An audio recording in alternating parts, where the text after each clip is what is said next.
Hey guys, welcome to the stream for September the 10th. It is Friday today, which means this is going to be hopefully not our last stream of the week, because like I was saying yesterday, I would like to get back into the habit of streaming a bit more on work days, like late evenings after work and stuff. We'll see. I don't know. We'll see how that goes. But in the meantime, we've got the stream today to look forward to. Going to be playing some Fire Emblem Radiant Dawn, which I will just get up on screen here right now. Yeah, right now. There we go. We spent a long time on this game on Wednesday and didn't really get very far. We did have a lot of fun in the end, so, you know, that's really all that matters. But yeah, we're on, what, like the 5th? Chapter 5? Something like that. After trying and failing miserably to play the game on hard mode and only getting up to... and basically just getting hopelessly stuck on Chapter 3. So that was good times, but we just dropped it down to normal, restarted the game from the beginning, and pushed past that map that was giving us so much trouble. I think it was Chapter 3. I'm trying to... Or I guess it was Chapter 4. Chapter 4 was the one that I got stuck on. Oh no, wait, no, there's Prologue, Chapter 1, Chapter 2 is the indoor one. Yeah, it was Chapter 3 we were stuck on. Anyways, whatever it was, we're past it. So let's move on. Let's get stuck back into it. So from what people are telling me, this is kind of the hardest part of the game right here, is what we're pushing through in these early bits. The Dawn Brigade arc, they call it. You know what, I'm going to delete that clear file. I wonder if that'll reset the, like the log book and the story text and stuff too. Like there's this let's see if that, like if you go into extras here, you can get like character profiles and the theater and stuff. Okay, it looks like it still remembers all this stuff from that old clear file, which I guess is fine. Oh, and also hello Vasil. I did see you before. I did see you there. I just got distracted by saying hello to all these other people here. Semi-lurking and pulling out your hair. Be careful with that. Or I don't know if that's... Is that you in that portrait I see there? It doesn't look like you have a lot of hair left to spare. Be careful. Coding is dangerous business. Support archive. Oh, Path of Radiance support in archive. Interesting. Oh, interesting. So it seems like that clear file that I downloaded had a bunch... Also had imported data from Path of Radiance. Because, yeah, all of these supports here are not ones that I got on my playthrough. Like, what's this? Yeah, Ike Alincia. We definitely didn't have that on my playthrough. Oh, it doesn't, like, replay the conversation. You can just scroll through it. I guess that's fine. I mean, it's not like the original ones were voice acted or anything. You just don't get the full character artwork. It's fine. It's fine. Does it have the ones that we actually got, though? Like, what were our supports with Ike? Yeah, we had Ike Titania. And who's Ranulph? I think we might have had Ike Titania and Ike Soren, I think. Like, CV... Or no, I think we had Ike Oscar, actually. Yeah, I think we went Ike Oscar. I mean, you only get 4 support levels per character, right? So it's like, we've got 1, 2, 3, 4, 5, 6, 7, 8, 9, 10, 11, 12. Oh, so that, I only beat the game once, so the clear file that I downloaded must have beaten the game twice.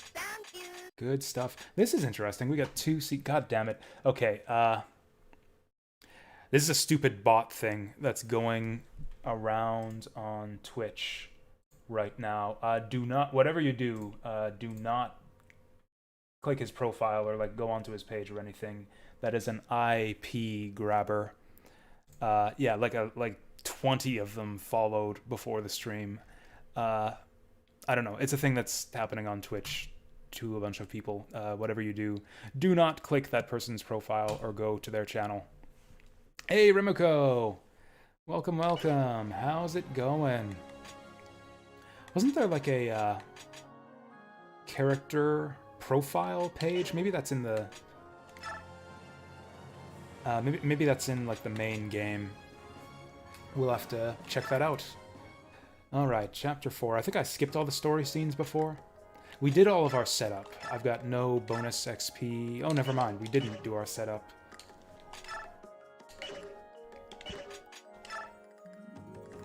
Yeah, we set up our inventory, but I forgot to distribute the bonus XP. Yeah, everyone's inventory is looking fine. Or what about shopping? I think we bought the deals. Yeah, we got the deals. I decided not to get Ale Thunder. Also, I was watching some YouTube earlier today. I was watching Kiara Takanashi play through the new Tales game, Tales of Arise. It looks pretty neat. I didn't get to see a lot of combat, but like the setup to the story seems, I don't know, interesting, dramatic. I don't know. I enjoyed it. I wish listed Tales of Arise after watching that. Oh yeah, so library, that's the thing I was looking at. So if it has all the cutscenes and stuff, it probably still has character profiles. Yeah, I don't want to look at this. I don't want to look at this. This is probably all spoiler filled. Yeah, forget this. Anyway, so we've done all of our item management. Let's distribute that sweet, sweet bonus XP. So Micaiah is level 9 now. Like, all of our guys are so high leveled, it's going to be really expensive. Like, what if we want to get her up? Let's, for example... Sure, Leonardo's on 55 XP, so how much is it going to cost him to get 45 XP? It's going to cost him 200 experience points to get 45 XP. That's brutal. I think we'll just sink it all into Meg. Is that smart? Maybe not. Maybe I should wait for more low-level units to join up. It's just way more efficient to use bonus XP on Lobies. Soth is promoted, so it'll cost him, like, yeah, 300 points to get 30 XP.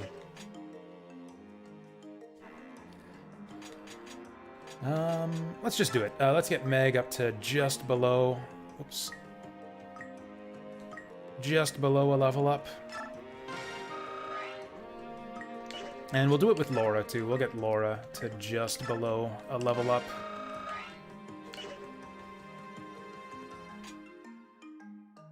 I mean, it was, Remuko. It was too good on your good units in Path of Radiance. I felt that was kind of part of the reason that game was so easy. Is there are so many systems that benefit the player in that game, and one of them is bonus XP, where you can just dump. Like, sure, it's useful for catching up Lobies to the rest of the team, but it's even more useful for just jacking up your characters who are already awesome. Do I want to put any points in Leonardo? I might just give Leonardo a level, because he's desperate for the stats. And then again, we're probably not going to use him at all after the... Oh, we can't level him up all the way anyways.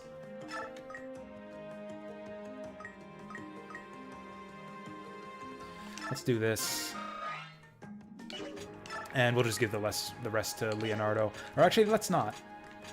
I guess we could level someone up. It would be more... Let's just save it. Let's just save our experience. Or is Leonardo close to a level up? He's really not. He'll be within 1 kill of leveling up if we do this. Honestly, I don't think bonus experience is that valuable in this game. In Path of Radiance, it was awesome just because they gave you so much of it, and it was so much cheaper and more efficient to just dump it all on one person who you really like. But yeah, in this game, it just doesn't go very far, and they hardly give you any. So I think we're just gonna not worry about it too much.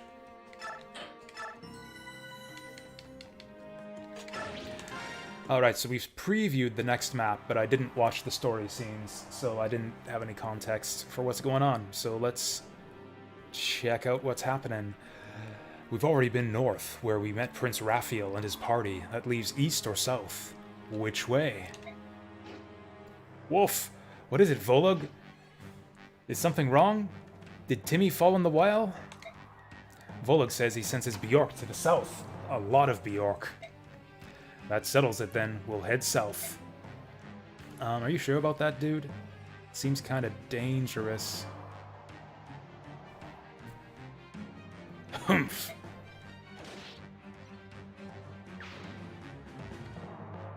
Impressive as ever, General Toronio. However, we can't hold out forever. We are seriously outnumbered. It's time we put these vermin in their place. Are you ready, Jill? Just give the word.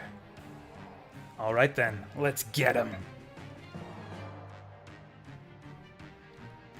Who could the Begnion soldiers be attacking out here in the middle of nowhere? Whoever it is, we have to help them. Huh, well, okay, that's not much setup at all. Just, we happen across these random people in the desert. Choose units. Right, I choose everybody. Because we can field everybody. Okay, so who's up front? Not Laura. Probably not even Meg. I think this is it. I think this is the best we've got as far as frontline tanks. Have I used the Draco Shield yet? I'm pretty sure I have. Yeah, we've used all of our stat boosters.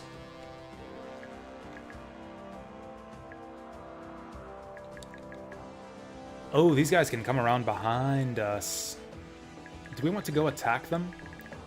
We could just leave these guys to handle themselves, because it looks to me like they can probably handle themselves. Yeah, defend for 6 turns, so that doesn't give us a lot of turns to kill every last one of these guys. The boss doesn't have a drop, but he has an item we can steal. This guy's got a vulnerary. I think we're going to split our army. Oh, I can't reposition Soth. Yeah, Soth is going to go after the boss, I think, and the rest of the squad is going to move up and, I guess, rescue these guys, as if they need rescuing. 13 defense, 21 defense, 13 defense, but he's got 57 avoid. Man, these guys are monsters. Look at those stats. I don't know, do you think they're going to join us? This guy's definitely not. This guy's definitely not going to join us. Yeah, level 14 pre-promote with nearly maxed strength and speed and skill. Z-Hark's got a ways to go. And I think that's it. I don't know, if we're going down this way, we should probably get 1 tank. Actually, there's a lot of mages down there, so maybe our mages are tanks. Who's got the highest resistance anyways? Not you. Actually, let's just... I know an easy way to figure this out. If I can just... There we go. There we go. Sort by res. Oh, Soth and Volug both have good res, and so does Leonardo. Interesting. He's got higher res than defense. Maybe that's what Leonardo's good for then. Maybe now is his time to shine. He was a mage slayer all along, but he's had no mages to slay. Alright, let's fight it out. Jill has a field bonus? Oh, you mean that shining lightning bolt thing that I kept on noticing, but never really understood what it does? If it affects combat math at all, I don't know how it does. We probably just get Soth to tank here. Actually, Ileana could probably get away... Ileana could probably get away with this. That mage isn't a threat, and if she kills this guy... Then she only suffers the 1 counter attack. This guy's doing 14 damage. She'll take 3. This guy's doing 22. Oh, he's got a Master Seal. Okay, okay. What else do the enemies have that's worth stealing? Couple vulneraries up here. We can leave those. I don't care about the vulneraries. I want that Master Seal. So we have to be careful not to kill that guy. Oh, this is sand here. Oh, this is sand here. So he can't even move there. Yeah, Ileana can just kill this guy with impunity. Awesome. Yeah, let's do it.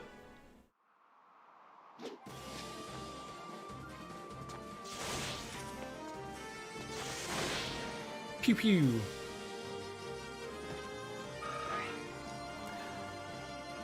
Okay, so... yeah, I didn't consider that. We got sand all over the place here. We got this guy to consider. So yeah, that guy's not a threat. This is the start, kind of the front line here. I don't really care. Soth, I want to make sure that he stays out of that guy's range. Actually, this is a nice little crossing point here. It's probably more efficient to go down this way.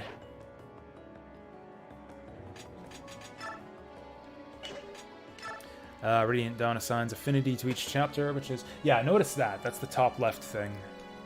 Lightning Bolt here. The unit of any affiliation has affinity matching the map's affinity. They are awarded 5 hit and 5 avoid. Nice. So Jill and Toro Neo both have that. And so do some of the enemies. That's actually not a terrible system. I kind of like that. It gives you just a little bit of extra incentive to field certain units over other on some maps. It's like, hey, this is a lightning map. Maybe it's time to field lightning units. Thankfully, not too many of the enemies benefit from that. Do I even want to send any more people down here? We'll send Leonardo down. Because, yeah, there's a bunch of mages down here, and he's got decent resistance. Also, I think these guys won't need that much more support. Laura, I think we just stick in here.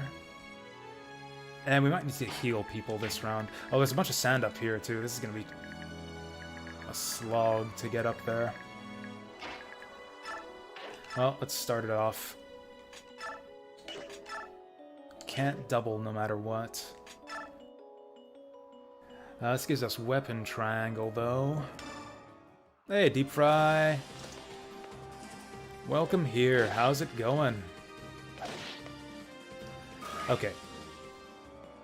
Aaron tanks just fine right here. You know what? That would have been an excellent kill setup for Leonardo.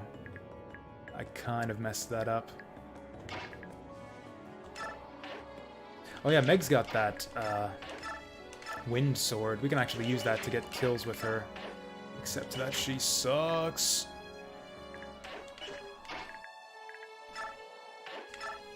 Yeah, we'll have Edward go. Oh, damn!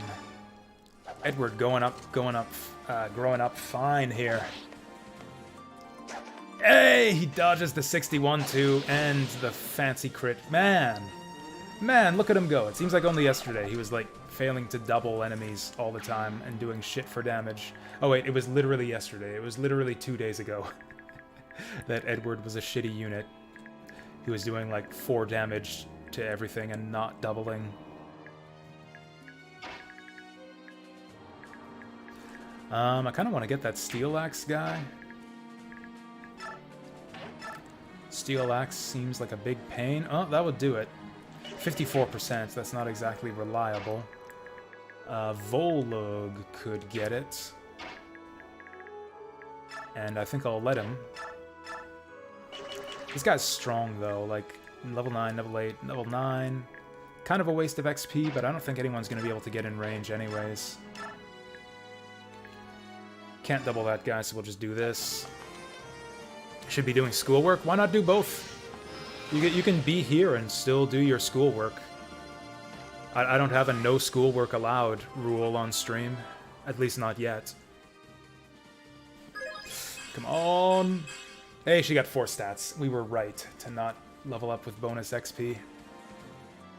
I didn't even notice what stats she got. I think she missed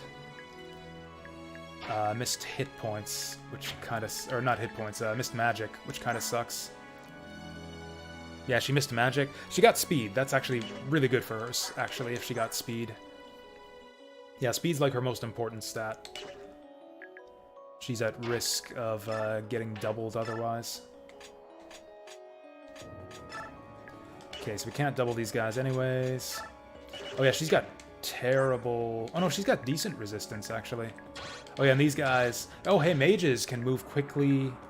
Mages get full movement across the desert.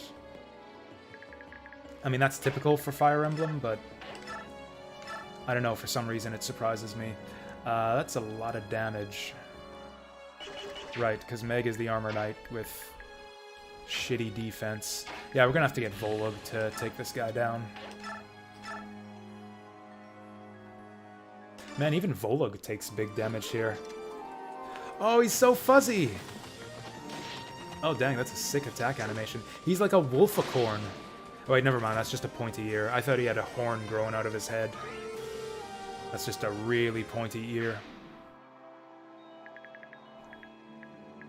She missed magic and res, and those are her highest growths. I mean, that's fine. She doesn't really need that much more of either of those. Ooh, this is not great. Actually, okay, he can't get to Micaiah, so we're fine here.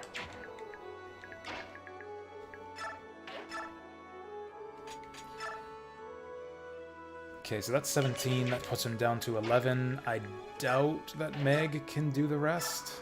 Oh, she can. She gets doubled, but she can.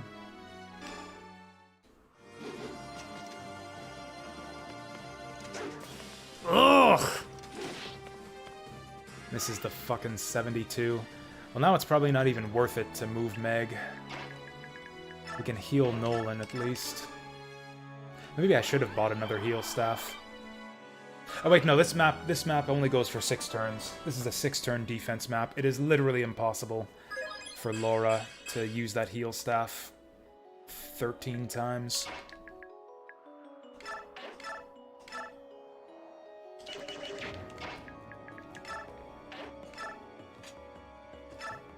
Oh my god, she gets doubled. Yeah, Meg's gonna die if we move her up there. Let's just go Wind Edge. Just to get some damage on the board. Never mind! Well, that gets her to level up at least. Hey, got the Force Skill Luck Res. Oh god, Meg. She really is a joke character, isn't she?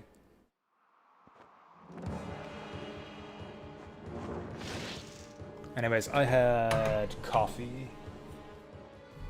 I had coffee under the pot. I'm gonna go grab that. Don't kill him, don't kill him, don't kill him. You can't kill him, it's only 12 damage. Because yeah, that's the guy with the promotion, with the Master Seal. We need that.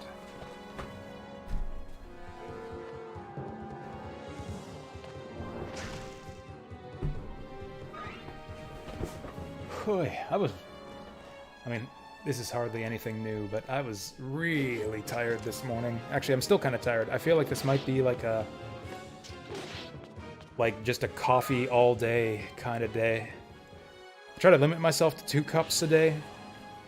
Just because I don't want to get... I don't want to over-caffeinate myself. I don't want to, like, Oh, shit. I didn't realize they could climb. She'll survive. Oh, well, that's a reset. Okay, so we can let units die at this stage in the game.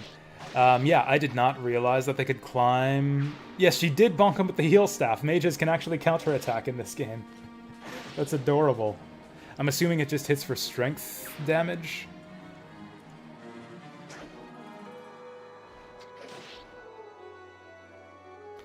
So that's horrible. I did not realize that they could climb down there. Wait, so can... I wonder if you can attack with your priests. That would be even more hilarious.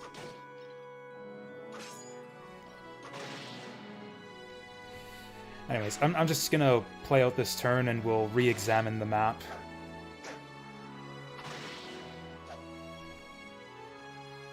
Yeah, I'll definitely have to rethink how we... Oh, shit. Wait a moment, those people fighting the Begnion soldiers, it couldn't be. That white armor, only certain generals were allowed to wear it.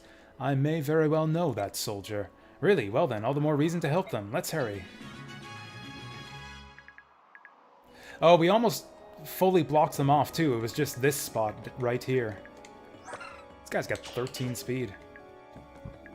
Because, yeah, we blocked them off here and here. So all we gotta do is fully block this off, and then we'll be fine. Anyways, this guy's got the Master Seal. Oh, you know what? Once again, yeah, do not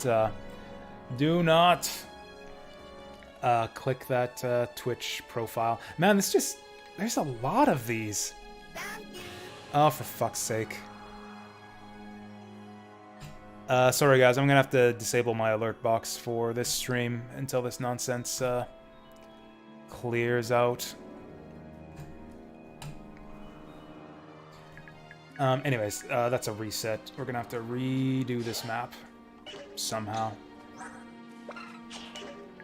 Actually, I never did figure out how to,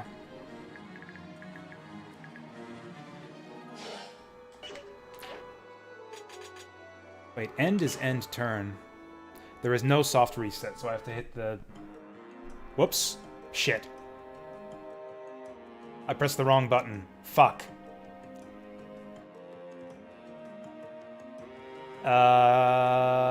Shit. Well, it shouldn't interfere with my save data, because there's no save RAM here. We have a memory card file.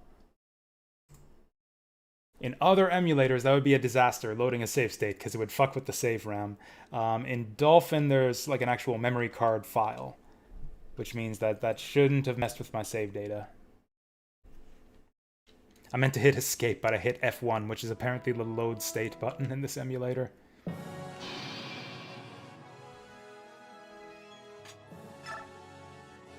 Yeah, we're fine, we're fine.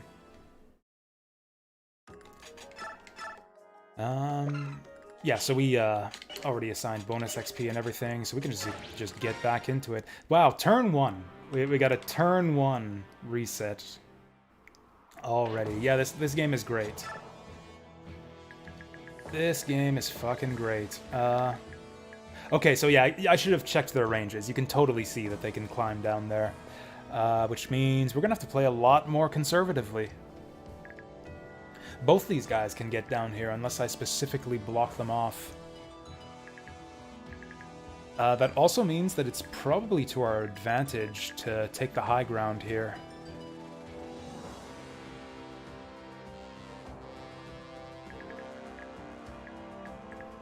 Okay, we'll keep Soth down here. I think I'll get another strong unit down here. Maybe not Ileana. I think I want my ranged guys to go into the center so that we can take advantage of this high ground. I think that'll be the strat on this map, is to take the high ground. Like, don't even go up the stairs. Like, we have to kill these guys, but other than that, yeah, we want to go up here and kill these guys. So probably go with someone who can kill that sword guy. Actually, Edward might be able to do it. He's got 18 attack speed. Yeah, Edward's our guy. Nolan's got 6 move. Actually, I think pretty much everyone's got 6 move.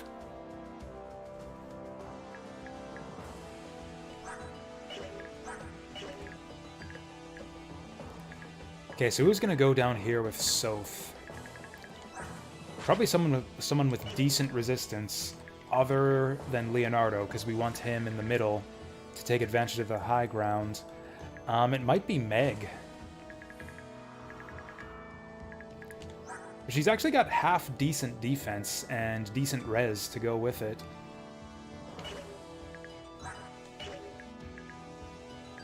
Yeah, I think it's going to be Meg, Soth down here. We could do Aaron too, but Aaron's going to be good up here against the sword guys. Something like this. Ileana's a little bit squishy, but at least she has decent hit points. We'll try it like this time.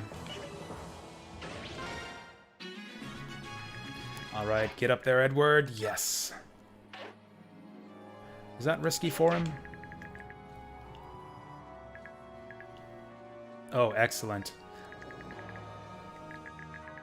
Yeah, we'll take the high ground as soon as we can. 14 times 2. Oh yeah, that's right. He has the strength to cover this now. He takes 9 damage. That's kind of bad.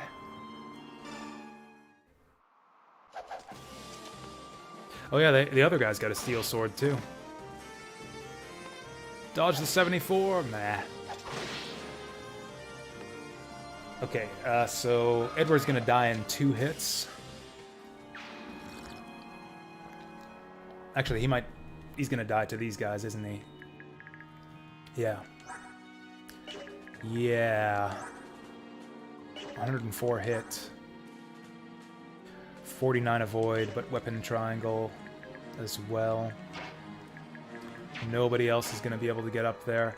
Yeah, this is not good. If we stand here, that'll keep these guys from getting up to him.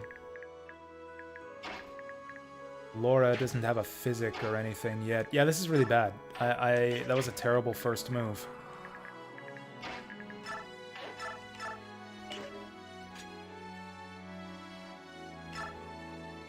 Oh well. We'll do our best.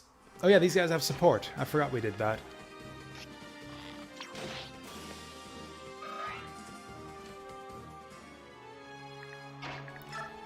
I kind of did this backwards. Oh yeah, he's only 66 to hit. Then again, he'll be even lower against the sword guys, so I guess we gotta do this. He's got support this time, so he has a slightly better chance than on the previous attempt. And then we need Edward to dodge like a... Oh, you know what? We could shove Micaiah. Does she get one-shotted? She's got 26 hit points now, thanks to that angel robe. Laura probably has nothing to do this turn. Okay, we need to make sure that we don't kill that guy.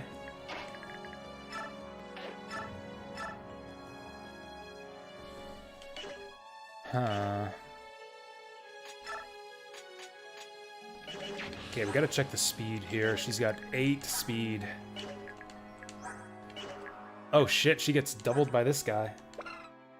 Oh, just barely doesn't get doubled thanks to the weight of the steel lance. Does Meg even survive this? She takes 25, so that's 15 damage. That would leave her with 6. This guy does 14. Yeah, minus 6 is 8. Yeah, Meg actually dies in 2 hits to both these guys. That's friggin' terrible. So we'll put Soth down here.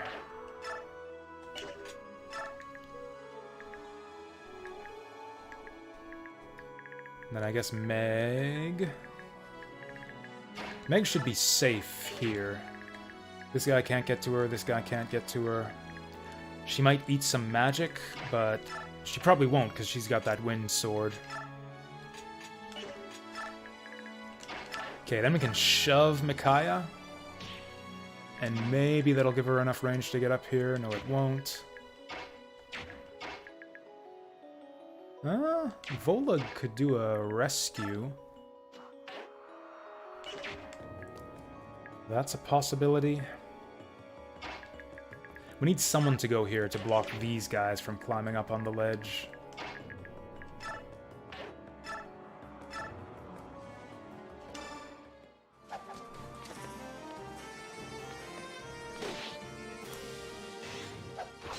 What? Oh, that's bullshit. He's got 12% critical. How? Oh, he's got critical +5. Holy shit. Okay, what other skills do these guys have?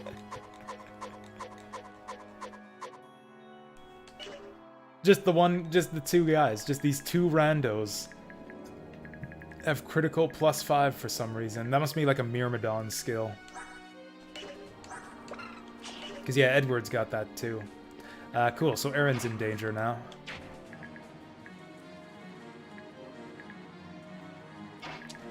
Can we one-shot any of these guys? Don't have the speed for it. Oh, that'll do. That'll do. And this is all pointless because we have no way to rescue Edward. I can hope for him to dodge, and that's what we'll do, but... Yeah, Edward's probably toast because he's got weapon triangle disadvantage. I think he needs to dodge like one of 2 70s. We could rescue him. Volog with the rescue would actually be alright. Oh shit, is this guy killing anyone? 11 speed. He's not doubling. He's doing 17 damage. Unless he crits Aaron again. Actually, even if he does, the crit only does like 12 damage to him. Oh, and also, this is not a bad spot for Volog, because this guy... Okay, he can move that far. Volog's got super high speed, though. Like, if he goes down to 9... Yeah, Volog goes down to 9 speed if he rescues, but he still doesn't get doubled.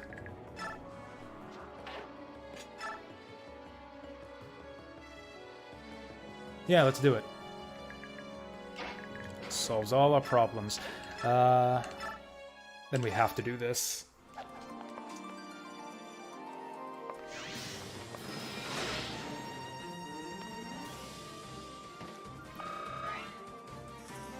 Bum, ba, ba, bum. Okay, better level up this time, although she got speed last time. I'm tempted to reset just for that. Holy fuck. What a blow for her. She got res this time. She didn't miss res.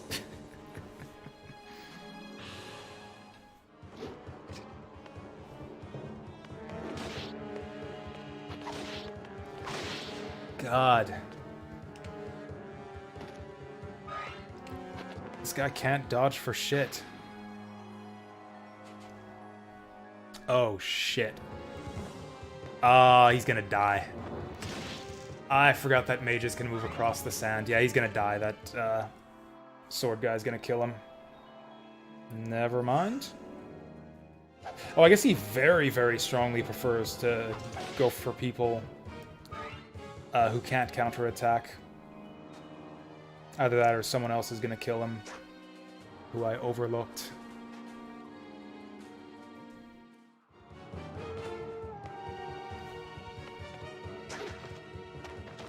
Ha! Even with the speed penalty, he dodges.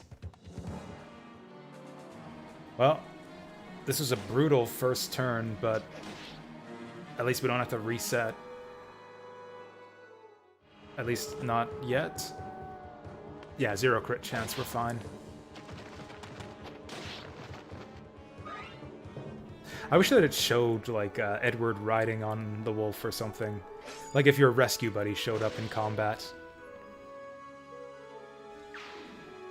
Back to schoolwork? Enjoy, Deep Fry. Enjoy it while it lasts. Actually, no, that doesn't even make sense. Get through it as quickly as possible to get to the fun stuff. That was always my policy going through school back in the day. And look where it got me.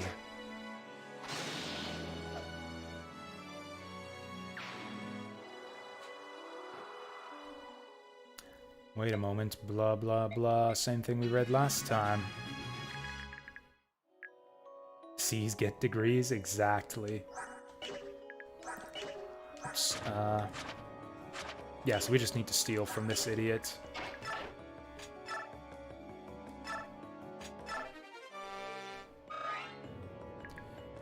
We're in a tight spot.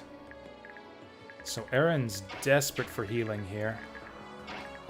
We pretty much have to have him javelin so that he gets into position to get healed.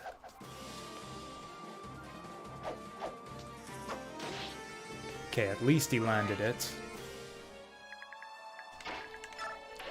I feel like the turns in this game go more quickly than they do for me in other Fire Emblem games, just because we have so few options. Like, it's...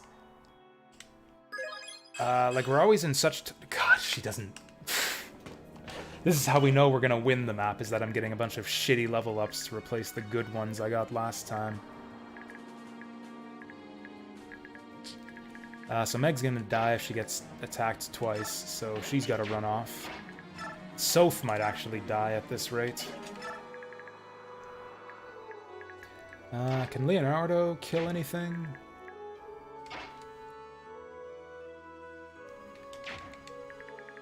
Man, I really would like to control the center up here. Ileana can get up there. If she can kill this guy, that would actually be glorious. She's kind of got it. 77's not super reliable, but we're in a tight spot, so I think we need to go a bit risky to push our way out of it and get into a good position here. That's actually, yeah, that's amazing. Now we can get... And oh, we still have to take care of these guys, though, because Aaron and Laura are locked down here. We could do that. I can't quite kill. Oh, at 9 damage, he might be able to get this guy. There we go. Leonardo's actually good for something.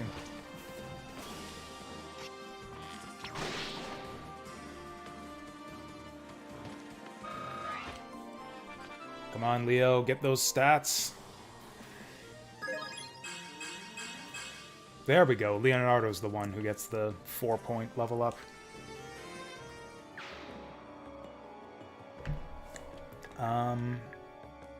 So now someone's got to kill this guy.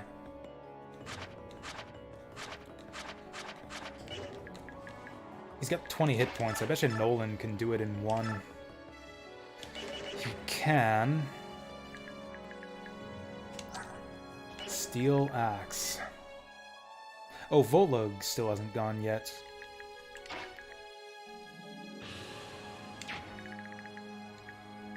Okay, and these guys have all got to climb uphill. Actually, our biggest liability here is Soph. He's gonna have to run away right away. There was another item I wanted to steal. Oh yeah, that's Shine Barrier. Not super important, but it would be nice to have.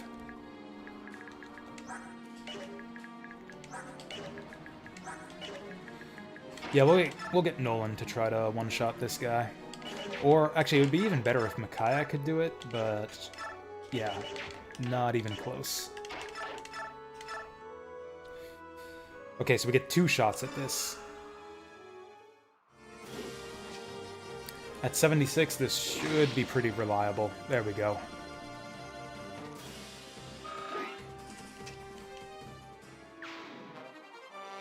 Have I played The Messenger?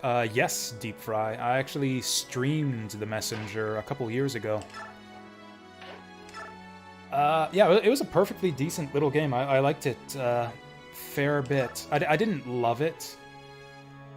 Like, it certainly wasn't like wasn't in my top 10 Metroidvanias by any means, but it had some really neat ideas. Would I recommend it? For the right price, I guess. Like, it was worth my time. It's got great visuals and music. Like, I'd say, like, most of the appeal of that game is in the aesthetics. So if you think it looks and sounds great just from the trailers, I'd say go for it, because it plays well enough. Like, it doesn't play brilliantly. Or it's actually, the controls are great, actually, too. It has a really cool... like double jump system where every time you attack an enemy, it refreshes your double jump, and it has a cool grappling hook too. So actually the movement systems are awesome too, and the controls and everything are great. I had some qualms with the map design and a bit of tedium in the second half of the game. Actually, I guess since you haven't played it, I'm not going to spoil anything for you, but the second half of the game is a bit different from the first, and I thought it started to drag there, but Yeah, really solid. I would say, yeah, recommended based on how much you dig the aesthetics, based on the trailer. Now Edward's ready to go. Fuck. Oh yeah, he's going uphill. We're fine. I forgot about that. I didn't think he could go through the wall. Actually, yeah, better he goes for Edward than goes for Soth. Finally getting them dodges. I think I gave the Messenger a 3 out of 5. It was like a high 3 out of 5. But yeah, not brilliant, but really solid. Oh, hey there, Dracula. Yeah, it's, been an experience so far. It's definitely a lot harder than I was expecting, even.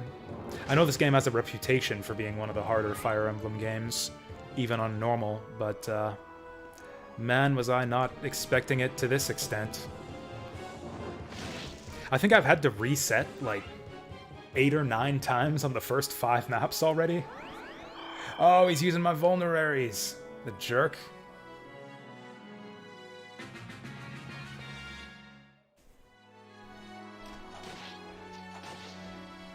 It really does seem to be like a direct continuation of Radiant Dawn, or of Path of Radiance, even in the sense of difficulty. Because yeah, Path of Radiance took a sharply increased the difficulty on the final map. Ashnard was a really tough final boss, and like the first couple maps of this game are like a step above that.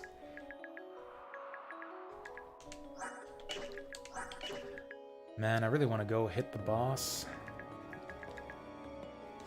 Meg is actually gonna die if I send her up, though. Or is she? 14 damage on 6 res, she'll take 8. She's got 8 speed, so she won't get doubled. Oh, that guy does 15, although we can kill him, hopefully.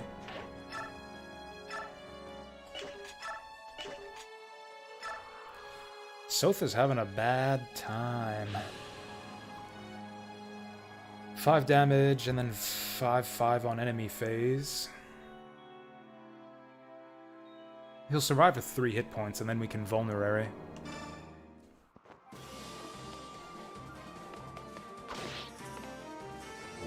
I downloaded a cleared save file for this game because I wanted to play on hard mode for my first playthrough. In past Fire Emblem games, I've found the normal modes to be a bit too easy, and I hate having to clear normal to unlock hard when hard is the difficulty I want to play on in the first place. So I actually started playing this game on hard, and surprise, surprise, it was too hard for me, and so starting in chapter 3, I had to reset like 6 or 7 times, and then I eventually just gave up, switched it back to normal, and restarted from the beginning. This is gonna be a fucking disaster if she misses, but even with the Iron Sword, she gets doubled. You know what? Fuck it. Let's just Wind Edge. Oh, okay, good. I should have checked this. Soph almost died there. Yeah, Wind Edge for the win. Never mind.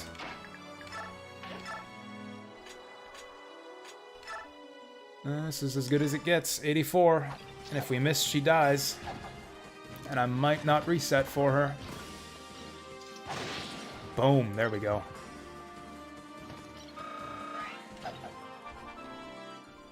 Yeah, the no enemy ranges thing just pissed me off on hard mode. Like, there's just no excuse for that. Like, it's just a quality of life feature. I can count the spaces. Like, it's not like... Like, all that hiding the ranges does is make it so that I have to do this.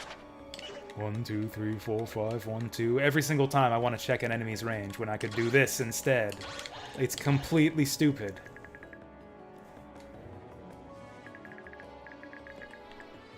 But yeah, apart from that, it just kind of felt badly balanced to me.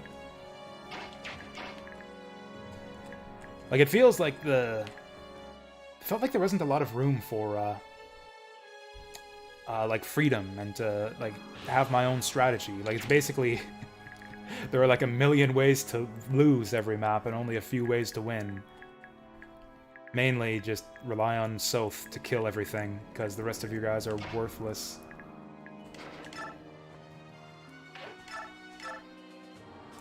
can't quite do it. Actually, Nolan can't do anything useful down there other than this, so we'll have him go for it. No weapon triangle, I thought, was an interesting decision. It does make it more difficult, because a weapon triangle generally tends to favor the player, because the AI isn't smart enough to exploit it.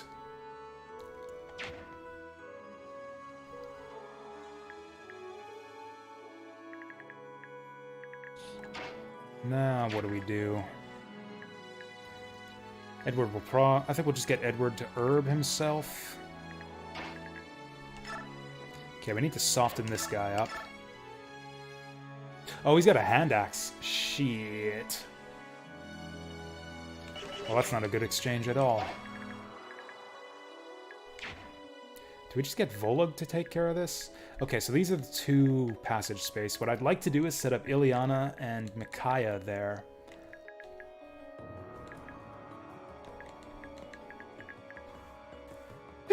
Excuse me. Yeah, hard should definitely be called Maniac mode in this game, too. I definitely agree with that, too. I think I'm going to do this anyways. No, yeah, Aaron should be safe here. And it's actually going to be tough for us to kill this guy if I don't want to use my mages. The risk with this is that if we end up somehow not being able to kill him, then Aaron's just going to die. Okay, that helps us quite a bit. I need a second healer already. Actually, what I need to do is use my healing items a bit more often. Oh, Leo can't shoot through the walls. Oh, he can shoot through this wall.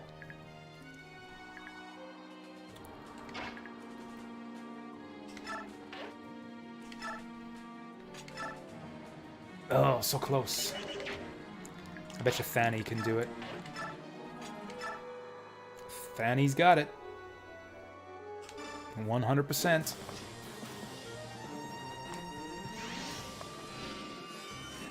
Yeah, I think I definitely learned. Yeah, always just use your best units to kill everything in this game.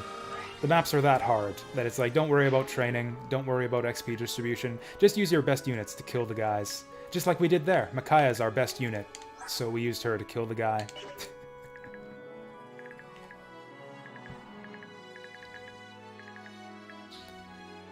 Yeah, Soth should survive 2 spells.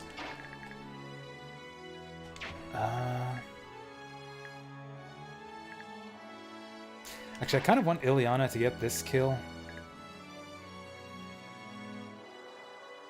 Oh yeah, that'll also prevent this guy from going down here and stabbing Micaiah. Yeah, I think I actually like this.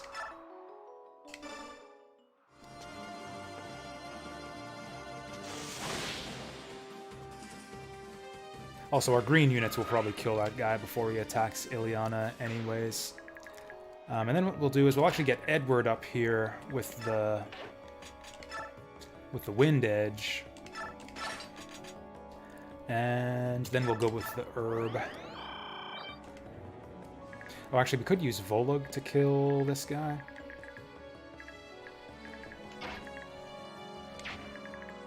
Not this guy, but this guy.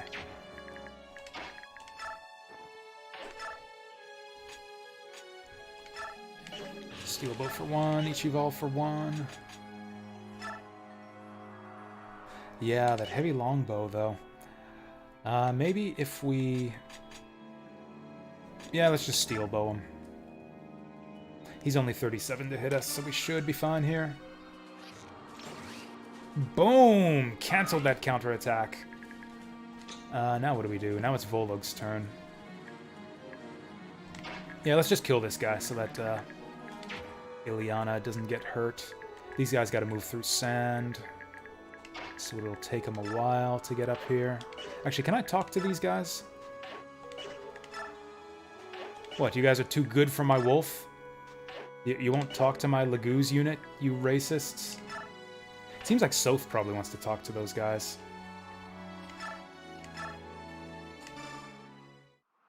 We're probably not going to be able to get Soth up there in, like, the 3 turns we have before the end of the map.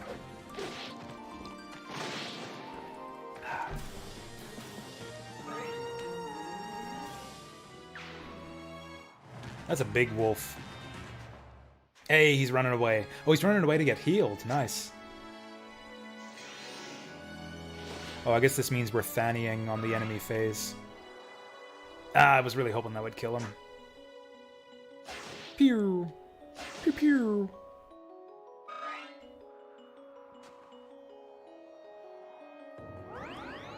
That's awesome for us that that guy didn't attack. This sucks for us that he's going for Meg.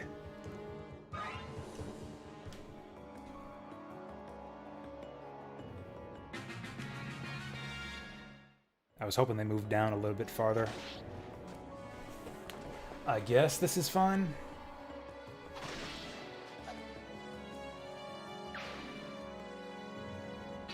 Oh boy. So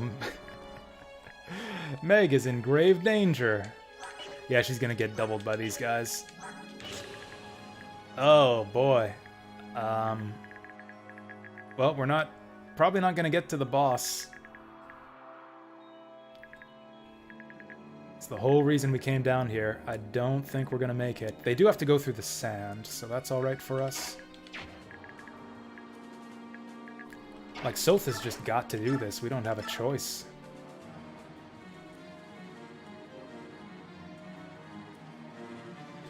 Like, there's no way Meg can kill this guy, right?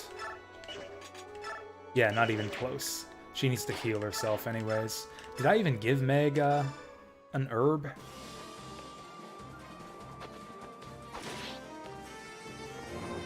How did Soth take all this damage? Basically, this happened like 8 times. Yeah, he got hit like 8 or 9 times by mages for 4 damage a pop. Yeah, that's how that happened. Why did I give her a vulnerary? So inefficient.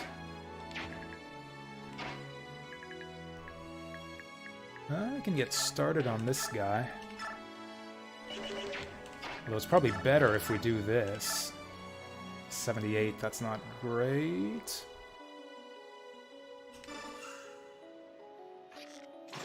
Pew!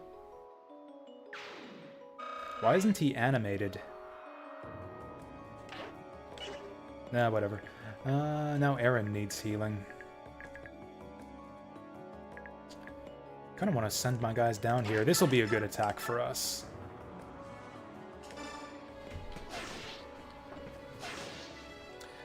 Now, the big question, do we want to go down here? Actually, we probably can't.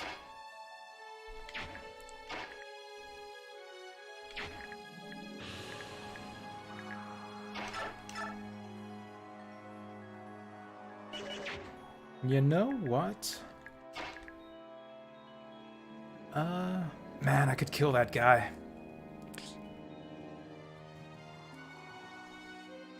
Actually, Micaiah's got 13 res. She's taking basically 0 from these guys. Okay, never mind. She's taking, like 9 from this guy. And then the steel bow gets her too. And he doubles her. Oh, not quite. Even so, he's gonna hit her for 23 for 20 damage. Yeah, that's a no. That's gonna be a no from me, dog. Okay, so here's how we'll do it. We'll get her over here just to bait the enemy so that she gets some enemy phase damage in. We're gonna put Nolan. We're gonna put Nolan here so he can get this kill. Hopefully he can get this kill. Good job, Nolan. Oh yeah, that's right. We got a massive accuracy bonus. Thanks to the high ground. Laura's got to get up here. And Aaron's got to heal himself.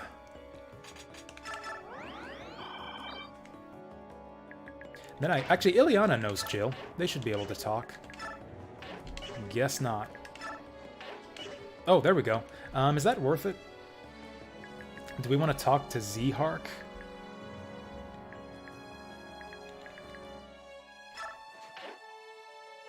I'm gonna do it. This is so out of the way and obscure, there's gotta be something good that we get from this. Ah! Ileana! It's been a while. Too long, Z-Hark. So, you remember my name. How could I forget you, Z-Hark? Why, I think of you often. You treated me to food. Glorious food. On 23 separate occasions. But who's counting? Apparently you are. And now, might I request something in return? Oh boy. Oh boy, here we go. Well, yes, what exactly did you have in mind? For you, something sweet. You join our merry band and together we fight for Dayan's freedom. I'm counting on you, my dear. You wouldn't want to disappoint me, would you? What? That would be hilarious if Ileana turned into a green unit after that conversation. Like what can happen to Jill in Path of Radiance?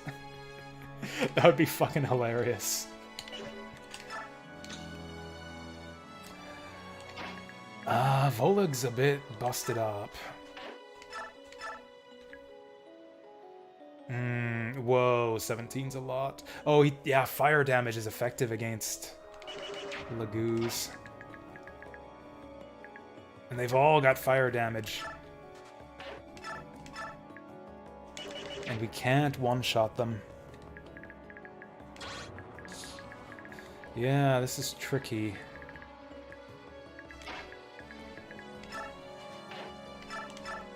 So this guy's doing 7, this guy's doing 17, so the two of them together are 21, leaving us with 10 health. That guy can't get in range of us. Oh, this guy does 10. So that's 10, 7...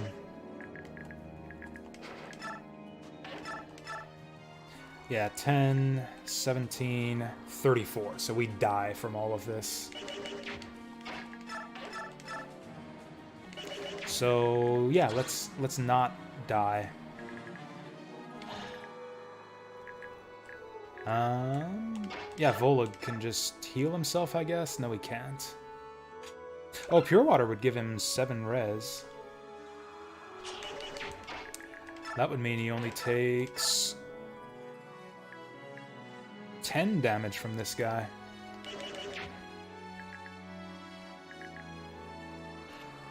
It actually might not be a bad idea to Pure Water on Volug on this map. With all these enemy mages. The problem is he can't heal himself, so we would get limited use out of that. You know, I think I'll just go for this, and then my green units won't have to take care of him. They might even move towards me so I can talk to them. Yeah, let's do this.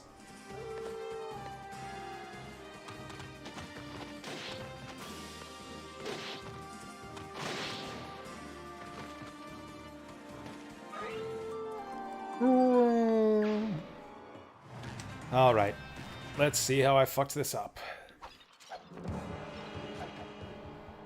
For starters, I forgot to put the Wind Sword on Meg.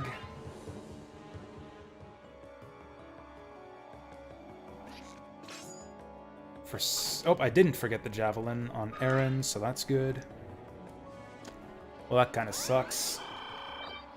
I want that other mage to go up here.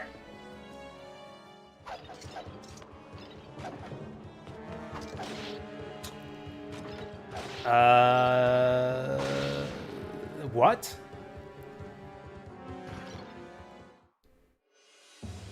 Oh, I wanted to have a wonderful wedding, Father. I wanted you to be proud of me. I specifically moved her there so that wouldn't happen. I was so sure that I checked the range and that he couldn't move that far.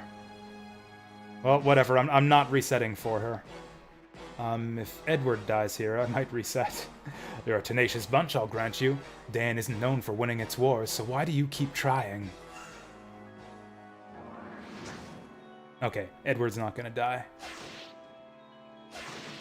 And there goes the boss. I didn't get my steel. Absurd. One must not meet failure against the tattered remnants of a conquered country. Bomb, ba-da-ba-bomb.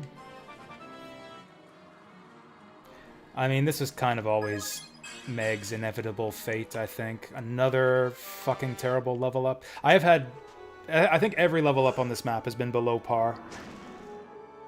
Leonardo is the only person who's got more than 3 stats on a level up, who's got more than 2 stats on a level up. Oh! Meg was carrying my other Wind Edge.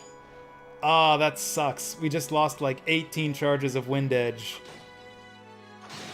And frickin' Edward just broke his. Ah, that sucks. Well, Sylph's got no options here other than to Vulnerary.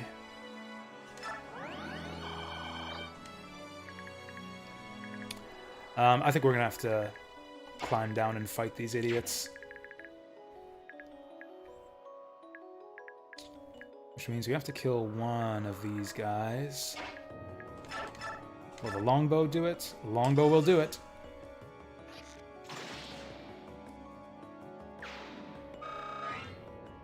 Actually, none of my guys need healing. I guess we'll move Volug up here.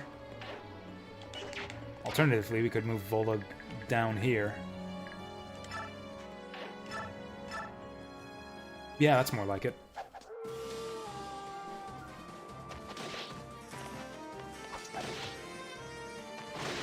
Meg is a meme unit. I kind of let her down by... she should not have gone down south. If I would have known about those reinforcements, I would never have sent her down here.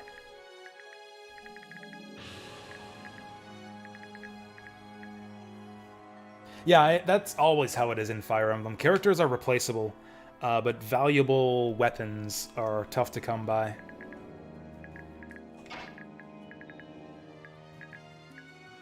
Vulneraries don't seem that rare. Like, we can always steal more from enemies. A lot of enemies seem to have vulneraries that you can steal.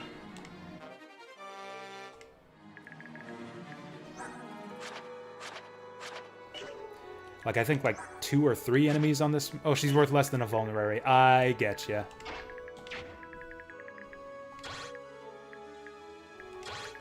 You know, I kind of want Ileana to get attacked by this guy. That's not one of the walls you can attack through, though. Oh, we got one more turn we gotta survive after this. Okay, we'll keep our squishies up top here. Here's how we'll do. Edward goes down here. Oh, that's a kill. We really, really need him to dodge that counterattack, though.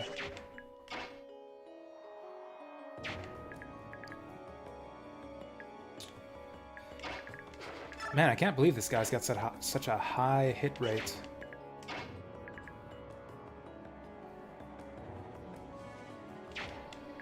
Man, I really wish he still had his Wind Edge. I would just kill this mage.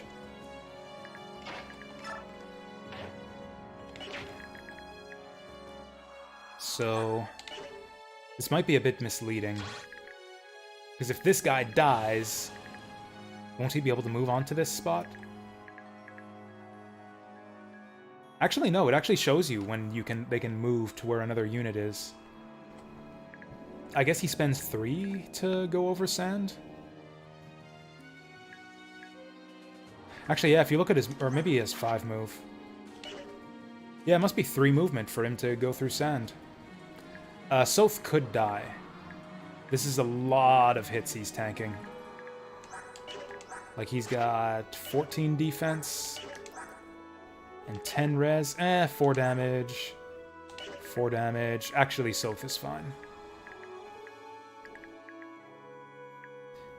And yeah, if this guy can't reach Edward, then this move should be fine.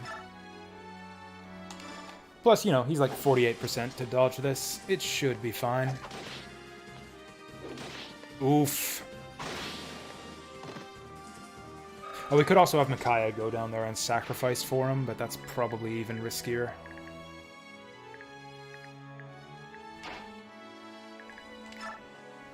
There we go, get this guy down here.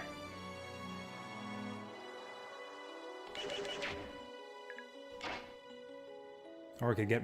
actually, we could do both. We could actually get Micaiah down here and sacrifice for him. it looks like nobody can... Oh... 14 damage, 1 res. Okay, we have to do this. Edward's gonna die otherwise. I guess we could have Nolan rescue him, but that's inefficient. But we'll kill this mage first, because if we don't kill the mage, then Micaiah is gonna die. I think I'll actually get Nolan to do this if his accuracy is good enough. Yeah, because the mages can attack uphill.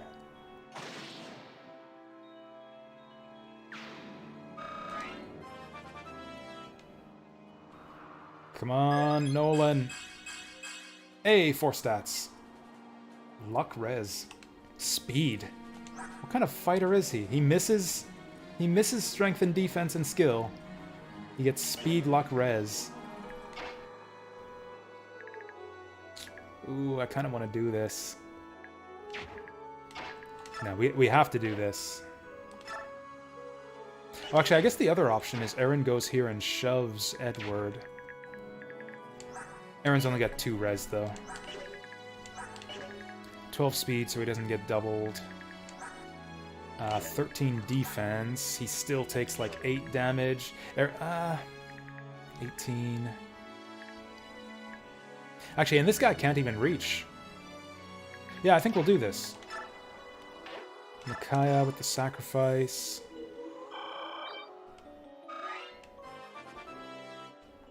Boom, and there's the level up. Hey, she got a good one this time. Although she missed speed. That really sucks that we didn't get to keep that speed level up from the last attempt. Okay, so if Aaron goes here, he's gonna eat a steel lance and a fireball.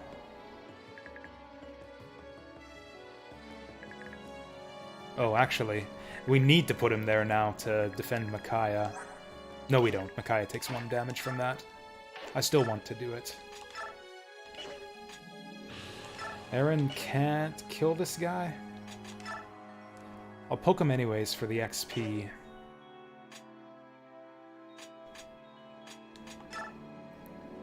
And I'll poke him with the javelin so that he can counterattack the mage if the mage goes for him.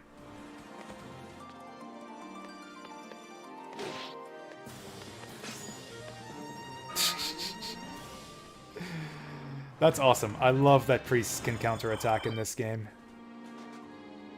Okay, he's going for Edward. That's actually fine. That means Aaron doesn't get attacked by the spear guy. Ooh, that guy had a vulnerary. I'm gonna steal that off him on the next turn.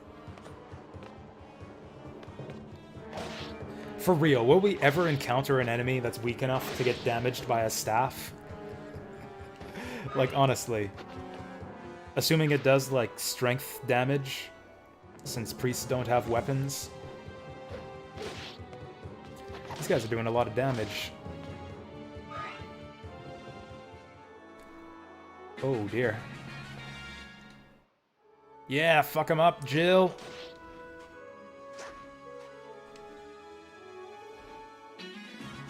Oh, okay, yeah, just leave Ileana up there. What the fuck, Z-Hark? Defend your waifu! I thought we were bros, Z-Hark.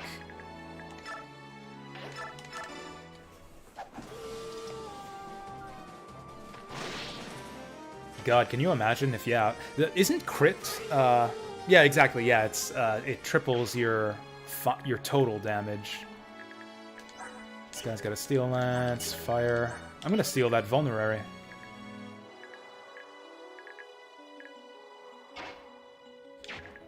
Okay, I want to get this idiot out of the way. 2, 3...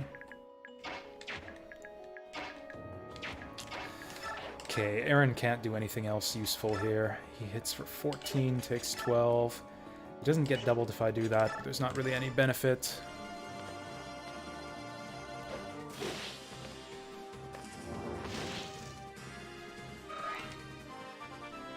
We're probably missing out on a bunch of talks by not going up with the green units, but hopefully we didn't miss out on anything good. Hell, if they have something for us, they should be able to give it to us after the battle. Oh yeah, everyone's gonna move super slow over the sand.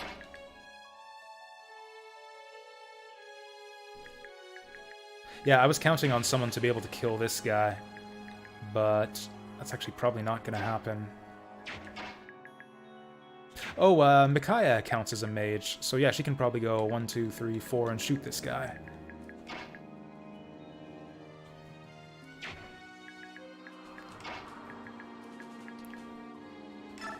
Yeah, we'll probably just, retreat with Ileana. I guess Edward can kill this guy.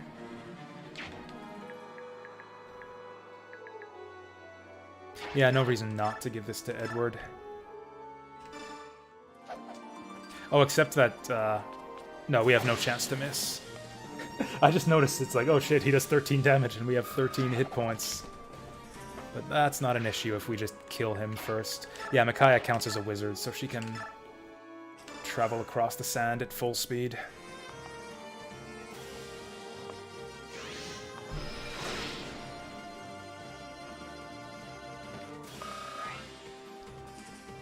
Micaiah is probably our MVP so far on this run, other than Soph.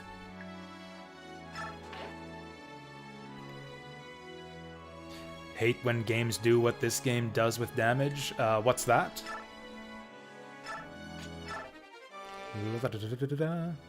Oh, it doesn't show you the overkill damage?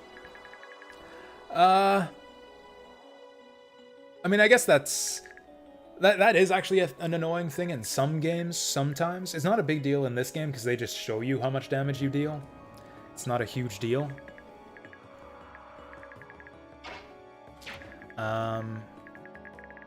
Well, I guess we'll heal this guy for XP. We almost routed the enemy. If I had one more turn, I could fully rout these guys. Okay, this is a bit risky, but can we get anything done on enemy phase here? Oh shit, Jill's about to get shot full of arrows here. With a steel bow. Yeah, that's gonna be like 53 damage. Fuck. I think I have to send Ileana up. But then she's gonna die. Okay, that guy can't reach.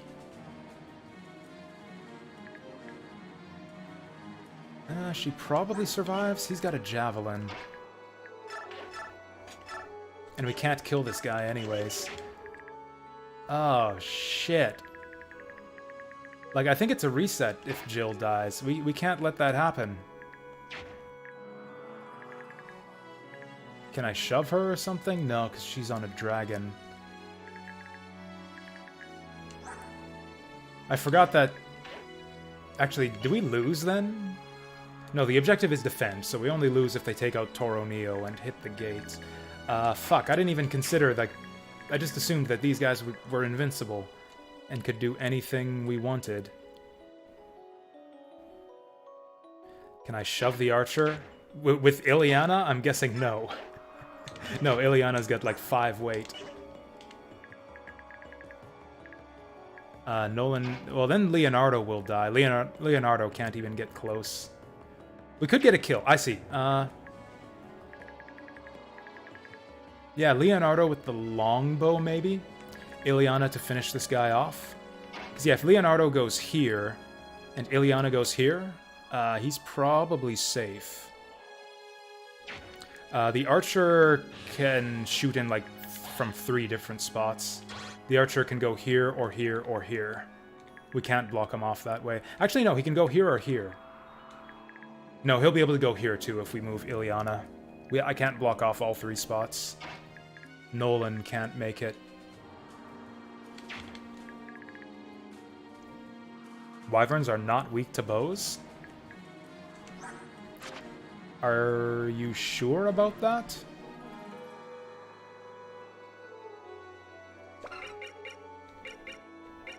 It does show that she has like a little dragon icon. She doesn't have a wing icon. I think you might be right. That is super weird. Because, yeah, it doesn't tell you... Where is it? Let's look at the bow. Right, so effect at the bottom there. So that's like effective against wing units. Jill is not a wing unit. She's a dragon unit.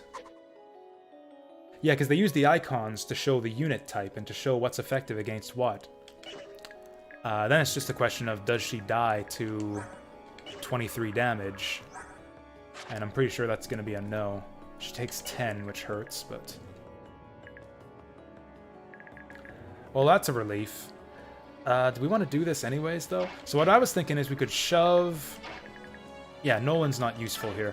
We could shove Leonardo. We could have him go with the longbow. That's 9 damage, takes him down to 16. And then Ileana goes here. And she still can't do 16. Lame. Man, if only Leonardo ever got a single point of strength when leveling up. Oh, and also 38 hits, so yeah, fuck that. I guess we'll just run away then. I guess we'll just run. For what it's worth, I will run to the edge of this guy's attack range, because I kind of want to get some damage on enemy phase. Because, yeah, she won't die or anything, right? She's on 24 hit points. Leonardo's on 21. He does 23 damage, so he won't kill Ileana. He's got 6 crit. 7 dodge, 7 dodge. Yeah, so she can survive 27. Leonardo can survive 27. We are fine. And no one's getting doubled. Wait, what? Shit. Motherfuck. Goddamn. Son of a bitch. Ah! He's got the iron longbow, not the iron bow. Fuck! Ah! I even checked his weapon. It's like, oh, iron bow. That's exactly what we want. Fuck! God, I hate Fire Emblem sometimes. Like, I should be able to just undo this move. There is no reason at all, from like a game design perspective, that I should not be able to undo this move. We have not thrown RNG. I don't think there is rewind in this emulator. I might just let Leonardo die. God, he's carrying so much stuff, though. Oh, good call. Thank you. I might have come to that conclusion myself anyways, but yeah, that's right. We can just take that iron bow off of him. And then he'll have nothing, and we still don't get to counterattack, but it's fine. God, that was a close call. Interesting choice. I guess he's the only one who can't counterattack. Yeah, that was always who he was going to go for.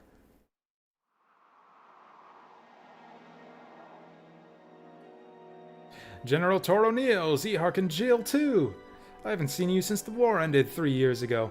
Yeah, he was never even going to try to attack Jill. At least, from what I've seen so far, the AI in this game seems to very, very highly prioritize not getting counterattacked. To the point where I've even seen them pass up kills just to attack people who don't have 2 range weapons. Who would have thought we'd meet again in such a desolate place? Soth, you've grown. I hardly recognized you. We have a lot of catching up to do, but for now I'll just make introductions. This is Micaiah. And who have we here? Step back. Who are you? Lord Izuka, there's no need for concern. This young man is Soth. We know him well. Soth, may I introduce Lord Izuka. He is advisor and close confidant to Prince Pelias, Ashnard's son. Micaiah, did you hear that? The prince is here. Still, I can't believe we ran into you 3 of all people guarding the prince. What a lucky coincidence. Hey, Vince, how's it going? General Toro Neo, we came here because we heard the prince was gathering forces in the desert. We want to help you in your efforts. Will you let us join you? Certainly, Dayan needs all the courage we can muster. Let us join forces.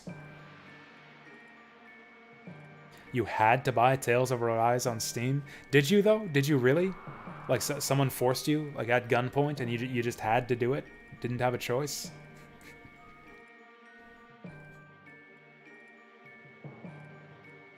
Oh, shit. Oh, you got shoved aside. Took your video game away from you. Well, at least you'll have a Monopoly on the PC version now.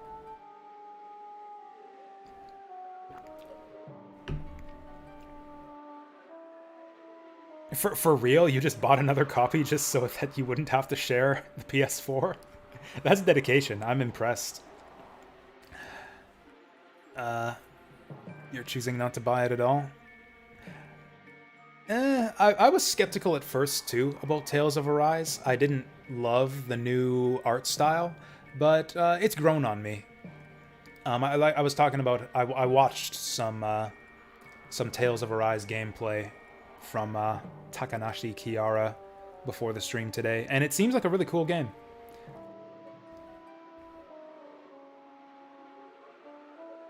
Now, I didn't see too much combat. I didn't see enough combat to really judge how the combat is. I disagree on the graphics and agree on the story. At least in the Tales games tend to get off to really, really slow starts. And at least for like the first, I don't know, hour or so, Tales of Arise seems like it actually gets off to an exciting start and doesn't have like a big, slow, plodding intro where nothing happens for an hour. Oh, Remco doesn't even mind the art style. Oh, is multiplayer actually important? I guess when I played Tales of Vesperia, a bunch of people told me that they loved it for the multiplayer. I didn't realize that multiplayer was that big of a feature for Tales players. But yeah, a lot of people seem to really dig the multiplayer in those games.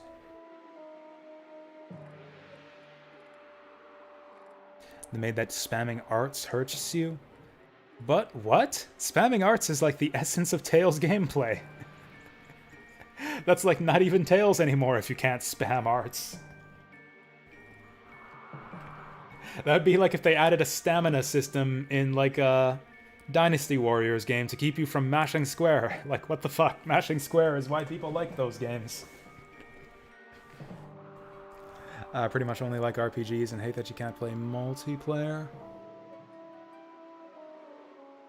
Oh, spamming the same art. Okay, fair enough. Yeah, past Tales games incentivized you to, like, chain different arts together. Didn't the linking and, like, combo system, though, in Vesperia incentivize you to, like, swap between different arts all the time anyways, so that you could, like, link them into arts chains? It seems... I would think that a system like that would be better for preventing people from spamming one art. Like, incentivize them, like, by giving the player a bonus for using different arts rather than penalizing them for using the same one. Anyways, see here, what do you think you're doing? You can't just ignore me and start making decisions. These people are suspicious. Very suspicious. You're all Begnion spies, aren't you? Come now, tell the truth. We're the Dawn Brigade. We'd never work for those filthy curs. The Dawn Brigade? But how? Then perhaps the girl. No, could it be? Are you the silver-haired maiden? Do you have the healing touch of sacrifice? Excuse me? Take your hands off her. I love how it's still tile-based movement during these cutscenes. Like, don't... You can animate them. Like, it's just a simple 3D model. It's not that hard to animate Izuka, like, grabbing Mikaya by the hand or something. Oh shit. Oh shit, Chaz Arya LLC. My goodness. Welcome. What's going on? Did I forget to change the title on YouTube? I didn't.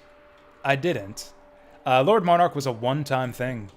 I was just showing it off for the one night. Sadly, it's on you guys to discover the glory of Lord Monarch on your own. if you want to see what happens next in the story. I might do Lord Monarch Online one of these days, like after work or something. Do another like showcase stream. But yeah, thanks for introducing me to that game, by the way. I don't know if maybe you did see. I assume since you're bringing it up that you might have caught a bit of my stream of it yesterday. I discovered Lord Monarch from you tweeting about Lord Monarch Online. And yeah, kind of went down the rabbit hole from there.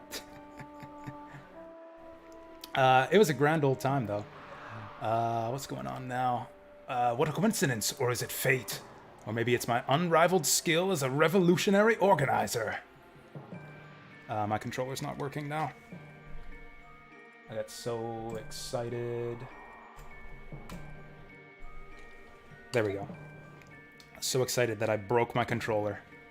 Gripped it too hard or something. That happens to me sometimes. Have you guys ever, like, gripped a controller so hard that you, like, that it, like, cracked on you? That's happened to me once before. Like, I didn't crack the plastic, but, like, it started to, like, break apart at the seams. It happened to me playing Star Ocean when I was a kid. I got so furious at the final boss. With the silver-haired maiden at our side, we will surely win over the people of Dayan. And then, yes, incite scattered rebel movements. And then further, the future of change. Is he touched in the head? Oh my, but... I don't know why that dramatic camera angle cracked me up so... The cinematics in this game, oh my goodness. Fire Emblem stepping up. The cinematic storytelling in this game. Oh my, but yes, I'll beckon to no demand that the vicious scalawags surrender. Perfect. I am a genius. Come, come, my dear maiden, you must meet the prince. I'm actually looking... This is Ashnard's son? I'm looking... Or the prince will be Ashnard's son. I'm looking forward to this. Goddess help me, that man could try the patience of a stone.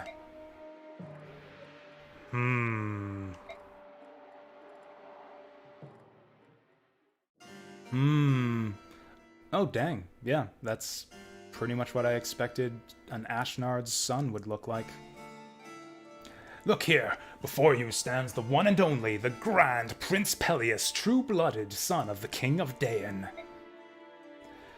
And here we have the consort and queen of Our Lady Ashnard, Lady Almedha.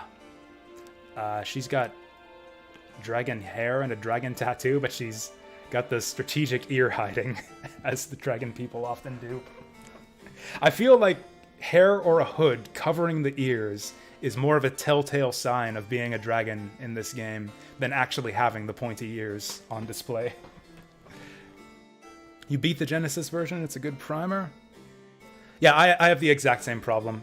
I had the exact same problem with the Genesis version yesterday. I was kind of checking it out for the first time. Some of the map gimmicks, the monster control orb in particular, was really, really stupid. And yeah, the game speed is just too slow. So yeah, I definitely prefer the Windows versions. But yeah, the Genesis version has its own charm. I liked the story. The translators did a great job. The translators did a great job, I think, with the English script. Yeah, super fun and charming. So I liked it for that reason. Oh my goodness, it gets worse. It gets even worse than that. I can scarcely imagine. Although, I saw some neat maps too, like the one that I quit on, like the one that we previewed before I quit the stream. It looked really interesting. Like, you have an ally and like a big enemy, like a big, you know, enemy with a strong start in the center, and you have to defend a third ally from that guy. Like, that's an interesting premise. It's like taking the mechanics of Lord Monarch and actually, like, almost making a Fire Emblem map out of it, where you've got like a story to set up an interesting battle scenario.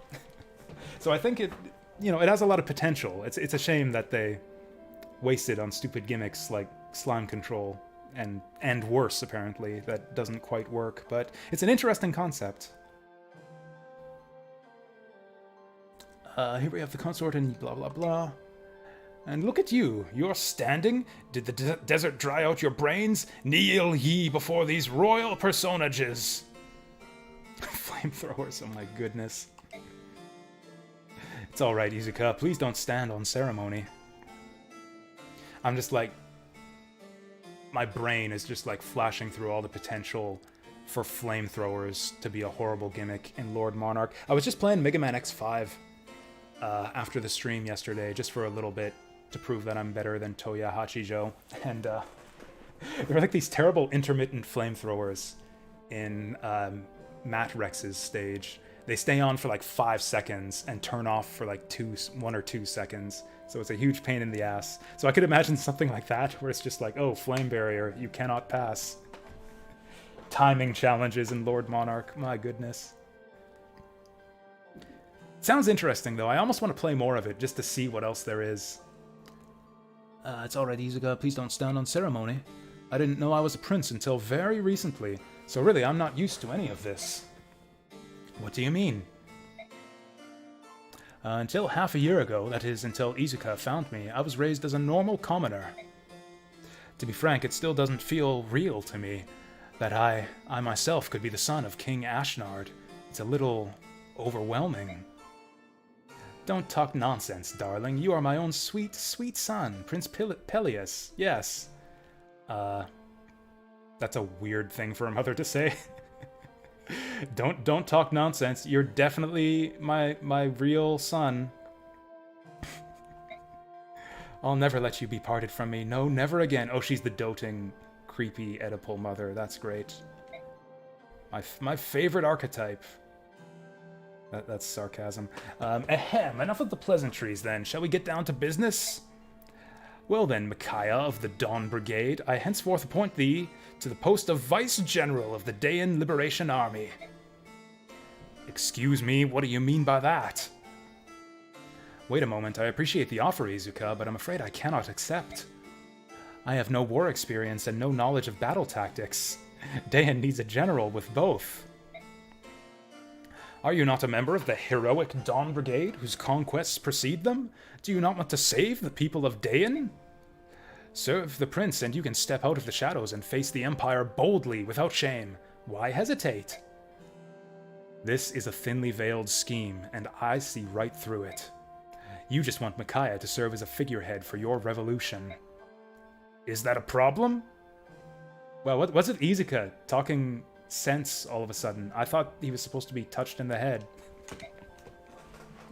Yes, that's a problem. She's not some fancy stoneware for you to set out on display. If you're going to do this, then I cannot sign on. Exactly.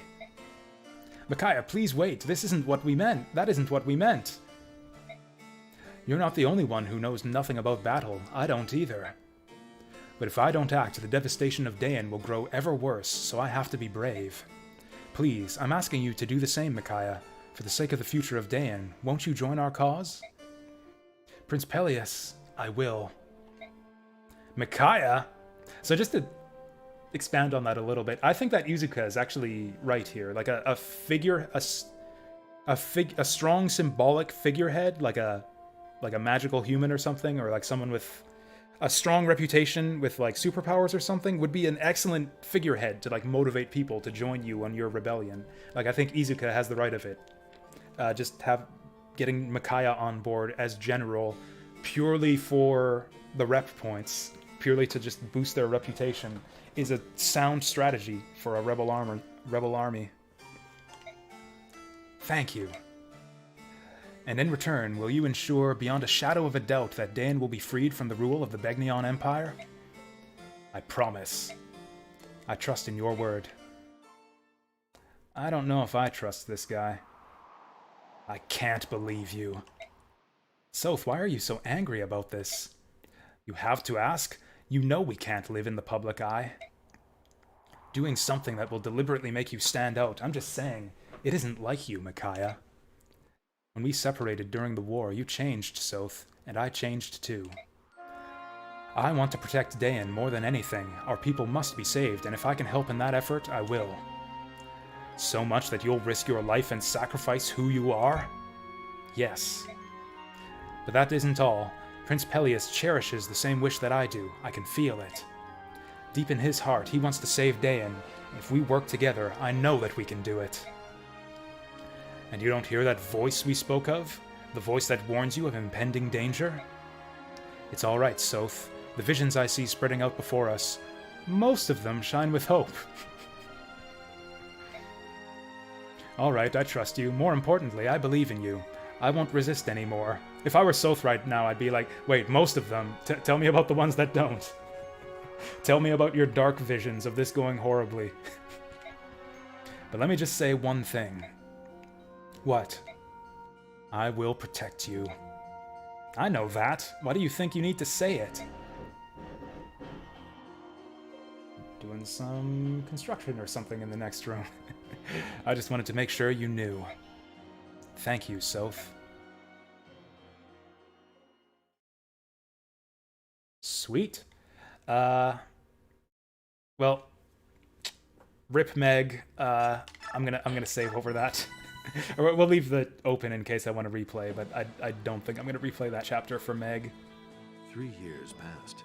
Dayin mustered all of its formidable military might and cut a bloody swath through neighboring Crimea in a sudden invasion. Dayin was defeated, however, and the dreams of its Hey, welcome back, Vince. Ashnard died with him. Welcome you and your chili dogs. Ashnard's son, Peleus, I haven't had a good possesses chili dog in a gentle long time. sincerity that is a bright counterpoint to his late father's violence and duplicity. Ill-suited though he seems for these troubled times, his presence is a welcome sight to Micaiah's. So is he gonna join us? He looks like a light mage, but we have one of those in the party already. Rallying cry for Dayin. At his side is the only person he believes can lead his liberation army, the silver-haired maiden.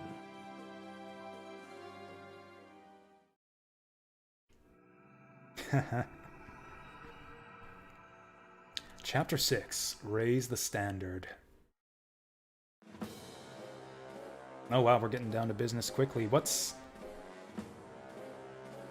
is this place? Why are we here? I feel like we just jumped forward. Let's find out. Assembling is forbidden. All violators will be punished immediately. Assembling? We were just talking around the well. What do you think assembling means? Silence! No excuses. Oh shit. That's what you get. That's what you get for chatting around the water cooler. Outside of the designated break hours. Yeah! Can I really have just seen that? I mean, not with your eyes closed like that. She's cute. Lady Fiona, the self-proclaimed Liberation Army, is on the march. Marado's army has been ordered to deploy with us.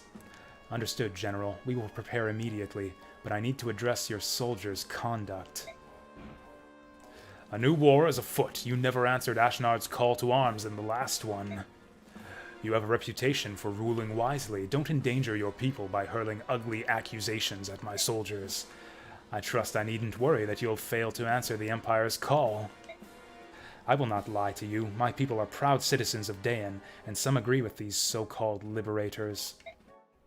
However, I will not lead my people into danger over ridiculous rumors of some unknown orphan prince.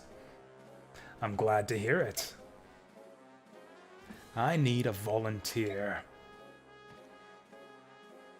Follow that woman's every move. I trust her no farther than I can throw her. There's no throwing in Fire Emblem games. Gotta play Disgaea for that shit. I wonder if any Disgaea character has ever used the phrase, "Can't trust him farther than I can throw him." Because you can throw people pretty damn far in Disgaea, like 6 panels. For some of the bigger characters. Well, the rumors that my operatives started have spread like wildfire all throughout Dayin. Late King Ashnard's orphan surfaces. Silver-haired maiden at Prince Peleus's side. I can't read all of a sudden. I'm picturing Izuka with like a J. Jonah Jameson voice right now. Late King Ashnard's orphan surfaces. Silver-haired maiden at Prince Peleus's side. Now that we have the people's attentions, we snag their hearts. We'll just... that it doesn't fit his portrait. We'll just extol the savior, fan the rebellion, go to battle, and conquer the enemy in a blaze of glory. Do we have sufficient forces to arouse said rebellion and achieve victory? You let me worry about that. This highly sophisticated strategizing is beyond your young minds. Worry not, my prince. Shit. I hate it when they do that, when they stop the text scrolling midway through the dialogue box. Whatever, he spoke really fast and we didn't hear him. Gather round, all of you. Hear my plan for our next strike. If the Liberation Army attacks any of these places, we are assured of an absolute victory. Masterful as always, Izuka. It's good to know I can count on you. First, we'll target Tel Rega. It borders the frontier. Begnion's hold is shaky and resentment runs high. No, Tel Rega is no good. What was that? On what grounds are my decisions being questioned by this child? The timing is wrong. Because of the rains, we won't be able to advance well, let alone fight. It's true. I'm from Tel Rega, and I remember well the landslides and floods that come every spring. That happened in Path of Radiance. The mountain road leading to that particular work camp is notoriously dangerous. Well, what? Impossible. My strategy is flawless. Perfect, even. Humph. I never... Micaiah, where do you think we should attack? Terran. We'll have better luck in Terran. Terran too lies in the mountains, but in the arid northern region where weather is unpredictable. Micaiah, you're amazing! I count my blessings to have you as a vice-general. You give me hope. Lady Micaiah, a few outsiders know of the landslides in Tel Rega. Have you been there before? Micaiah is a powerful seer. We in the Dawn Brigade owe our lives and our freedom to her abilities.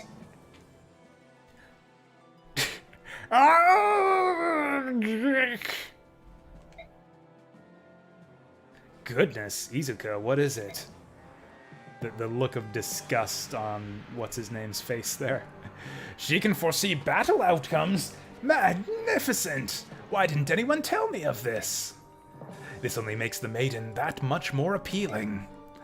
Let us just be honest here. My foresight in decreeing her vice-general was wondrous, nay, genius. Excellent. Well then, yes, all bow to the maiden's vision. Let's leave the camp and make for Terran. Let's not leave camp. Let's camp for a little bit before we leave camp. How much bonus XP did we get on that last one? Ooh, 400 this time. Moving up in the world. We can get almost one whole level out of that. Woo. Man, I'm disappointed that they nerfed bonus XP in this game. I see why they did it, but I'm still kind of disappointed. It kind of defeats the purpose. Like, it feels like bonus XP was too good in Path of Radiance, but, like, it's too nerfed in this game. Also, yeah, who's all joining us? Oh, shit. They actually gave us Toro Neo. He's actually on board. I was so sure when I saw his stats that they weren't going to let us have him. And there he is. He's got Resolve and Shove, but Resolve only procs at 20% HP in this game, so it's worthless. Jill is back! Oh my goodness. Looking a little bit weaker than she was in Path of Radiance, sadly. I'm not 100% sure how, like, carryover bonuses work in this game. Like, obviously she doesn't inherit her endgame stats from Path of Radiance. I think the way I read it somewhere on the internet was that, like, for every stat that you capped in Path of Radiance, returning characters in Radiant Dawn will get, like, a small bonus. It's like, if you cap a stat, you get, like, a +2 bonus to their starting stats when they come back in Radiant Dawn. Something like that. It's fine. That just means we get all the fun of training her up again. Also, she's an early joiner in this game. Like, honestly, the only reason she wasn't MVP in, like, our #1 MVP in Path of Radiance was because she joined after some of the other characters that we also used heavily. If we had had her from, like, Chapter 1, she would have been, like, more MVP than Ike. And we got Z-Hark. I never used this guy at all in Path of Radiance. Maybe we could give him a shot here. He's got Adept and Crit 10. Did he have Adept in Path of Radiance? Yeah, I think it was... What was it? It was Ike number 1, Marcia number 2, Jill number 3.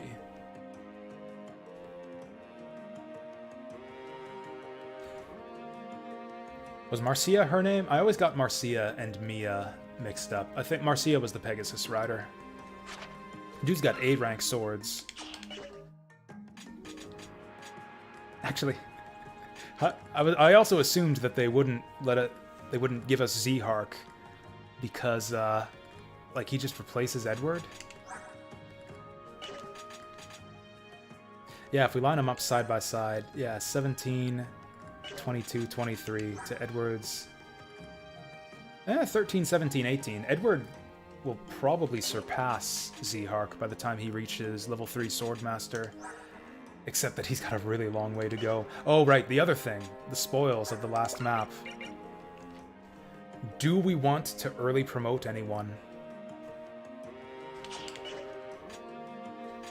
So yeah, I wasted my Master Seal in Path of Radiance. I wasted my first one because I didn't understand how promotions worked. I thought you needed it to promote. But yeah, now that we know that that's not the case, is there anyone we want to early promote here? Probably Laura. Because, yeah, once again, priests seem to level extremely slowly in this game. Like, it's going to be forever before she reaches 20. So I think I'm just going to give her that Master Seal. And she'll just pop that as soon as she hits level 10. Also, the shops actually just sell light tomes in this game, so we'll be able to get her armed immediately. What else are we gonna do? I should probably wait for the next map.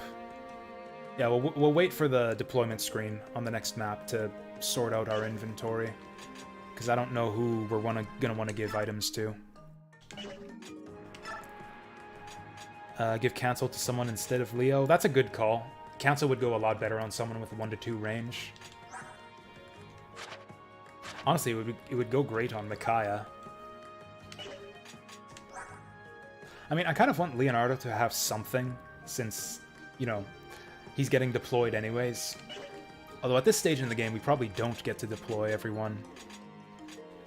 In which case, yeah, I'd say Leo's on the bench.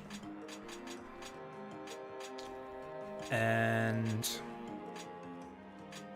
probably Toro Neo is on the bench, just because I don't think we need him. We'll see. We'll see. Let's do info.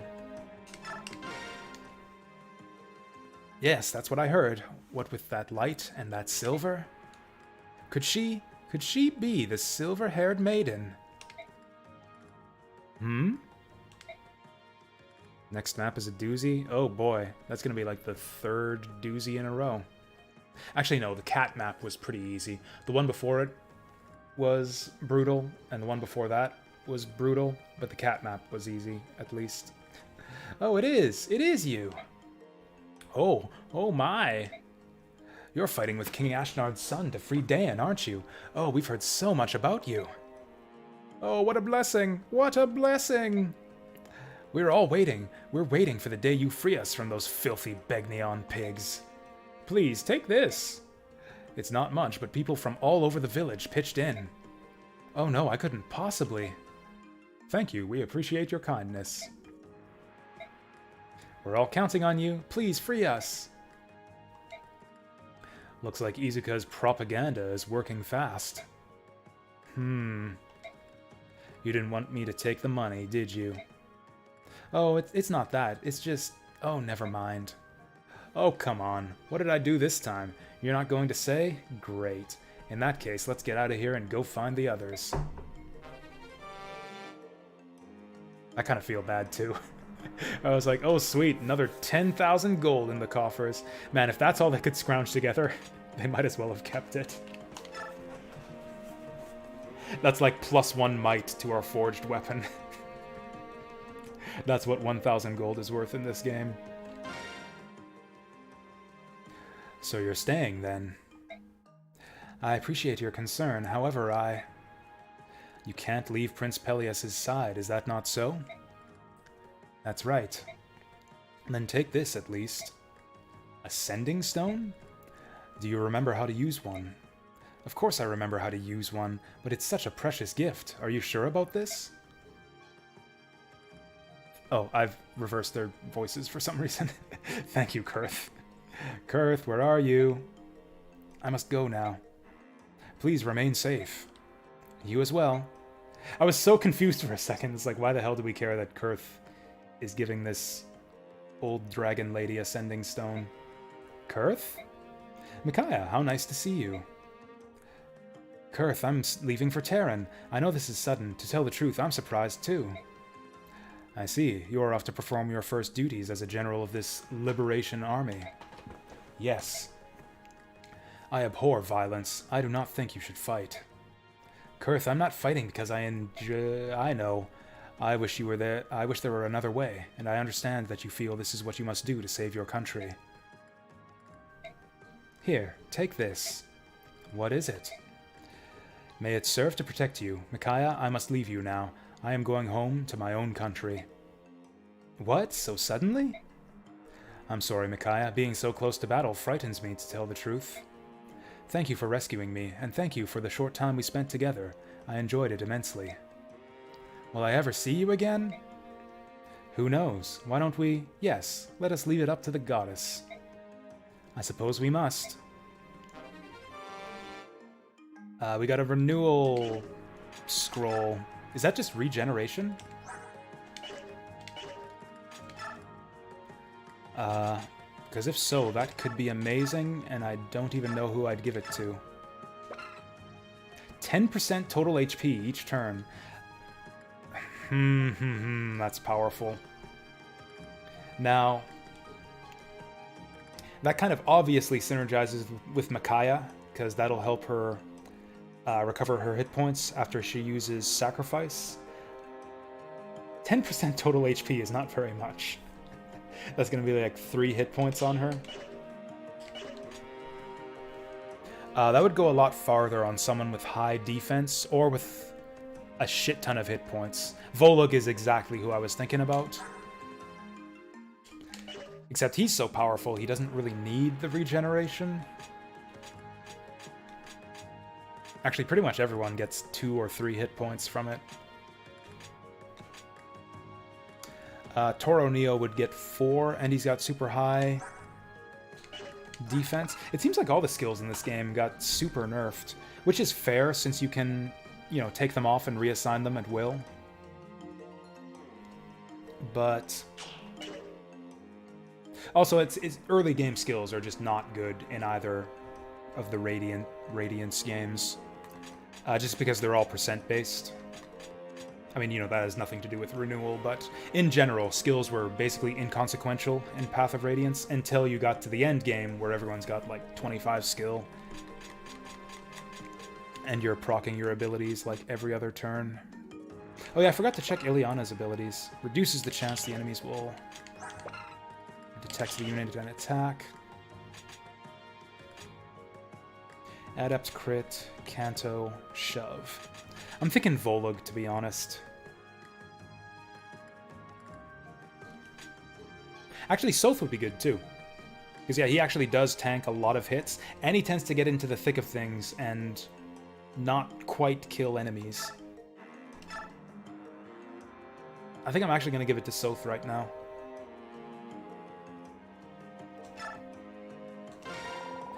Yeah, he gets 4 hit points. He has super high super high defense, so every hit point goes a long way on him. And he tends to tank a lot of hits. And he tends to run out into the middle of battle because he likes to steal shit.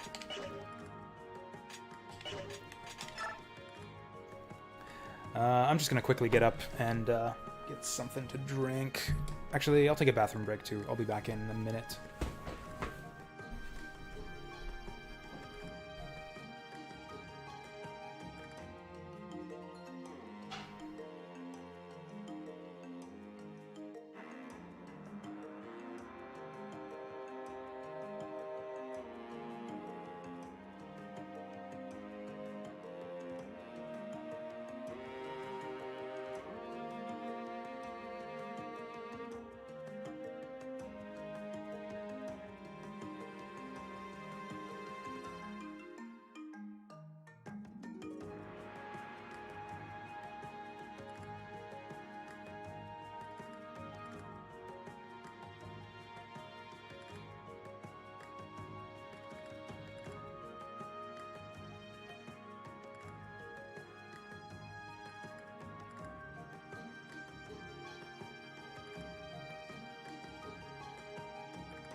I remembered something when I was taking my bathroom break. Right.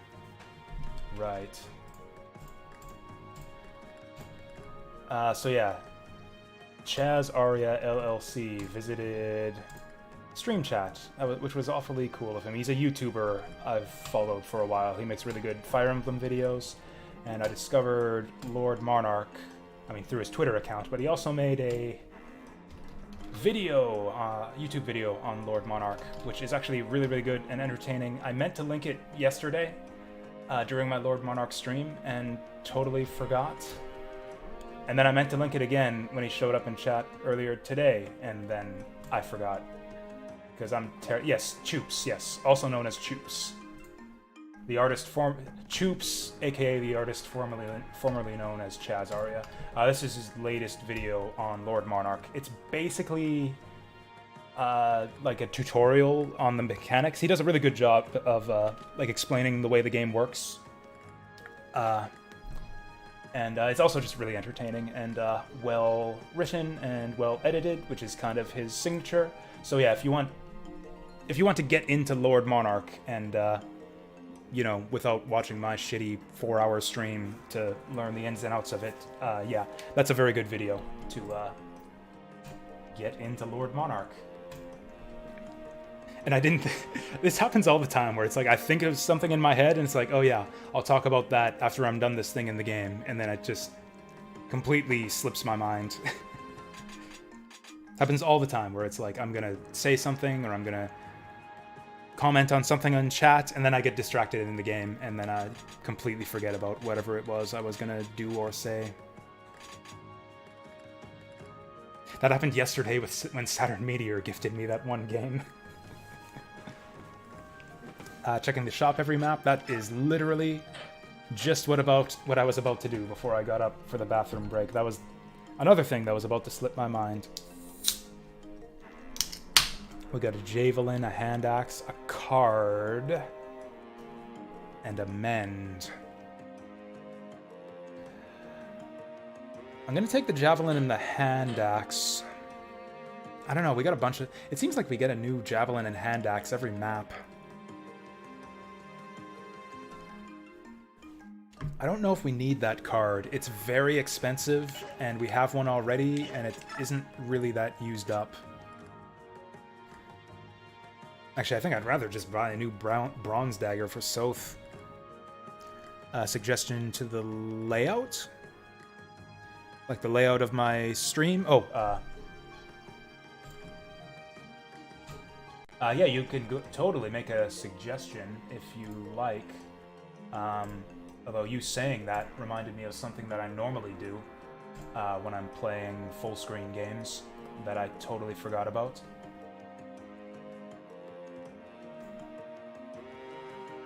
Swap cam with text.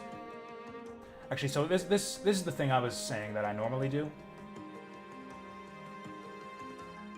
Oh wait, is my camera covering something up that you guys want to see? I didn't consider that. I'm so bad about considering my stream layout for games. For most games it works like this, with just cam in one corner and chat in the other. I can do that. That's no problem. Text goes over there. That's not text. Where is text? Where is any of this? God, guys, I can't find my stream chat. There we go. And get that on the right side. Yeah. Does anyone have any objections? I wasn't paying attention to like where the. Oh, so yeah. I guess my camera was covering up like unit stats. Yeah, that's no good. Good suggestion. Thank you for that, Vince. But yeah, the other thing I forgot to do was I forgot to change the stream chat to auto fade, which is what I normally have it set up to fade away after like 25 seconds of inactivity. And I forgot to do that at the start of this stream. Okay, so before we before we go buying our deals, let's look at everyone's inventory and see if there's anything we really, really want to buy. Like, we really, really want a new bronze dagger for Soth, for example. So let's buy that. If we can. Ooh, bronze knife or bronze dagger. Ooh, that's got 1-2 range. Damn. The bronze dagger's a lot cheaper, though.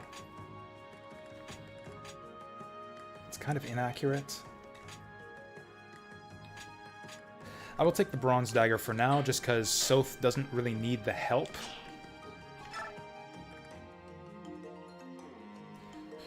Man, having him being able to attack from range would be really good, though.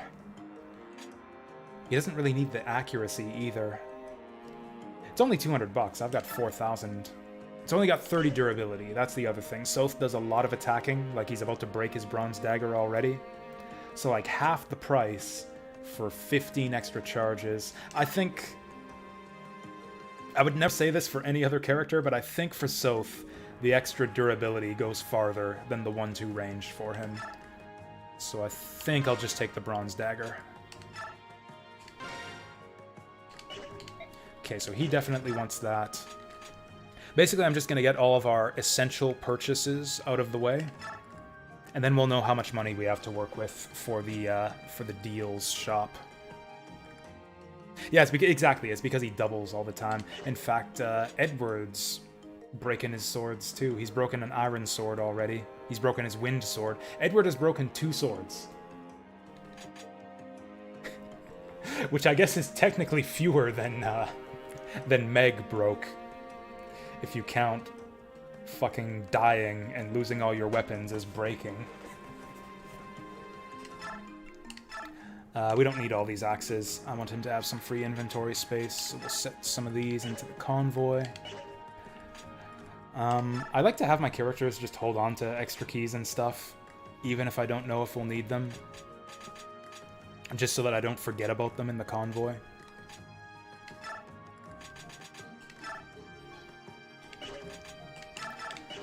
Man, herbs seem rarer than vulneraries in this game. Which is kind of weird. Yeah, we'll have to sort out Jill's inventory. Yeah, what is it with... Like, all of our units are, like, allergic to iron axes or something. None of our axe guys so far have started with an iron axe. I'm tempted to get that iron longbow out of Leo's inventory. Solely to avoid a fiasco like on the last map, where I, like, accidentally forget to unequip it or something. Edward needs a new sword. He doesn't need it, but he could use it.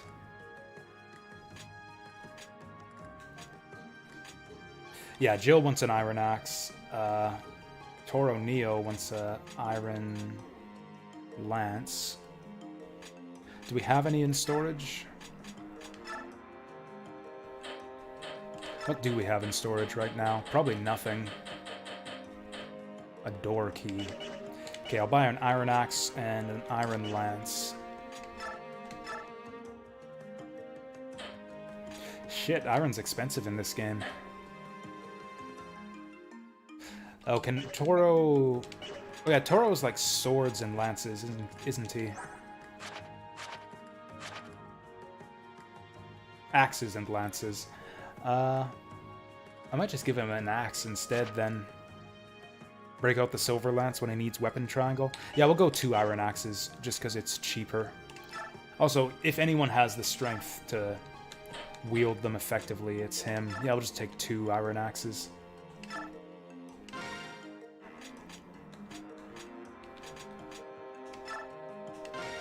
Man, axes seem good in the Radiance games. We had a ton of people using axes in Path of Radiance, too.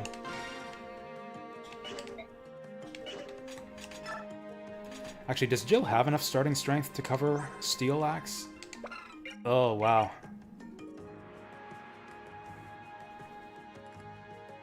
I think that's exactly what we'll do. I mean, I've bought him the Iron Axe already. I mean, the main thing is I don't want Toro Neo getting kills.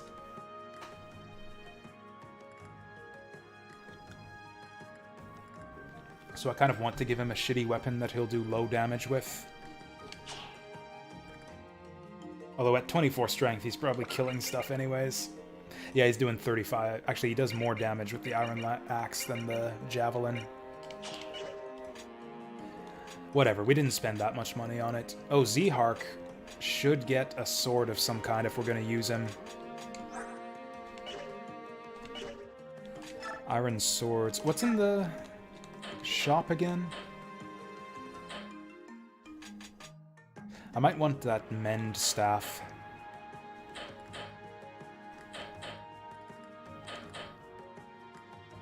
Actually, I don't think I do. It's only 200 more than the heal staff, which is a good deal, but again, it has half as many charges.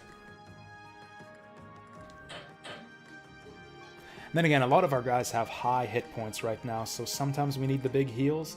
That'll probably give Laura extra XP as well. I'm gonna take it.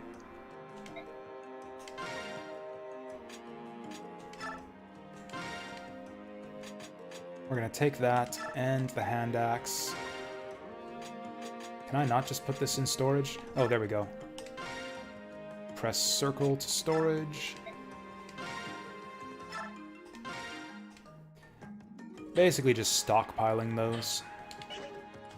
I kind of want a heal staff, but I might not need it.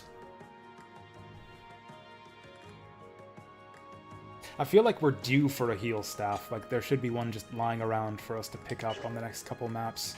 Oh yeah, an iron sword, I think, is more important for us right now.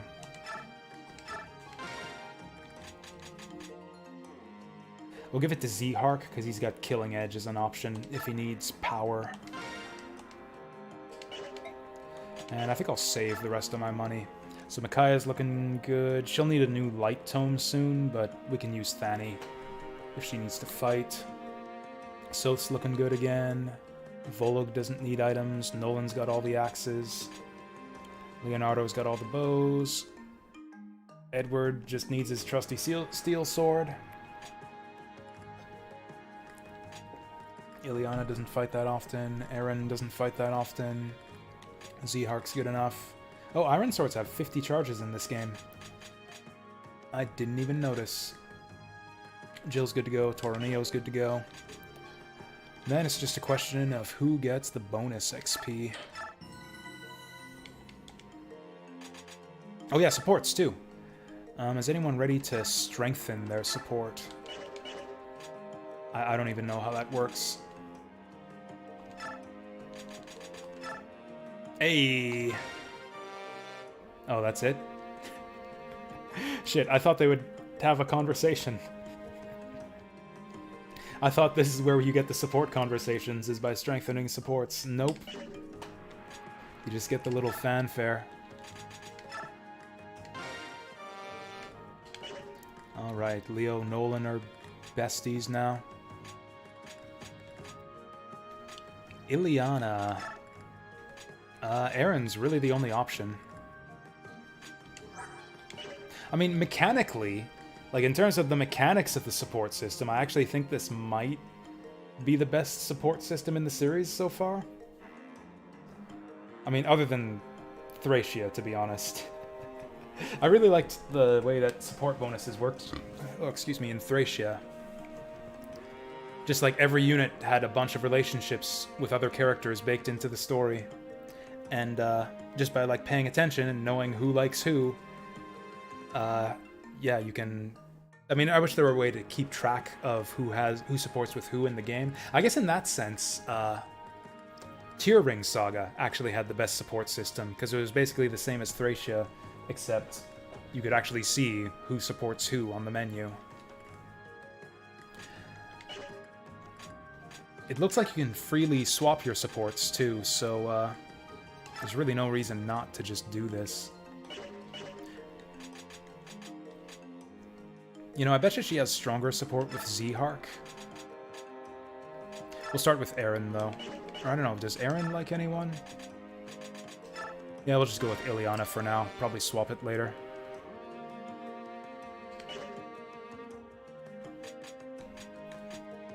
Interesting. So both of them have B rank support, but they get different bonuses. I wonder if that's based on like the types of the units, or just based on how much the units like each other.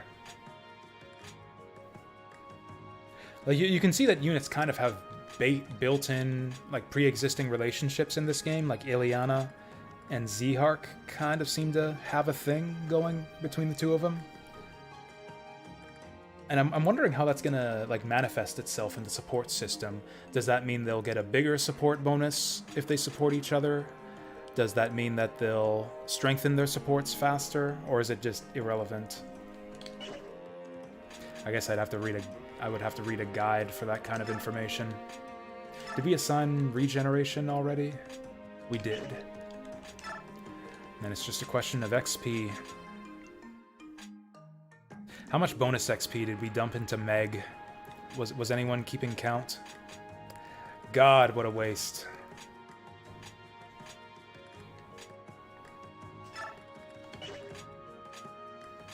I'm actually going to wait. I'm going to wait until we see the next map so we know who we're actually using, and then I'll choose who to give bonus XP to.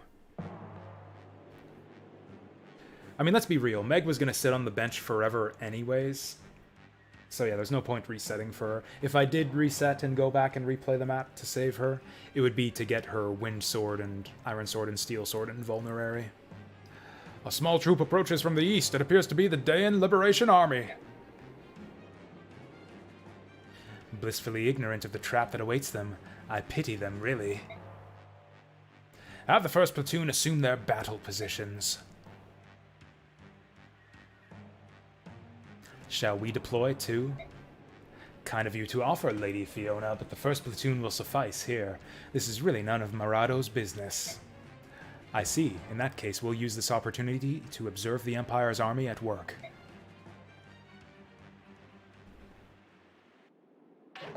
Oh wow, that was fast. They really don't waste a lot of time, like, setting up the situation for each battle. It's just like, we're attacking here. Here are your enemies. Get at it.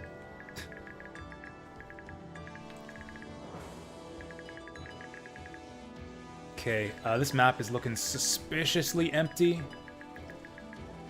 Like, what is the point of these ledges? I can guarantee you we're gonna see, like, flyers or ballistas or some bullshit pop up on these ledges. Can we climb up there? No. Or it could be that they're just obstacles for you to walk around. Okay, so how many deployment slots do we have? 12 of 13. So if Meg hadn't died, we'd be putting 2 units on the bench here.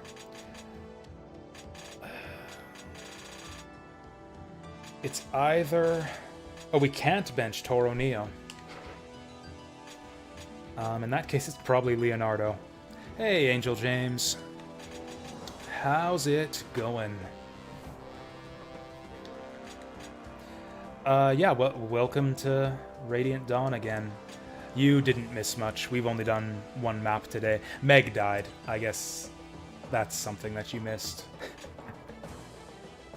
Here for an hour? Okay, I'll do my best to not waste your time and get some shit done in an hour. Oh, select 1 more. Oh, so we do field everyone. Okay, so no one's getting benched. We could even field Meg if she weren't dead.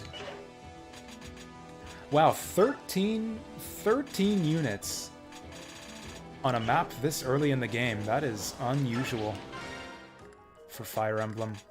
I don't think, not since, like, Fire Emblem 1 have I seen a Fire Emblem game that dumps this many deployable units on you this quickly.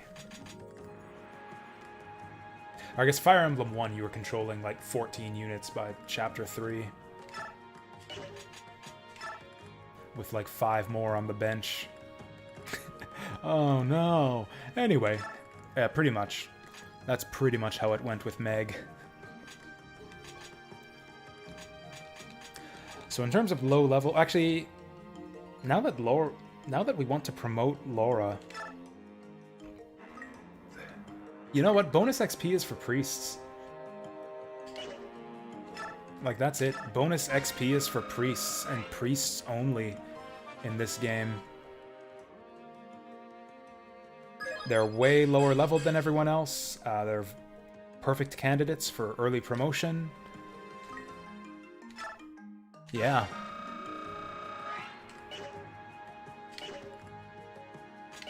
Okay, so that's that. And yeah, we don't have to worry about who's getting benched. Okay, in terms of repositioning, I hate that they don't let you reposition force-deployed units, but oh well. Okay, so Laura goes in the back. Armor Boy's on the front. Yeah, Nolan's the closest thing we've got to an Armor Boy in this game. I mean, Toro Neo, but we can't choose where he gets deployed to. I thought I saw a ballista in that cutscene. I wonder if that was meant to be just like a random piece of military equipment, like lying inside the enemy base, or if that was like a hint of things to come.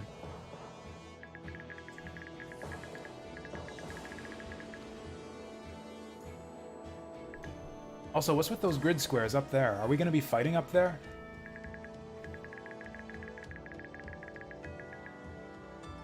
I guess we must. Yeah, this game doesn't actually show the grid for space, like it doesn't display the grid for places you can't move to. Like, the grid displays the borders of the map. So, yeah, it looks like we're probably going to be going through this gate at some point on this map. This one might be a multi-parter. Not that that's going to change our strategy or anything. I think I'm actually going to put Jill in the rear, just because she'll have no difficulty charging up to the front. And I guess... Oh yeah, let's think of supports. Aaron is supporting with Ileana now. Edward and Laura are supporting. And Nolan, Leo. I might actually do it...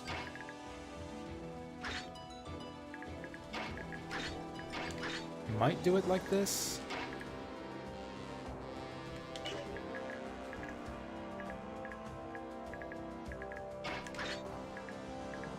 Maybe? I don't know, do I really care about the support that much? I kind of do, because the extra accuracy helps Nolan a lot. Oh, he gets 0 accuracy. He gets 0 accuracy from that support. Let's try this. It probably doesn't make a big deal. This will likely be a long map. I forgot to save. Okay. I'm sorry, guys. I'm gonna cheat. I'm gonna cheat right in front of all of you right now. Battle save so that we don't have to redo our setup. I have been avoiding battle saves so far. I just think it's cheesy. Like, it's fine in a game like Fire Emblem 4 to be able to save every turn, because that game has epically long maps, and it would just be a horrible slog if you had to restart from the beginning all the time. So, like, maybe once we start seeing like, really long maps in the late game, we'll start abusing battle saves, or at least, you know, giving myself a checkpoint in the middle of the map. Hey, Leo's got a bonus here.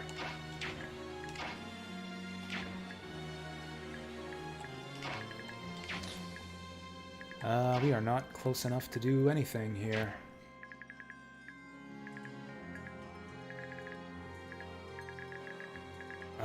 Aaron might be good for it here, except he's got weapon triangle disadvantage. So this probably isn't even a good attack. Oh, he does in 2 hits. Yeah, that's a no. Oh, there's bushes here, too. We could set him up in the bushes. But I think we'll just... Oh, hey. Soth in the bush. Oh, wait. Before we do anything, let's actually check what the enemy has. Just check for, like, important weapons or stealables. Oh yeah, also, we don't have to keep Jill away from bows. We have to keep her away from thunder tomes. Okay, that's good to know about. Oh, this guy's not even a boss. Yeah, this map's gonna be a multi-parter, for sure. Boy, do I wish I could steal that out of his hands.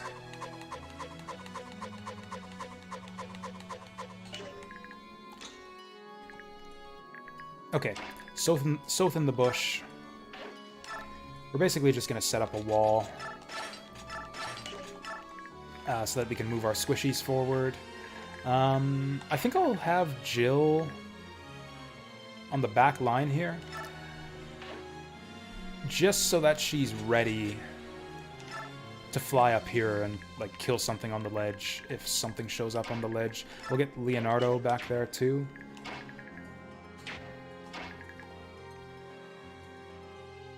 We'll get Toro Neo to stand forward a bit, because he's good for it.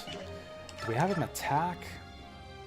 I think we're just going to use the Iron Axe, both for weapon triangle and to avoid kills. We'll get Nolan here just because of weapon triangle. Also, Nolan should be able to survive more than 2 hits. God willing. Okay. Okay, so that blocks those guys off. Aaron supports with Ileana now. 1, 2, 3, so I guess we'll get him here. I'm just assuming that support is 3 range in this game, same as previous ones. Okay, should have done the Javelin. At least he has good biorhythm right now. I guess we'll get Micaiah up here for support with... Ooh. Okay, no hand axes. Micaiah's fine here. Although I might rather have Edward there. Oh, Edward can go this far.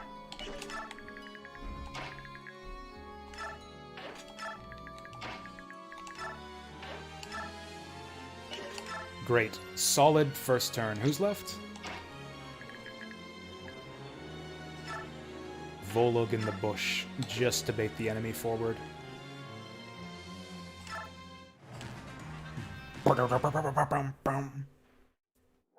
This is exactly what we wanted. I put him here precisely so that he would get the archer to charge forward on him.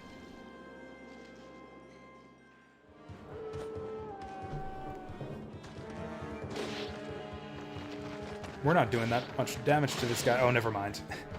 I was reading the numbers backwards again.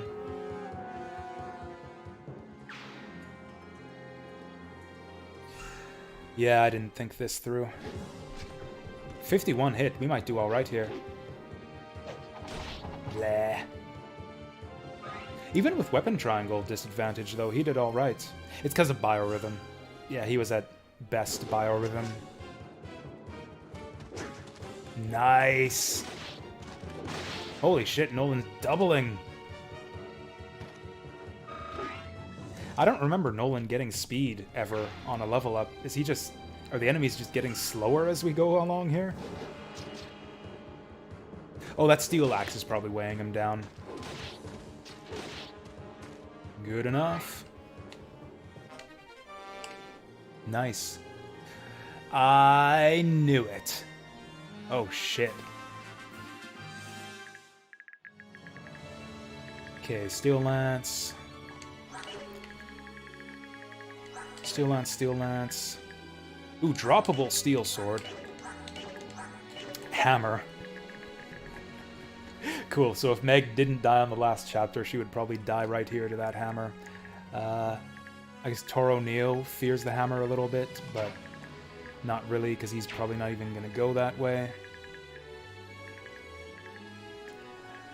Gosh, do I wish I had a second healer.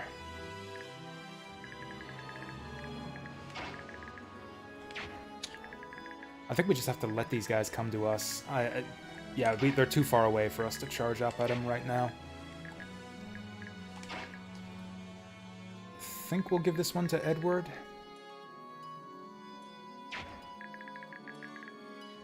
kind of want everyone to charge the center so that we're in position to take out those Pegasus riders right away. I think we'll have one group split off towards the center and a small group to hold this choke point right here. Yeah, we got a thicket too. Do I have anyone who can damage this guy? 15.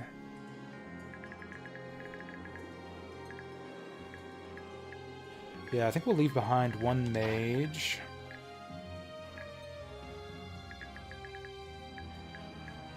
These guys are all sword users other than the hammer guy, so I think Aaron's actually good for it here.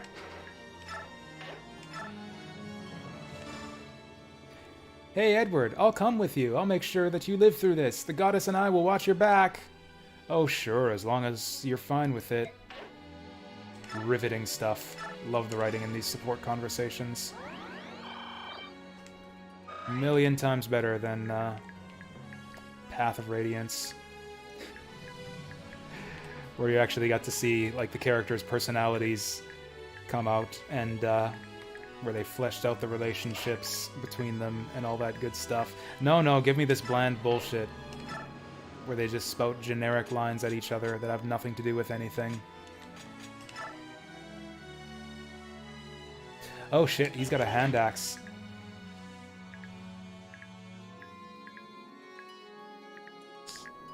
Huh. Well, that's not good. How accurate? So I want Aaron to... No, Aaron needs to heal himself now. How do we do this? Okay, for starters, we need to move some of these guys out of here. They're clogging up the works. Okay, so if Laura's here, Edward should probably stick somewhere nearby her. 1, 2, 3.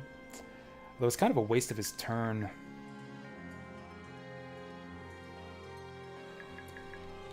To just take out this guy who's got 11 hit points. Well, that solves that problem. 13 hit too? Okay, yeah, this is too perfect.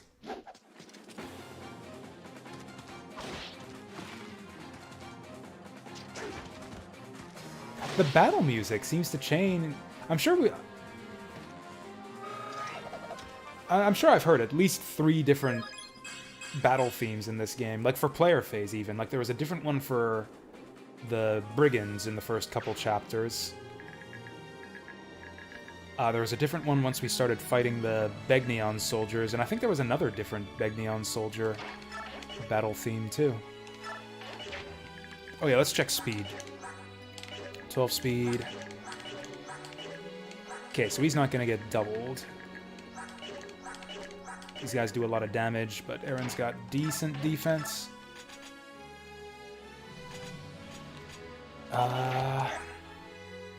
Yeah, he's not getting doubled with the minus.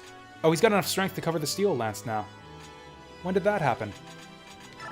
Alright, we'll take that steel lance.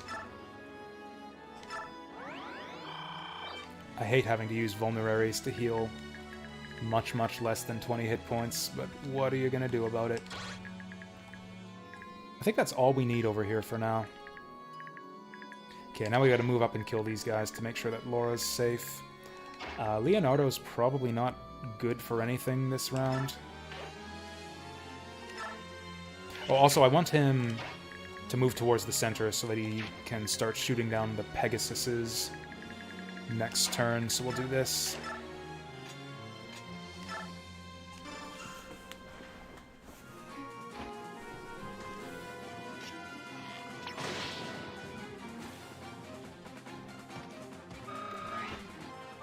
Hey. Strength, strength, strength. Defense is alright too, I guess. He didn't get speed either. All of my guys are getting speed screwed. I don't know if anyone's in position to get this guy. He's in the bush too. I guess Toro Neo could do it. Jill could do it. Soth could do it. All of my super high level guys could get that guy.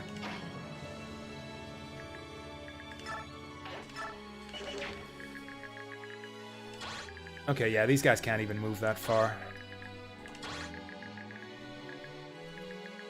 Yeah, this should be easy. 8 damage, 10 damage.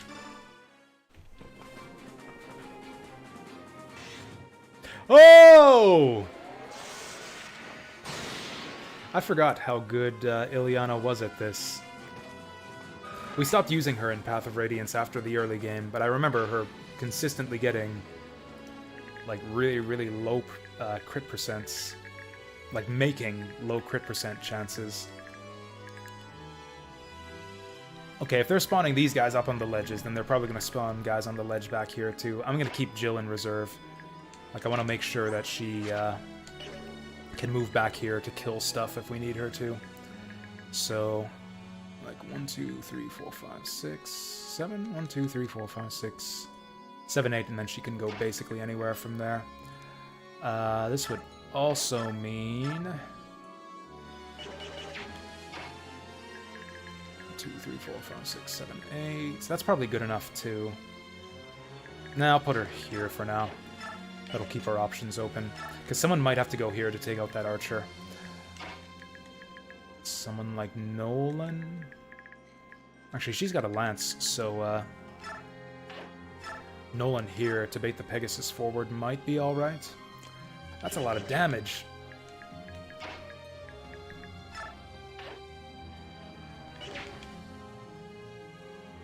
Oh, hey Deep Fry.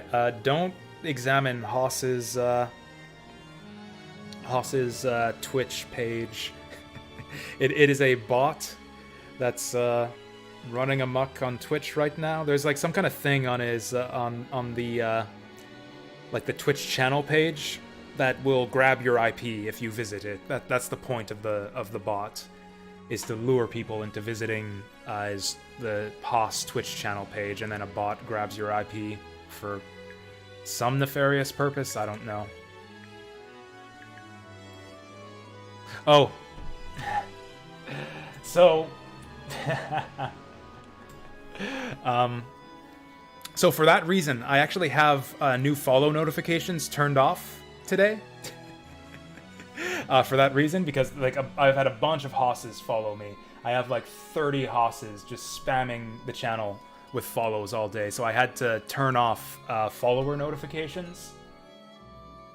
And for that reason, I completely missed it earlier when Chazaria LLC followed me an hour ago.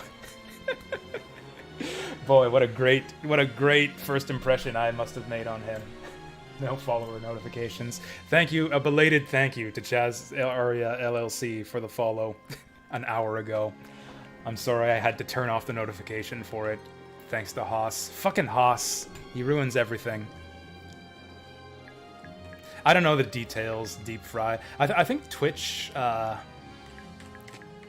they've been sending out like official Twitch emails and like notifications and stuff, warning people about the Haas thing that might have the details, but I don't know exactly what happens.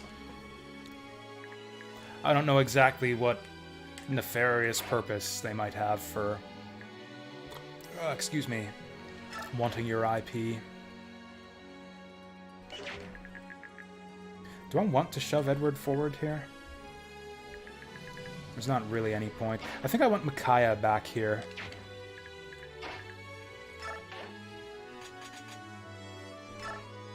Because, yeah, she'll be helpful for taking out the armor knights. This is actually a lot of stuff to get through. Aaron's not going to be able to manage that on him by himself. I think we'll get Nolan back here, too. Although he's got weapon triangle disadvantage. You know what? Let's go all out. Friggin' Toro Neo. Toro Neo will get her done. Oh yeah, I still don't have someone to kill this guy. We will get... We'll just get Volug to do it. There, 100%. Problem solved. Okay, God willing. We haven't had any new We haven't had any new Hosses follow us in over an hour, so I'm going to tentatively turn Twitch alerts back on.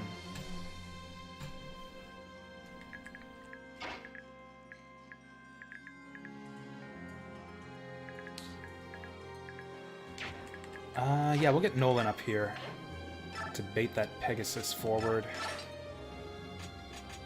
Still doesn't have the strength for the steel axe.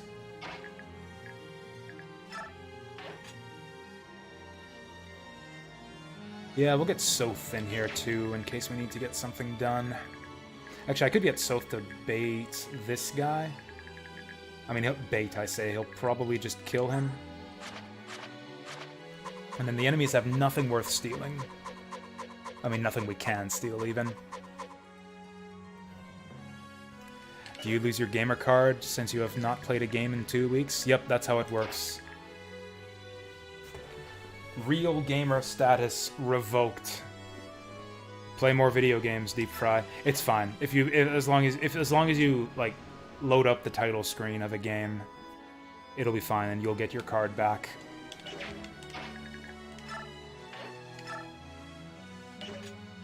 I'm just gonna do it. I'm just gonna put him there. We'll get Z-Hark up here too.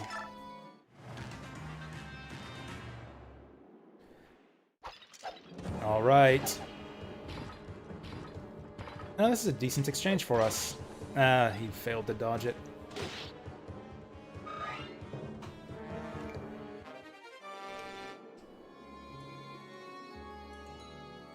Man, I don't know if we're just getting speed screwed, or if speed growths in general in this game are insanely low, but, like, almost nobody can double the enemy in this game.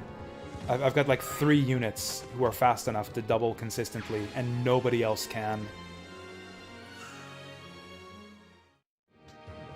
If you were to play a game, Deep Fry, what would you play? Didn't you say you were playing board games earlier? That counts. Board games count.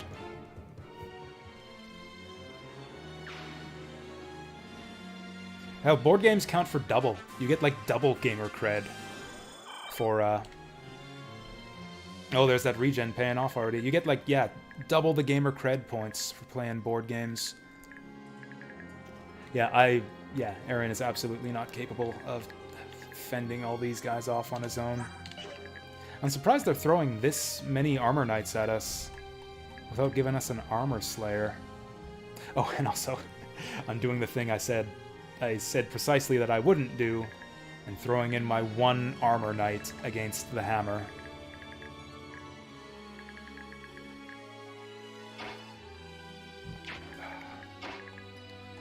Micaiah's got effective damage, so as long as we can take out the rest of these guys, we should be good.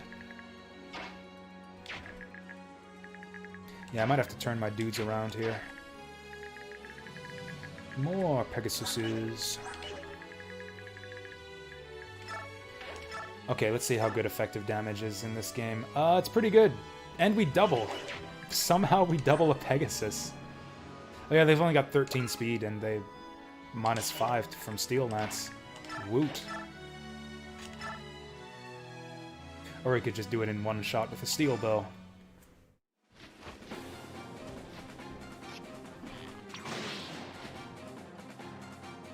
Big damage. Oh, that was a lady soldier. It looks like, just based on the armor. I guess Pegasus riders always have to be lady people in Fire Emblem for some reason. I think it's part of the lore.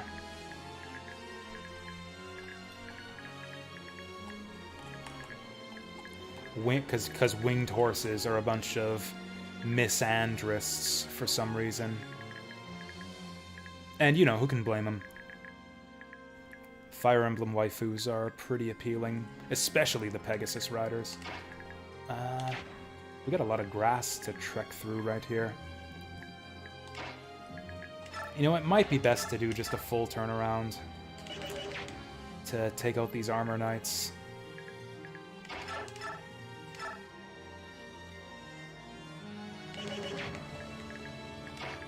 Like, we can one-shot them with Fanny. So all I have to do is finish off this one.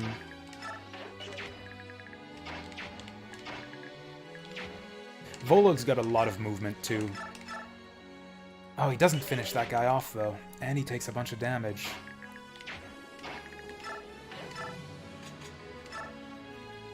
So that's a really bad exchange for Jill.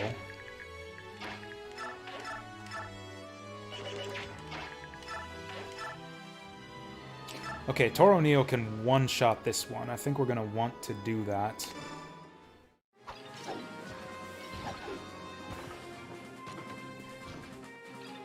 Classy silver armor there. He looks like a Dark Souls enemy.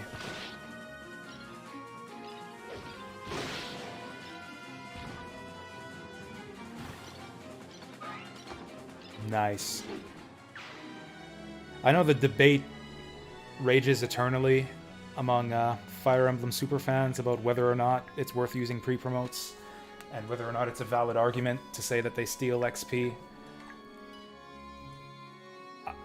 The consensus right now seems to be that, yeah, stealing XP is a bullshit argument. I think I disagree. It just feels so bad to see, like, to get a kill and see your Silver General go up by 1 experience point. Just like, man, that could have been like 40 experience points on a person we're training up.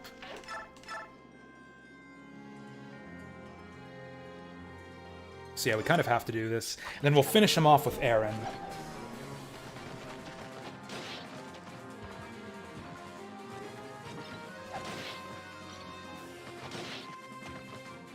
Use them if they're cute girls.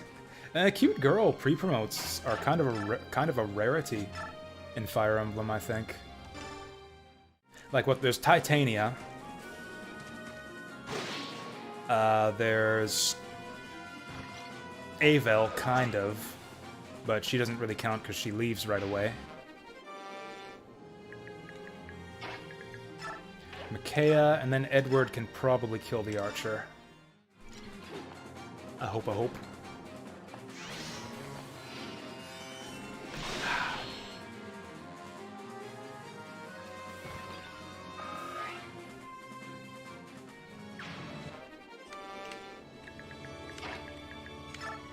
Actually, maybe Jill can do it, because I want Jill back here anyways to guard the ledge.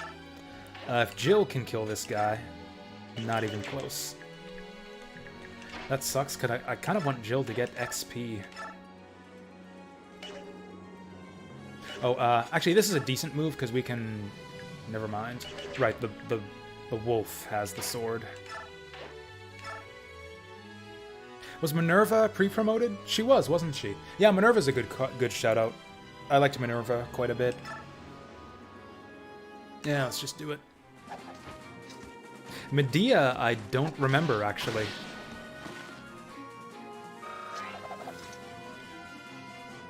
Was she like a crappy paladin or something? Fire Emblem 1 had a few of those.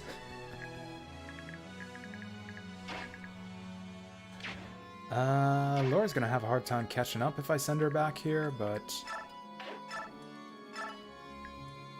kind of feel like I don't have much of a choice.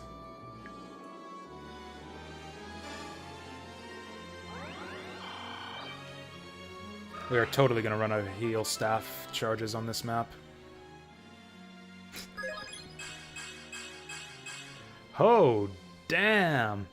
Female paladin with meh stats. Yep, sounds like a Fire Emblem 1 pre-promote.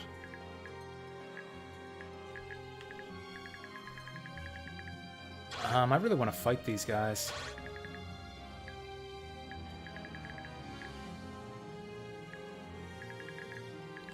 Okay.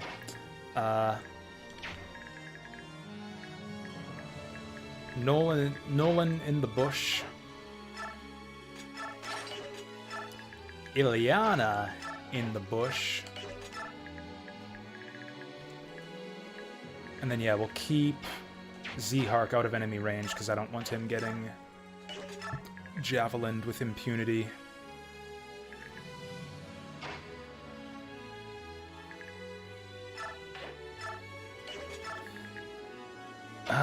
Now we have to make a choice about Jill.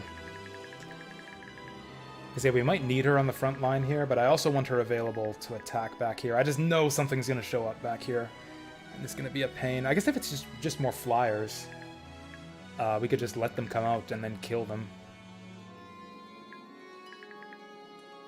No, I'm sure some bullshit's going to pop out back there. We'll keep Jill back for now.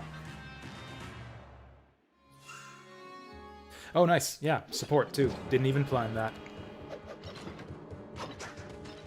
That dodge on the support is really paying off. I mean, the bushes, too, are paying off. Is Nolan the second fastest person in my army next to Edward? That's ridiculous. He's the only other person who's doubling consistently. I fucking knew it! Laura might be screwed now. 1, 2, 3. 51 because we're attacking uphill. Ooh. I can't longbow these guys though, so... Yeah, Leonardo's not good for anything else right now. As established earlier, their support does not improve their hit at all. So let's just go for it.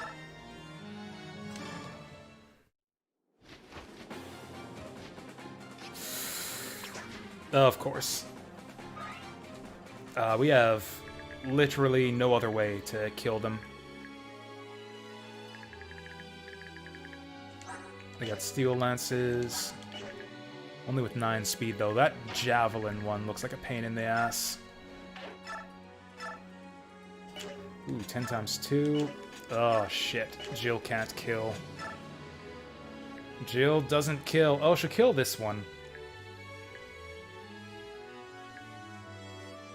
Also, the javelin's super inaccurate and doesn't even do that much damage. I mean, this is a kill. A kill on one is better than... Nice! Man, I can't wait till we get our own Pegasus. That spear spin was badass. Also, this is new, I think. Look at that, we got aerial combat here. Both of them are just flying in the air. That's so cool. Have they ever done that before? With Flyer v Combat, Flyer v Flyer combat in Fire Emblem? I think the past games have always done the stupid thing where they land, they start out on the ground, then fly up and dive. That's awesome. That's some attention to detail right there, is what that is. I think we'll just rescue Laura. Because, yeah, Laura will die.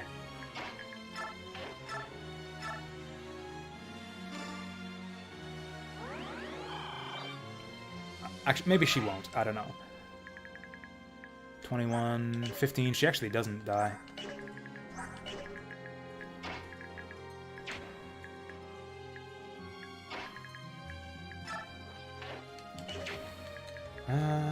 Most important units moving up first.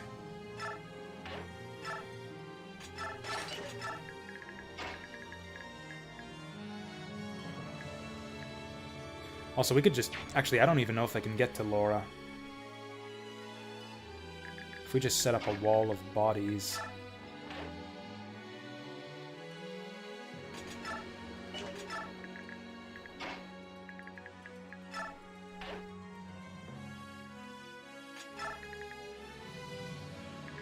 Oh, they can fly over this tree. I would not have expected that. Yeah, they can just swoop over the tree. Yeah, there's no shoving Laura out of the way, so we'll just rescue her. Good enough. Now, how do we kill these guys?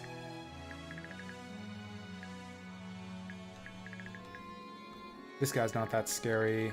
This guy can't really reach. We've only got 4 units left, so we're not going to get 4 kills with 4 units. Or are we? Or are we?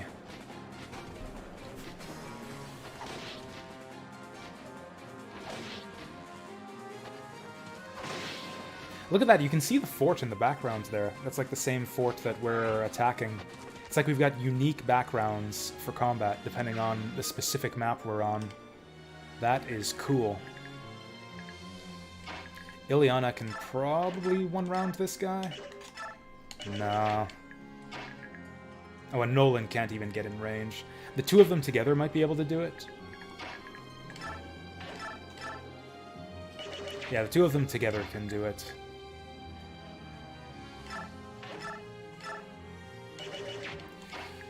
Hand axe charges.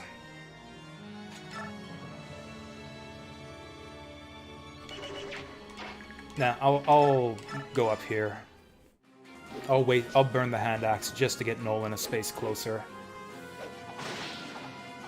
Because I think we're about to get charged by a bunch of mages this turn. Now, moving Ileana first here is kind of the smart play.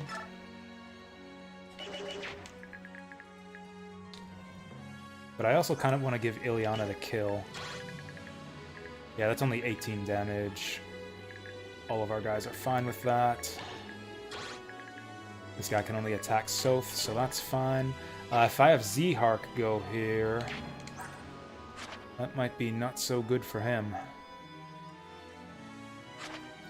I might go Killer Sword here to get the Adept Killer Sword so that he can defend himself if the Pegasus goes for him. I mean, that also means he'll probably kill this guy. In which case, okay, if we're gonna kill him, then yeah, we might as well have Ileana get things started here. I'll do this for the extra 5% hit. You gotta be kidding me. You suck, Ileana. That would have been worth a level up, too. Fuck, that's really bad. That's really, really bad. Now I kind of need to kill him. One crit will do it. We get 2 shots at 42%. He hits me for 9. Then he hits me for 9 on enemy phase, again, potentially. And then I have 12 hit points. 18. Minus 13 defense. So, that's a lot of ifs. Like, if I miss the crit, and he hits me, and hits me again, and this guy hits me, and this guy hits me, then we die. I don't think... Oh yeah, we've got Adept on enemy phase, too. Even if we miss, we've got Adept on enemy phase. So we would have to, like, miss our counterattacks, or not get crits. Okay, we missed the crits. This is really bad. Okay, good. They're going for Soth.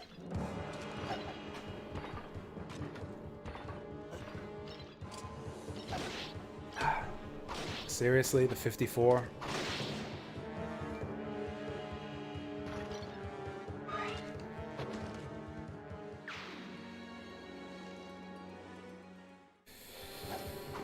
Oh, 32%. We're fine.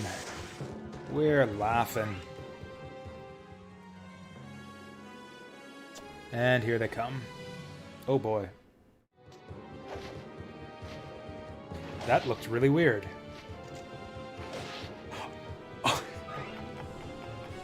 Fucking longbow.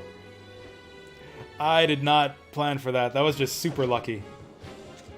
Super, super lucky that we survived that. Holy shit.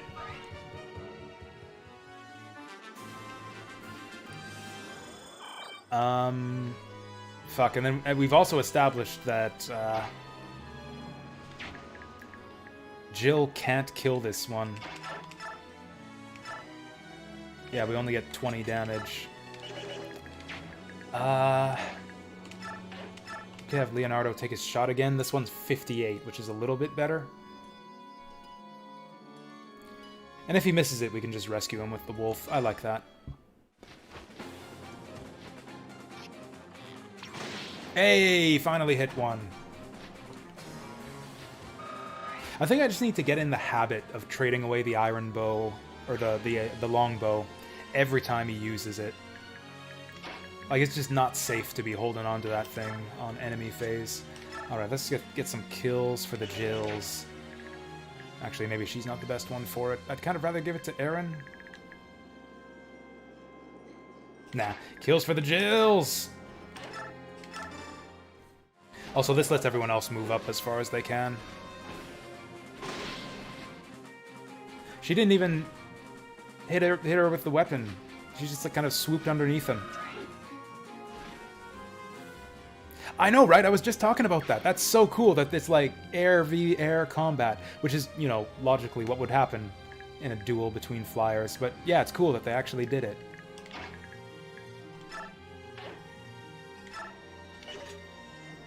Oh yeah, we've got weapons to trade.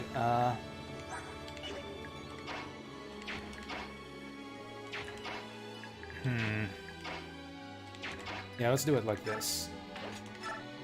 I think it's a little bit closer to go around the bottom side anyways. Also, that lets us set up this trade.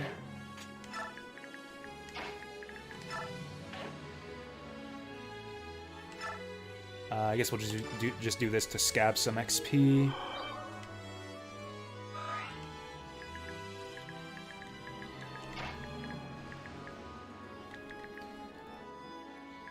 Oh wait, no, top side is better because we need to round this corner. Oh well. Yeah, Volug's gonna drop Laura right away. We just need to decide where. Yeah, Volug still has his move.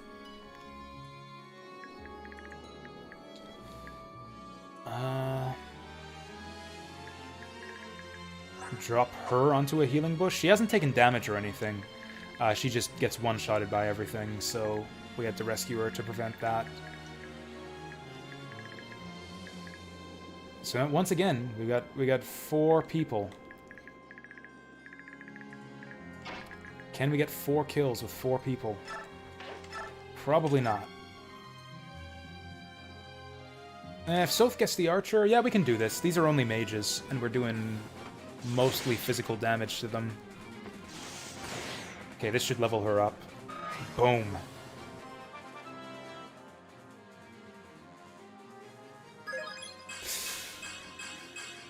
Strength, skill, defense, res. That's like a fucking armor knight level up. This game sometimes. If Nolan could one-shot this guy, that would be beautiful. Not quite. He tupples though. Okay, I don't want Nolan taking unnecessary damage.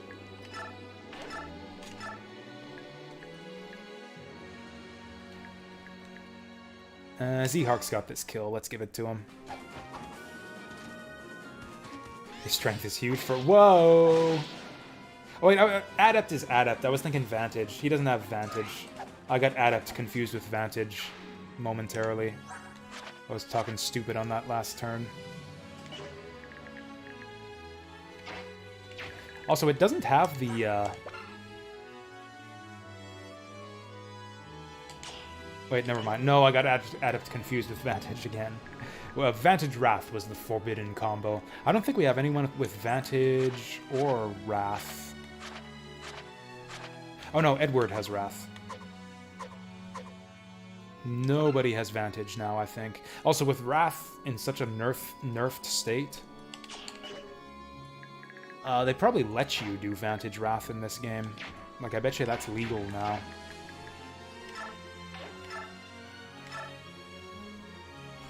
Yeah, let's just go for it. I like the enemy mages' capes. It's like they've got little, like, insect wings growing out of their backs.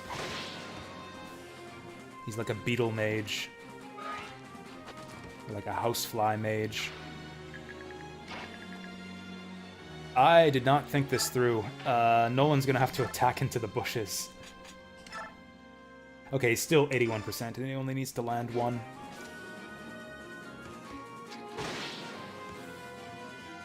Man, that guy had an L Thunder, too.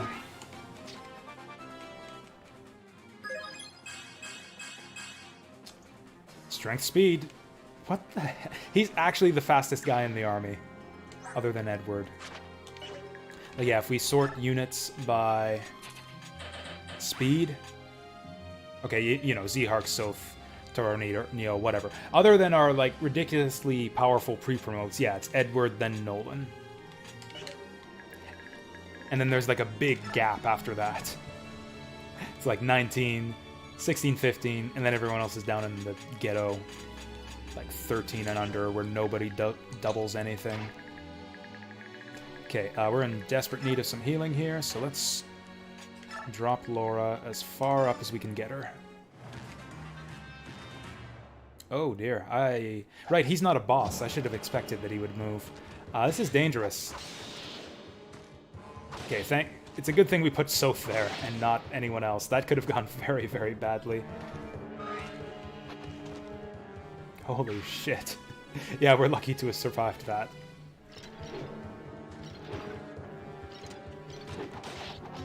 Like, I didn't even put Soph there deliberately to tank the Killer Sword. I could have just as easily decided to put, like, Z-Hark or someone there who would die from that. It's the second... Jesus. Are we gonna die? Because I think a hand axe is about to be thrown at... No. Oh, shit. Yay, regen.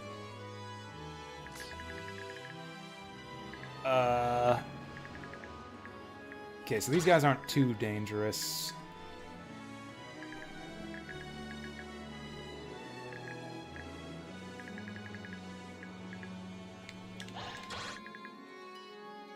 What's our victory condition? Rout enemy. Okay. Leonardo's just gonna have to heal himself. Okay, so let's be careful here. Oh, shit. Wow, these guys can move a lot farther than I would have expected. They've all got... two of them have javelins, too. I'm perfectly fine with them attacking Toro Neo.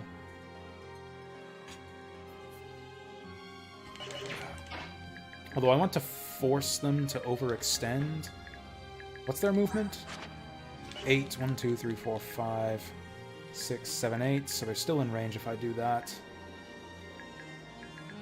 1, 2, 3, 4, 5, 6, 7, 8. So she'll be able to canto back if I go there. Yeah, I think it's got to be here. So Toro Neo tanks them. Hey, Yoshi. Dawn Brigade is, you know, surviving, trucking along, which is, by Dawn Brigade standards, is a phenomenal success. Or I guess Meg's dead, but she was not exactly an official member of the Dawn Brigade anyways. The actual Dawn Brigade members who have been with in the literal army called the Dawn Brigade. Oh, did I miss out on a recruit? Shit. Oh, well. I actually didn't consider that. I didn't miss her at the time because, like, whatever, she sucks. And I was going to bench her immediately anyways. But yeah, now that you mention it, yeah, we might miss out on a recruit or something. If she had any friends. Oh, he'll be sad? Okay. That's fine. He'll just be extra motivated. It's like, I will avenge you! You know, that kind of thing. You know, really, it's more dramatic this way. I'm glad that Meg is dead, now that you've mentioned it. And then Aaron's good to counterattack with javelins.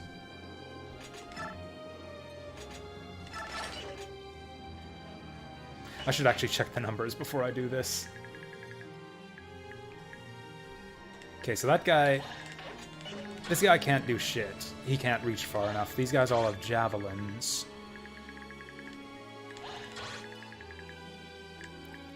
Yeah, Aaron should be fine. Oh yeah, 15 damage to his, like, 13 defense. Yeah, he'll be fine. Stick him right here. Now what do we do about this clusterfuck?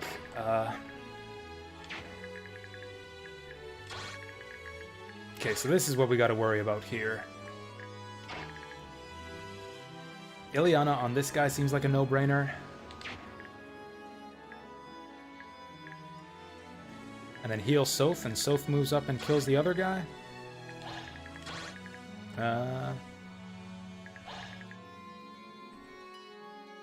So this guy can move here.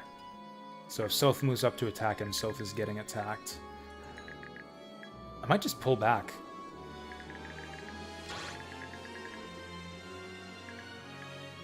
Yeah, just pull back, let them come to us.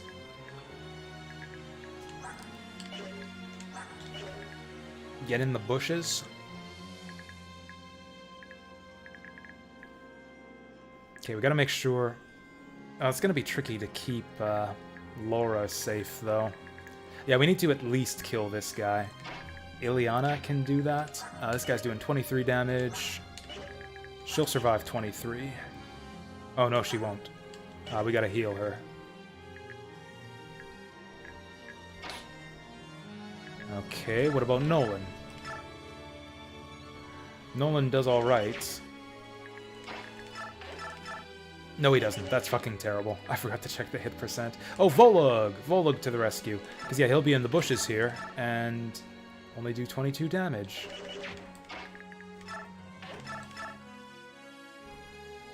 It's a little bit better.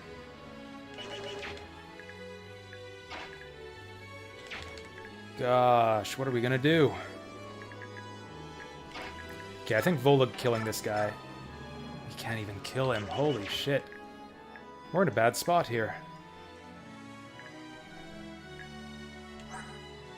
I guess Soth could just vulnerary himself, and we could use him to block off the enemy. Laura maybe heals Ileana, then we go up here so that Ileana can survive a hit.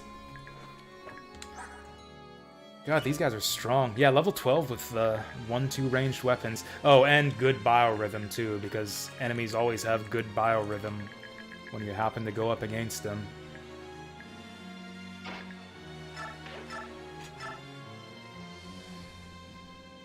It's actually pretty good. If he gets hit here, that's really bad, but if he doesn't, that's really good. And then he's up against the axe guy after that. That's not gonna hit him. Okay, 24. The javelin would go for him too, but only at 98 hit.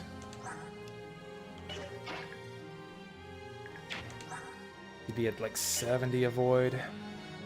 So I could heal him first. Have him go up and kill this guy. Then have Nolan, Ileana double up on this guy. Is that a kill if we do that? If that... Oh, they can't get up there.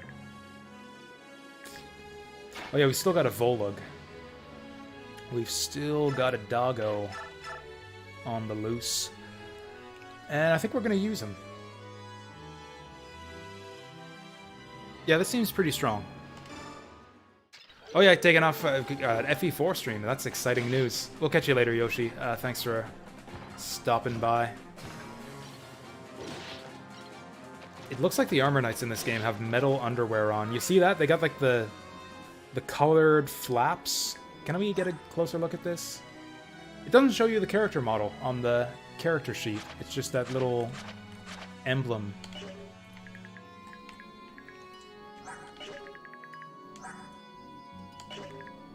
I thought that it showed you the character models in Path of Radiance. Whatever. Okay, so that guy's going to be easy to kill. Yeah, let's get Zhark on this. And we're going to heal him first. This is a bit of a risk. This is a big risk. But we're going to heal him first. Good grief. That's only one. I'll still leave the follow. Do not, once again, public safety announcement, do not look at that, guys. Okay. What the fuck ever. I guess alerts are off for today. Alerts are off until Twitch gets its shit together.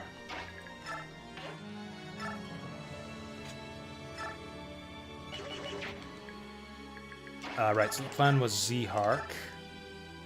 Oh, that's not even a kill. Yeah, we need the crit. Well, whatever. Maybe we'll get it. We've attacked twice now with that killing edge and not gotten us... Yep, there it is. Oh, adept too. Nice. I forgot about adept. What's his percent on that anyways? 22%. Not bad.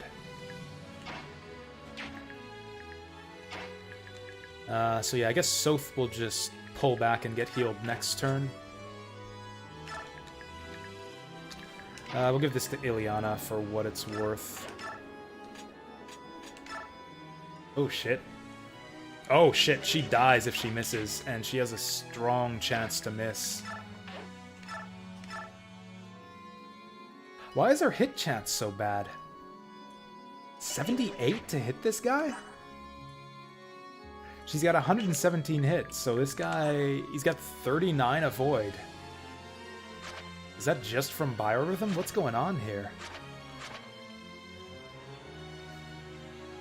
Like, he's got the strength to cover the hand axe, so he's got 10 speed. That's like 10 evasion right there. Or no, it's 2 times speed in this game, I think. He's got biorhythm for +5?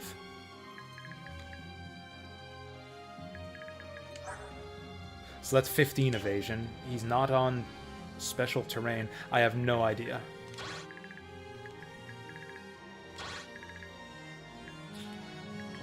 No idea. Oh, and then we're only 62. So it's got to be Nolan. I think he'll survive. Nolan doesn't do any fucking better. Oh, he's on worst biorhythm. God.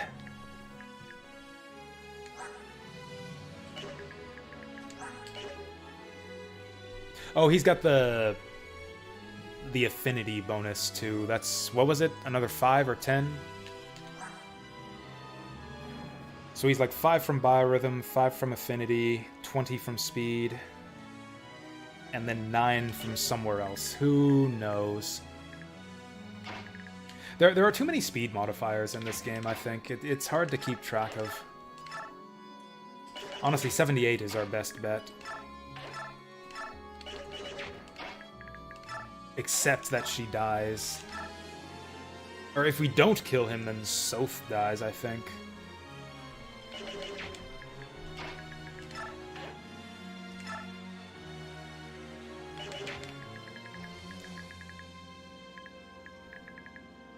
Actually, maybe not. 1, 2, 3, 4, 5. Wait, maybe it's 3. I think it's 3 for Armor Knights to go through Thicket. Yeah, 1, 2, 3, 4, 5, except he can't move there. So 1, 2, 3, 4, 5. So Soph is safe. Now, Nolan probably dies if he misses this. But that... Actually, Nolan certainly dies. Because he's getting attacked by all this other shit. Motherfuck. I can't believe this. How is this hand axe guy so speedy?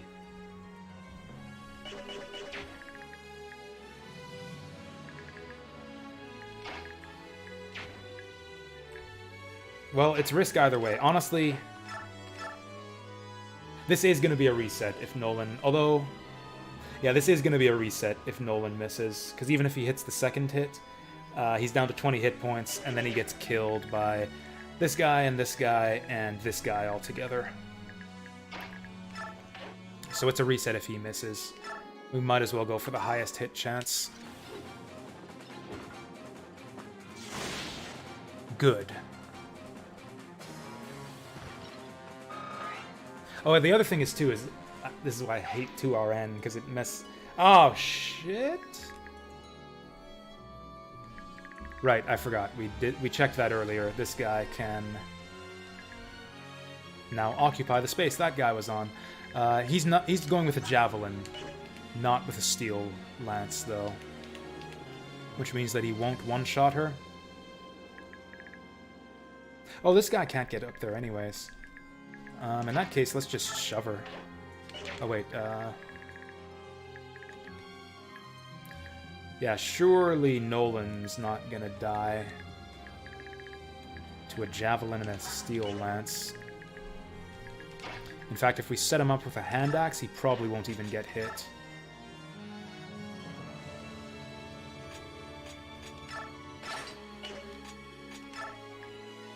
There we go. It all worked out in the end. I mean, you know, it's not over yet, but it will work out in the end. Nice.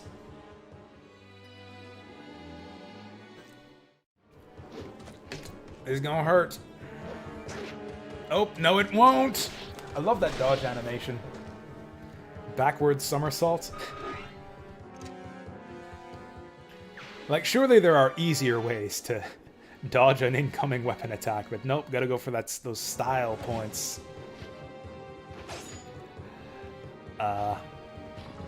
Toro Neo is gonna murder all these bitches. Yep, there's one down.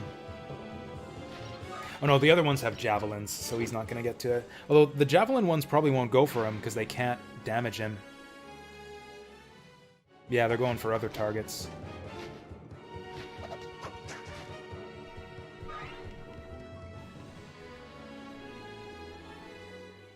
Okay.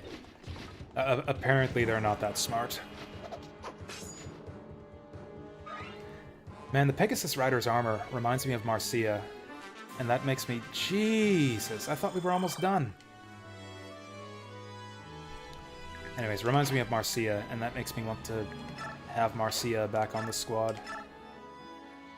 23 at 58, let's go. I can't believe that landed. I love the impact, like the impact of the bow. Like that's a headshot on the rider. Like if you look at if you watch the arrow as it fires out of the bow, it actually headshots the rider. That's badass. So we can probably just stay out of their range. Other than Jill, who might as well get up there. Oh, she can't double.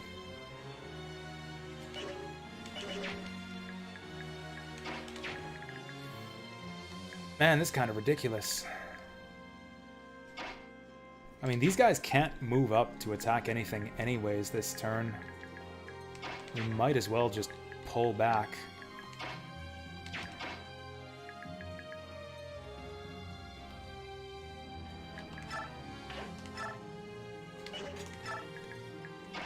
Yeah, what's the point? Just pull everyone back and get Toro Neo and Jill to tank. Or better yet, maybe just Jill.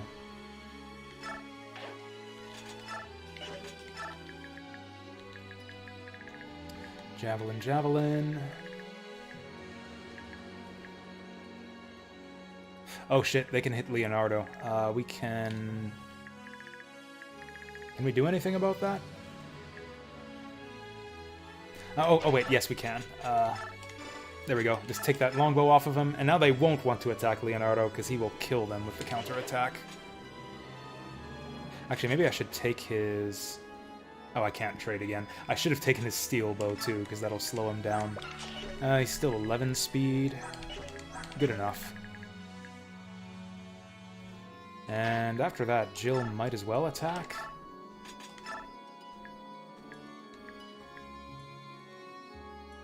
Yeah, just go for it.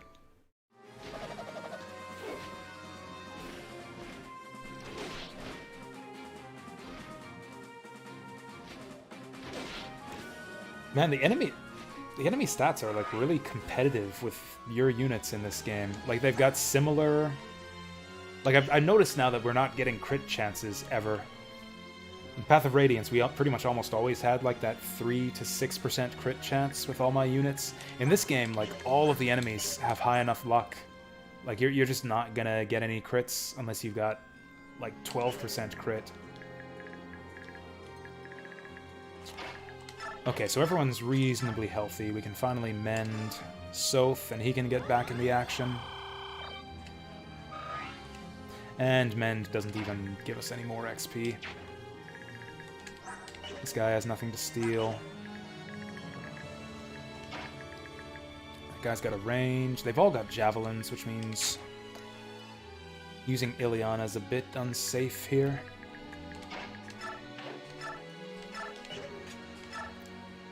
Well, Nolan one-shots that guy for a start.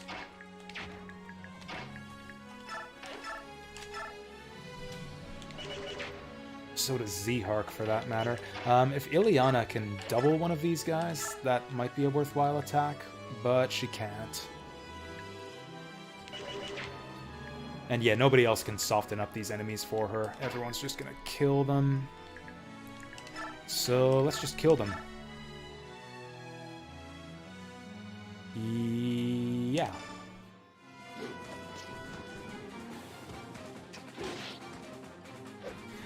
Oof. Getting tired already. Yeah, I'm gonna need, what just happened there? Was that a miss? I thought we were like 100 to hit. Oh no, we were like 70 to hit. Cool. Ileana's time to shine. Maybe. You're not Ileana. Wow. Enemies are so fucking speedy. 41 avoid. Oh, he's got best biorhythm because of course he does. Whatever, we'll go with the original plan. Yeah, kill this one.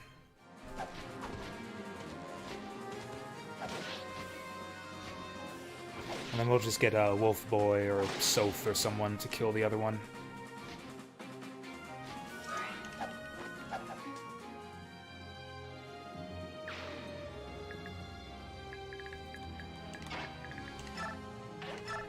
Actually, maybe we might have decent dodge chance if we go in the bushes here. Nah. 76 and we would put him down to 53 or 63. Am I that desperate to get experience on Ileana? If anything, for experience for Soph is just as good. Or for Volug.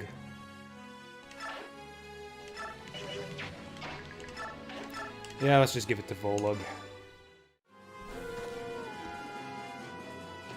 Yeah, give him those fantastic Lagoo's level ups. I can't stop seeing his one ear as a horn growing out of his head. I feel like that's a missed opportunity. Wolf Lagoo's should totally have horns growing out of their heads. We could... Actually, no, we can't hit that guy with Soph. Okay, good. No more reinforcements. We're gonna win this turn.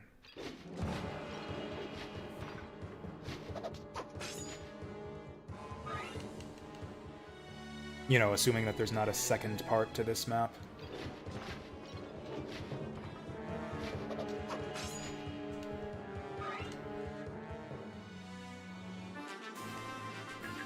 And they all ran away from Jill. Oh, Jill's still got it.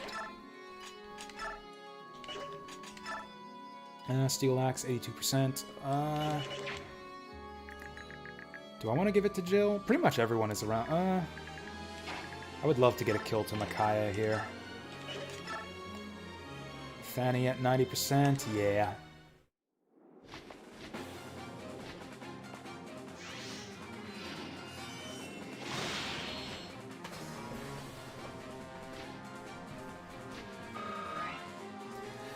I like how the Pegasus is completely unfazed by the attacks. Like if you just look at the horse during the whole attack animation, they are not affected by the attack at all. Just nothing happens to him.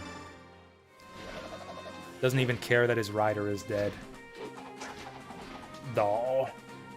Watch them land the 56. Yep. Never fails. Well, whatever, that just means XP for Leonardo. Is there anything else we want to do before all... Oh yeah, we gotta kill this guy, too. Might as well give Laura some XP.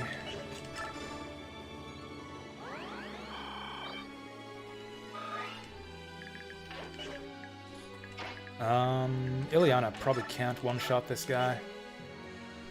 And we probably can't set her up to kill him. So yeah, we'll just scab some XP here too.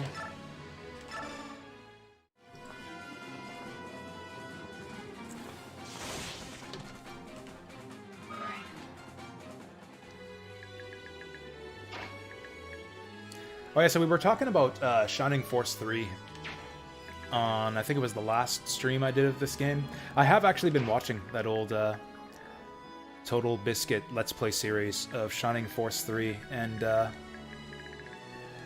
man, is it all coming back to me, just how good Shining Force 3 was. I'm actually kind of starting to compare this game to that game, and like Shining Force 3 is kind of coming out on top in my mind. Which is like not exactly a huge knock against this game, that just goes to show how good Shining Force 3 is. In particular, I was just thinking of the animations right now. And just how much more better and just how much more hype the attack animations are in Shining Force 3.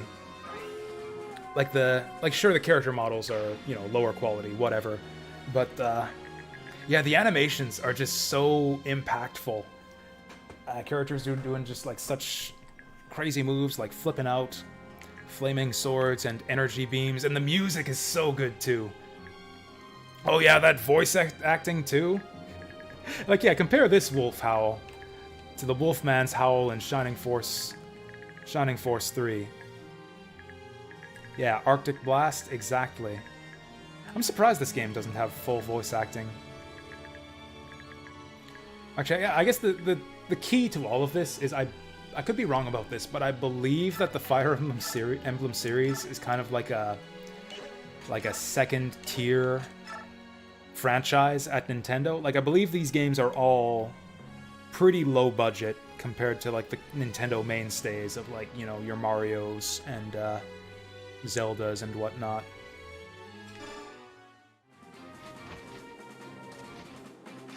Really? I thought Three Houses had pretty extensive... You gotta be fucking kidding me. I thought Three Houses had pretty extensive voice acting. Like, it's got those famous battle quotes, right? Hilda, Hilda, you know, that kind of thing.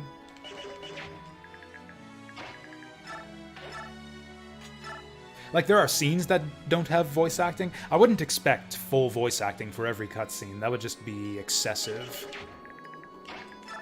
Like, there's just too much dialogue in Fire Emblem games for you to just voice act absolutely everything.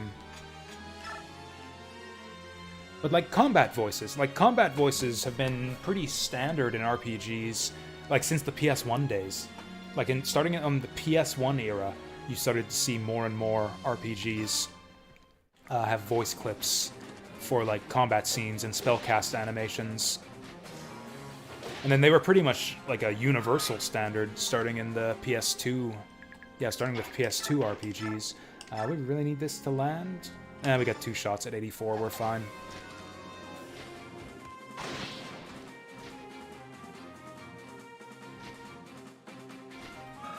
It's funny that you mentioned Legend of Legaia.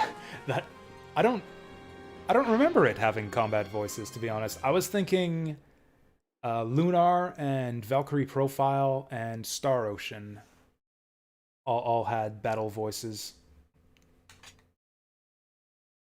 Grandia as well. Oh yeah, that's right. Yeah, that's right. I remember now. It's pretty limited. Like in Legend of Legaia, do they even speak words? I think it's mostly just grunts and hiya, that kind of thing. Yeah, Yosha, that kind of thing. Let's do a... Okay, I'm never going to reload that battle save. And I guess there was no part 2 after all. Those grid squares beyond the... Never mind. Never mind. Oh, we can't go back to base either. There's that ballista. Wow, this map is fucking huge.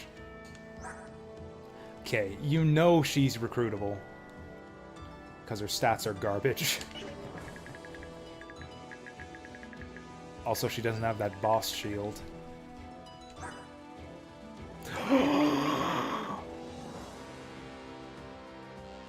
And we can transfer this among our units? We can just, like, give Paragon to someone and then give it to someone else afterwards? Does it apply to bonus XP? Oh my god, I can't wait. I can't wait for the end of this chapter. Hey, Nissan, you're just in time for, like, the most exciting moment in the game so far. Yeah, exactly. Oh, Paragon! That's my Toya impression. It's pretty bad. Is that Toya? Oh yeah, it is too. I'd know that. I'd know that Pogger's face anywhere. Not from the emote, because obviously I've never noticed it before, but I see him make that face on stream all the time.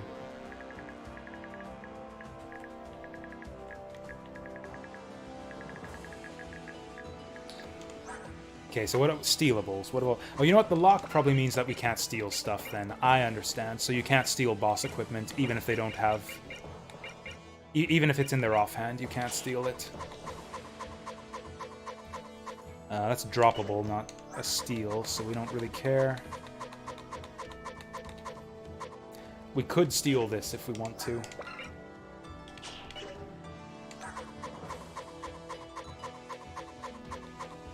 And we could steal her shit, but it doesn't matter because she's probably gonna join. So who does she like? Who do we talk to her with? Oh, and what are her skills?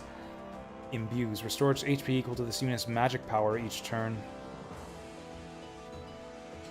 That seems pretty bad. Actually, no, that's just better than Restore. Yeah, 6 per turn. That's just better than the regeneration we have already. Oh, shit. Savior. Eliminates skill and speed penalties for carrying a Traveler. That is insane. That's like one of the best skills I've seen in this game so far. Oh, we can give that to, like, Jill or someone, too. Like a flyer who can actually make use of it. Oh, and you know what's incredible? I didn't even think of this until now. This is our first mounted unit. we have 0 Cavaliers. We're like 6 or 7 chapters in, and we have 0 Cavaliers in a Fire Emblem game. That's unheard of.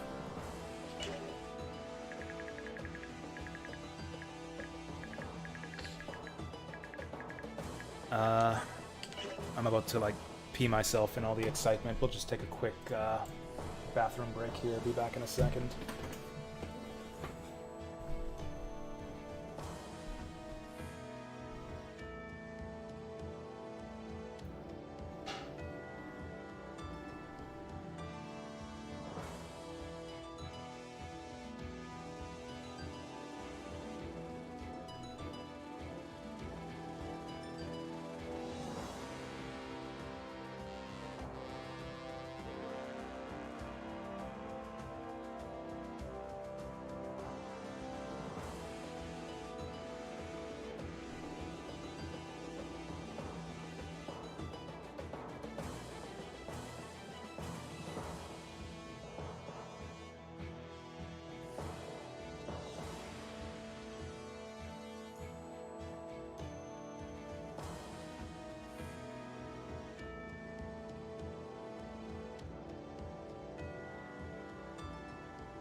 Alright, back in action. What are we gonna do here?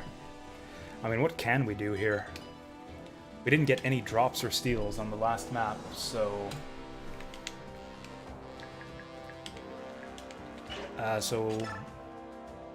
So what? I guess we can do some trades. Trade the hammer to...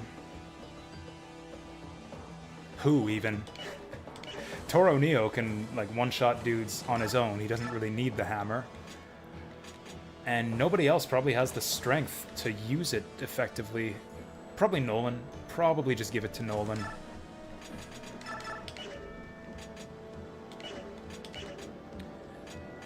Okay, so let's check out the hammer stats. Hammer is 17 weight. Nolan might have close to that by now. Yeah, he only gets slowed down by 2. That's not that bad. We got an extra steel lance now, too. Aaron's got one already. I think we'll give that to Toro Neo. He'll do alright with that. Jill doesn't have lances, does she? No, she's unpromoted in this game. Okay, so that's a decent start. Oh, I think 17 is definitely lighter than the last game. I don't remember exactly what it was. Yeah, something like 20. It was ridiculously high in Path of Radiance. Which was especially bad in Path of Radiance because, yeah, effective damage is only 2 times. So, like, not only is it insanely heavy, but it doesn't even do that much damage. Ooh, Laura's getting up there. Okay, did we pick up anything else? Anyways, let's give that to Nolan. That's the thing is, yeah, this will be great for Nolan, because he's actually not that good against armor right now. He doesn't quite do enough damage. Oh wait, what about Jill?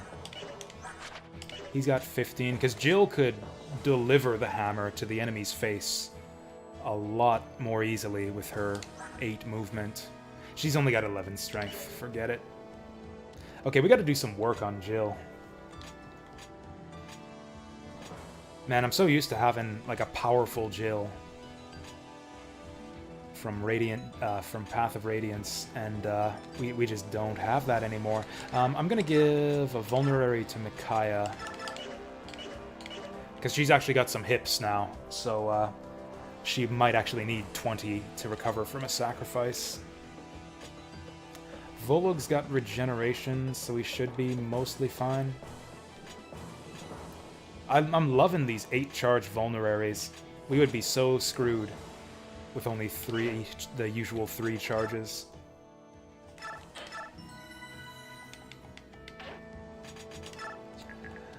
Alright, Leonardo up front. Yeah, that's what we want. Honestly, probably Jill up front, so we can fly up at this guy. 1, 2, 3, 4, 5, 6, 7, 8. And he is the only ballistician on this side of the map. Yeah, I think that's how we have to do it. Yeah, there are no thunder mages or anything threatening us. Oh shit, enemy horses. I would love to kill that guy too. 1, 2, 3, 4, 5, 6, 7? No one has 7 movement, do they?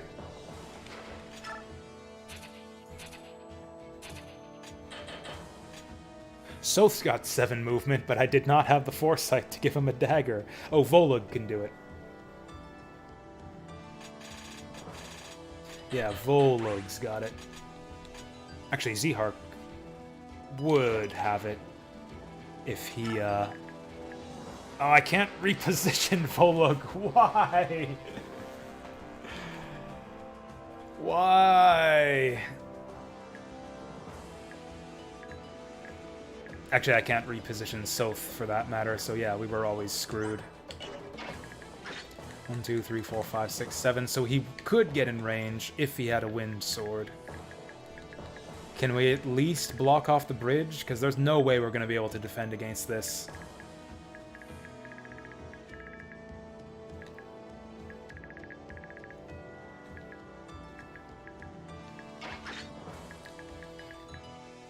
This actually looks like a decent starting setup. Man, do I wish I could rearrange these 4 These four right here. Like, yeah, Volug should be up here.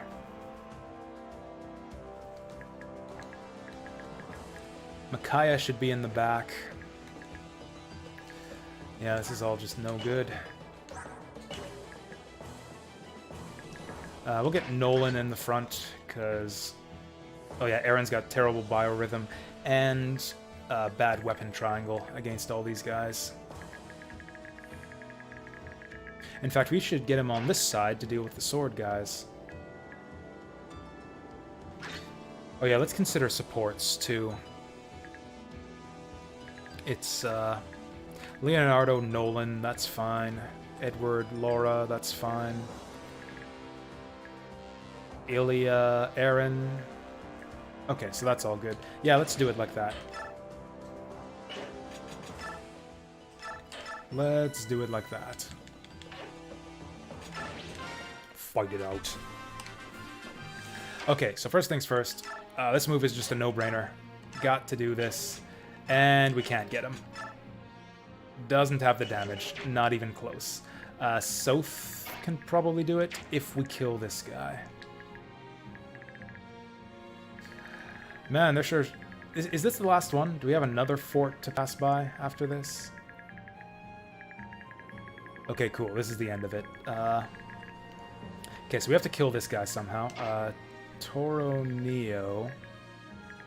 Oh, we could do some shoving, actually. Someone could shove Z-Hark.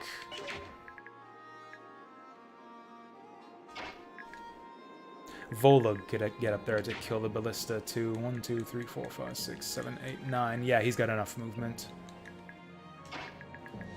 Can Jill kill anything? That's not half bad. Boy, does she take a lot of damage, though.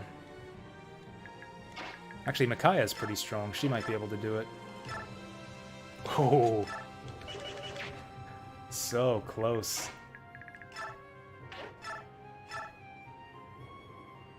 God, that's a bad exchange. Oh, Edward. Edward could have it if I didn't misposition him so horribly.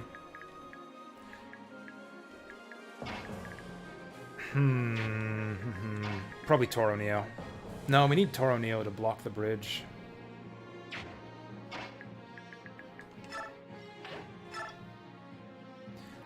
And then those guys have swords, so we'll go with the Steel Lance. Oh, and all three of these guys are going to be able to attack because they've got the Canto. So I need someone else up here who can withstand potentially 3 attacks. Man, how do they expect you to deal with this? This is a lot of shit to deal with right off the bat.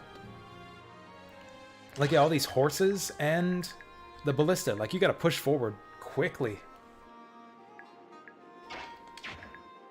Okay, so we can get Z-Hark up here. Hopefully he has enough evasion. 95, 123. Cool, so he's going to be like 70%.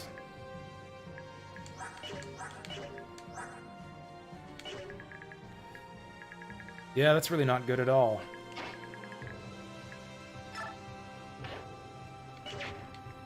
Okay, so what's his defense? He's got 13 defense. That's not bad. So he's taking, yeah, 7 a pop. 7, 7, 3. That's actually not bad. We can... He can tank if we can cover his back.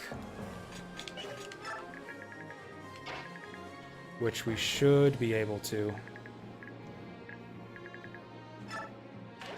Aaron's just good for nothing this round. I might as well just throw a javelin. Hope to get lucky. Oh, what? Holy shit. I think we just got lucky. That never happens to us. Okay. So we have the option for Micaiah to finish him off now. Yeah, it just takes a light tome. That's Soth support too? Nice. 90% with Soth support, and she's got like 130 hit. What is up with these dodgy axe bros? They got like 30 to 40 evasion. Ah, she got speed finally. Fuck yeah. She still will never double anything, but now maybe she won't get doubled. Okay, so who can one round this guy? That's a one round. That's a one round. And nobody else is really good for anything. Oh, these guys are a bit dangerous. Not that dangerous. We are gonna have... Whoever goes here is gonna have to tank on enemy phase, though. Tank some heavy damage, in fact. We'll make it Volug. He's a good boy. He's a good doggo, and I want him to get a level up.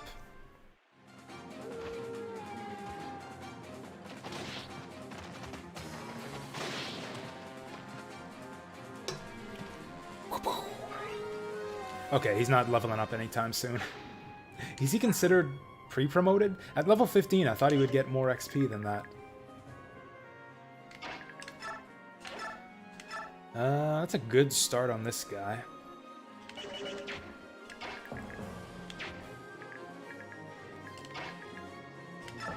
We could also just go full range on this guy.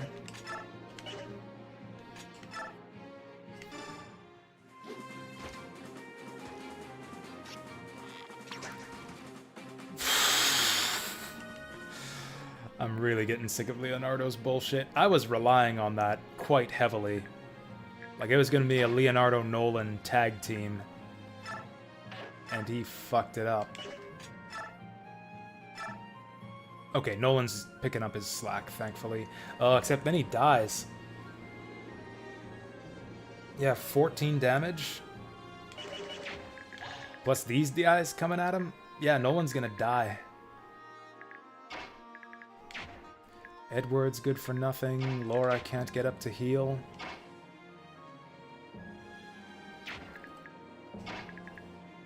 Oh, we can get Nolan to go for the other guy, and he'll have a better hit percent anyways. Now I'm worried about Soph. Soph takes 11, goes down to 26. Takes another Steel Axe for another 11 damage.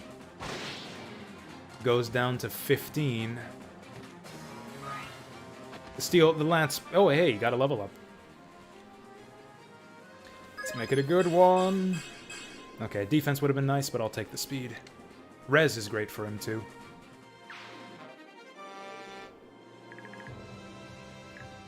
And I guess we want to get levels to Jill. And we're not going to be able to do that, because Nolan kills everything.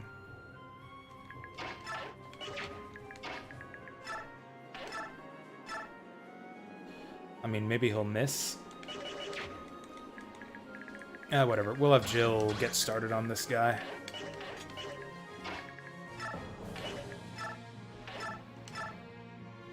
Nah, man, she's so fragile.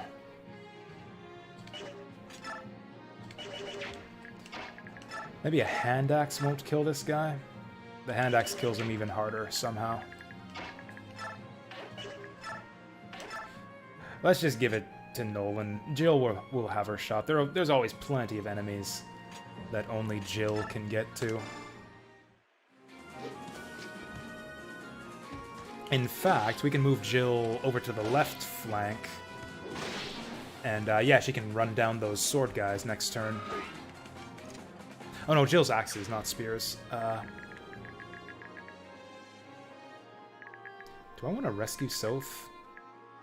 Nah.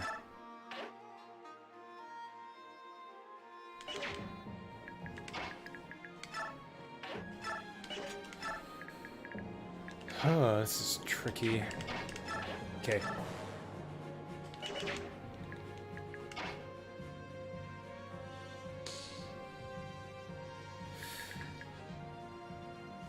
Yeah, let's just move Laura up here.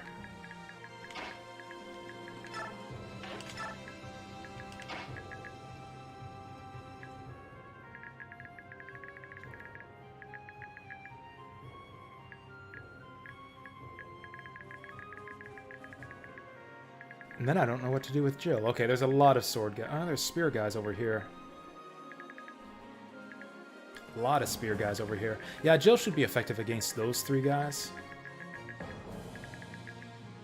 Yeah, there's too many swords up here. Going up around this way is not good. We'll have Jill go left side.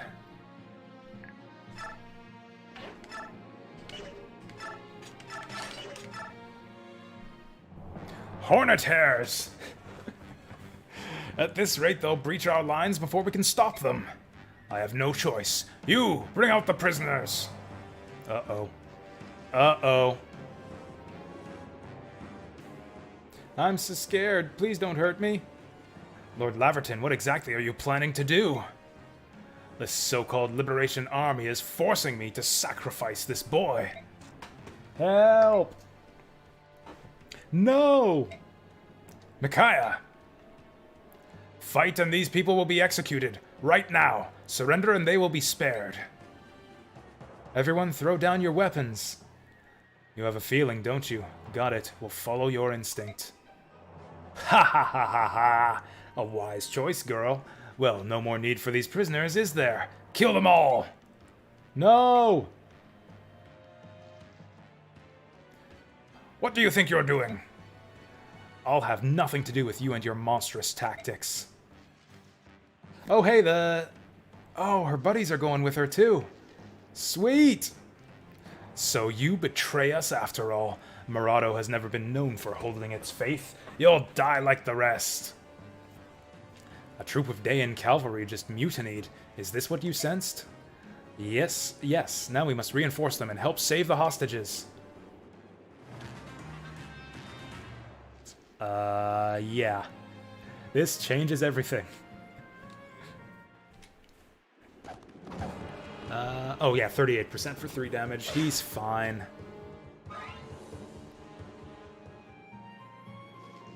In fact, he's so fine. I'm so confident about this enemy phase. I'm gonna go start some more coffee, because this is that kind of day.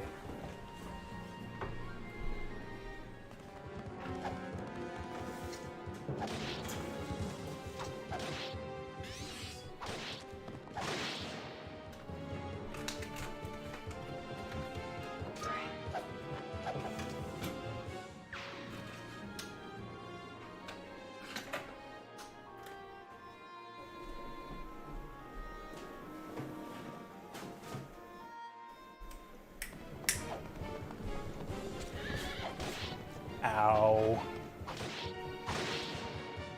Ah, Soth's got him. Yeah, Soth just got a point of strength on his last level up, so actually he's often 1 damage short of killing things, so yeah, he's gonna be killing a lot more things now.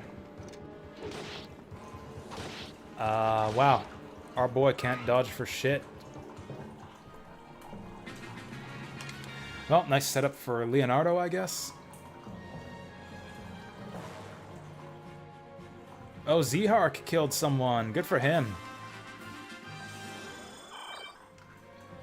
Okay, so I think Mend on Soth is just a no-brainer here.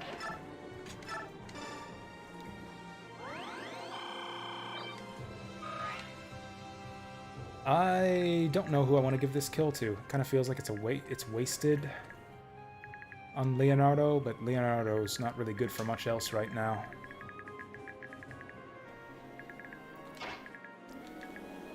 Oh, I should have moved Jill further forward. 1, 2, 3, 4, 5, 6, 7, 8. That's no good. I guess we could just rotate people out. I mean, okay, 1, 2, 3, 4, 1, 2, 3, 4. That'll do. Soften this guy up a bit. She can't double. Oh, I'm so sad for Jill. She sucks in this game. At least to start out, she does.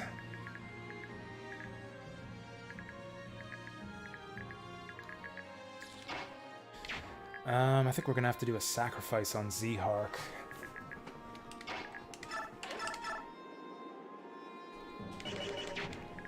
Man, these guys are all gonna canto on us too. This is brutal. It's like everything that was good for you in Path of Radiance is turned against you in Radiant Dawn. Because Super Canto was so good and so advantageous and abusable in Path of Radiance. In this game, it's like, okay, you thought Super Canto was a good thing? Here, you've got 0 horses, and the enemy is all horses. Have fun. Oh. Refreshment break. We can do that. We can do that after this turn, Vince.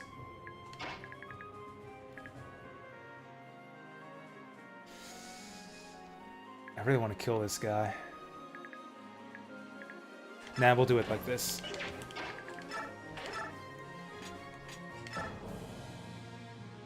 Oh, she does double the one guy. Oh, they've got different stats, because the guy's got a steel lance, so he doesn't even counter us. There we go, that's something. Go!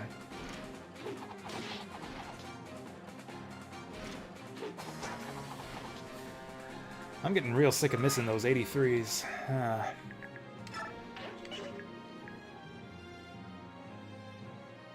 Do I care if they go after Jill? Okay, we're probably going to move the line forward here. Actually, no, I don't want them to be able to canto back that far. No, we're going to force them to move to the limits of their movement. Probably have to swap out Zehark with someone who doesn't suck. Someone like Volug. Yeah, I think that's the strat here. Is just tank with pre-promotes. And just insanely strong units. I don't see any other way to deal with all this. I mean, Tales is popular, and you know, everyone always wants to stream the new game. Whatever that is at any given moment in time. Kind of want to go maximum speed forward with everyone. Aaron will have weapon triangle advantage against the sword guys, so I think I'll keep him up here. I don't want him getting javelined too much, so we'll keep him kind of close by. You know what? Leonardo's not really good for much. We'll feed him this kill. Why not?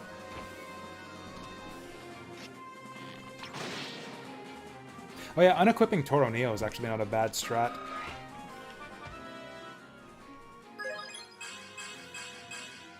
Oh hey, you got defense. He might actually have decent defense by now. 8. Well, he's been getting more defense than strength, at least. Okay, I think we just want to charge everyone forward. Oh, this guy's in the way. Yeah, we gotta bait him up. Only 2 people on your list are even playing RPGs. One Kingdom Hearts and the other a Trails in the Sky game. Ooh. I don't like Trails in the Sky at all, but, you know, it's a series I've heard of. I don't know what I'm saying. Oh boy, we might not be able to rescue these guys in time. Oh, shit. Does the civilian die if the green unit dies? This is not going to be... This is not going to be great for us. Okay, so if they get on low hit points, they just wander off. Does the enemy even have a healer? RPG players have the lowest viewers on your list. That's interesting. I've tended to notice the opposite trend with the streamers I follow. JRPGs, I mean, you know, among variety and retro streamers, seem to be more popular than other types of games. This was a huge mistake. I thought that she was one space down. Yeah, I thought that Jill was a space down and wouldn't be getting attacked here.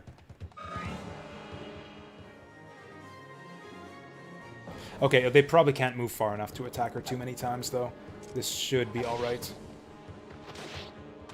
Oh, okay, so you're talking about, like, the huge channels. I'm talking about, like, you know, retro variety streamers. Like, the big channels that I follow get, like, 100 views.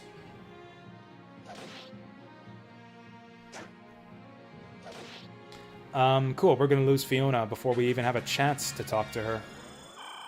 Oh, she's got that regen, though.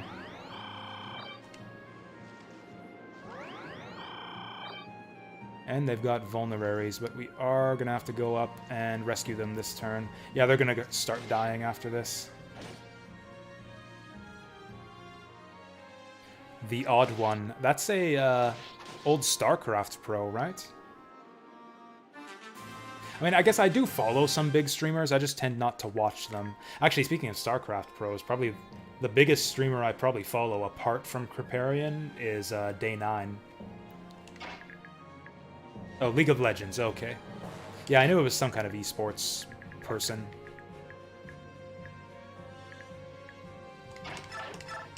Alright, let's move the line up. That's the thing is, though, is like the big streamers that I follow don't really play games that I'm interested in anymore. Like, I kind of still follow them. Like, they're kind of old follows. Like, I follow Crip from the days when he played Diablo 3, and I was big into Diablo 3. I follow Day9 from the days when I was big into StarCraft. I follow Purge from the days when I was into Dota. And now I don't play any of those games anymore. And I'm not sure if any of those guys even play those games anymore. Last I saw, Day9 was streaming Age of Empires 2, which is actually kind of interesting to me.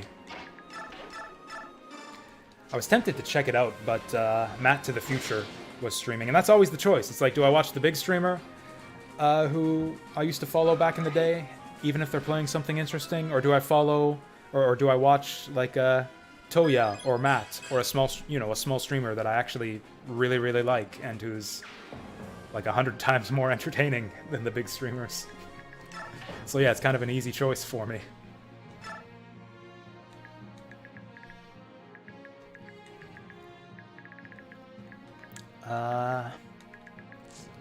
Let's just kill these fuckers. Move up the line and kill these fucks.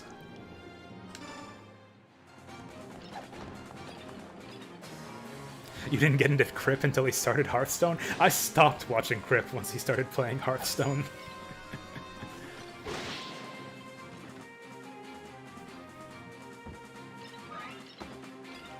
Yeah, that's what I like about variety streamers. Actually, I tend to have the opposite problem with variety streamers, where like they're playing too many games that I'm interested in playing someday, and I don't want to spoil myself. That happens with Toya all the time. Like, a lot of the times I just don't watch his streams because he's playing something that I want to play someday, and I don't want to spoil myself. Oh shit, Vola does not do enough damage here. I should have left someone back to help out. Well, okay. Micaiah might as well move up. This is just a no-brainer move. There's nothing else we want to do with these guys. You don't care for Toya's recent choice in game? The Neptunia? Yeah, that's one that I don't really care about myself. I kind of agree with that. I mean, I watched for a bit, but yeah, it's not really relevant to my interests all that much. On the other hand, I'm way into the Mega Man X5 playthrough. Mega Man X5 has been a real good time to watch.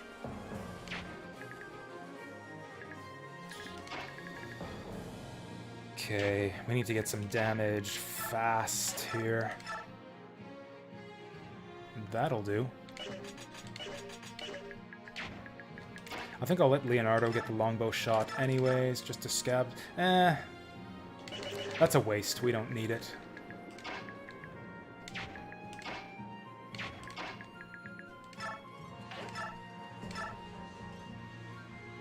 Yeah, that'll do.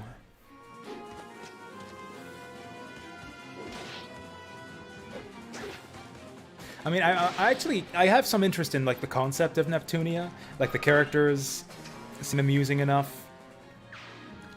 And, you know, cute enough. It's just the gameplay. Like, I'm not into the traditional JRPG thing unless there's something extra and special to go along with it. I've played the Neptunia games that aren't JRPGs, and I liked them well enough. I played the one that was like a low-rent, like Warriors knockoff. That one was alright. I played...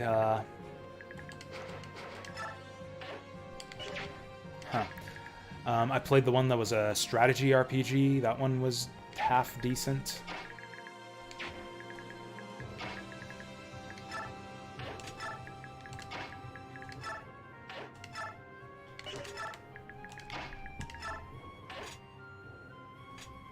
Oh, I guess I could have done some shoving. Actually, one thing I could do is maybe... Can I take? I can't. Well, okay, we'll just do it like this. Oh, wait, can these guys not move through me now? I guess we'll find out. Oh, and then I guess Volog's got to go here to not get killed. He's just going to retreat if I do that, so it's not really worth it. I think our guys are going to start dying here. Oh, fuck! Is that guy carrying a civilian? There was no saving these guys. Like, we moved up as quickly as we possibly could have. Okay, all my speedy guys are on the left side. Jill and Volog. If I had sent them to the right, we might have been able to get there in time. I didn't know this was going to happen, though. Oh, there is a healer up there. I just saw him.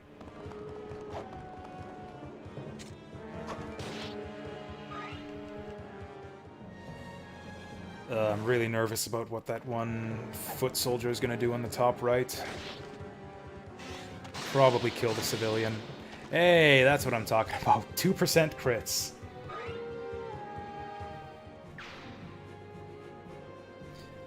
Buddy Beef is playing Tales of Vesperia. Nice! How far along is he? How's he liking it?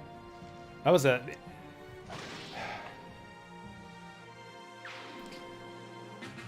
Nothing I could have done about that. We were just fucked. I'm sure I missed out on something too. Probably, almost certainly missed out on some item because of that. Oh, yeah, your buddy, like not a stream buddy, but just like a buddy. Did we reset for that? What did we miss out on? This is so stupid, because if I knew that we were going to all of a sudden have to rescue a bunch of civilians, I would have deployed differently, and I would have sent everyone up the right side. By the time we found out about this, it was too late. This is so dumb. I hate it when strategy games do this.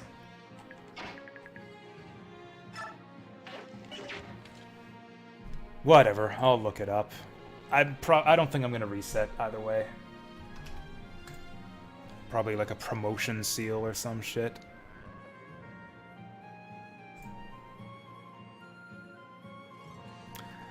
Where would I even go to look that up anyways? Item locations? What chapter is this? Chapter 6. 1-6. Reinforcement, hidden treasure, base conversation? Oh, there we go, 162. Oh, hey, there's a Master Seal hidden on this map somewhere. Brave Sword base conversation on the next map. I betcha... Oh, just bonus XP? Oh, in that case, fuck it. In that case, fuck it. Who cares?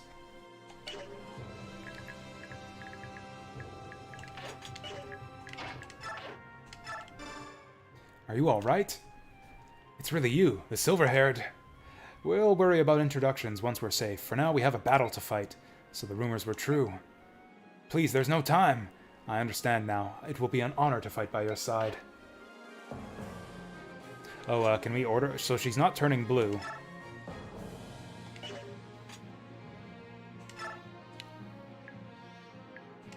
So that was kind of a waste. Oh, so I have to save at least one to get her to join. Fair enough. These guys are in my way. Okay, we'll get Soth as far up as possible. Land some kills for us.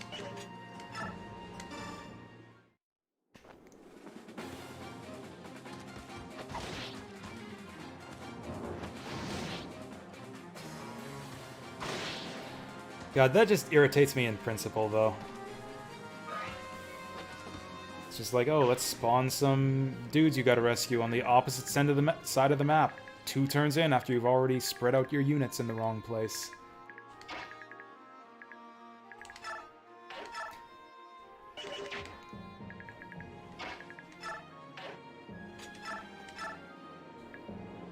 %. Yeah, no.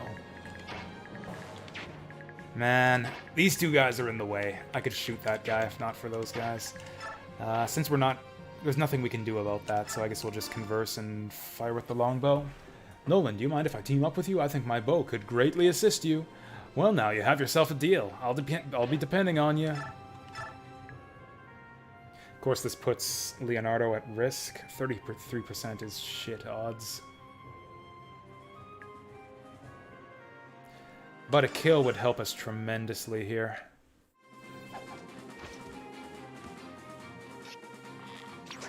Nope.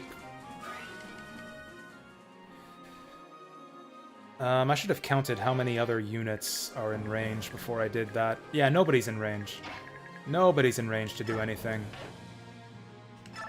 Oh, the green units will be body blocking for us, though, so there's that. And all my guys are going to be in the bushes, so that's kind of alright, too.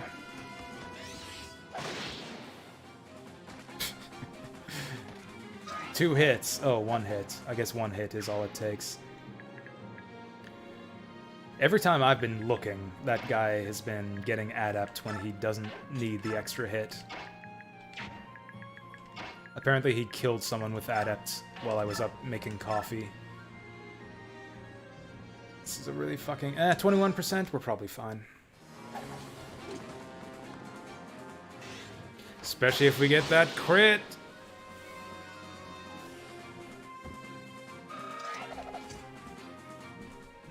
Yeah, Z-Hark is, like, balling out of control here. This is awesome. And then Nolan in the woods. That's a kill, but I don't want him to take 12 damage. 78%. Yeah, to avoid the damage, let's do it.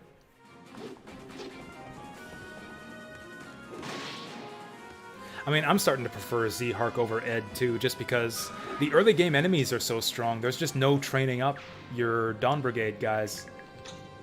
Like, we just don't have the opportunity to train people. Oh, I haven't moved these guys at all.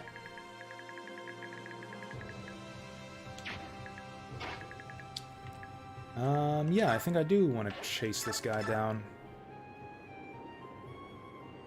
Yeah, that Wind Edge guy is a pain in the ass. Oh, I said I was going to refreshment break after that last turn. We'll do it after this one. I completely forgot. See, this is what I'm talking about, forgetting to do stuff when I get distracted by the game, forgetting to thank new followers and make good on point expenditures. Okay, all XP to Jill here. Yeah, surely Jill can do 15 damage. If Aaron can do 12, Jill can do 15.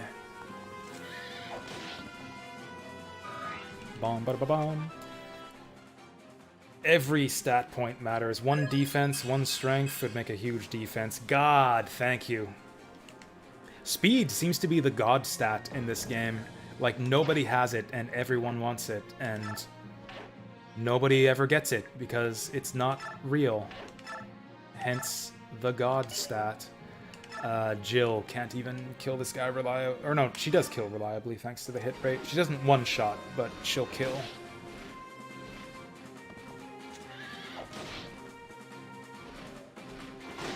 Pew pew.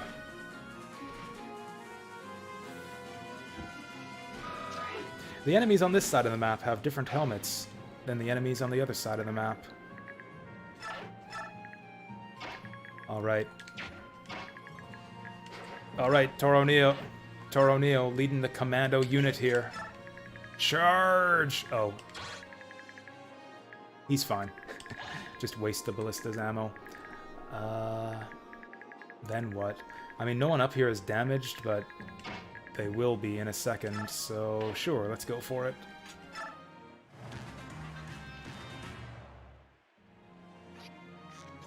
Oh, sure. Yeah, just get another civvy while you're at it. Oh, never mind.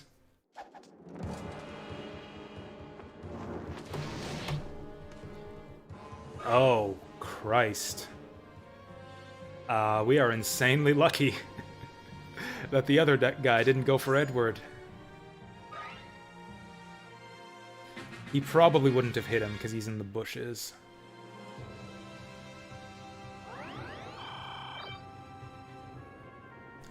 There it is. There they are. Is this a boss kill map or a route map? I'm kind of hoping for boss kill. That was a giant fucking reinforcement squad. We're gonna have to go back to the bridge. Yeah, I know, Remiko, I know, I remembered. I almost got distracted by the enemy and reinforcements, but yeah, I remembered. Yeah, we're gonna take a refreshment break here. With the jazz music. Yep, thank you for the reminder. I do appreciate it. So yeah, we're gonna kill the game audio and revivify the jazz audio. I thought I had a new one on here. Not that one. This one.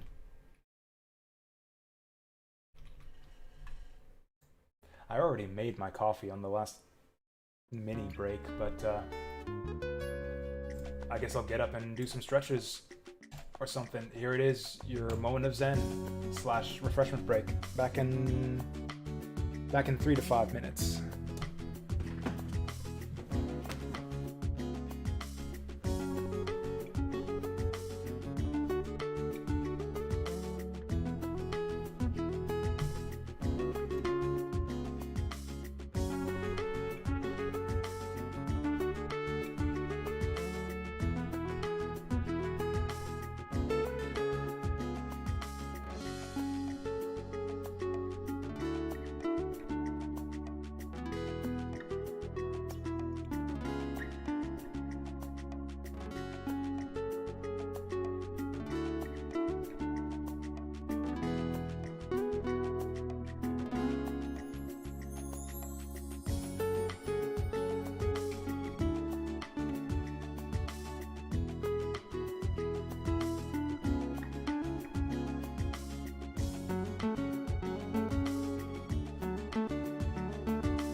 Hoo-ah.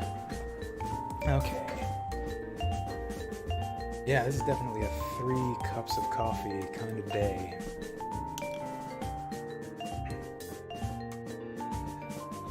Hopefully this one will give me the mojo I need to keep going past this map. If not, I might put a premature end to our Radiant Dawn, our Radiant Dawning for the day after this map, and do some rando retro for the rest of the evening. We'll see. Coffee tends to perk me up pretty dramatically.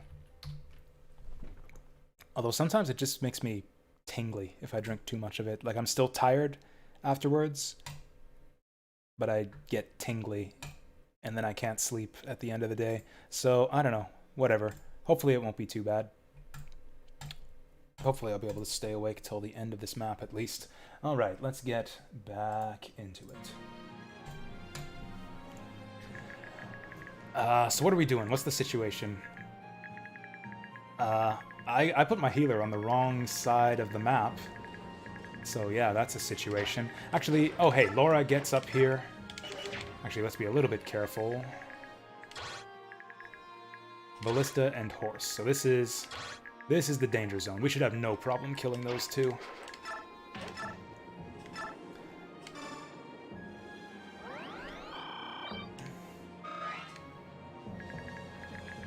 Actually, here's a question. I know that this game is divided into, not chapters, but like parts. Like there's the Dawn Brigade arc, where you fight with Micaiah and her Dawn Brigade bros. And then at some point you switch over to, I don't know who, presumably Ike. And then you fight with, like, you know, you get another party together for another part of the story going on another part of the continent. Does anyone know how close we are to, like, the end of the Dawn Brigade arc? Because, like, if we're actually getting close to the end of it here, I might... Like, you know, that'll be some incentive for me to push through to the next map and maybe finish up the Dawn Brigade arc for today. Seal Bow, Elfire. This is probably not good for us either way.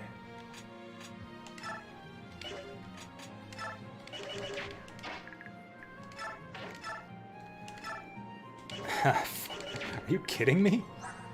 Yep, this guy's got 12 defense. Holy shit. Yeah, I think we'll go on the mage then. 15 damage is a good start. Are we even going to be able to kill these guys? And then we take 8 in return. That's not too bad. Let's go for it. Maybe we get the crit.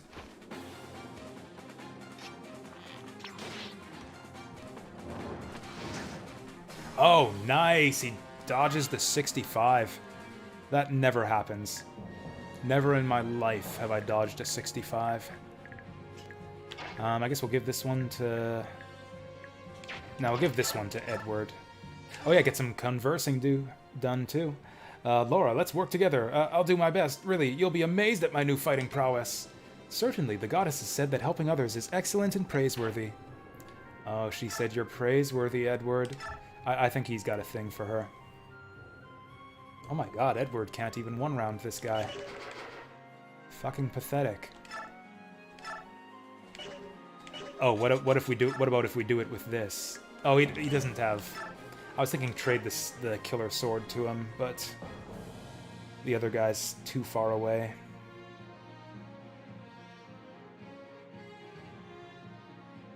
Shit, I should have gone for the mage. Maybe we'll get that 7 crit.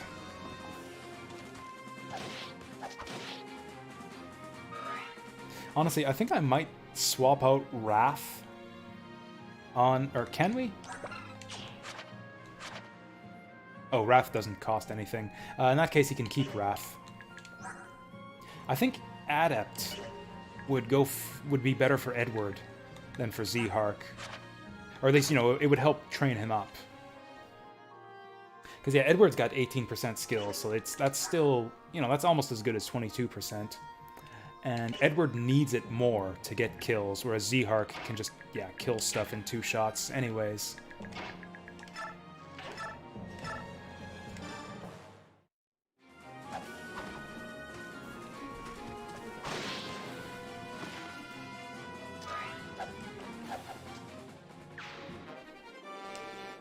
Seriously? Weapon? Is he like S-rank swords now? He is, too. We got S-rank swords already.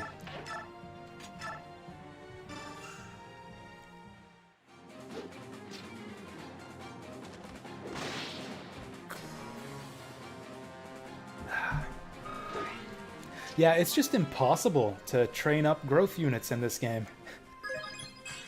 It's like your lobies just do shit for damage and can't damage anything. And all of your like super strong pre-promotes and good units just one round everything.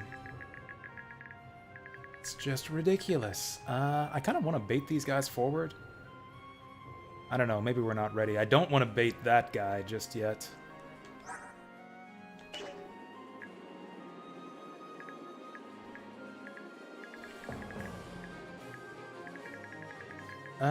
Let's get Soph down here in the bush.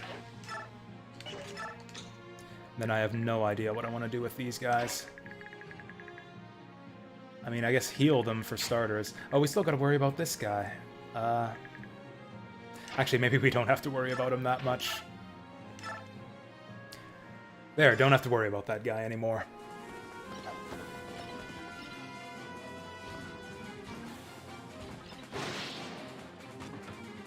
All of the enemy classes seem to have different helmets. Some of them have got like the little mohawk on the top, some of them have wings on the side. Man, I really wish you could see the enemy models on the stats sheet. Yeah, you can see this guy's got the little wings on the helmet. Hey, welcome back, Chaz. Thanks for the follow before. I have follower notifications turned off right now because of a hoss that's going around on Twitch right now. There's annoying bots spamming follows on channels. I had to turn off new follower notifications. Yep, we're still doing this. I mean, you know, Lord Monarch will always be there. Radiant Dawn is like here for the day. Lord Monarch is for life, you know.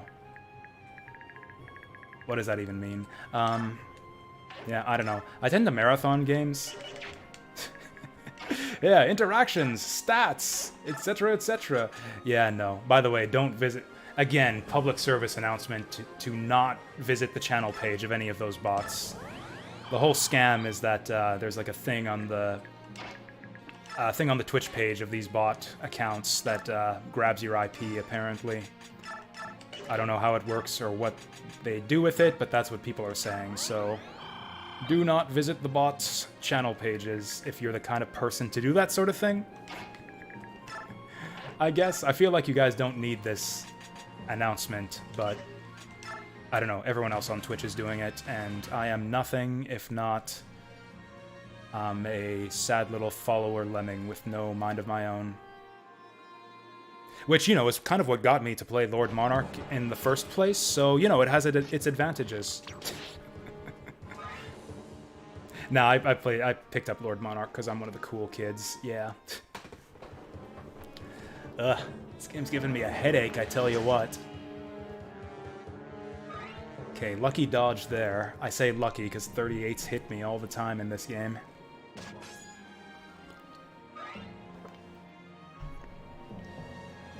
Plo to get me to subscribe to NordVPN. Oh my goodness. Joke's on them.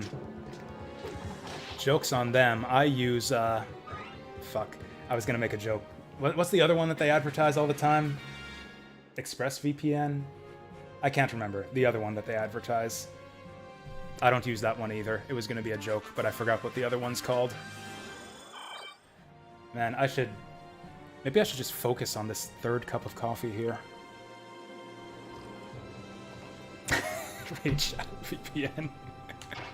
I'm glad someone's here to... And I'm glad someone's here to entertain the masses. I've got nothing I've got nothing. Because all my brain power is being drained by Radiant Dawn. I'm glad someone's here to come up with the zingers and stingers and whatnot. Yeah, see, he's got wings, or horns I should call them, on the helmet. I love that. I hate that he landed the 51 on Edward, and how Edward's probably going to die now. Is he capped on speed? Jesus. Classic Myrmidon for you. Actually, I might have enough units in position that he won't die. Steel Axe, Steel Axe. We could go all the way here. I can't believe he doesn't double the Steel Axe, guys. We can actually seal them in. Because, yeah, if we get Zehark here, Nolan here, they can't move. So then they can't Canto us.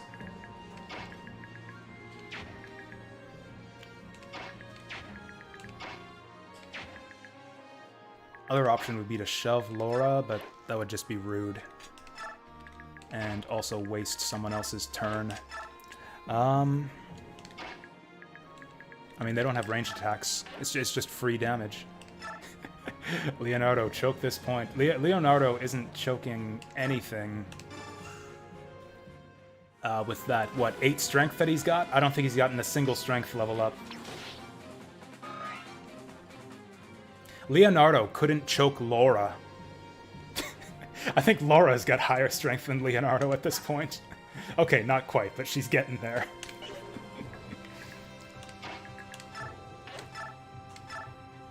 Oh, we actually have these guys. Yeah, this is easy. Edward's fine.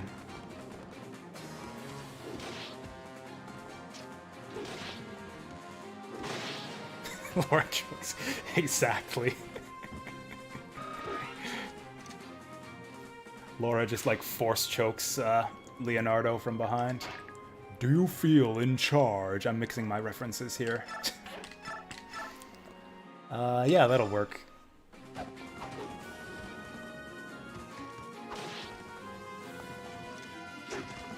Holy shit, he actually dodged every time.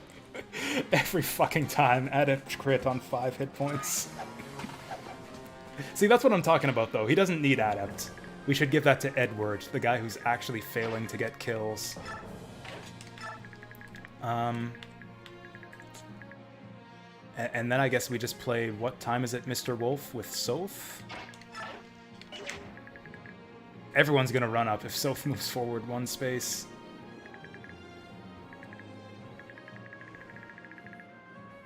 I have no idea what to do.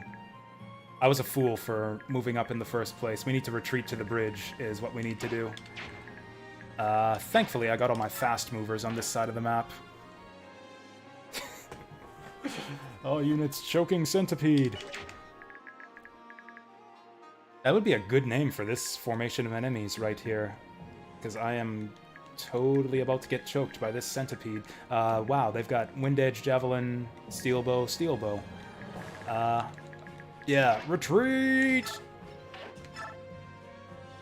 We'll go Javelin, because we need all the damage we can get here. Do I even trust Jill to hold the line here?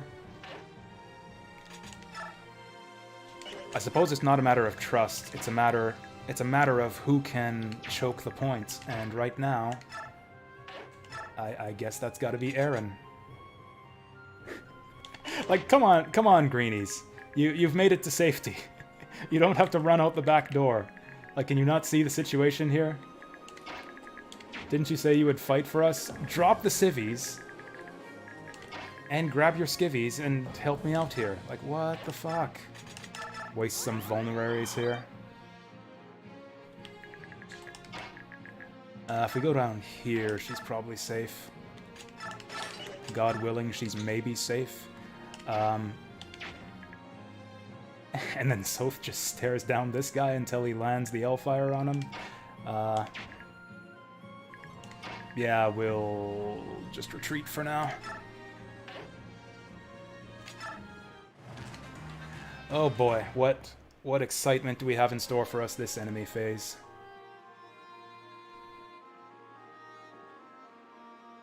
This is what I get for complaining about how easy Radiant Dawn was. Like, all the way through that game, every map I complained about how easy things were. This is the 81, good stuff. And this is my punishment. This is what I get for complaining about video games on stream.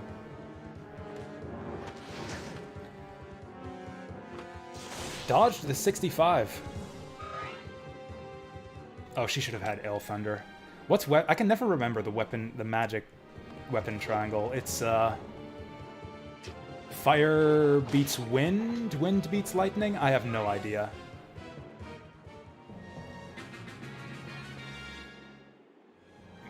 Who cares? Weapon triangle is like 5% in this game.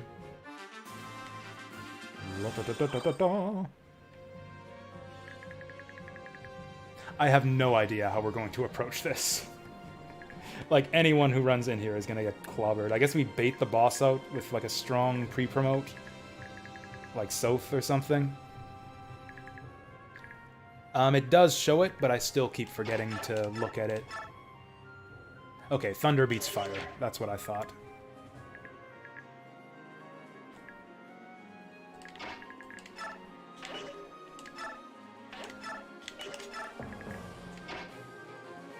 Okay, yeah, we'll do it like this. We've actually got a pretty good setup here. As long as these guys can hold the bridge, we should do all right. They're not escaping. They're just sitting there. So that's not great for us. Yeah, let's go. Stop it. Oh my god, is this... this is a brand new controller. Is the stick drifting already? Gosh, I hope not. Yeah, we'll just do the same thing we did last time. Toro Neo, Volug, hold the line. Like, more so than any other Fire Emblem game I've played, I feel like this game seems to force you to use your pre-promotes. Which is like I was talking about earlier, I'm like an anti-pre-promote guy. I'm the scrub who doesn't want to waste the XP. It just feels bad, like killing the enemy and seeing that experience tick up by 1. Like, oh, okay, could have been plus 30 XP if I'd have killed him with a level 1 unit, but instead I got 1 XP. So, you know, I tend not to use the pre-promotes, but in this game I feel like I have no choice. There's just, like, too many enemies and they're too strong, which is fine. Like, I'm not complaining. That's just a interesting contrast from other Fire Emblem games I've played.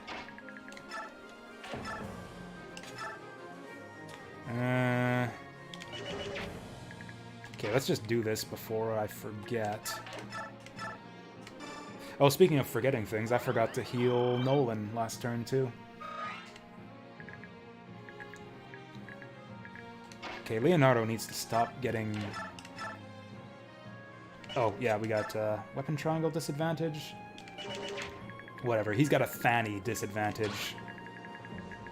It's like, okay, we're like minus 5% on weapon triangle, but we're like plus 1,000,000% on Fanny advantage. And, you know, support, too.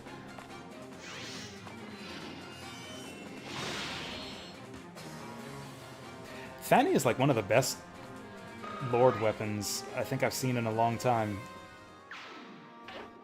Like, I've seen people say that, oh, Micaiah is such a bad unit. So weak. Like, I think she's the best unit in our party right now. She's like the most reliable hitter. Like, I think she's never missed. She's like 100% to hit almost all the time. She's got ridiculous might with Fanny. She's got amazing magic. Like, sure, she dies if she gets hit, but, you know, just don't let that happen, scrub. What are you, some kind of nooblet? Letting enemies attack your lord in a Fire Emblem game? That's ballista range. No, that's boss range.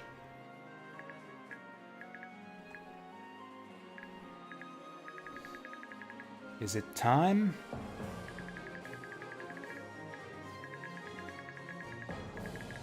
We are in a good spot right here. I think it's time. I think it's about damn time. I don't remember if they have javelins, and I'm too lazy to check. So I'm just gonna shove Leonardo to get him out of the way. Yeah, this is the perfect formation.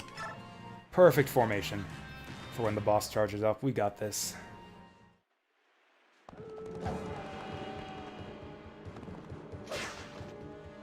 Holy shit, he dodged a 49. It's my XCOM luck has been dispelled. This is a blessed run. Although I've been getting nothing but actually, no, we've been getting decent level ups this chapter, too. That's right, get down. It bothers me how they fade away from the victory animation before you can see it fully play out.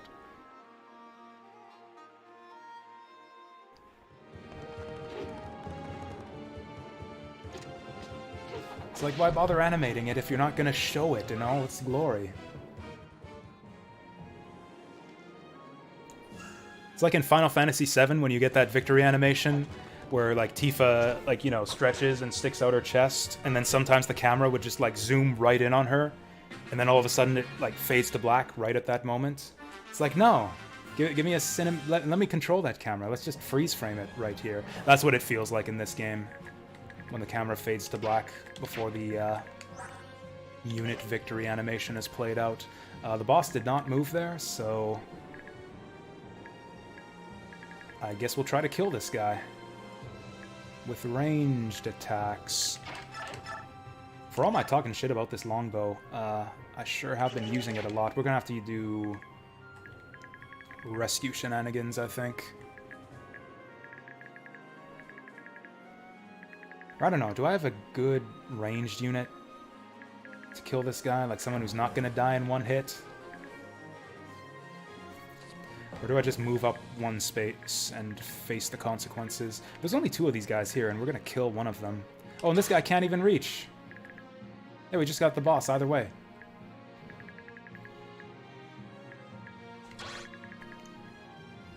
Is this right? Oh, it's because all this grass that I can't even see. This is probably my single biggest complaint about this. Okay, I have a lot of complaints about this game so far. But yeah, I think my single biggest complaint might be that, like, the grass is the same color as the grass, you know? Like, it's grass-colored grass. It doesn't pop out from the terrain. Like, I don't notice that it's there unless I look at the corner and it's like, oh, that's thicket. This is, like, actual terrain that I can hide in. That was true in Path of Radiance, but it didn't matter at all in Path of Radiance because there was, like, no terrain ever in Path of Radiance. Like, that, just terrain wasn't a thing in that game. You would never see grass. It's like people on the internet will constantly tell you to go touch grass. At least that's what they say to me. And it's like, nope, I can't. I'm playing Path of Radiance. There's no grass anywhere.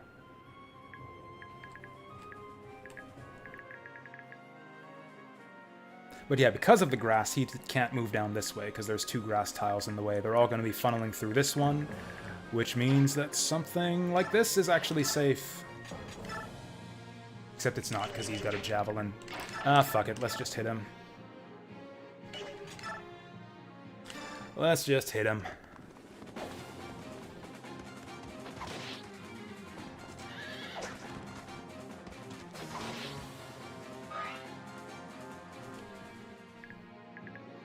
What the heck am I gonna do now? Okay, so yeah, that didn't adjust its range at all. Let's give it to Micaiah. I can't believe she's only level 12. Like I've been thinking, okay, I don't want to give kills to Micaiah because she's killed so many people already. I want to give the kills to one of my lobies, and it's like, oh, Micaiah is actually the lowest leveled person in the army. Oh shit. He does have a javelin. We can fix that pretty easy. Blah, blah, blah. Storm the front? Yep. Yep, that's a great plan. Go storm the front, Leonardo. We've got your back. Alright, let's do us a rescue drop. probably just wait. Oh, and what do we do down here? Probably just vulneraries on everyone. 1, 2, 3, 4. Ooh, that's a good start. God, I hate this though, because then they can just canto repeatedly. Can we still double them with this? Nope. Man, Jill's just desperate for strength.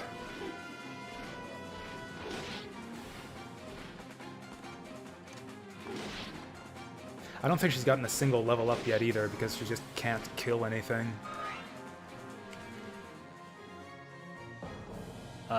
Game? Okay. I was terrified for a second. That scared me enough that I think I'm gonna drop a battle save. Just in case. In case of technical difficulties, mind you. Not for cheese, but to guard against, like, you know, Dolphin cheesing me by, like, crashing or something. So now what do we do? Yeah, that's a good start. Toro Neo loves the smell of javelining a man in the head twice in a row. Look at that, those javelins and arrows go so high when you're throwing them at a mounted unit. Like, just whatever you do, don't hit the horse. That's like expertly aimed to pass over the horse's head and hit the rider in the head. Do I trust Volug to survive enemy phase?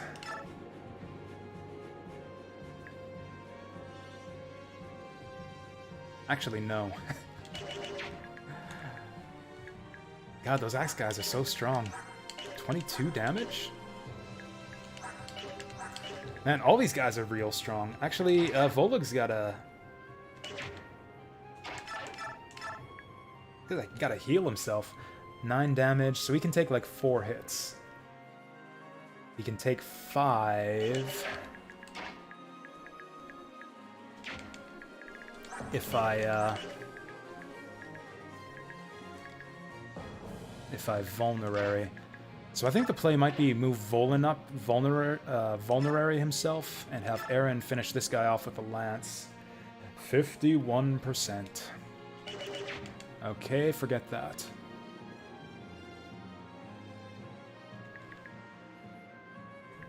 I really need to kill this guy. That hand axe is going to destroy us. Aaron's only... Oh, he's got 14 defense now. Actually, I think he survives all of this as long as he doesn't get doubled.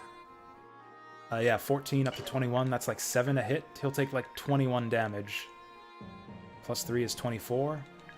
He doesn't take any weapon triangle bullshit. It's still only 71. You know what? I think Volug's better.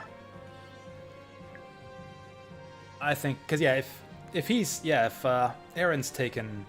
What, 26 damage from all of this, then surely Volug does better than that.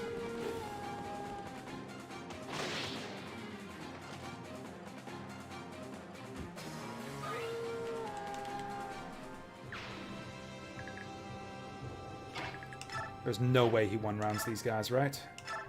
There's absolutely no way. God, forget one-rounding. This guy can't even, like, 5-round these enemies. Good grief. As established, though, he does survive all of these attacks. I might just put him here to spread out the damage with Volug. Nah, forget it. It's too risky. Yeah, Volug's got more hit points, more defense. Oh, Volug's got less defense. He's way less tanky than I thought. Shit. Do we survive this? 13 defense. So that's 4 damage. God, math. 12 damage. 20 damage. 28? He won't get doubled. He should be fine. I'll get Aaron up here with the javelin just in case they want to spread out the damage. What's even going on up here? I'm so nervous. There's so much potential for things to go wrong here. I mean, if I did my math correctly and counted everything right, nothing should go wrong, but that's a big if. 8 damage, that's what I expected. And then he takes 8 and then 8 again. Also, you know, he should dodge one of these. Well, like, come on, we're dodging 60s and 70s now. It's happened several times on this map. I know you guys can do it.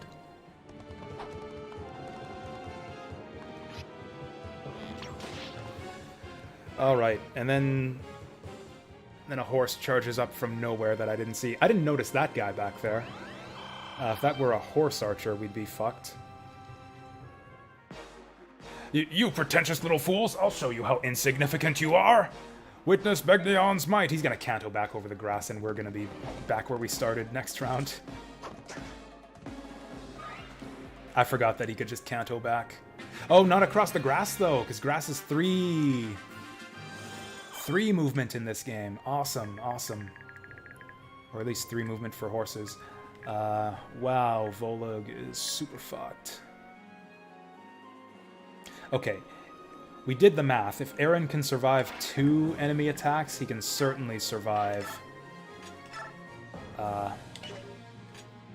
can certainly survive... Or no, if he can survive 3 enemy attacks, he can certainly survive 2. Oh, except can he get this kill? Not reliably. We could give it to Jill. 1, 2, 3, 4, 5, 6, 7, 8...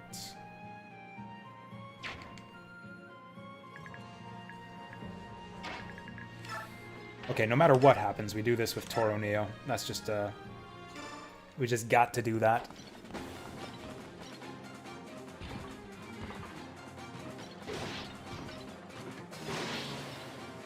Yeah, the turns in this game get really simple at the start, because, like, on any given round, you're in such a bad situation, it's like, okay, there are, like, 3 moves I have to make at the start of this turn, where I have absolutely no choice.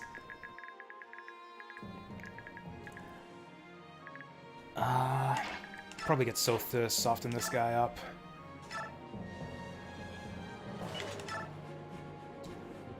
Do I even care if he steals this kill? Because Micaiah probably gets one-shotted by this guy.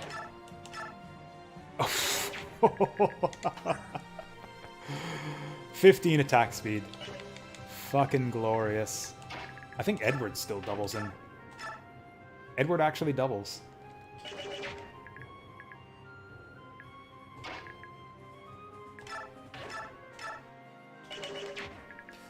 Okay, we'll get Soth to get it started here. 9 times 2, that's only 18. Actually, even Card doesn't kill him if we crit, unless we crit with it. Fuck it, I'm going for it. We might actually need this to take him out this round. At least, you know, take him out safely. So Edward can get him. I'm pretty sure Edward had 100% to hit. 94. Close enough. Actually, Micaiah probably has 100% to hit. Yeah? We could do it with Micaiah. Fuck it, I'm gonna do it with Micaiah. Okay, double check he doesn't have, like, I don't know. Yeah, like, what do you call it? Vantage or something? Like, Turbo Vantage only triggers when you're low on health or something. Actually, the way they've been nerfing all the skills in this game, it would hardly surprise me if they nerfed Vantage so that it only triggers when you're at, like, 30% health. Making hostages of the helpless. Is that how Knights of the Great Begnion Empire operate? Shut up, shut up, shut up! Oh, hey, she actually listened to him.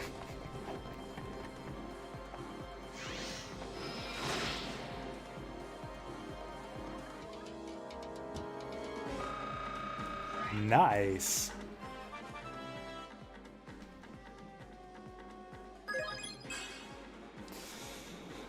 That's the second fucking one today. She is capped on magic. Grog, you disgust me. Oh, baby. Oh, that was the defeat boss map. Shit, I thought that was a route map. Oops. Whatever. That ballista position looked like a pain in the ass. We missed out on... Okay, a bunch of experience for Aaron and Jill. Shit. Oh well. Dear boy, I'm sorry you had to suffer on our account. At least he didn't die like his sister. I wasn't scared. I knew the Dawn Brigade would save us. Thank you. Thank you for rescuing my people. Your people, so you must be... Yes, I am Lanvega's daughter, Fiona. After my father died, I assumed the governance of Marado.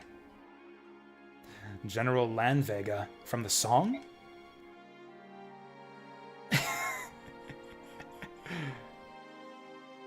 Bryce, Toronio, Gawain, and Lanvega, 4 riders of day. How would you sing this? This is a song? Bryce, Toronio, Gawain, and let... how do we put this to a melody? What's the... Bryce, Toronio, Gawain, Lanvega. Nope. I've got nothing, as usual. Bryce, Toronio, Gawain, and Lanvega, 4 riders of Dain, 1 country, 1 king. While they bear our banner, a free Dain shall sing. You're that General Lanvega's daughter? Indeed, Lanvega of the 4 riders. He was a good friend and a mighty swordsman as well, as stubborn as a mule. Like by song, this is how I was just taking the piss there. Like if you think of medieval songs, like a minstrel song, it would be something like that. Like you play it on a lute. Lanvega of the 4 riders. Also, hey, Angel James, welcome back. Oh, hey, hey, Atharia Gaming, thank you for the raid. Welcome, one and all. Much appreciated. We just got finished a grueling, Radiant Dawn map. You know how it is. I've got follower and notifications turned off right now due to the the plague of hosses that's befallen Twitch right now. Maybe you've encountered it too. But yeah, on behalf of my little penguin animation, Sankyu is what it usually says when something like this happens. Okay, it's happening. Yeah, it seems to be happening to everyone. Man, yeah, Twitch has got to get its shit locked down. This is, yeah, ridiculous. I've had like 40 of them follow today. That's why I had to turn off notifications. So, like, yeah, where are you all coming from? What have you been playing over on Atharia Gaming? Your father was a powerful warrior of unquestionable integrity, a great man. Oh, 3 Houses DLC. Nice, nice. Yeah, I kind of figured. It's usually like, yeah, the Fire Emblem fans that visit while I'm playing Fire Emblem. I've actually not played any of the new Fire Emblem games. I've been working my way through the series, starting with the first Fire Emblem. I started that up like a year, just about 2 years ago now. And yeah, 2 years later, we're on Fire Emblem 10, because these games are very long. Yeah, the only ones I'd actually basically never finished a Fire Emblem game before I started this project. I had played 7 and I didn't like it, and I actually played this one.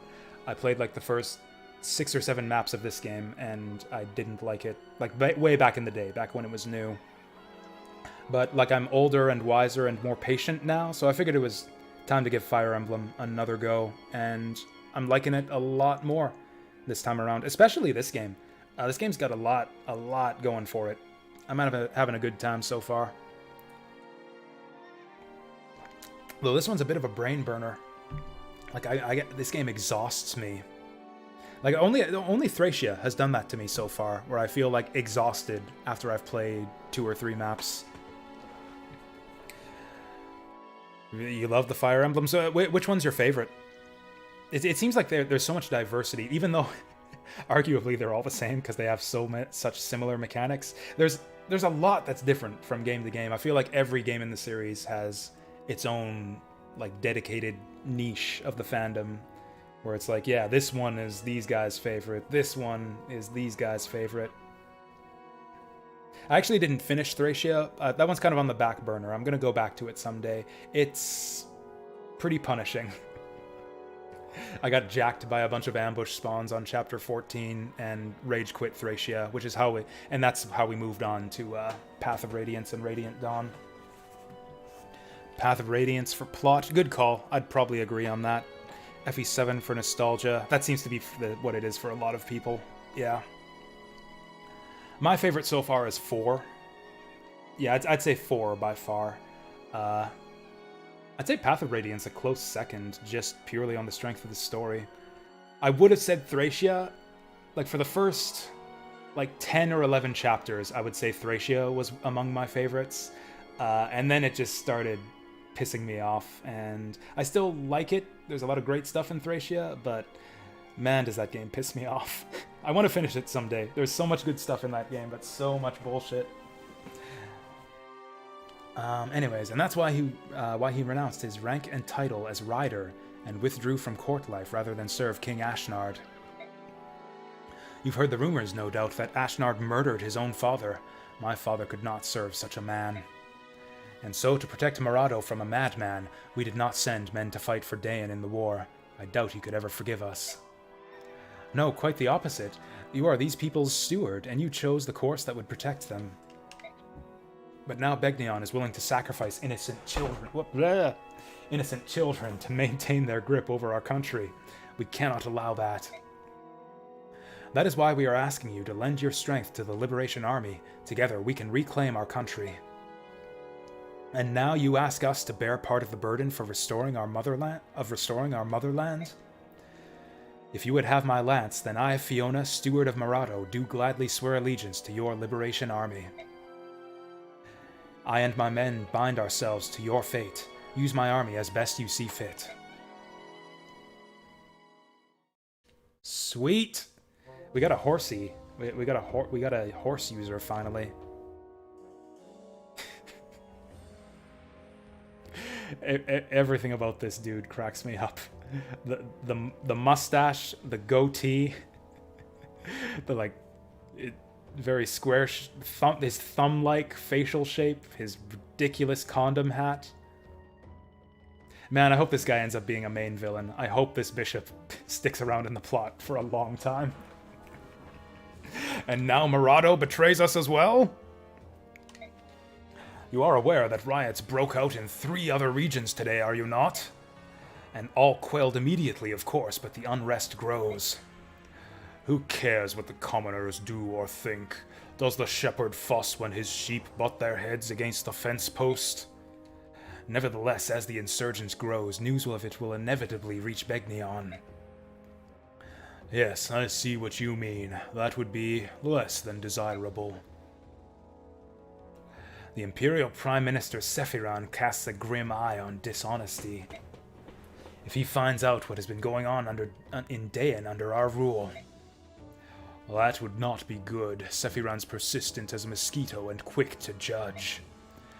Though you and I have been nothing but fair and just in my rule here, it is best to avoid an inquiry. Which leaves us but one recourse. Crush the rebel faction before it grows larger. Exterminate them. Then the commoners, bereft of all hope, will turn their sheep eyes back to us and beg to rejoin the flock. I see. Well, I leave the matter in your hands. What funding you need is yours. I'm glad we agree on this. Well then, pardon me, sir, while I tend to our little lambs on the loose. Dun dun dun. We learned basically nothing from that scene. We got through that one with no casualties. Without Meg dragging us down now. The Liberation Army's sweeping victory seems to signal a turn in the war for Dayan. However, General Jared uses his superior numbers Jared? Seriously? Threaten their fragile momentum. I've been calling him Gerard this whole time. Its army with weapons and supplies bought with funds stolen from Dayan. Benyon has also purchased the swords Benyon, of the vast G is number of silent. mercenaries from these same stolen funds. I don't care. I like my pronunciations The better. Liberation Army does not want for willing fighters of its own. However, most are old men and inexperienced Yeah, fuck boys whose Bennion, passion far fuck Jared. outstrips their skill. It's Begnion The and Liberation Gerard all the Army way. has no choice. It must bolster its ranks if it is to meet Bennion on equal terms. Its only hope lies locked in Bennion's prison camps, where Dayan's former soldiers await. Are there any former Dayan soldiers left? I think pretty much everyone from Dayan and Path of Radiance has joined us already. Chapter 7, A Gathering Hope.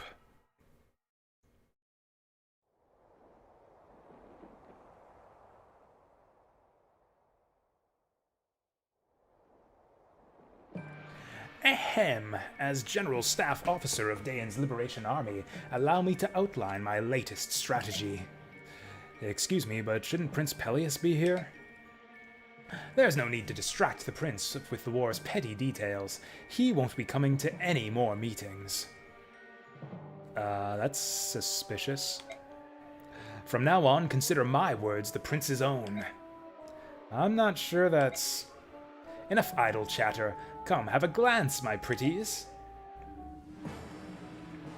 Weren't we just looking at this? Our next target shall be Umono. Among all the work camps, it is one of the largest. Conditions within the prison camp are harsh. If we are to save the prisoners, every moment matters. One of the largest work camps. Can our forces handle that? Such a trivial concern. One my profound genius has already addressed. Behold this lake next to the camp that provides fresh water to all there. Into this lake, we shall dump a deadly toxin of my own devising. Then we'll sit back as the enemy slowly dies. So basically Kefka. What are you saying? Poison is inexcusably vile. I will agree to no such plan. That's right.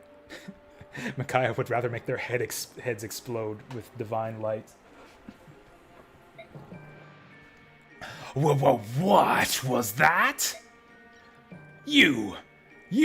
How dare you question my plan, conceived in a state of exalted meditation? No matter how misguided the enemy may be, we must fight with compassion and consideration for the innocent. She's right, poison doesn't discriminate. Prisoners would die too, and any nearby villages would be affected. Now that's an argument. And then what would happen? People would doubt us, question our cause, and maybe even side against us. And it would cast a stain on Prince Peleus' name, don't you think? Urgh!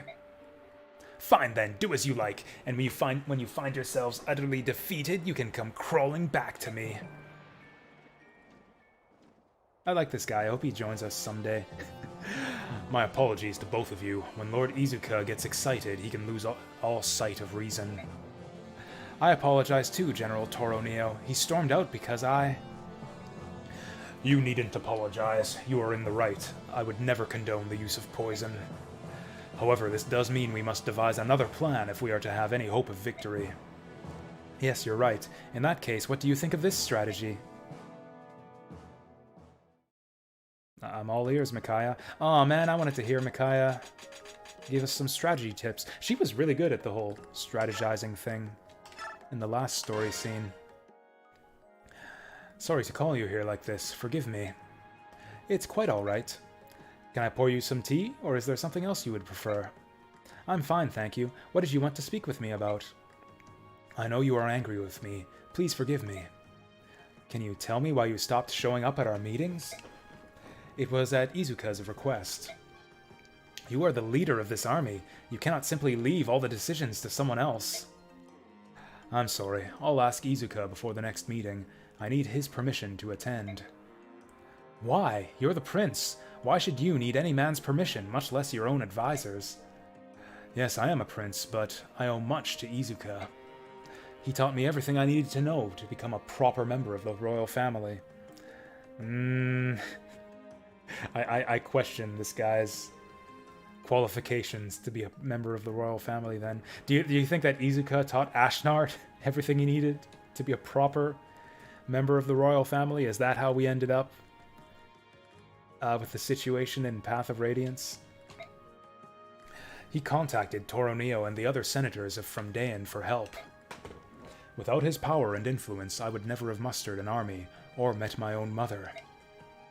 I see, you were alone. Pardon? And then Izuka reunited you with your mother, gave you a place to stay, and provided you with a reason to live. And you feel you owe him a debt of gratitude for ending your loneliness. That is why you wish to do as you are told, as Izuka wishes. Mikaya, you're... I'm sorry, I didn't mean to. That was inappropriate.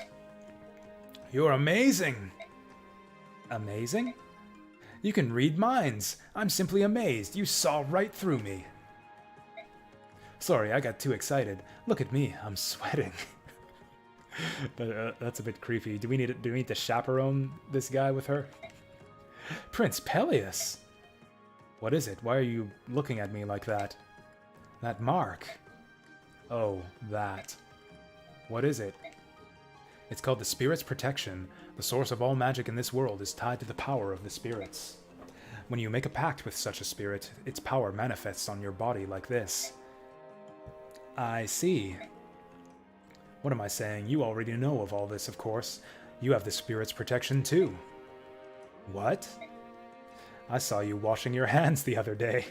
Because that's what he does. He just spies on Mikaya while she's washing her hands. This guy gives me the creeps even more than Izuka. When I walked up to you to say hello, I saw the mark on your right hand. You saw? That's why she wears the gloves. I mean, you know, that, and that because they're super stylish. It's like we got the elbow gloves, like the long, you know, like latex gloves, and we got the fingerless gloves. That's like 2 edgelord gloves in one. Man, Mikaya is just at the pinnacle of fashion right here. I thought of confiding in you right away, but my mother called for me. I didn't get a chance to tell you until now. Do you think this mark is really the Spirit's protection? Like, I'm not even, like, fully memeing here either. I love the character designs in this game. I think they're the best in the series since, like, the SNES days. So, basically just better than the GBA games. And better than anything I've seen in the DS games. Three Houses had really strong character design. It was kind of let down a bit by, like, everyone wears the same uniform, but then they fixed that in the second half of the game. Oh, you didn't enter into the pact yourself? No. I see, so it must be the spirit who wished to make a pact with you. Pardon? It's a very rare phenomenon among newborns. Usually it happens to infants who have an exceptional talent for magic. You truly are amazing, Mikaya. I don't know about that. Let's keep this among ourselves. We don't want people to confuse us with the Branded. What are the Branded? I'm pretty sure it refers to Bjork who have Lagu's blood in their veins. I know it's hard to imagine someone with the blood of a subhuman running through their veins. Anyway, I've been terribly mistreated by people who thought I was one of the Branded. Call out racism, Mikaya! What the fuck? You gotta speak up. Push back on that shit. Mikaya? Oh, sorry. I think I understand more about you now, and about the marks we share. I'm glad I was able to tell you. I'm surprised you didn't know. Come talk to me again sometime. Certainly. Actually, do we know Mikaya's, you know, position on the Lagu's question? I guess she had no problem interacting with Dogboy and the other few Lagus we've seen so far. Oh, I almost forgot. Here, I wanted to give you this. What is it? It's this splendid sword I recently acquired. It gives its wielder the upper hand in battle. Keep it or give it to whomever you like. Shouldn't you give it to the soldier you deem most worthy? No, I wouldn't want the soldiers thinking I'm giving anyone special treatment. Other than Mikaya, apparently. It would be inappropriate, that's what Izuka says anyways, so I think you should do it. I understand, you must have so much on your mind. Indeed, I long for the old days when I was poor, but had few worries. Prince Peleus. But I'll keep fighting. I won't stop until Dayan is free once more. Hear, hear. I pointed out that Soph used to be racist.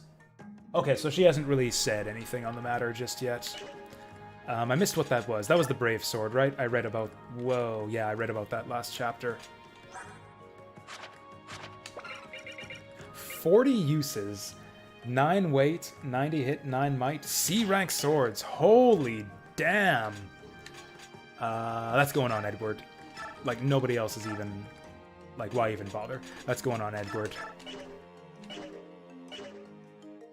And Paragon.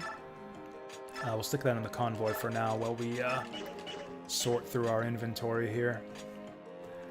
Oh wow, Volug's got a bunch of shit now too. And he's got vulneraries. Actually, he took those vulneraries from someone. I forget who. Yeah, Paragon is totally just free XP. Oh, you know what? I probably have enough bonus XP to promote Laura now. I think we'll do that first before I go sorting through items. Oh yeah, new unit! Kind of low stats for a level 9, but she is mounted, which is golden in this game. Wait. Strike? I didn't actually look at the weapon levels before. Sword, lance, axe, bow, knife, strike. I have never seen a strike weapon before in a Fire Emblem game. What is that? Do we have anyone with a strike weapon right now? Oh, okay, like physical damage, so like Legu's weapons. Maybe that was even in Path of Radiance. Actually, no, it wasn't, because, yeah, knife didn't even have its own weapon level in Path of Radiance. Oh, Legu's actually have weapon ranks this time. I wonder if there are Legu's weapons out there that they can use. This is very interesting. Paragon on Laura, you think?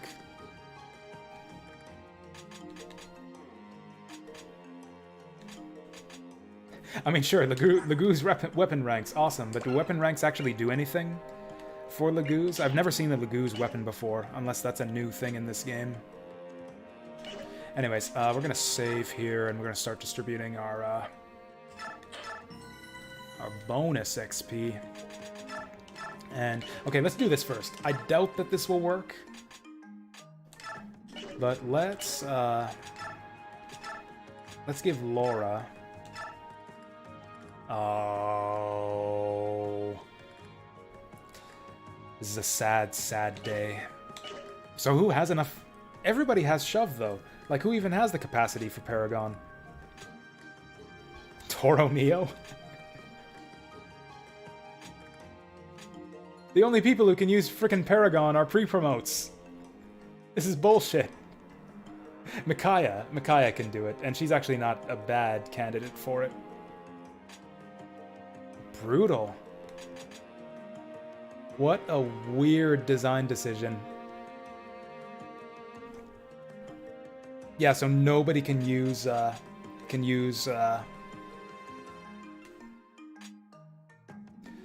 nobody can use Paragon other than pre-promotes and Micaiah. Like, I'm thinking Micaiah all the way. Like, she's... Like I said, she's our best unit, and Soph is kind of good enough already.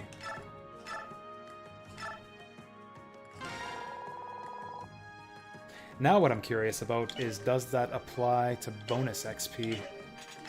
I'm thinking probably not. Doubles experience points gained.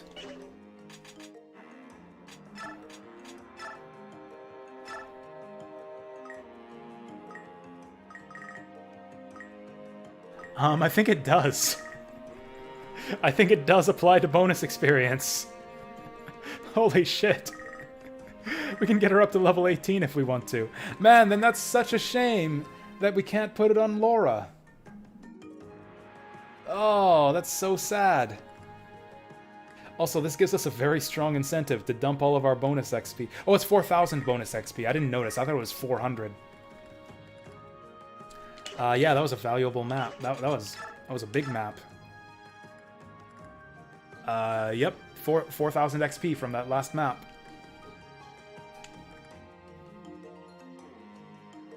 Nolan MVP? They haven't showed us the MVP after combat, have they? How the fuck is Nolan the MVP on that one? Is it just based on kill count? I have been trying to feed him kills.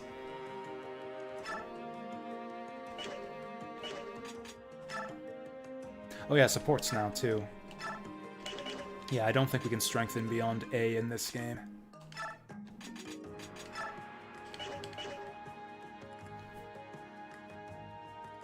Oh yeah, that's right. Yeah, we don't have a strategist yet to tell us those kinds of things. Oops.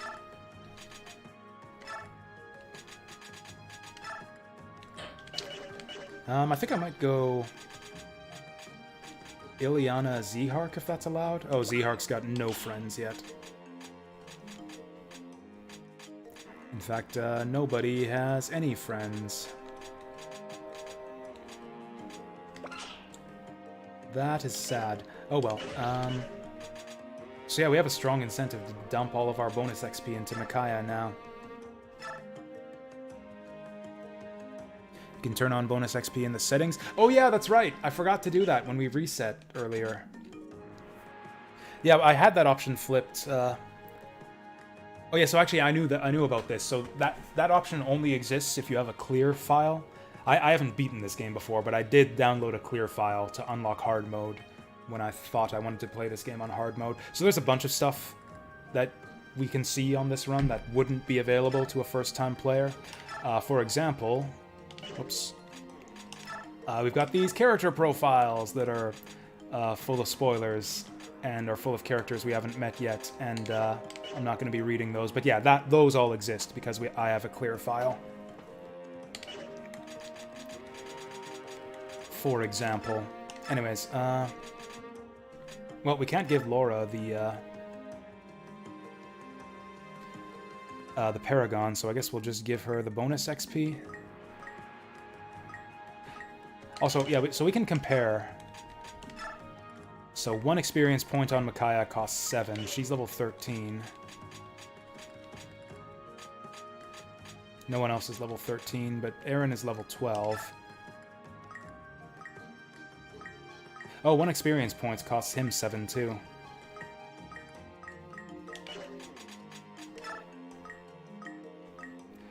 So it looks like maybe Paragon doesn't apply to bonus XP.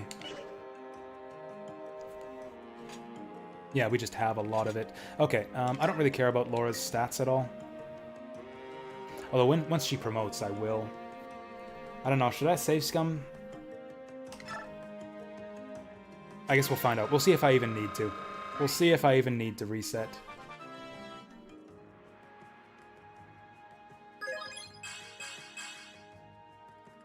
That's a good one. I think I'll keep it. Okay, and that'll cost her 500. I mean, I guess she always gets good stats, but mag speed luck again. Are the 3 stats you get always your highest growth rates, or is that just... I guess that's what usually will happen, because your highest growth rates are your highest growth rates.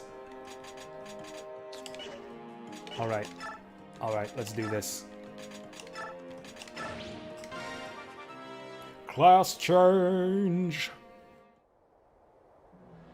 I can't wait. I hope she gets one of those dorky hats like that, like the mustache man has.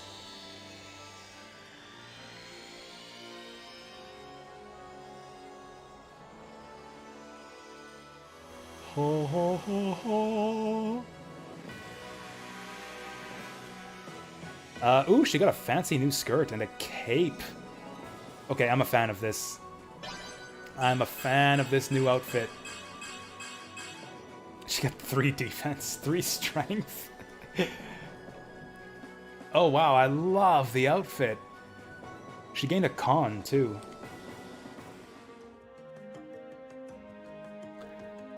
Cool. So, that gets her...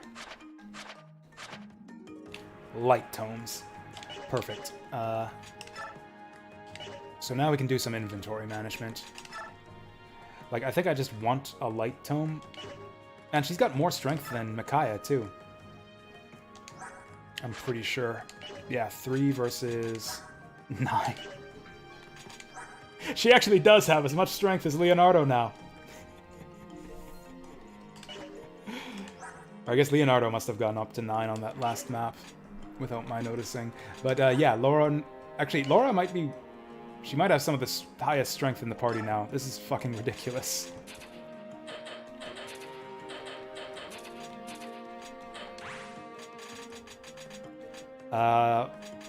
Okay, no. She's the lowest. She's tied with Leonardo. She's got higher than Fiona. Oh no. Fiona's a lance user with 8 strength? Oh man. And she has a steel lance to start with, because of course she does, because nobody in this game, nobody in this frickin' country of Dayan has heard of an iron weapon before. I wonder if that's like deep lore behind this game. Like if there's like a cultural reason why the Dayan troops all start with steel weapons instead of iron, even though they don't have the strength to carry steel weapons.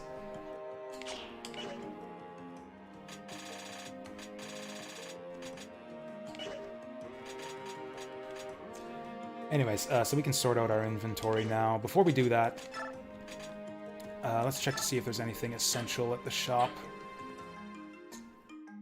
Oh, we didn't get any money. We didn't get no money. We got a red gem, but I don't think that sells for much.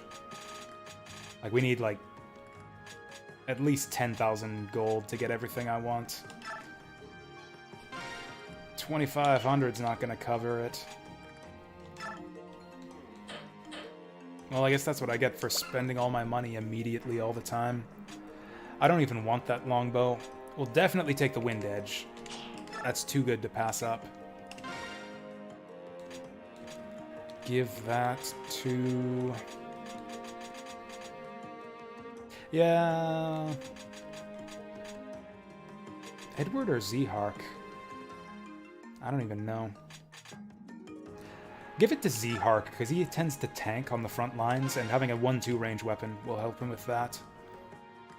Oh yeah, speaking of which, I think I actually do want to do this. Because yeah, Zehark doesn't need this.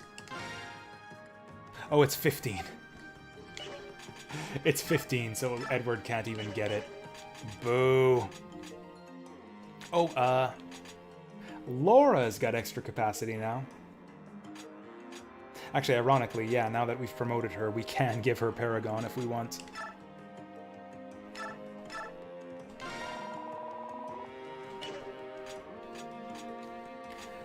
Man, is there any skills we can transfer here? We can transfer Aaron's Discipline, but I don't think that's that handy.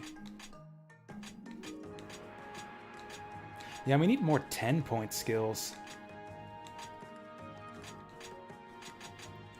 Would she adept with the staff? That would be hilarious.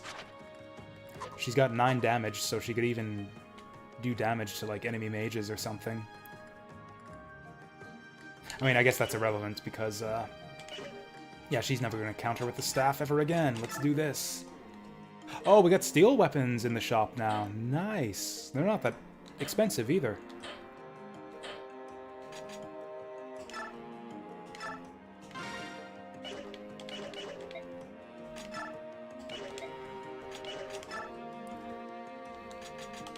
Oh, this is so good. This is so good. Why didn't I give it to her? Whatever. Where did I put it? Did I do a stupid? Who did I give that light tome to? This third cup of coffee isn't working.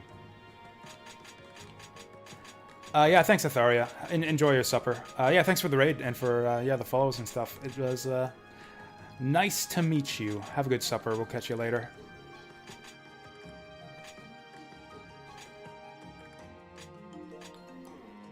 What is wrong with me? Where did that... Did I say no to grabbing the tome? Did I buy it and then cancel out at the last second? Is anyone watching the stream right now? Because apparently I'm not. Does anyone have their eyes on the game? I need a pair of eyeballs for me. A pair of working eyeballs. I guess we'll buy it again? I thought I did. Light. I want one. Buy. Laura. Yes. Okay, I could have sworn that I did it.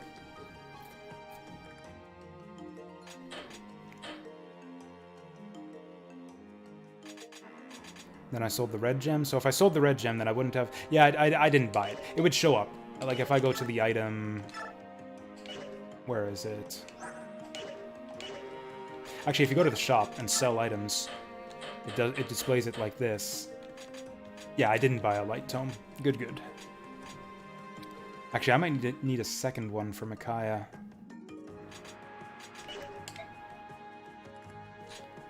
We'll hold off on that for now. Does anyone else need new weapons? I probably will buy a new one for Micaiah. Sofa's fine, Volung's fine. Leonardo's, like, set for the rest of the game. AKA, like, 1 or 2 maps before he gets benched forever. Edward's good. Tornillo's... I could pull a javelin out of storage for him. He does go through them pretty quickly. Nolan's fine. He could use a hand axe. Yeah, we got hand axes to spare. Might as well take him out of storage. Oh, Laura needs another heal staff. Eliana's doing alright. I wish you could shop from this menu. That's a weird... like, step back on the interface. In Path of Radiance, you could shop right from the item menu. Yeah, healing staff is top priority. I'd say light tome is low priority, because we can always just use Fanny instead.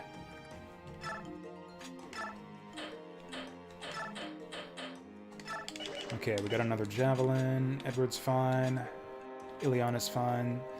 Zehark is fine. Jill should be fine.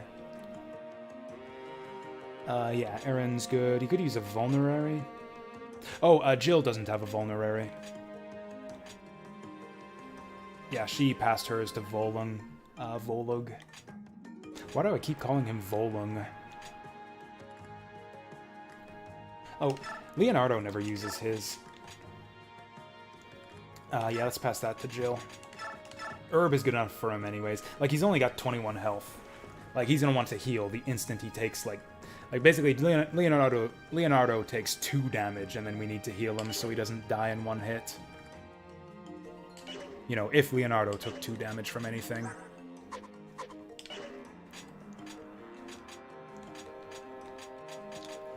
Yeah, so we got nothing else that we really want to buy, so yeah, let's get that second light tome. Well then. Man, short by this much. Is there anything else we can sell? Probably not. Door keys.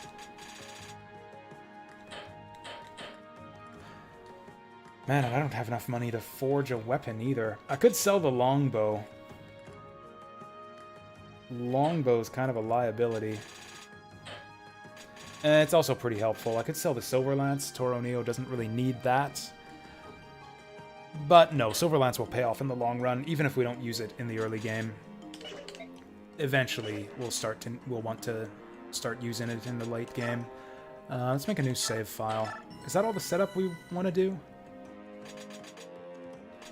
Oh, we got more bonus XP to award. I'm sorely tempted to just give it all to Micaiah, just to make use of her... Oh no, Paragon doesn't apply. That's right, we tested it, and Paragon doesn't apply. Oh, so that costs 11 XP. Okay, so now that she's promoted, even though she promoted at level 10, yeah, she still counts as like a level 21 unit. So that's, I guess, the downside of early promotion. Jill needs help. The problem is she needs like, better than 3 stats per level. I really want to train up Jill again. We'll give her most of a level up. Fiona's pretty efficient to give points to right now.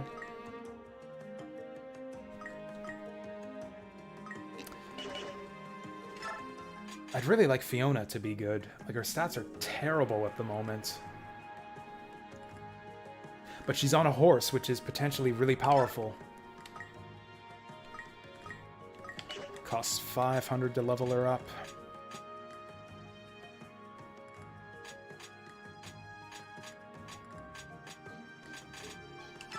Yeah, we'll give Fiona a full level up, maybe even 2. With bonus XP. I really want her to be good, and she joins at a super low level. Speed def is good. Speed is almost as good as strength. We'll do it again.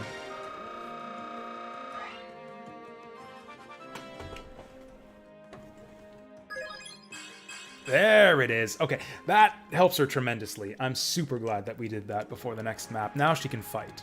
We'll get her to level 99, and then we'll have her level up on map.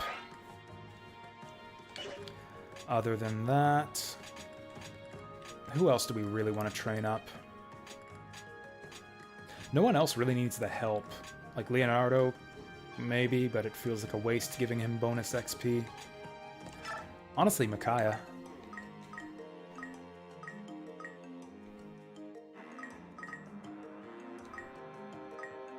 What have I done? Yeah, we'll get her up to, like, just short of a level up. Is there anyone else we want to do that to? Aaron, kind of. Aaron could potentially get really good with some more levels. I might even give him a full level up here. Oh, I don't have enough experience to level him up again, though. We'll just, yeah, do it like this. Then we've only got 114. That's not going to be enough for anyone, so we'll just leave it at that. Okay. You know what? I'm gonna look up how long the Dawn Brigade arc is, because if this is the last chapter of the Dawn Brigade arc, I might just push forward and do this next map. Okay, it's not. It's not even close. We got like 4 maps. 4 maps before we're done the Dawn Brigade segment, so... Yeah, this game wears me out like Thracia. I don't think I'm going to be able to do more than like 2 or 3 maps a day. How many maps did we do today anyways? Like 2? Actually, it was just 1 map, wasn't it? It was 1 map in 2 parts. Oh no, we did that other one first, that's right. You know the one, that other one. Yeah, I think we'll save it there, and we'll play some rando retro for the rest of the evening. I don't really have anything in mind. We might do another Discovery stream. I will preview the next map just because I'm curious. Ooh, we're indoors here. And elevation bonuses. Actually, this looks too high to attack up. Oh no. So they can't. You can climb the ledge, but they're too slow to actually do it. Cute. Any stealables we want to know about? Door key. There's our boss. The J is silent, I'm sure, so I guess that means his name is Dur. That guy parts his hair in the middle. What a dork. Storm Sword. Oh, so that's just like an advanced wind sword. Oh, super low hit rate, though. Super low. This guy's gonna be easy. Armor Sword. That's a rare class. 20 defense. But only 9 res, so we're gonna have to use magic on this guy.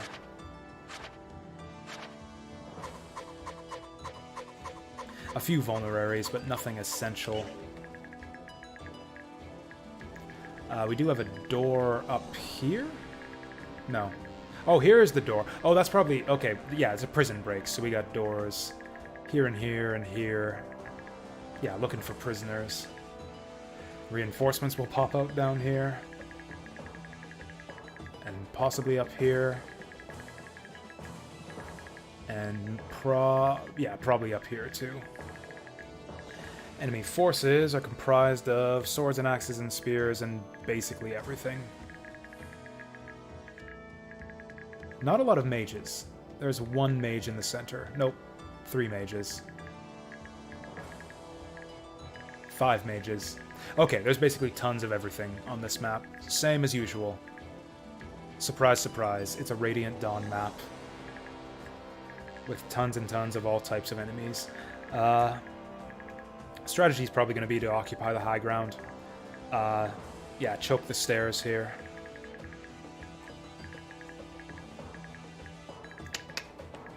And, yeah, all this and more to look forward to next week. So, yeah, we're going to leave it at that. I'm going to go on a quick bathroom break here while I think about what are we going to play next. Feel free to shout out suggestions in chat in the meantime. And then I'm going to drop a safety save state as well. For safety.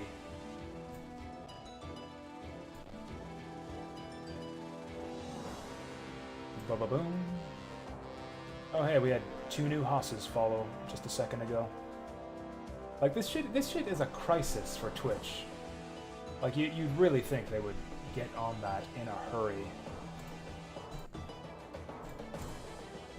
Help, I can't stop the game.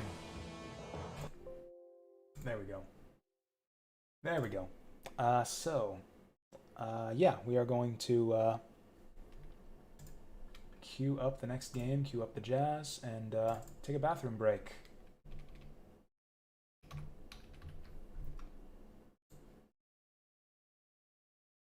Oh, I guess none of this is accurate anymore. There we go. Video games. Wait, that's improper. Video games. I guess we can be a bit more specific. Retro video games. I guess it doesn't have to be retro. I could play something modern. But who are we kidding? It'll probably be retro. Go on a bit of a refreshment break here.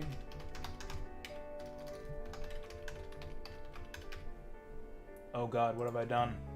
There we go. Okay, so yeah, I'm gonna take a quick bathroom break, refreshment break, whatever, and think about what we're gonna play next. Oh yeah, we'll switch over to the retro category too.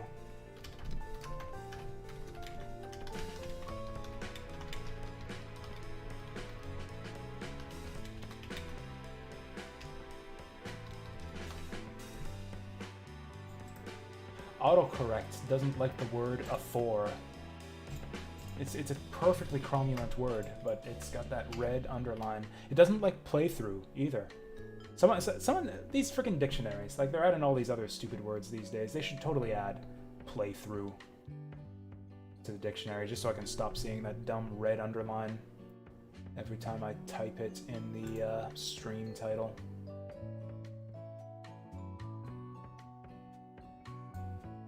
What is this music? This sounds familiar. Is this Zelda?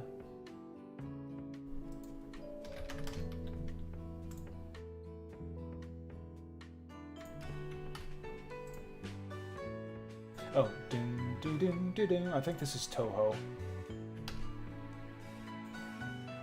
Is this Battletoads?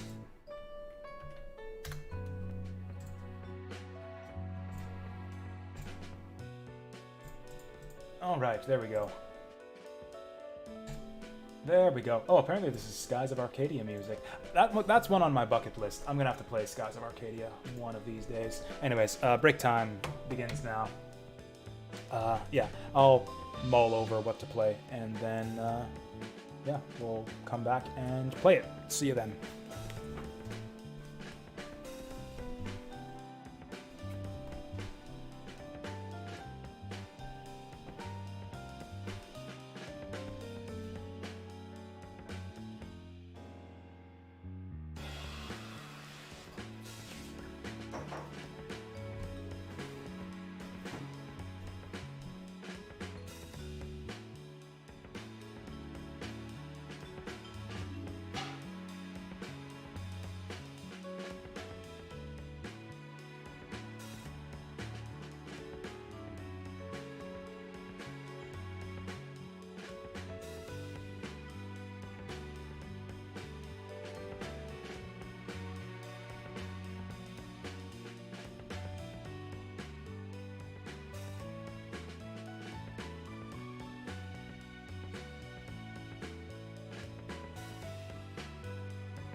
Oh, did we get another Hoss invasion here? They seem to be coming 2 at a time at this point.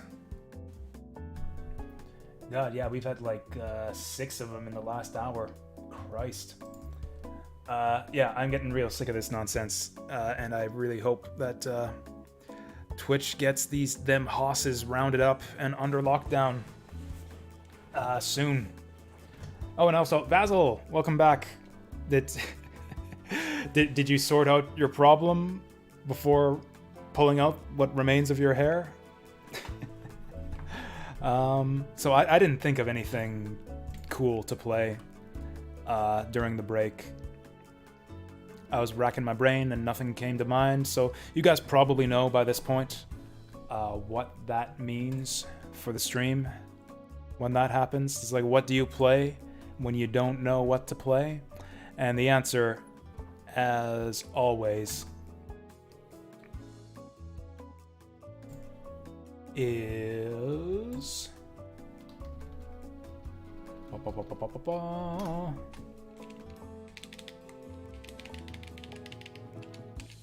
There we go. There we go. Yeah, Sonic the Hedgehog.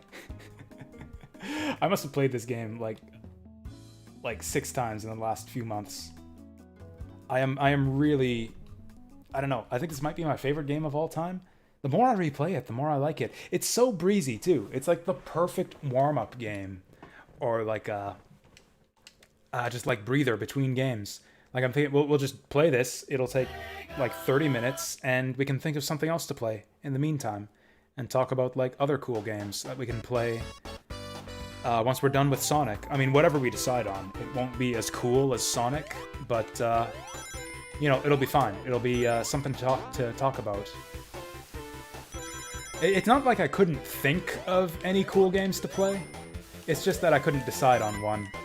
Like I said, I've got my list, but like that list, those lists of games that I showed off before are kind of games that I want to like present properly to you guys and show off, and you know, like do the whole thing, do the whole like show off a game and give you information about it and tell you what I think about it kind of thing.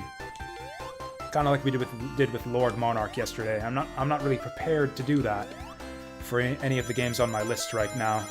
So I think we'll just go back to the old favorites. Maybe play some Gain Ground. Maybe some Alicia Dragoon. Because, you know, we're on the Genesis already, so why not?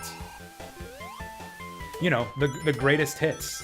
The games that gamers want to see. Some Alcahest. Can I beat Alcahest in like less than 4 hours now? I love the idea of Gain Ground. I'm terrible at it too. I've really enjoyed the time I've spent with it. I've always wanted to go back and like sit down and learn to get good at Gain Ground. It's got such cool ideas. Like it's like squad level, like action, tactics, whatever. I mean, not really tactics, but you know what I mean. Kind of like charting a path forward, cutting through enemies, exploiting their weaknesses with different troop compositions. Like, it's just... That hasn't happened to me in years. I swear to God, that hasn't happened to me in years. Oh, and we triggered the lamppost, too. Ah, Sonic is ruined. Man, what a blow. That's the first time I haven't done the blitz through of Act 2.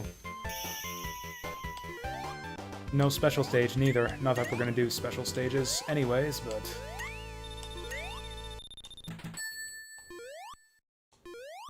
Gain Ground is one of those games, I think it was on a Sonic compilation. Like one of those old, like, Sega Classics collections, or Sonic Mega Collection or something. Back in, like, the golden days of retro game compilations on PS2, where you could get, like... They would put just 30 classic games in a box, and you could buy it for, like, 20 bucks. Incredible value. I miss those so much. Did anyone play like any of the really good compilations from back in those days? Like Taito Legends. My God, what a compilation. I discovered so many amazing games through the, I think it was called Taito Legends, yeah. Just great arcade games. Discovered, what kind of games were on there? Discovered Kicks. and, fuck, what's it called? The Breakout clone, where it's like a Breakout... It's like Breakout meets Bubble Bobble. Where you're like breakouting gems to make them drop down. It has an amazing soundtrack. Fuck, what's that game called? Anyways, another great game.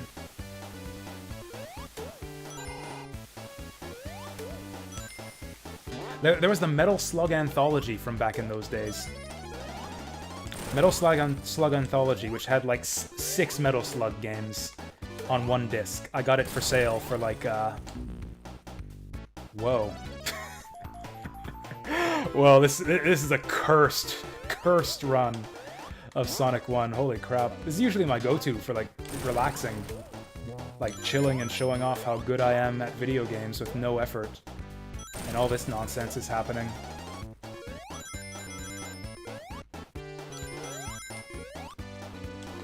Apparently the coffee is having less effect than I had even feared.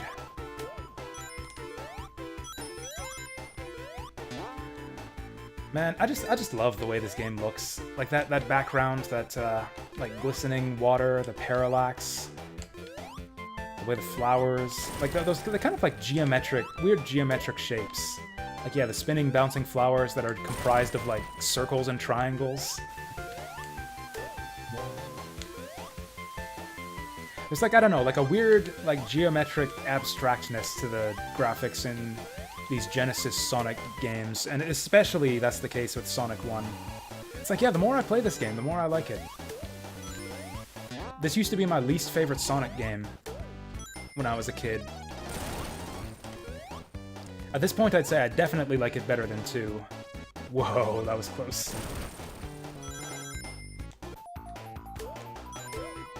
I probably still don't like it as much as CD, to be honest.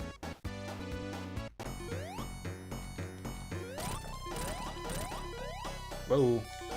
Like, there's at least one component of this game that's better than each of the other Sonic games. Like, it's got better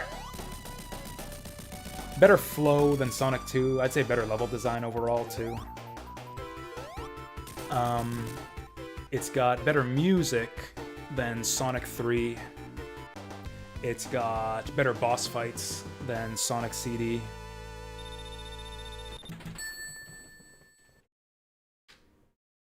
That's why it makes it's always weird to me that people have their strong preferences for Genesis Sonic games. You see some people say, "Oh, 2 is the only good one." "Oh no, 2 sucks." So S3 and K all the way. It's like they're so similar, and yet they've all got their good points and bad points. They're like it's a very finely balanced collection of games. Yeah, and see, a lot of people say 3 has the best music in the series too. Some people say it has the worst. There's like something for everyone in these Sonic games. I mean, not really. The core gameplay is the same from game to game, so if you don't like that, you're not gonna like any Sonic game. But yeah, assuming that you like this like heavy, like very weighty, momentum-based platformer style, like yeah, every Sonic game has something a little bit different to offer, just like a slightly different flavor from each of the others. Yeah, whatever, we'll go for this. Like, I'd say 3 has some of the best music in the Sonic series, but I don't know, I feel like the overall soundtrack is a bit weaker. Like, Hydrocity is one of the best in the series. Ice Cap 1 is really, really good. That's about it. I feel like the rest of the soundtrack doesn't quite stack up. It's still great. Like, it's still some of the all-time best music in video games, but like Sonic 2 is a really fucking high standard to me too. Sonic 1, Sonic CD all have like phenomenal soundtracks. Like if Sonic 3 and Knuckles is a 5 out of 5 soundtrack, like Sonic CD is like a 7 out of 5, you know?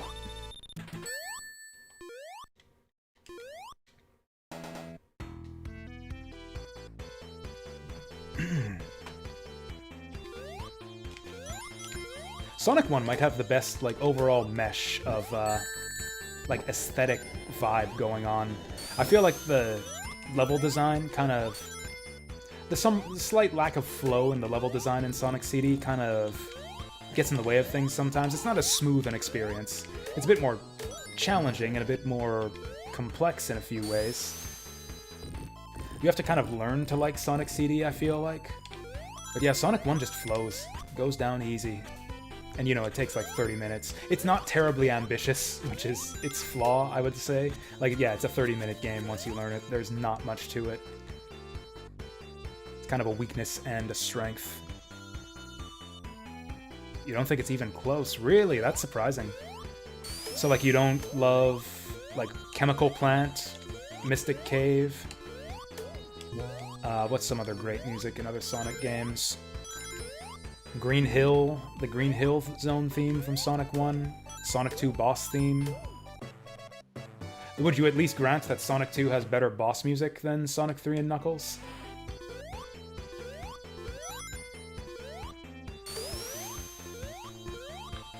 I mean, it's all subjective. That's fine if you like different stuff than I do.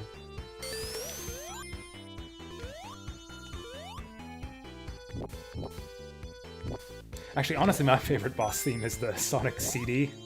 Sonic CD JP. Work that sucker to death. Come on now, work that sucker to death. Yeah, that's probably my favorite Sonic boss music. I almost died there.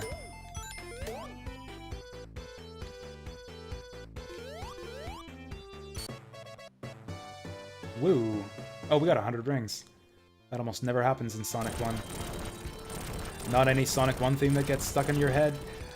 I might agree with that. Sonic 1 might not have the most listenable soundtrack on its own.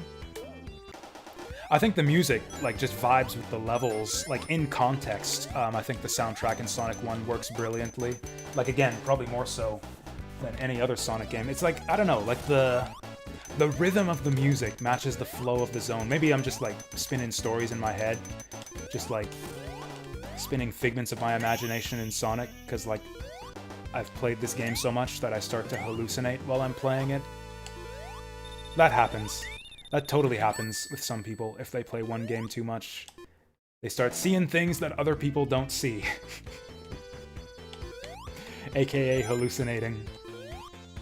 I think that's 99% of the Sonic fandom, to be honest, and the criticism surrounding Sonic games is just people hallucinating shit because they've played these games too many damn times.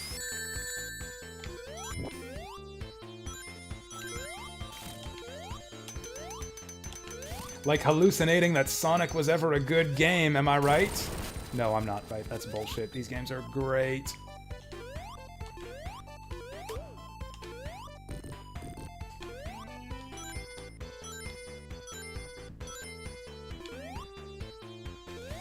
Yeah, see, earworms are fine. I want music that makes me do this when I'm playing. I want music that, sets a mood and, a tone, and it sets the scene for the game that I'm playing in front of me, you know? And, all the Sonic games are good for that. I just think Sonic 1 is just that little bit extra step over the top.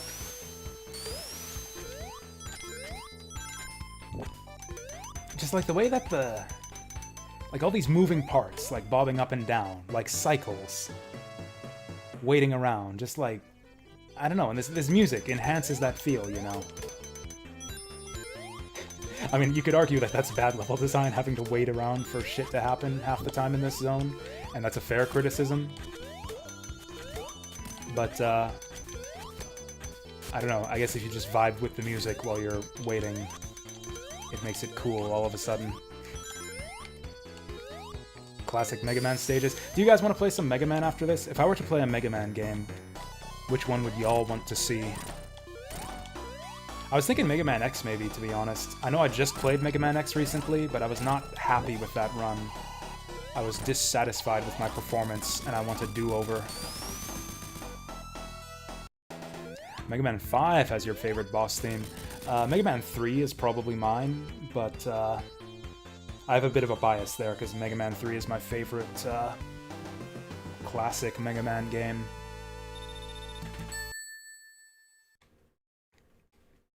I don't even remember how the boss theme goes in Mega Man 5.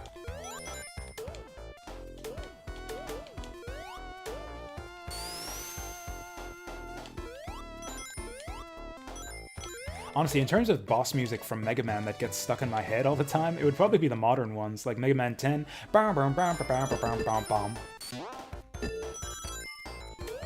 Mega Man 4 too, even though it probably has the worst boss theme in the series. The Mega Man 4 boss theme is on, like, what, like a 10-second loop? Like, that's the whole thing.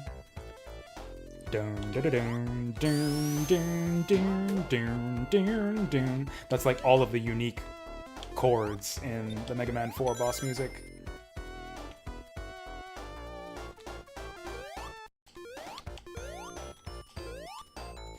You think that Mega Man X1 hasn't aged well in your mind? I would disagree. It's still my favorite. I don't know, Mega Man X1 just does so much stuff that the other games feel scaled back in a lot of ways to me. Like, it really feels to me, like, right from Mega Man X2, that, like, the yearly grind, like, the obligatory sequel. Like, you know the way Capcom used to, like, grind away at its big franchises? Like, every other Mega Man game feels, like, rushed, formulaic by comparison to me. Like, hey, let's crank this sucker out in time for the next year, you know? Like, we've got to do a sequel every year now, let's go. And, like, Mega Man X is the only one that doesn't feel like that to me. X4 also. X4 kind of felt like a worthy revival. Worthy new approach to the series. You don't think X2 and 3 are necessarily better, but you prefer them? That's really cool that you're able to conceptualize video games in that way. Not a lot of people have the... I don't know what to call it. The humility to make a statement like that. It's not the best, but I prefer it. Or I guess that's like the... that's like the Jeremy Clarkson meme. It's like, yes, this is brilliant, but I like this. What a playthrough this is. We're talking. We're not playing Sonic. We're playing Sonic, but we're kind of also mostly talking. I unironically like the voice acting in Mega Man 4. What am I fighting for, notwithstanding? I think that game has some great lines.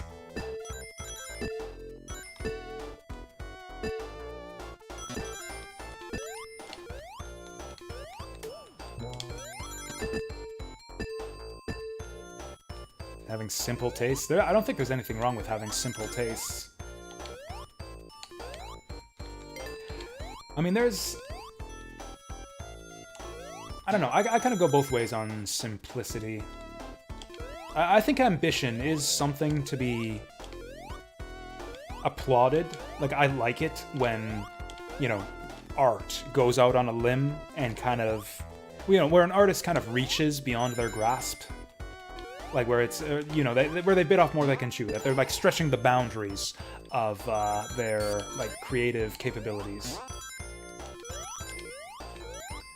So even if the end product ends up a bit messy and is full of flaws, like, I appreciate the effort, and usually, like, enough of the brilliance of the original vision shines through. I feel like that about a lot of games. Like,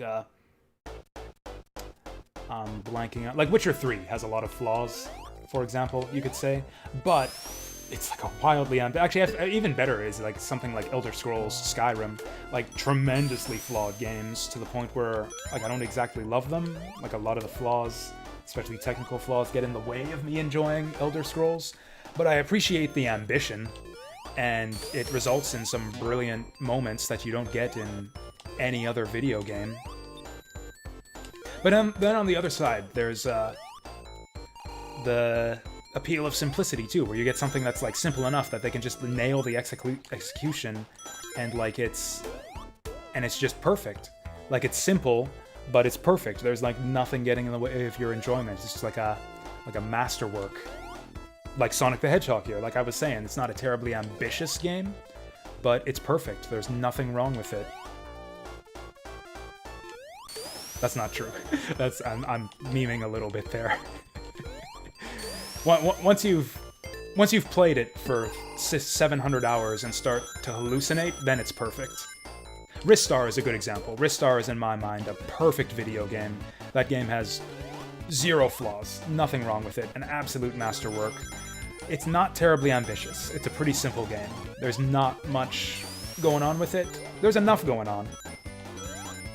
But it's not... Like, they're not really reaching for anything, like, unobtainable, I feel. Like, it's pretty grounded in the basics of 2D platforming. They just, like, nail it better than any other 2D platformer out there.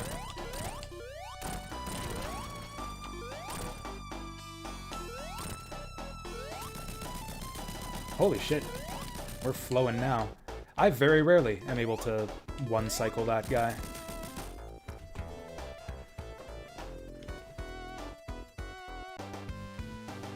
You don't know if you even like Skyrim? Skyrim's middle of the road for me. It's like a 3.5-star game for me. I never finished it.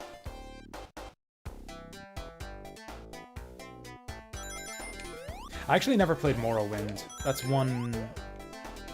I don't know. Everyone said, or a lot of people say that like Morrowind is the best and it's got all these, you know, great things going for it. It's got some old jank too, and I don't know if I like Elder Scrolls enough to put up with the old jank.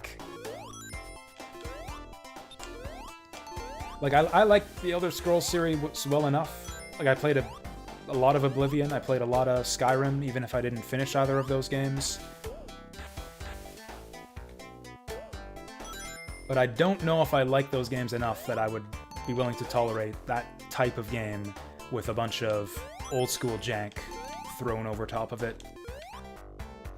Daggerfall. That's like so there's like Elder Scrolls 1, which is... It's like an arena fighter, isn't it? Like a fighting game or something? Something like totally different from what the series became. And then Daggerfall's the second one?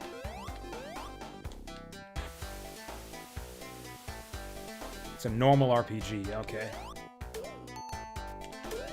I don't think I've ever even seen Daggerfall before. I know the title, but I don't know anything about it. I don't think I've even seen so much of a screenshot.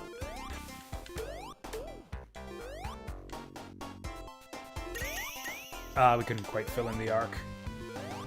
There. I love these dumb little point things in Sonic 1, too. Just the invisible point markers at the end of the act. It's a shame that they got rid of them in future games. Hey Vince, not a rage quit. Actually, things are going really smoothly in Fire Emblem right now.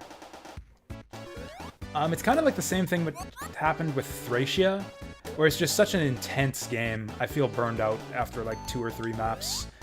And yeah, it's just not the kind of game that I want to play for more than like 6 or 7 hours in a row.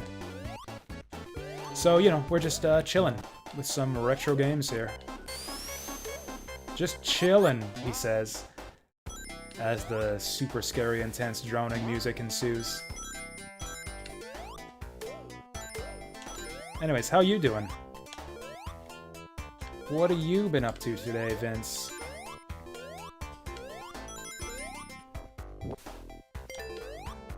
I don't remember the number. It's the 2-part chapter. It's the one where the blue armor girl joins. Chapter 7, I think? Maybe it was only chapter 6. It was chapter 6 or 7. The one that's in 2 parts, and where the blue armor girl joins. And you gotta rescue the children, and one of them died. First major boss, nice. How was it? Tales games, historically, have had some pretty awesome boss fights. Wow. That never happens either. I can't remember the last time I drowned on that section. I usually have that timed out perfectly, so that we make it just in time. I was like not even stressed out about drowning there. I was so confident we were gonna make it. I must have like fallen asleep halfway there. Intense, that's good. You're playing on like normal difficulty? I guess the fact that my invincibility wore off early should have been a wake-up call that... Oh, I missed this jump. That's the problem. I missed this jump and had to wait around for the platform.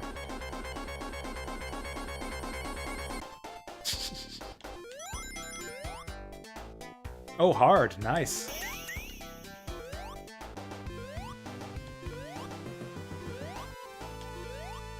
Is there any advantage to playing on hard? That was the thing that kind of wore me down with Vesperia, is there was just no point in playing on hard.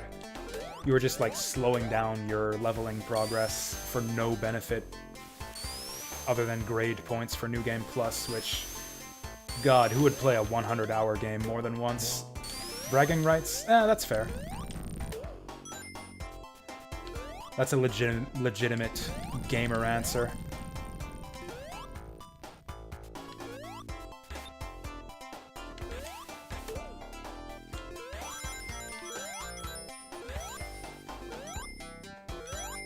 I love getting up to the secret area. I can hardly ever get up there. That's a tricky one to get up to. But we got up there this time.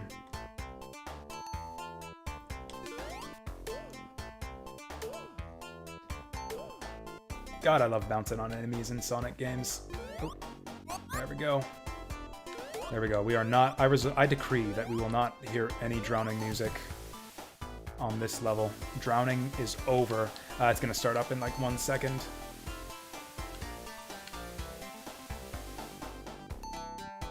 Come on, Bubble, don't make a fool out of me. Oh. Barely didn't get it in time. Oh. Oh, that other bubble despawned. You learn skills by titles and not weapons. Interesting. I know titles are typically a thing in Tales games. Did they do anything in Vesperia? I actually don't remember. I don't think we ever learned any titles in Vesperia that had a gameplay effect. Outfits, that's right. Some of them gave you outfits. I remember that.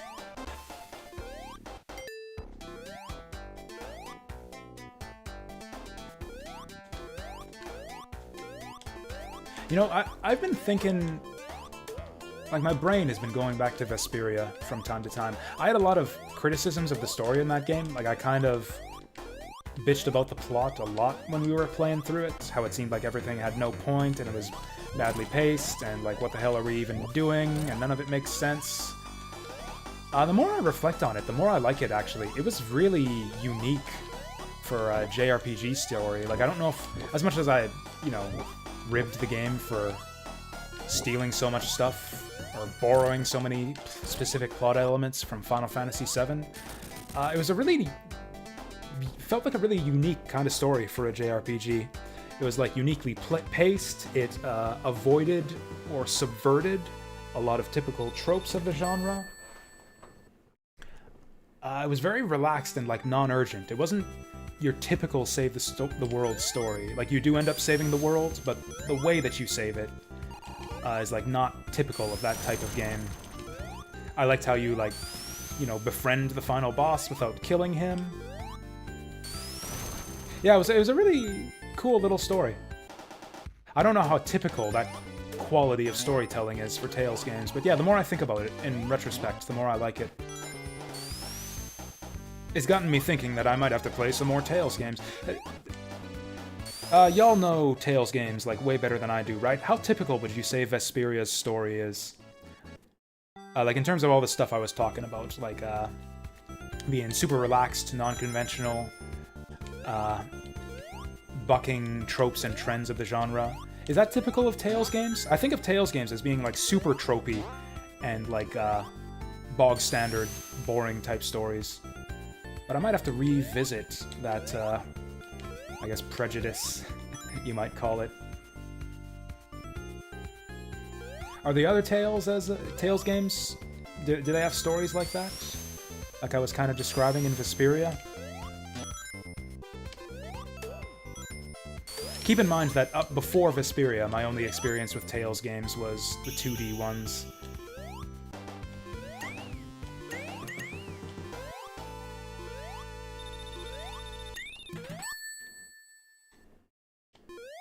You like chaos like Final Fantasy Tactics, like in terms of story?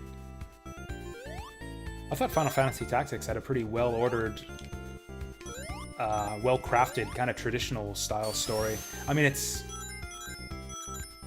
kind of... Actually, it is kind of tropey for SRPGs. And I don't know, it had some unique elements, I guess. Let's get up there. High ground all the way on this playthrough.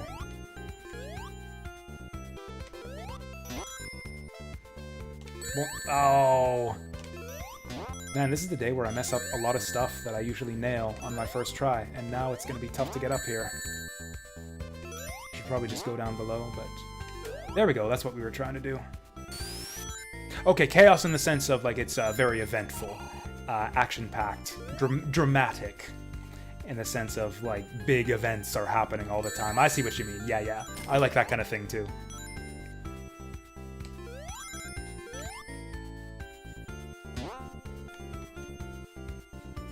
And yeah, fair enough, Vesperia was very absent of that kind of, very in-your-face kind of drama. But that was kind of what was good about Vesperia, too.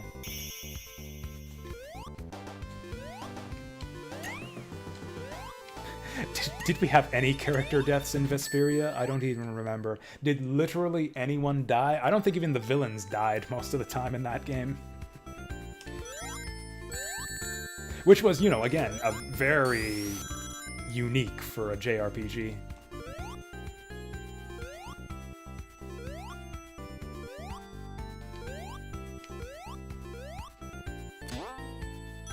Whee!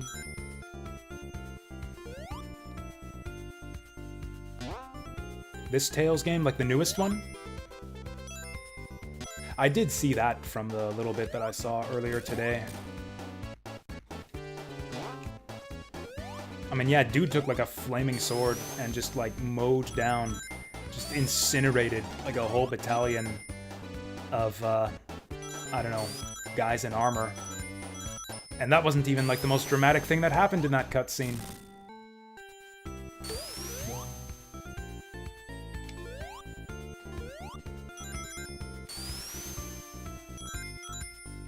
Also, yeah, the protagonist in this new game, like, doesn't even have a face. That's super weird. I mean, he has a face, presumably, but it's behind a mask. I assume he'll take it off at some point, but I didn't see the game played that far.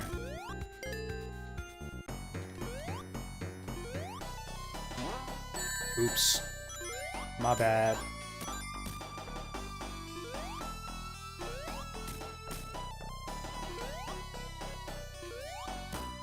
Okay, let's do it like this. There we go. Optimal strats. I don't know if this is actually optimal, but this is the fastest way I know how to do it. I kind of missed it, but you can actually hit him with the spikes even after he's exploded. It doesn't, like, do anything special. It just explodes. You know what game had Chaos FF1? You know, I hear there's a new Final Fantasy game coming out that has plenty of chaos as well. People on the internet can't stop talking about it. It became a really shitty meme that I got tired of really fast.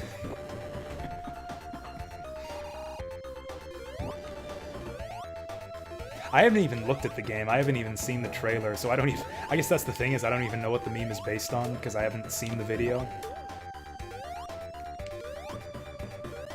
Ooh, I'll take those.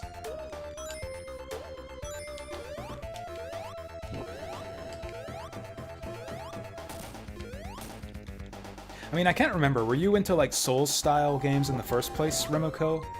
Because that's what people are saying, is that Final Fantasy game is like a Souls-like...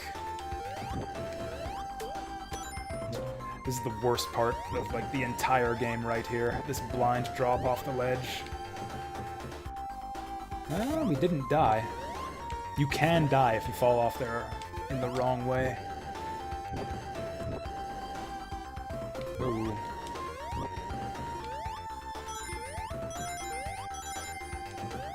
So yeah, even if it does, even apart from being a Souls-like, I just think that the Final Fantasy... I think Final Fantasy has a lot of potential for, like, a close-up, action, like, high production value action game. Like, it'd be cool to see, like, Final Fantasy monsters and, like, classic, you know, Final Fantasy characters and player classes in an action game.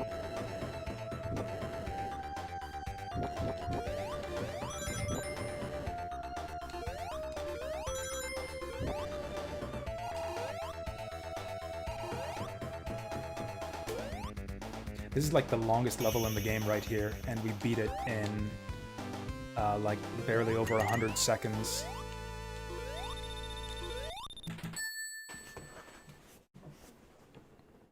Oh, I missed that. They just released FF4 Pixel Remaster. Have you, I suppose you're busy with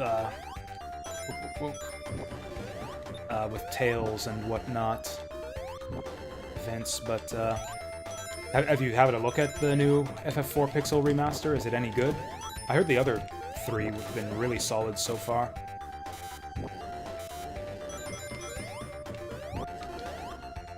Whoa.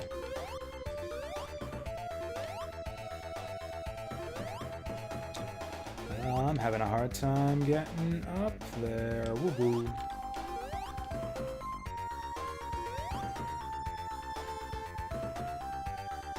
The reason I'm missing this jump all the time is because I'm trying to read chat. There we go. Lead. That's lead beer you're talking? Vince? You know, I know this game so well, I can almost have my eyes, like, fixed on chat and just play Sonic out of my peripheral vision. Although the distraction from my like, being distracted by my peripheral vision makes it hard to fully read chat. Oh yeah, that's right, there was the bundle price. I forgot you could, like, pre-order all of the Pixel remasters. Oh, I rarely make that bounce. Really happy. I bet you Brick Road played the FF4 Pixel Remaster day one. That's like his favorite game.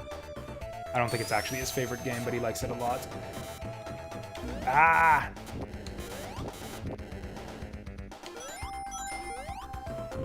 And I lost my shield. I don't want to lose my rings. Ah, what happens? What happens the instant I say that?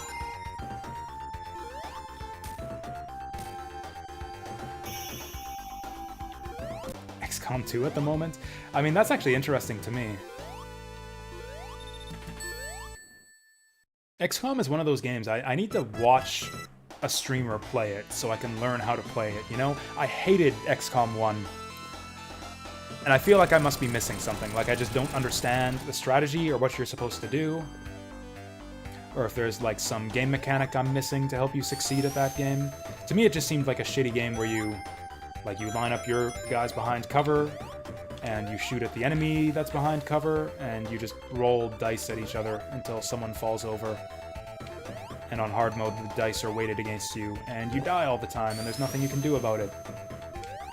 Except throw a grenade sometimes. And yet, the games are super popular, and like people, like strategy gamers whose opinions I trust, like think it's really awesome and deep and strategic, so I must be missing something.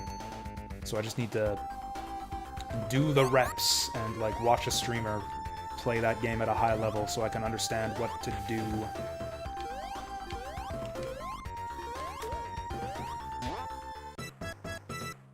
People love cover mechanics. Maybe that's just a fundamental difference between me and people then. I don't hate cover mechanics, but I generally dislike them in games that have them. I feel like it restricts your options too much. Like, it's like, oh, I can move onto any one of these, you know, 30 spaces that my character can move to, versus, okay, I can set up behind cover here or here. It's like A or B. That's why I liked cover in Planetfall, Age of Wonders Planetfall, because cover was all over the place, and it was easily destructible, and it didn't give you like an overwhelming advantage. Like, it was a viable option to not take cover in that game. It enhanced your it was another strategic factor, but it wasn't the overwhelming, like, only strategic factor. It was just one consideration among many. Yeah, Age of Wonders Planetfall is the only strategy game I've seen that handled cover in a way that I really liked. Every other game, it's like, take cover or you fucking die, which means all your guys can only go in 1 or 2 spaces.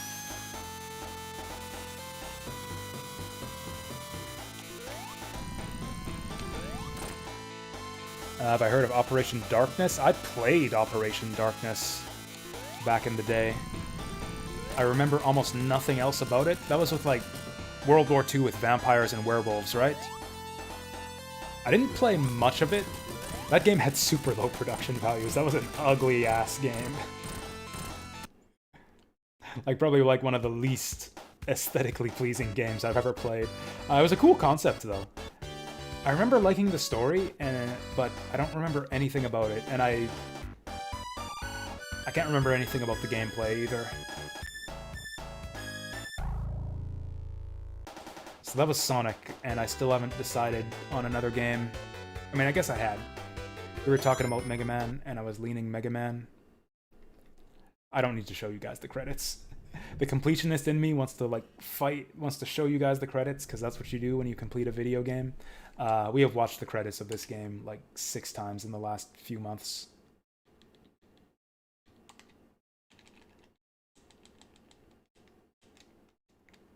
Okay, here's what I'm gonna do. I want to prove my Mega Man X street cred right here. Oh, talking about XCOM reminded you of it. See, I wasn't much of a combat mechanics connoisseur back in those days, so for all I know, Operation Darkness could have had brilliant combat mechanics, but I would have been too dumb to appreciate them way back in the day when I actually played it.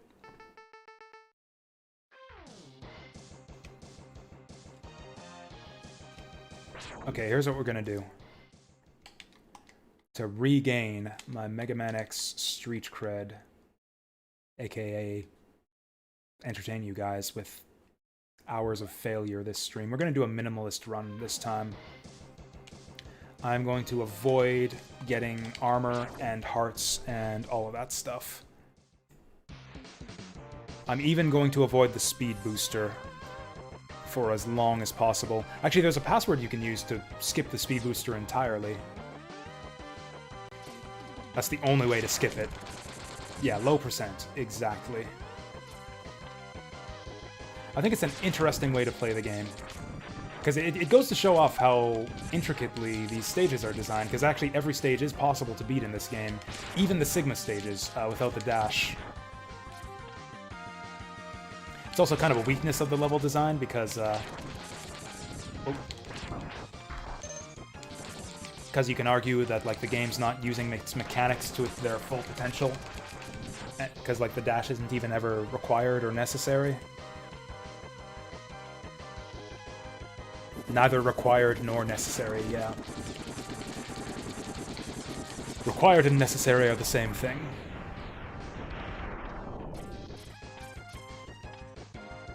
Maybe this will just be the day that I play nothing but games that I've played already in the last couple weeks.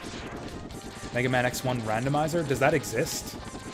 What am I saying? Of course it exists. Randomizers exist for every game under the sun these days. What does it randomize? Because there's not that many power-ups in Mega Man X. And, like, I think that randomizing them wouldn't change up the gameplay that much. Especially with the original Mega Man X. Like I said, this is probably the friendliest Mega Man X game to do a minimalist run for. Like, the game does, the level and boss design here is really gentle. Like, everything in this game is eminently doable without upgrades or anything. So it feels like randomizing the upgrades would be almost irrelevant, because you don't even need them most of the time. Randomizes boss HP.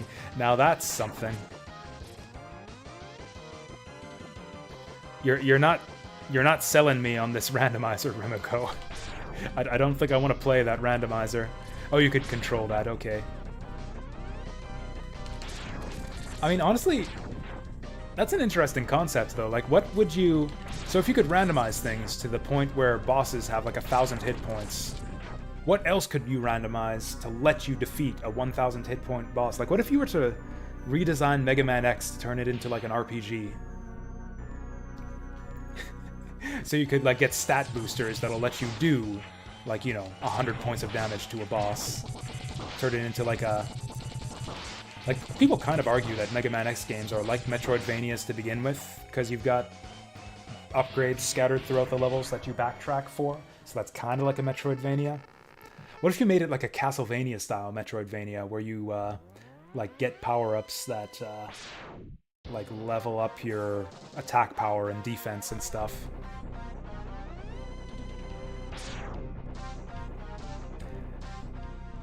That sounds like a god-awful idea the more I think about it, but, I don't know, it would be an interesting experiment.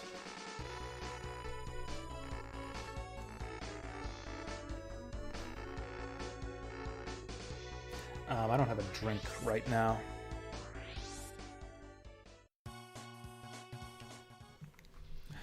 Okay, so we're gonna do Chill Penguin last. Am I gonna commit to no Robot Master weapons? I was gonna make Sigma's final form super tedious. Anyways, I'll think about it while I grab my drink.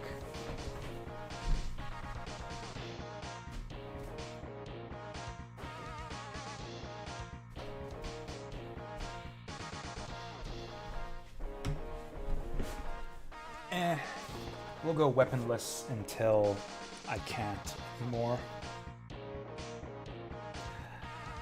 Oh yeah, Armored Armadillo. This boss fucking sucks without his weakness. Okay, my usual approach for Armadillo is I'll come in with Spark Mandrill's weapon and I'll hit him once with it, and then I'll do the fight. You know what, I'm just gonna show you. I'm just gonna show you how fucking terrible Armadillo is without his weakness. This is like the worst fight in the series. I mean, that's not true because Mega Man X7 exists, but if you don't count Mega Man X7 as a proper video game, which you shouldn't, yeah. This right here is probably the worst boss in the series to do without his weakness. Burn to the ground! Yep, exactly.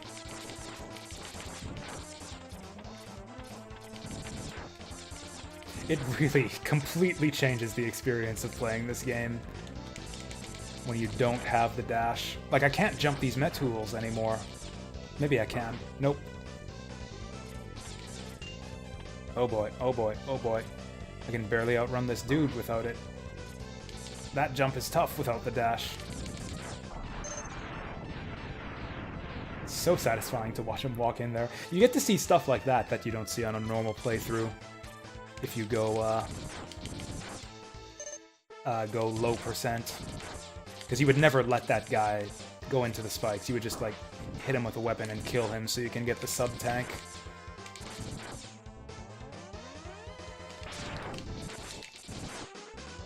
Here's a Mega Man theorem for you guys. My enjoyment of any Mega Man game is inversely proportional to the effectiveness of its charge shot.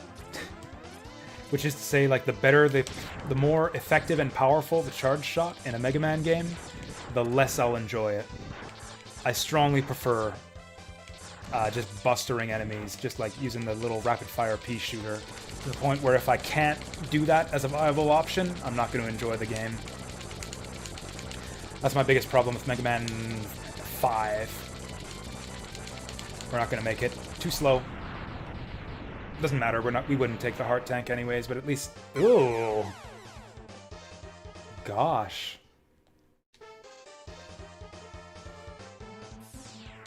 Well, we get another shot at it. Or, you know, another 100 shots. Does anyone know how many hits this guy takes? It's gotta be something like 100. Whew! Yeah, that's so easy. How did I miss that? You know how I miss it, is I tell myself it's easy every time I approach that, and then I go too easy on him. Love the end of this stage. This is like an epic stage climax right here. Moments in gaming history right here. And then this random waterfall that only appears on this one screen, and then is gone forever. Brilliant! Alright, I'm gonna need a drink for this. This is not alcohol, but it's the closest we got right now. Mega Man 3 is the only one where you don't feel hampered by the lack of charge shot. Mulbor has 60 HP. Good info. Okay. So for starters... You can't hit him when he does this. He's completely invincible. Fuck. So he does that if you charge shot him. And I believe the oh god. Yeah, the charge shot only does like 1 damage. Okay, we got in a bad position there. So my usual strat for this fight, I think I only have 1 try remaining. I would really like to kill him on this try, because otherwise this is a waste of a stage. Whatever. If I fail to get him here, we'll come back later with the spark shot.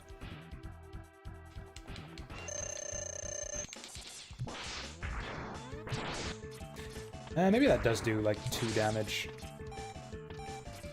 I can't actually... Yeah. Ugh! This guy's trolling me here. Anyways, this is what I do. Kind of staggered pellets.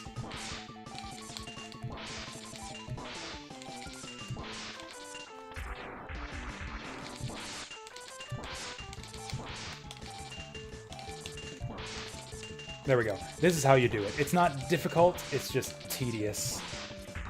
Oh god, oh god, oh god, oh god, oh god. Okay. Just gotta push him back. Oh god.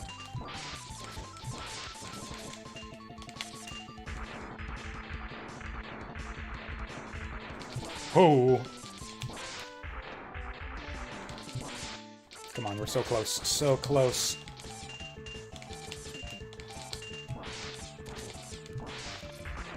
Get him!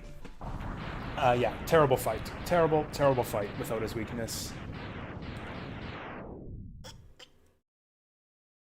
Like, it's not even the hardest one in the game. It's not even hard, it's just tedious. Yeah, I think you do get a little bit of extra damage with the charge shot, but it's not worth it, because you just waste a bunch of time if he blocks it. So now we can just... Okay, let's go in ascending order of difficulty. Except not Chilpin first, because we don't want Speed Booster until the end. Storm Eagle's probably the easiest. Although maybe not without Speed Booster. We'll see.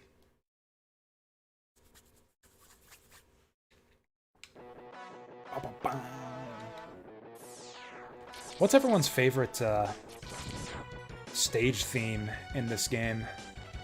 I know Storm Eagle is a lot of people's favorite. This is one of the, best tracks in the game. For me, it's close between Boomer Kuwanger and Spark Mandrill. In terms of the in-game music, I'd probably go Spark Mandrill, but Boomer Kuwanger's stage theme has better... or you know what, I'm not even going to grab that. I'm just going to avoid even picking up the item. Not even going to give myself the temptation to use it by having it.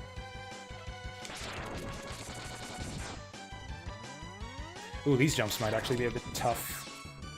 Whoa, without dash boots.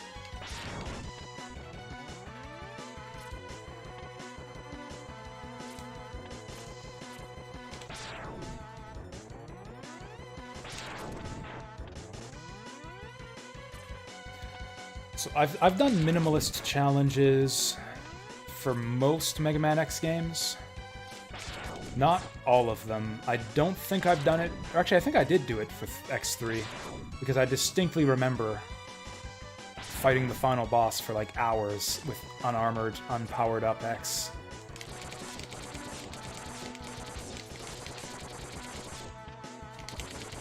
There we go, that's how you do that.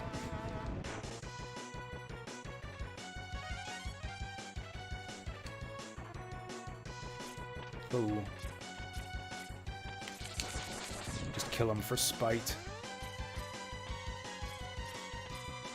I've definitely done X4 minimalist. I've definitely done X5. Actually, I don't know if I did X5. I think I might have tried X5, but given up on it.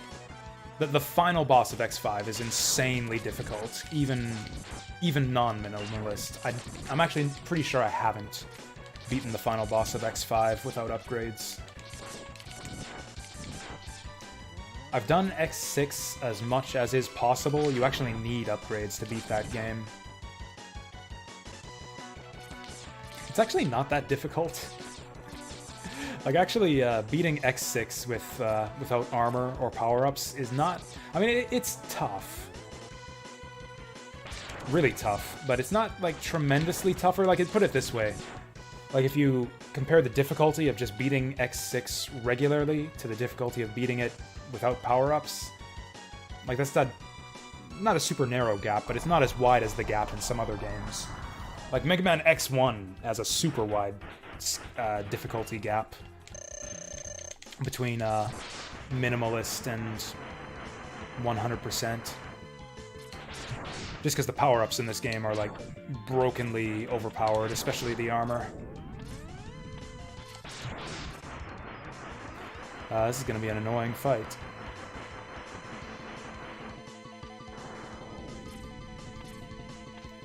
The more effortless 100% makes it to win, the more you like it. I kind of agree.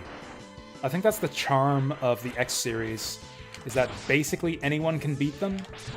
That's what I like about Metroidvanias, too. Like, traditionally, it's not a super skill-heavy genre. Like, if you... Same with RPGs, for that matter. Like, you have, like, that grinding option.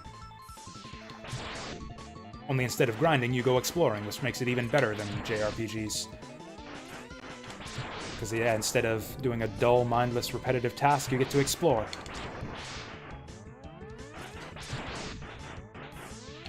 Got him! Yeah, that's the easiest boss in the game. Like, half of his attacks can't even damage you.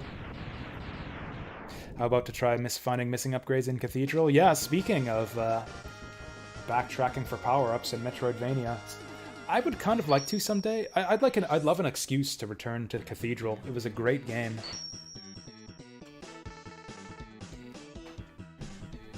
But yeah, I really like the idea of games that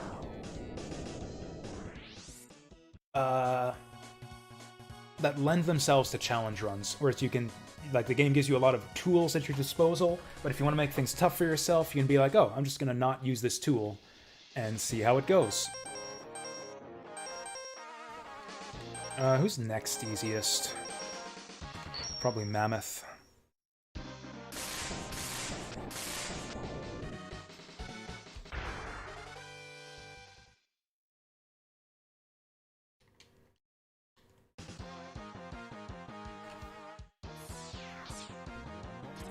I'm trying to think of other game series that do that, that have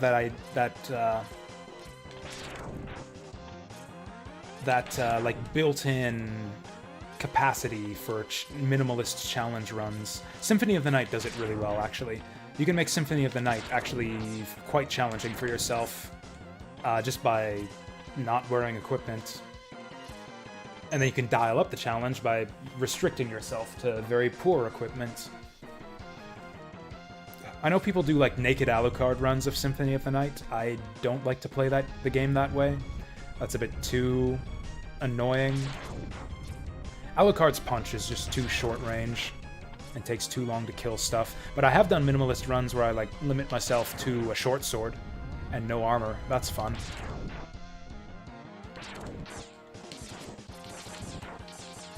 Actually, Circle of the Moon kind of had that built in.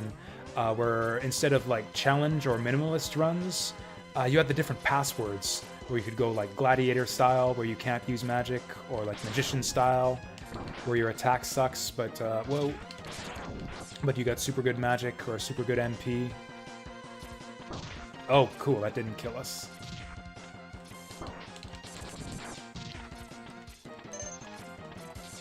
It's actually really tough to get past those without speed boosts. Woo! It's been so long since I've played this stage without doing Chill Penguin first.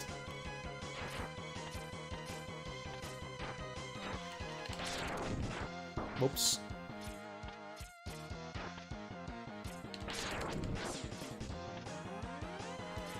So the rest of this stage was obviously some kind of factory. What is this room? Or I guess this is just like the depths underneath. Or I guess it's not a factory. It's like some kind of, I don't know, power plant maybe? like geothermal energy or something. Maybe this is the reactor core. Oh no, this is waste disposal. That's right. Flame Mammoth is a waste disposal robot. I guess in the future we dispose of our waste in magma pools. This room reminds me of Super Metroid. Those little things in the jars in the background remind me of Super Metroid.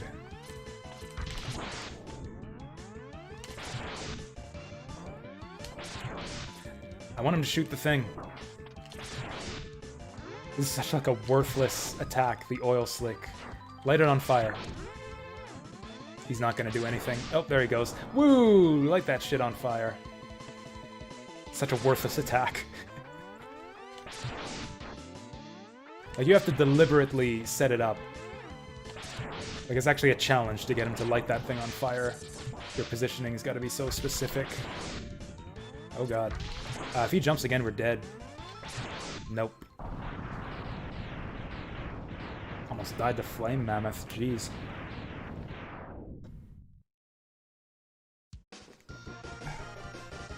Actually, Flame Mammoth can be tricky without upgrades. The problem is, without the dash, it's hard to get under him. And it's impossible to get over him. Depending on, like, if he switches the conveyor belts early on and starts moving towards you, yeah, really tough fight. If you get unlucky, but we got lucky. Who's next easiest? Probably Mandrill. Oh, you know what I should have done? I should have gone outside of my normal boss order and gone out of my way to do the full versions of every stage. Because, yeah, we're going to have Dark Spark Mandrill. Because we did Storm Eagle first.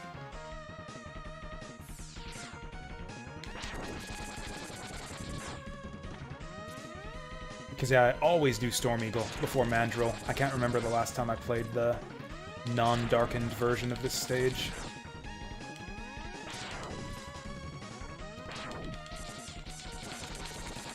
You know, the more I think about it, Mega Man X basically is a Metroidvania. It's got, like, all of the... Other than the single continuous map, it's got almost all of the components. It's non-linear, so you can choose your stage order. It's got hidden power-ups that you backtrack for. It's got upgrades that are locked behind those power-ups. So you could have, like, item A to get at power-up B.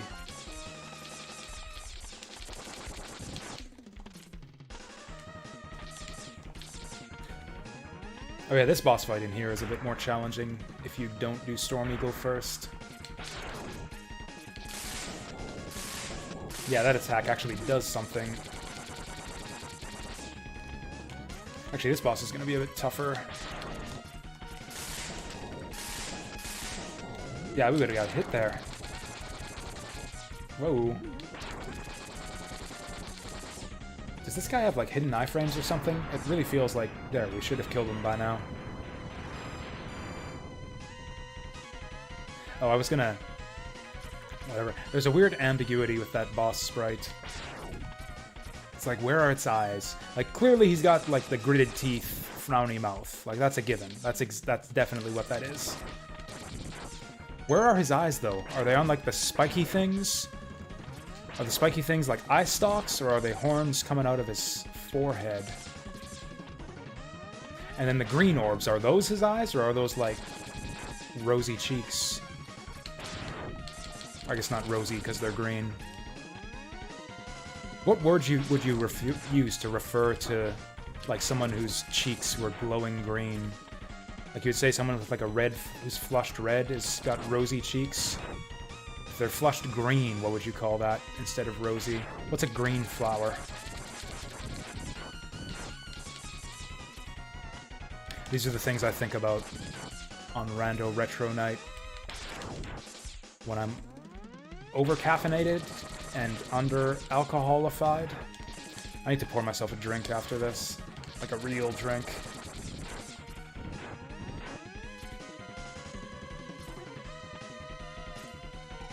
Moldy cheeks, there it is. Good call, Sir Marcus TV. That's exactly right. That's exactly what it is. Moldy cheeks. How is it going? You missed the fire, or I don't know, maybe you were here for the Fire Emblem earlier today. Yeah, as it turns out, Radiant Dawn, a super intense game that kind of wears me down after a few maps. So as much as I was kind of planning to marathon it and do like an 8-hour Radiant Dawn stream, I don't know. I could not handle it. I gotta train to be able to marathon Radiant Dawn, so we are here doing retro stuff to kind of recharge my batteries. Okay, this is a kind of a tricky boss fight to do without his weakness. He's very, like, reactive, but also anticipatory. Like, basically you want to wait and see if he's gonna punch you. If he does the dash punch, like, you're basically screwed. The only way out of that is to hit him out of it. Like, you're... I don't know, maybe there's another way to dodge it. If so, I don't know what it is. So you kind of want to... And if he's in his iframes and he's dash punching, then you can't shoot him out of it. So you want to wait for him to dash punch. You want to hold the charge until he rushes at you. Remember when I felt it was easy? Like, for the first map? Like, for the very first map? Yeah, I remember that.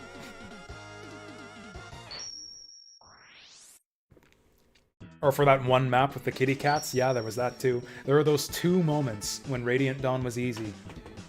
Gosh, do I miss those days. What maps did we do today? Did we only do the one map? The 2-parter? No, we did the defense mission. We did the defense mission where Jill and co joined up.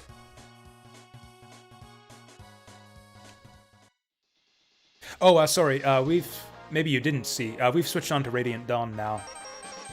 Yeah, I'm not doing Path of Radiance Maniac. That was kind of just like a one-time thing to show it off.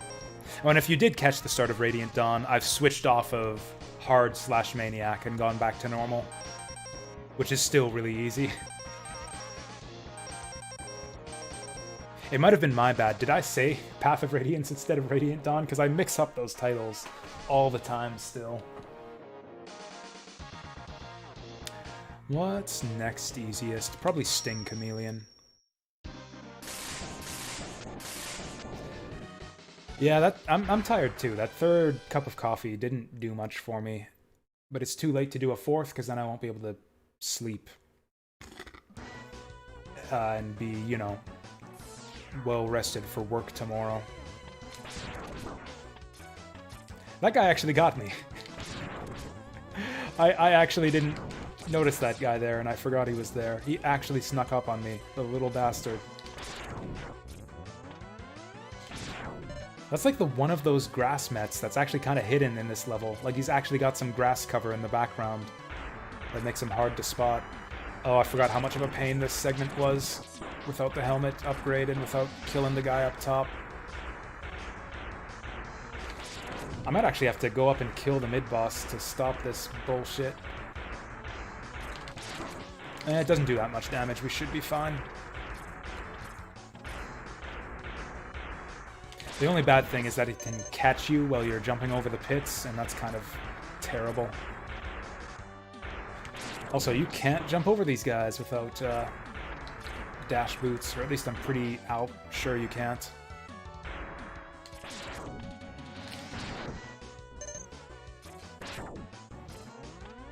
Those 3 little woodpeckers. Never shall we see them again. This game's full of just like little things like that, just like little enemies. They're kind of neat little neat concepts, cool little gimmicks, and just only appear for like 2 screens total for the whole game. Oh, and also there it is. Yeah, we can totally dash in the armor, even without dash boots.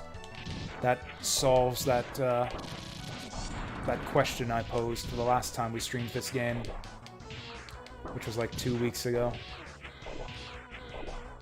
Is this bad? Is this bad for a so-called variety streamer to play the same game like 6 times in 2 months or twice in 2 weeks? Whatever. We're doing it minimalist, low percent. That makes it a completely different game. This isn't Mega Man X. It's like Mega Man slash. Because he's like half as powerful without his upgrades. This ain't Mega Man X. It's Mega Man backslash. That was pure luck. Pure luck, I think, on that attack.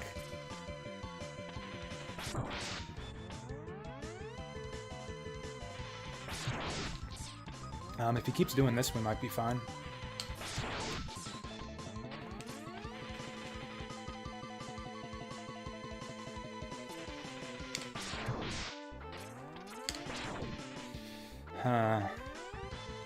Well, okay, if he keeps doing this, we're fine. Gosh, the boss battles are so much more intense without upgrades. Ugh. Yeah, the timing on that is super tight. We might actually not be fine if he does that too much. As long as he... Whoa! Oh shit, doesn't do Spike Rain. We should have a chance. Okay, you gotta go early there. Whew! I can go all day, baby. Oh shit, he heard me. Fuck. It's gonna be tight. We didn't get to hit him there.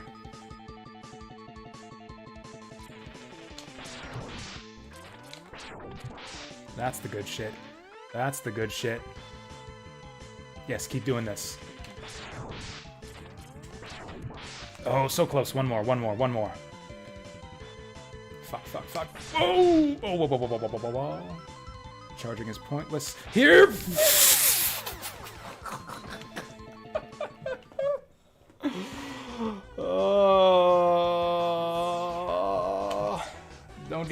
Don't get any closer than that.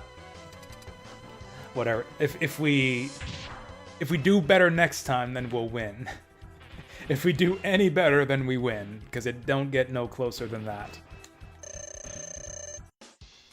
He always does this first.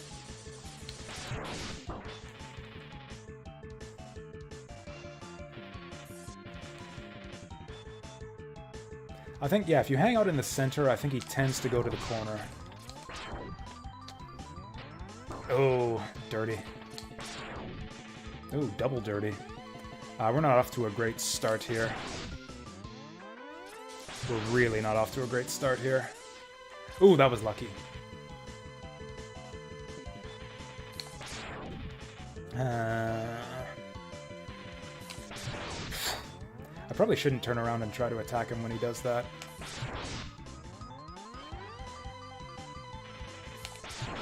There it is.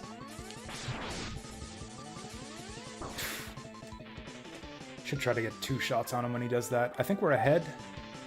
If you compare, like, my remaining percentage of life and his, we're winning. I mean, hell, he's down to, like, 1/3 life remaining. I'm still above half.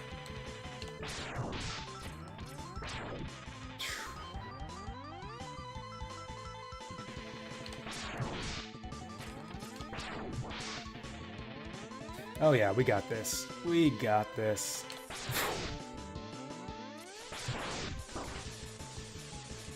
Oh shit, that was bad luck. I think he kills us in one more tongue attack. Oh! Okay, that was tougher than I was expecting. Anyway, sorry, I know a guy that pretty much only plays certain games once a year. Oh, I guess that's true if you want to see the same game played a bunch of times. And yeah, only do it once a year. I mean, if it's a classic game, you can always watch other people play it on Twitch. I mean, I guess that's the thing. Like, I feel like Twitch doesn't need me to play Mega Man X. There are many more people at any given second of any given day. There is someone out there playing Mega Man X on Twitch who's probably, you know, doing something with it that's better than what I can offer. Either playing better, or is more entertaining, or whatever. It's just putting on a better show of Mega Man X than I can put on. So you could argue it's a waste of time for me to play this, but whatever. I'm not in it for the fame. I'm in it because I like playing cool video games. And this is a super fucking cool video game. If when Mega Man X Corrupted comes out, will I play it? Yes, absolutely. I watched the trailer for that. I thought it looked really cool. You'll have to alert me when it does come out, because I don't really follow the the news channels or whatever where announcements of those types of games get it announced. So like if it does come out, I probably won't notice it unless you tell me. You follow the guy who makes it on Twitch? Cool. Okay, we can just do that again. Lucky for us that that shot doesn't go the full range of the screen. Ooh, that lined up nice. Is it a hack? I believe so. Or I don't know if it's a hack. It's certainly like a fan game. I don't know if it's an actual ROM hack that's like made using the code of... Like if it's a Super Nintendo ROM based on the Mega Man X ROM, but it's definitely a fan game. Made from the ground up. Yeah, it's kind of what I would have figured based on what I've seen of it.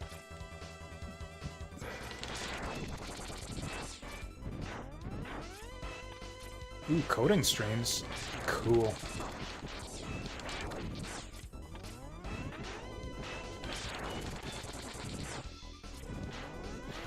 You know, streaming stuff is a great way to, like, keep yourself productive. I've been playing so many more video games ever since I started streaming. Like, I have, like, I like, schedule and plan out what games I'm gonna play.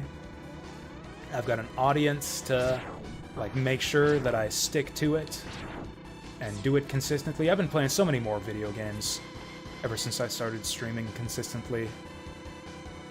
And yeah, just imagine doing that with something, like, actually useful or productive, like coding. Or educational. Like, you could, like, learn something from a coding stream. Kind of makes you wonder why the rest of us bother with this nonsense. Oh yeah, it's because video games are fun and awesome. That's my excuse, at least. That's my excuse for everything in my life, and that goes on this channel. Oy.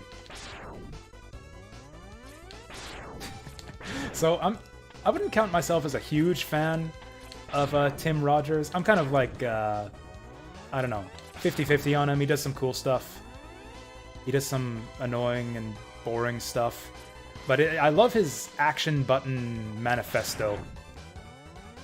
We hold these truths to be self-evident, that video games are created awesome. I may have been born stupid, but I will not die hungry. I love that. That's like the best thing he's ever done. Is the action button manifesto that he starts every one of his reviews with. It's words to live by. Fuck. Hey, I didn't die from that. Opinion of Mega Man Zero? I don't really have one. I have played those games, but not a lot of them. Or like I played them through emulation, like once each. I owned Zero 2 back in the day, and I liked it quite a bit. But I think I only beat that game once too. So like I've played each of them once. They were really hard. And then I kind of put them aside after. They had weird systems. Like the whole thing with like the elves and the parts and ranking. Like I never really messed with. I didn't really get it. They had great boss fights. Like some of the best boss fights in, frankly, gaming history. That's like the high point of the Mega Man Zero games, I think, is the boss fights. The stages felt bad to play through. Like all GBA platformers, it really felt down by just the low resolution of the system. Too many blind jumps and like drops into spikes and stuff. Oof. I don't know. That game felt frustrating to play sometimes just due to the limitations of the platformer. I just knocked him back into me. Okay, this is the way you beat... Whoa. Ooh. Whoa. Okay, we're doing it. Whoa. Ooh. We were doing it. Now we're fucking it up. Whew. I feel like we got lucky there. If he had done more teleporting and less boomeranging, yeah, we would have been in for a tough fight. Honestly, what I really want is a remake like remakes of Mega Man Zero, not just re-releases with like the shitty crunch down resolution where you've got like enemies shooting you from off screen and you can't see the drops onto spikes, blind jumps and all that shit. Just remake it with like not even HD graphics, just like maybe touch up the pixel art a bit, maybe throw a fixed filter over it, widen the resolution, maybe touch up the levels if the developers feel they need it. I want that with so many GBA games. The GBA was kind of feel like it was like the dark ages of like classic video game genres. Like, don't get me wrong, there are good games for the GBA, and I enjoyed playing a bunch of GBA games back in the day, but just everything on it felt like a step back from what had come before on the Super Nintendo and PlayStation. Not just graphically, but like in terms of design and polish. Like, just everything took a giant step backwards, because all these genres, like, kind of fell to the wayside. There wasn't the audience for them anymore. Not like today, with like the whole indie scene and all that. So it's like, yeah, all of these classic genres that were the shit back in the 16-bit era, like everything moved to 3D, and all those games got ghettoized to the portable platformer, portable systems, where you just don't have the resolution, the hardware to really pull something off that's super amazing, like Symphony of the Night, or like Mega Man X4.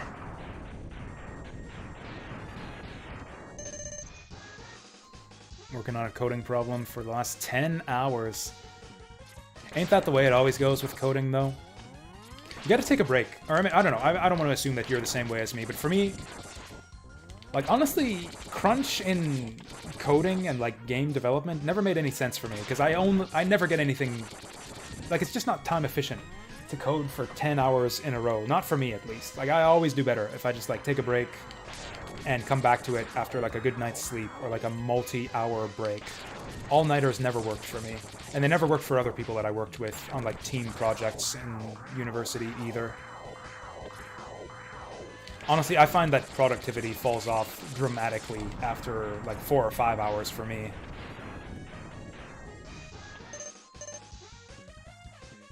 And actually, even when I had like a professional like a programming job in an office, it was the same thing. Where it's like, yeah, my most productive hours are like the first, or I don't know, not the first hour, but like the,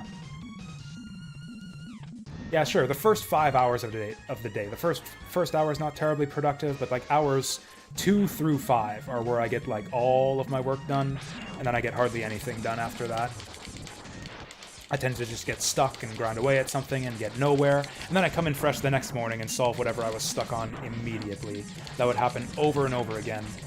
I don't know if that's how it is for everyone, but that's how it was for me, and that was also how it was for a lot of people I did projects with back in university. Honestly, I think the 8-hour workday is bullshit. I think there's very, very few jobs out there where the 8 hours 5 days a week is optimal or even desirable.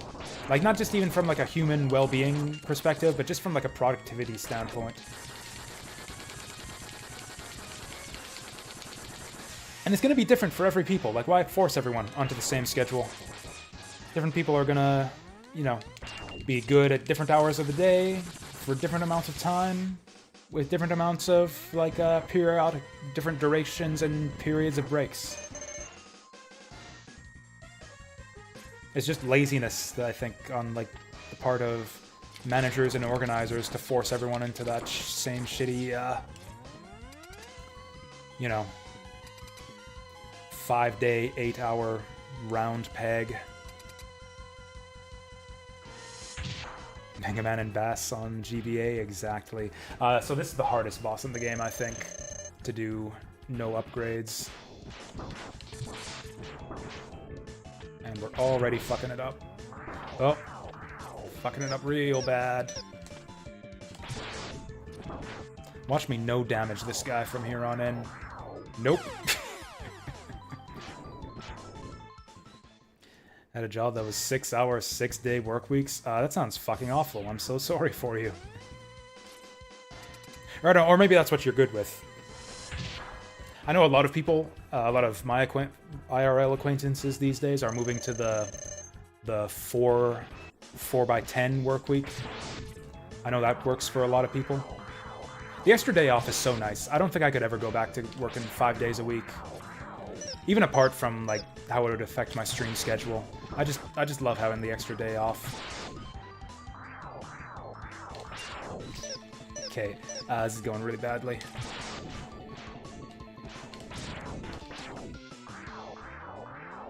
Yeah, you gotta get on the move quickly with this guy. Okay, as soon as he jumps, yeah, you gotta go for it.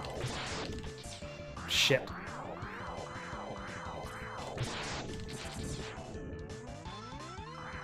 Okay, things are doing all right. If he keeps doing that, we're fine. Fuck.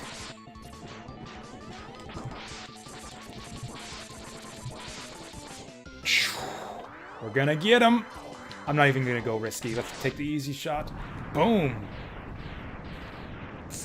Oh. That's about as close as it gets.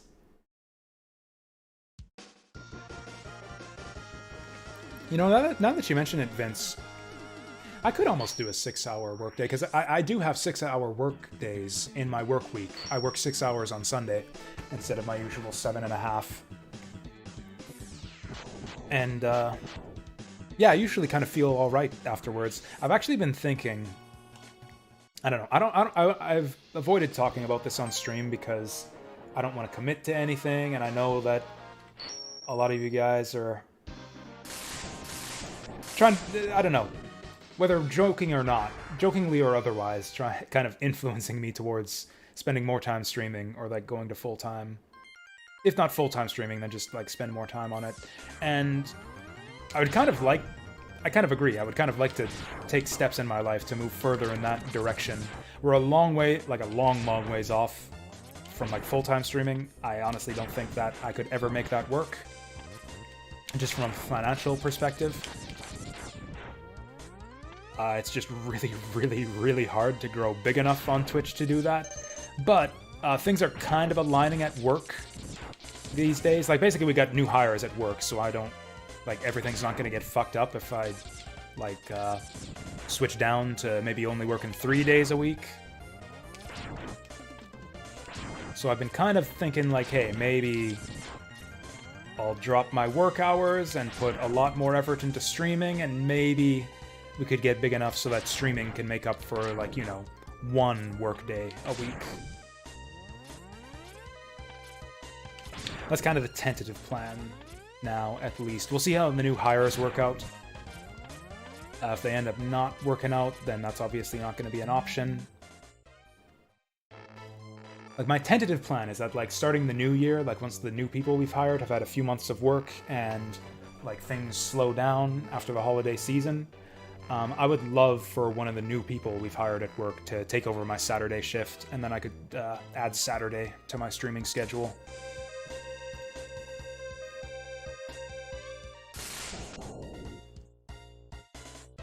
I'm not going to promise anything. There's a lot of ifs in the way, and I might not even be able to sustain that for too long, because that would take a big hit to, like, my income, basically dropping, like, a quarter of my hours from my work week. But I could sustain it for a fair while. Like, maybe even a year. Actually, I could probably keep that going for, like, a number of years, to be honest, before I ran out of money. Something I've been thinking about.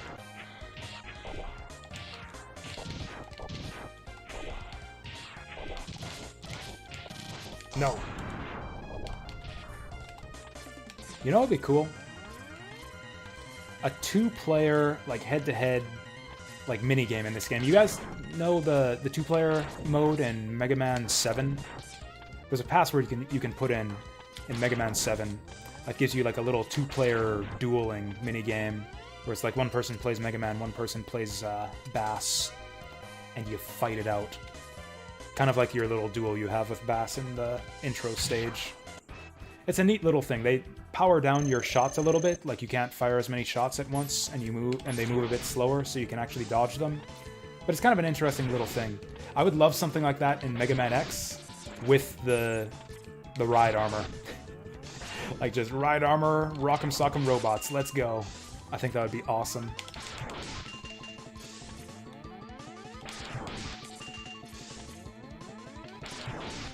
Oh, also, this is me not paying attention to chat and reading in reverse again.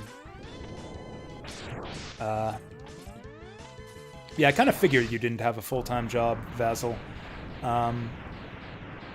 Actually wasn't, I don't know, I know some streamers like to like really converse back and forth with their viewers and like really try to get to know them.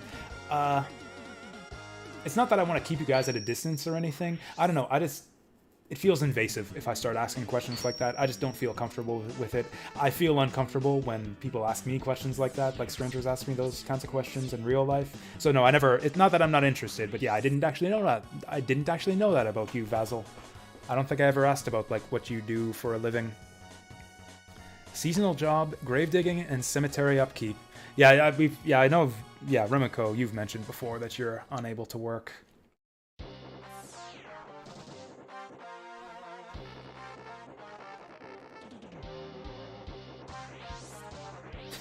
And I think a lot of it comes just because a lot of the trouble I had, like finding work and living with my parents for a long time out of university. Like a large portion of my life was spent just really not wanting to answer those kinds of questions. It's like, hey, how's it going? What do you do for work? What's your lifestyle? It's like, yeah, I'm 30 years old. I was 28 years old. I live with my parents. I've got a degree in computer science that I'm not using, and I've been unemployed for years. Thanks for asking. Either that or you bullshit your way through and come up with some vague lie, which is equally awkward and uncomfortable for me. And so, I don't know, maybe out of sympathy to that kind of... being in that kind of position for so long, I tend to not want to ask people those kinds of questions.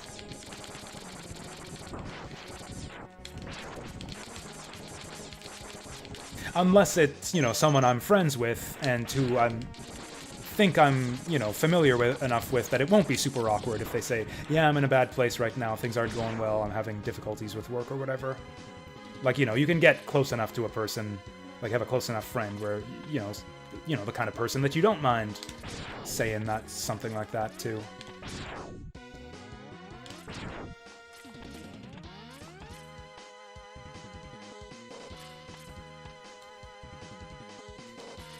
Oh yeah, I guess we're dashing now.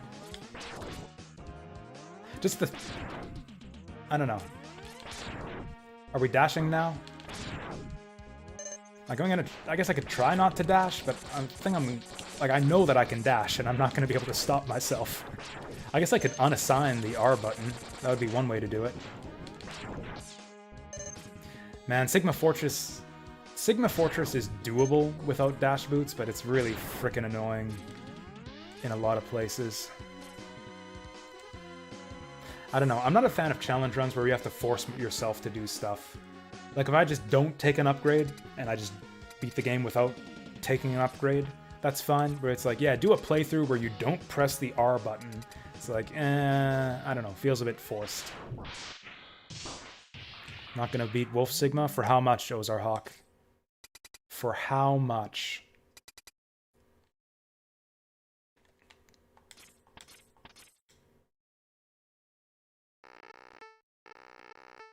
Studied sociology for 3 years and was about to become a doctor of sociology.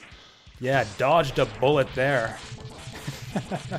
I don't know, maybe you liked it. Or I guess you found that you didn't like it, but yeah. It was the same with me for programming. Like, I did well at it for the first little while. I enjoyed school. The thing is, school is like...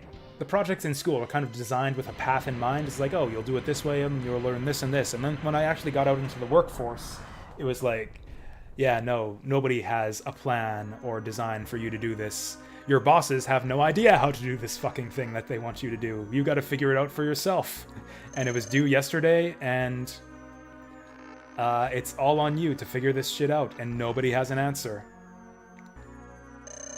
Have at it. And yeah, that's just like almost the most stressful job imaginable for me. I did not like it at all.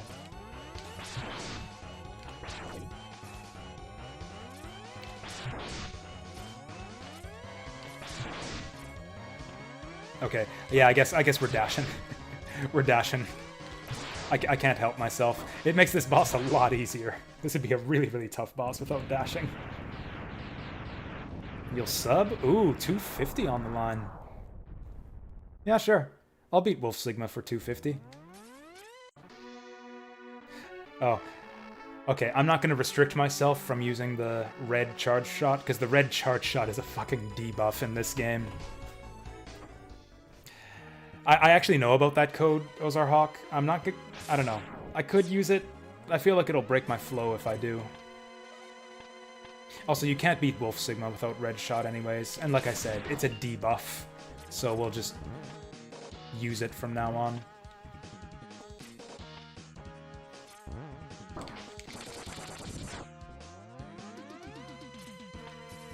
Ooh. Okay, we're not gonna be able to get through here. Maybe. Yeah, this section is doable without dash boots, but yeah, it's insanely annoying. Like, I ain't got nothing to prove. I've done it before. Okay, we can just ignore that, bro. Okay. Oh boy. Oh, I tried to get that guy in the shot, but I failed. We're probably gonna game over real soon. Does Vile stay dead if I game over? I guess we're probably about to find out.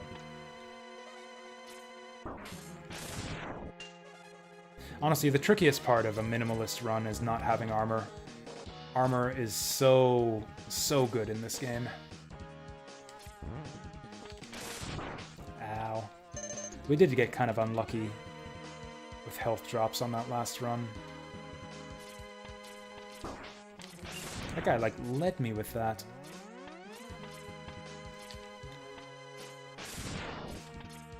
This time around, we're getting super lucky with the health drops. Okay, get him like that. Get him like this. Actually, for a little while, my programming job was pretty relaxed. There was a portion where I was just doing one thing every day, and it was like a pretty simple thing that I knew well. It was basically just like doing website layouts. Like, it was all HTML and CSS. Just like, hey, here's your Photoshop document. Make the website look like this using HTML and CSS. And that was easy. That was just routine work. I was grossly overpaid for it because it was so simple. And but most websites weren't that simple. It's like, oh, we need this other special feature where it's like a e-commerce thing where you've got this special kind of product that has a special menu. Oh, there's this exception. There's this other special feature. Like, most websites had something extra I had to figure out. And then the other guy I worked with, like the guy who was kind of my senpai, I guess, set up his system to automate the stuff that I was doing. So it's like, okay, now that all the website HTML, CSS stuff is automatic, we can get you on programming projects. Doing back-end stuff. Oh, good. Thanks for that. And then, yeah, I didn't last long at that. What did I code in? No, it was all web stuff. So it was, yeah, HTML, CSS, and... what was it? It was like the Adobe thing. It was like a very specific back-end thing. I don't even remember what it was called. Adobe's thing. Fuck, what was it called? Man, it's been so long I don't even remember.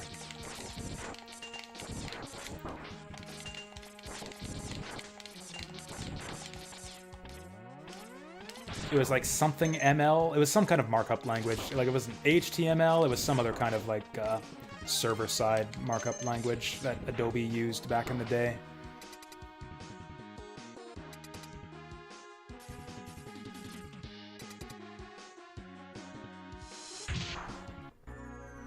Getting into Lisp. You know, that's the other thing I miss about that I liked about computer science in university, is just trying out like all the different like languages. It's just like a little sampler of all the all the programming out there, I guess. I got the wide world of computer programming. Learned all kinds of different languages and data structures and techniques, and it was just really interesting, but you didn't get too deep into anything until like third year, where it started getting like really specialized and technical, and then my grades started falling off dramatically. I should have known at that point that I wasn't cut out for that line of work. It was also just a waste of time, because I didn't end up using anything I learned beyond third year anyways.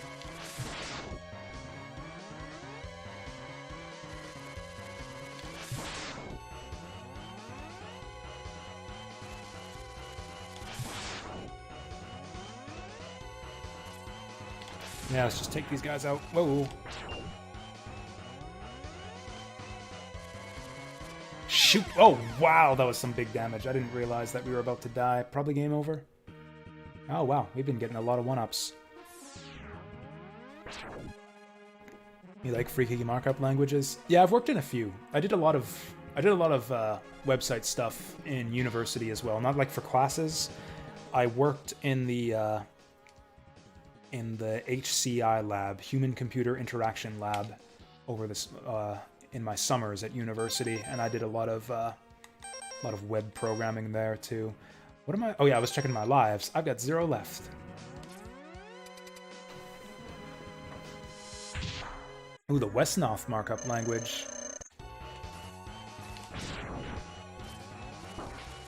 I like the idea of like making games and experimenting with like making levels and ROM hacking and stuff. Okay, this is not the run. I feel like the difficulty of this boss fight is completely dependent on what kind of patterns you get and how often he does this shit. Those spiders are a huge pain in the ass to deal with.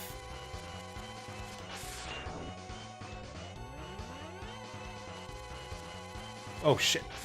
Like, I know he just always follows the first one that he comes to, but I'm really bad at tracking them. Well, I guess we're doing this again. This is where the game gets tough. This is, like, the first 8 stages are very clearly designed to be beaten without upgrades.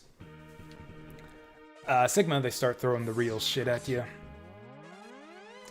God, I hope they let us skip Vile. Mega Man 11? I don't even know if I'm... Like, technically we're kind of halfway through the game. I feel like beating the first 8 bosses is, like, the halfway point of the game in a normal run.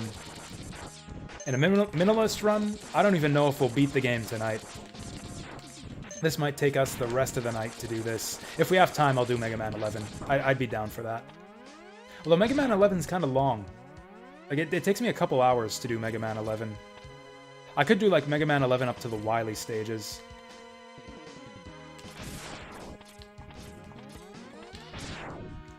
Or, like, I don't know. Depending on how much time we have, maybe do, like, 4 Robot Masters. 4 to 6 Robot Masters.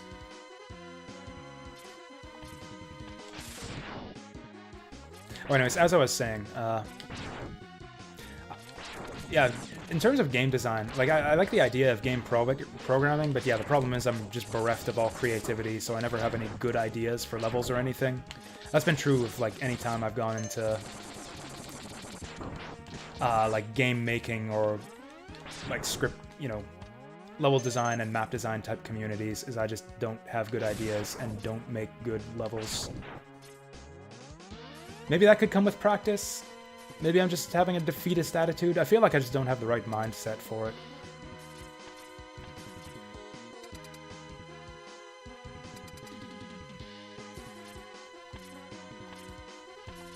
Also, good level design, I feel, is like 90% good, how to describe it? Like, just aesthetically pleasing object placement, which I'm especially bad at. Like, in terms of, like, custom level communities, the most popular levels are always the ones with, like, the coolest custom graphics and really neat, interesting arrangements of level obstacles. And I just have, like, I just don't have the brain to come up with tricks like that. Like, for me, it's, like, purely mechanical, my approach to, like, level design. And I don't know, I found that that turns a lot of people off.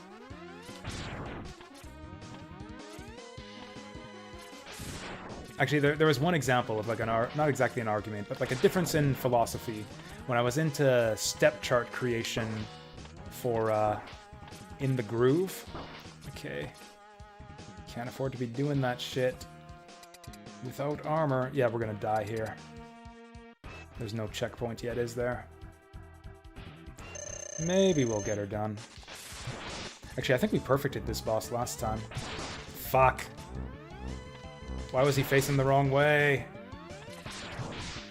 Ooh, that was close. Actually, now that... Really what makes this easy is the dash boots. Dash boots is like a whole different fight with dash boots. Just wait for him to stop doing that.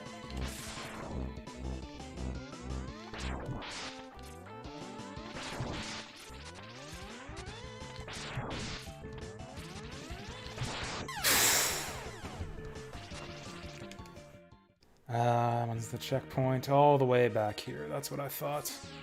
So it's going to take me like one more try to get through Boomer Kuwanger. I'm going to take a bunch of damage on the hallway after him and be missing most of my health for the first shot at the spider, which means we get like one legitimate attempt at the spider. Man, forget Wolf Sigma. I'm not even going to make it to Wolf Sigma. I'm not even going to beat this stage. This is brutal. Gosh, this is so much harder than I remembered. I mean, I guess you gotta be patient. A lot of this comes down to just grinding health. Like, I shouldn't have even gone to Boomer Kuwanger without grinding health. Anyways, at the rate we're going, I think it's very unlikely that we will have time for Mega Man 11 tonight.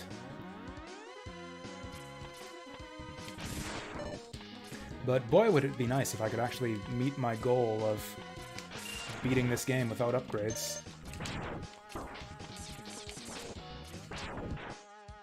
Yeah, we gotta be more careful here. Wolf Sigma is really hard. I actually tried to do it the last time we fought him. It's a tough boss fight. Like, it's not even like the hardest in the game in terms of... Like, if you were to do a no damage run, Wolf Sigma would not be the hardest fight in the game. But to just beat him... Like, he does so much more damage than every other boss. I think he one-shots you with some attacks. Without upgrades, I think he might one-shot you with a couple of his attacks. Fuck.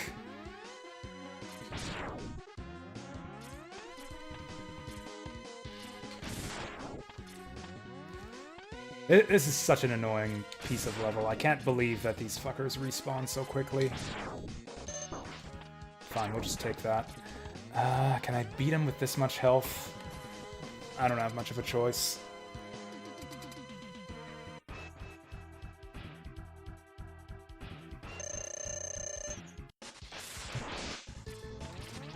Red Shot actually does a good amount of damage on this guy, but it takes so long to charge. I think we get better DPS with the regular charge shot.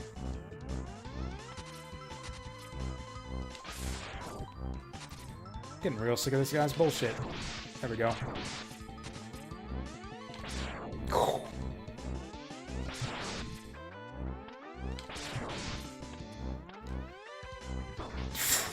Ooh, tricky. Does he kill me in one more shot? We're gonna die. We're gonna die again.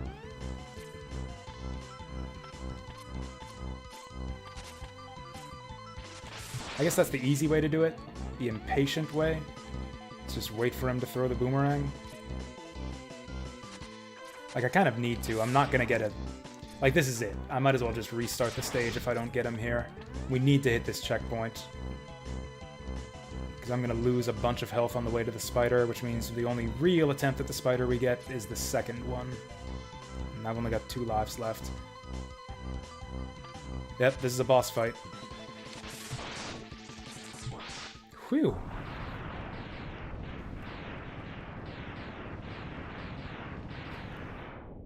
You know, it's kind of funny that you get two of your armor upgrades in this game are completely automatic. Actually, if I grind here, we might get a legitimate shot at the boss. No, I might not even have to grind. We might just get everything we want for free. I love it when that happens. So seldom in life does everything just line up such that you get everything you want for free.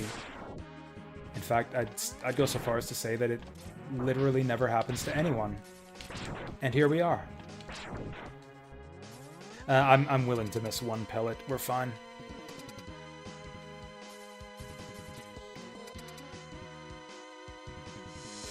Like, I kind of feel the same way sometimes, Rimiko. I usually try challenges like this, just to see if it's worth it, you know? Like we did with Radiant Dawn. Like, I'll try hard mode, but I'm not gonna, like, you know, commit to it as like a... I don't know. Like, I'm not married to any particular challenge run that I try, you know? Like, I'll give up if it gets frustrating or annoying beyond a certain extent. I guess that's what separates me from a lot of people who, like, really commit to and complete a lot of the crazy challenge runs. Like, I would never do, like, Dark Souls no damage. That sounds like a, frankly, idiotic waste of time to me. But it's worth trying out some challenges just to see how it changes the game. Like, you learn a lot about the game doing a challenge like this, even if you don't end up succeeding in the end. It's just, you get a new perspective on the game. And you get that whether you finish the challenge or not. It's worth a shot, you know? Like, I'm not committing to completing this challenge run tonight, but it's worth a shot, just to test my skills. Oh. I did not think that was going to hit me. I thought I was out of his range. Yeah, Dark Souls damage list has been done. X4 is easiest for challenge runs? Yeah, probably.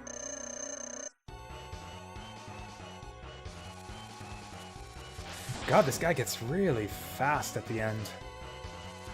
Man, that was a lucky run we had, too. He barely did spiders at all. And that's lucky when he does that, too. It makes it really easy to read where he's gonna go. Ugh. Yeah, these kind of patterns are super easy.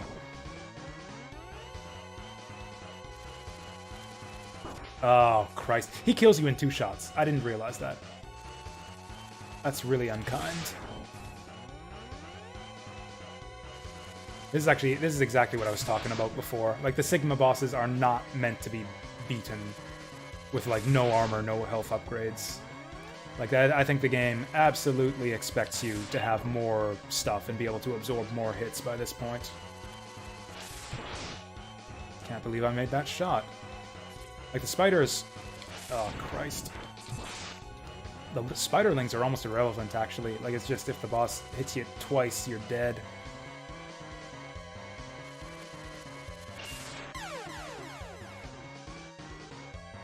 That was an accidental dash. I didn't mean to do that. I was trying to edge forward like this, and it gave me that. Frustrating. I wish you could turn off double tap to dash.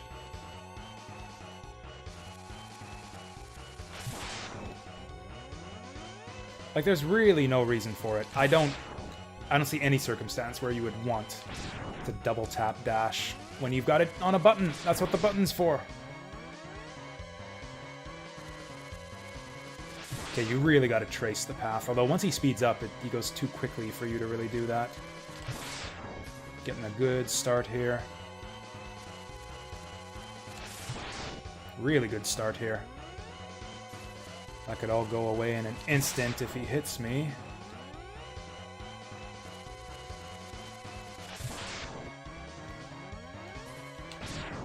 There we go. Fuck. Meant to jump there.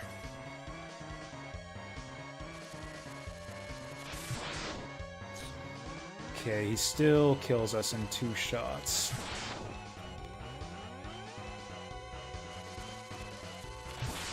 Okay, I'm getting better at reading him. Yeah, I'm totally able to figure out where he's gonna go now. Boom! I can't read this one. Whew, that was close. How did that not? Whatever. Pellets will do it. Whew. I feel like we got lucky there. He barely did spiders and the patterns were easy to read. I mean, that's what it is. A lot of times in challenge runs, like, so many games have RNG. Sometimes you just gotta wait to get lucky.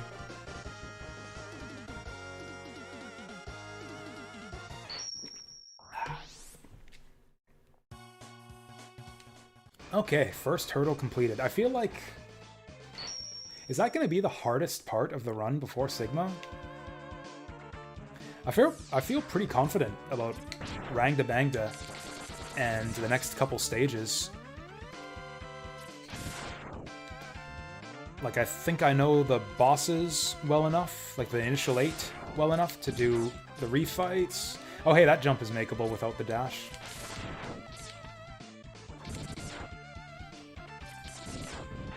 But yeah, I feel like the hardest part of the run is, before Wolf Sigma, is, yeah, Sigma 1, where you've got that big, annoying vertical climb, followed by the spider.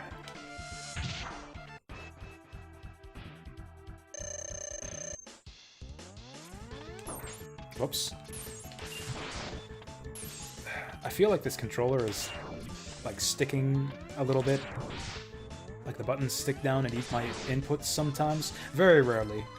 I think we just gotta break it in.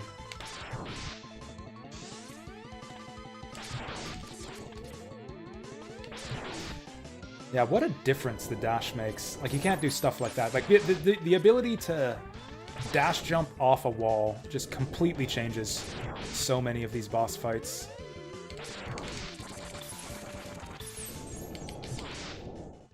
Ba-boom.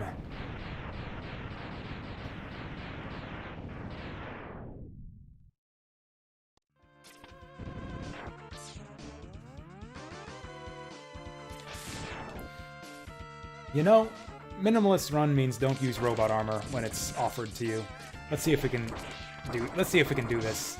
I don't think we can do this.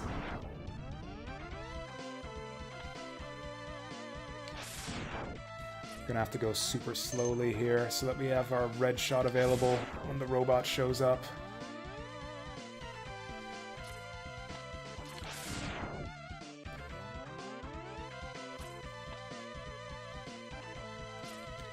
Get him! Nice.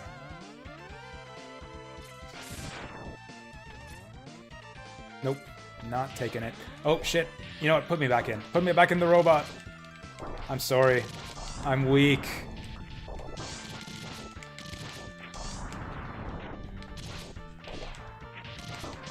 I only have like 1 life left, I'm pretty sure. And it would be nice if I could beat this stage on 1 life. Forget that, we're not gonna beat this next segment.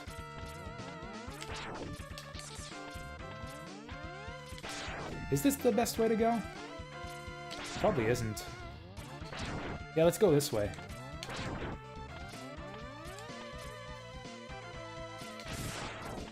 Yeah, these guys are just easier to kill.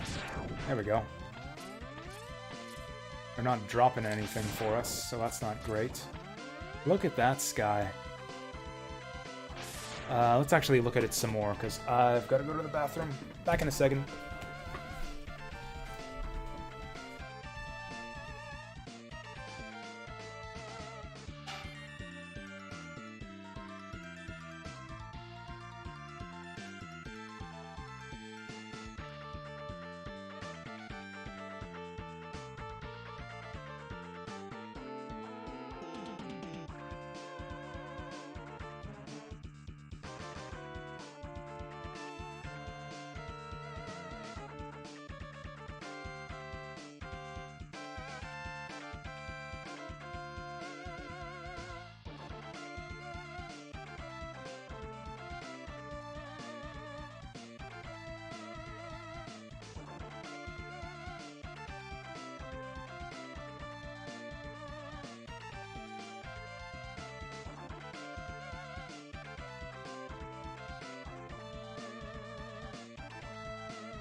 Everything's still good here.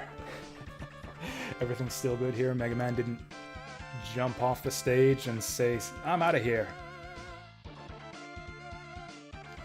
You know, honestly, the timing of some of these hoss follows really does feel like there's like a dude out there just doing it, like watching the stream and doing that at like just the most obnoxious or comedically optimal timings.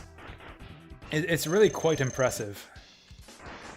Oh yeah, this boss is totally different with the dash. You can actually get in and hit him while he's doing this.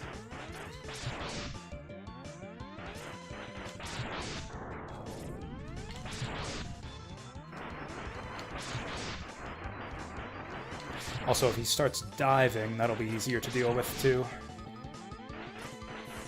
Whoa. Oh, shit. I was not expecting that. Oh, wow, we're still alive. This is a long way back. Okay, screw this. I'm taking the robot.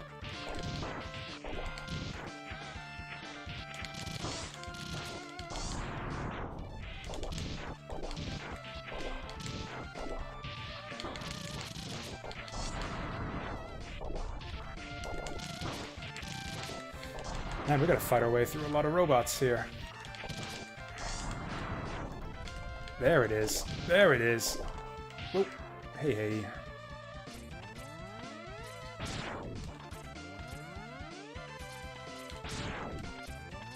Alright, it's serious time.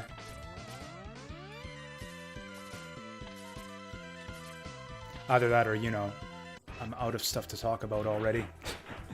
Gee, maybe I really should move on to some different games.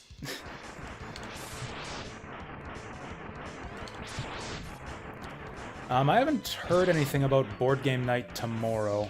I usually don't hear anything, I guess, until like the middle of the day. If I don't end up having a board game night tomorrow, and you know, it does get canceled from time to time. I'd say we're like 2/3 on, 1/3 off with Saturday nights. I will show off Go-Go Ackman for you guys on the next evening stream. That's the plan. Next evening stream will be a showcase of Go-Go Ackman.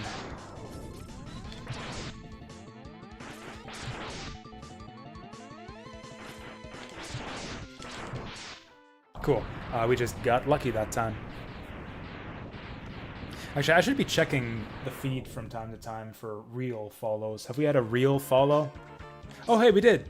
We did. It says real person right there. Yeah, Huss00312 real person. That's a real person, right?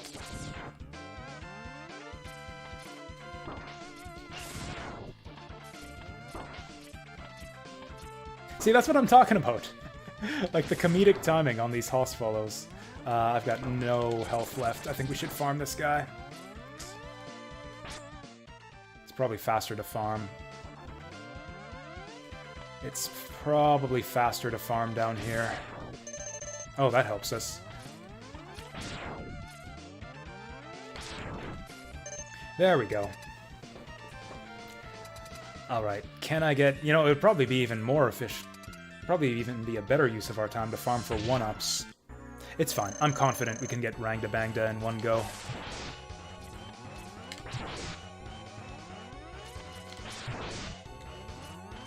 One shot. Here we go. Gonna deliberately avoid the nose.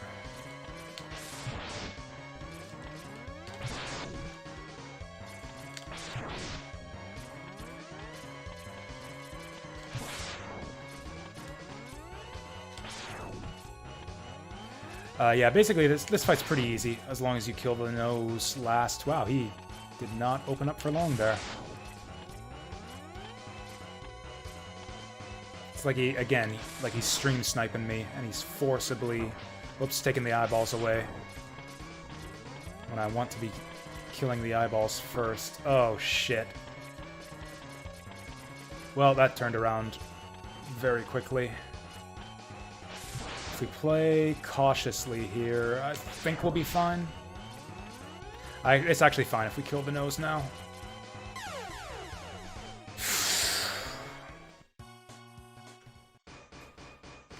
It's fine, it's not a difficult stage. We'll get it second try. We came in with like 1 life remaining from last time. If we came in with a full stock of 3, we would have been fine. Shit! I meant to dash there. I meant to dash.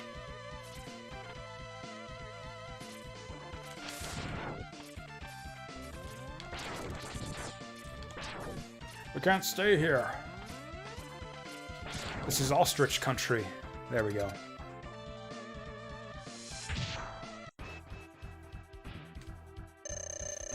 Would anyone be terribly offended if I use a weapon for the boss refights that we're redoing? Nah, it's just, yeah. No asterisks.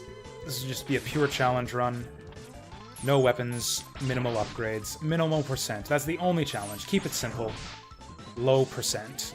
That's the only stipulation.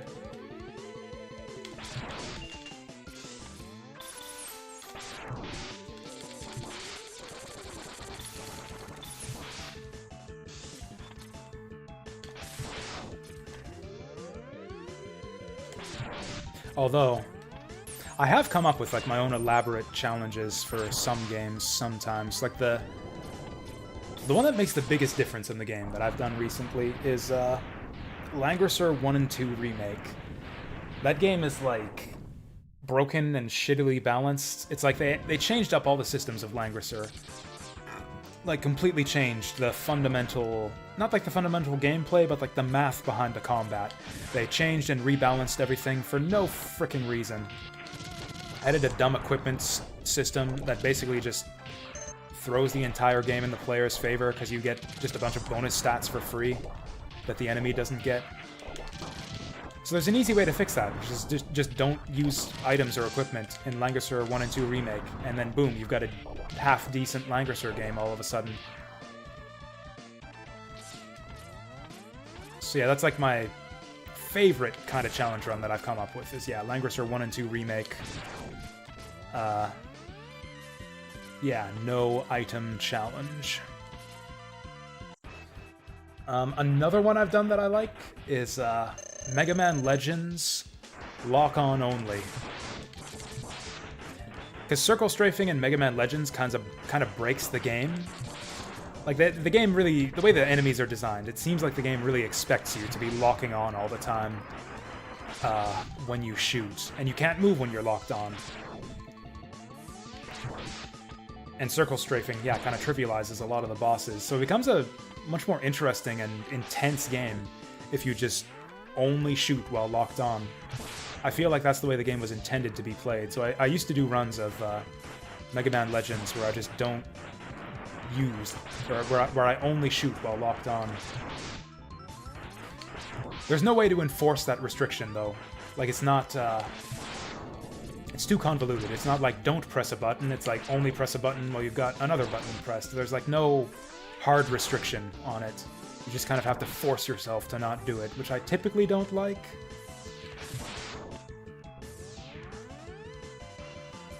But I would I would be interested in a ROM hack for Mega Man Legends where it just prevents you from moving and shooting, where it just like you're rooted to the ground when you press the fire button.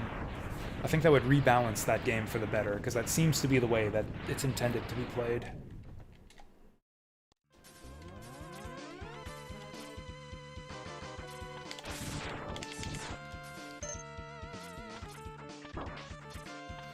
Man, these guys are tough to dodge sometimes. There we go. Okay, this is the end of the level right here. We're going in with a full... Gah. Fuck. Full 3 lives. Well, that wasn't great. We can do it again. We can do it again. How much harder would that have been without the dash upgrade? Fuck. I'll go in with the one with, what, 3 pellets missing. It's fine. We were so close last time. Like, we were super close, and then I just choked on the nose. I just ate his nose. He threw his nose right in my face, and I ate it. Well, that's a bad start. God, nose does so much fucking damage too.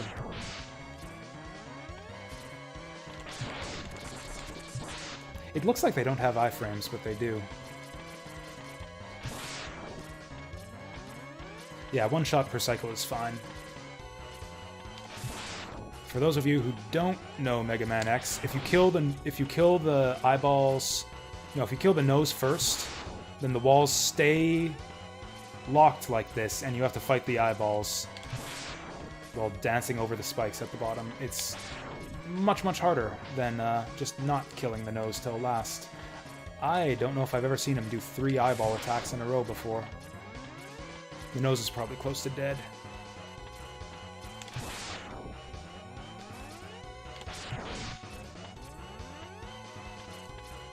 I think I might just not attack the nose here. I did the same fucking thing this time! That's like the hardest pattern. You have the... Like, you can react to it, but it's... Like, you have to react to it really quickly.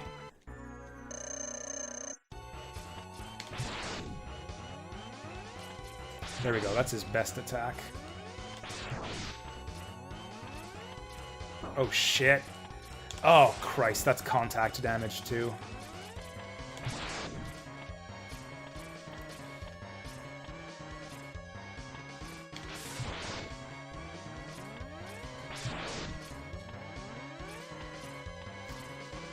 Okay, just play it conservatively here.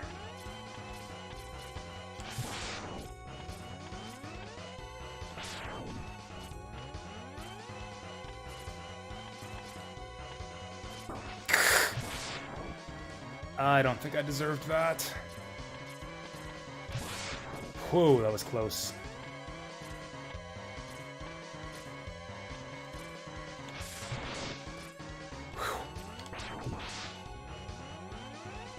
Okay, I feel like we're okay to kill the nose now. That was close. Okay, this is actually where the fight gets a little bit easier, because we can always know that he's going to be on the other side. Okay, thankfully those don't do too much damage.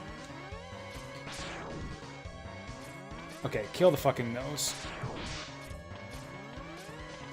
Kill the motherfucking nose. Okay, the nose is not gonna die. Fine, we'll get him next pass.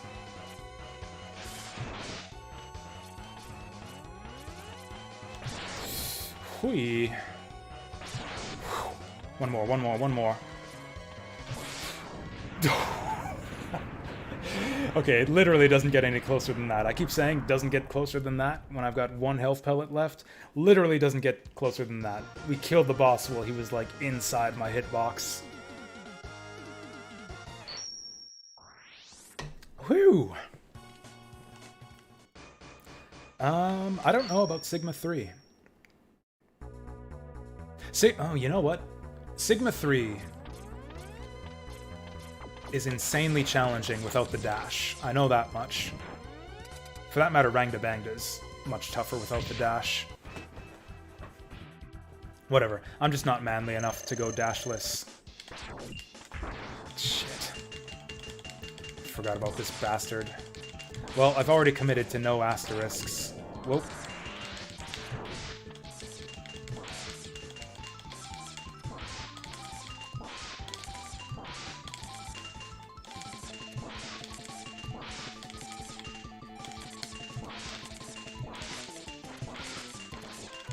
Oh, I thought we had him locked down for a second.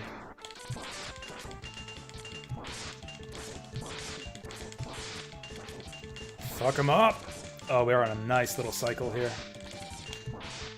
This actually isn't too bad. We got a nice rhythm at this now. In fact, this isn't even the longest boss fight. Just gotta rapid fire him.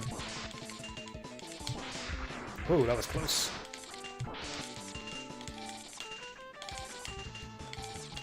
Stop doing that. Stop it. Hey there, Jadis.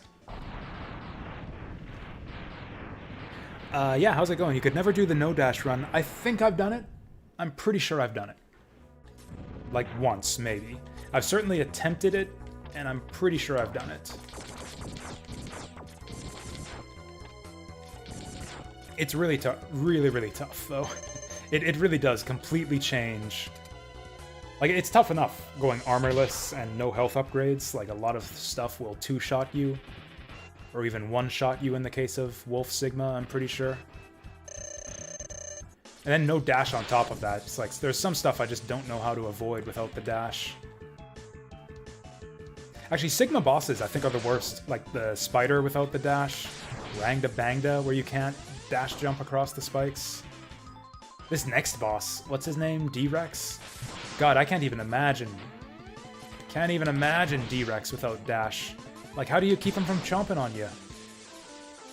I think it requires heavy manipulation. You can kind of manipulate D-Rex, and I think that's how you do it.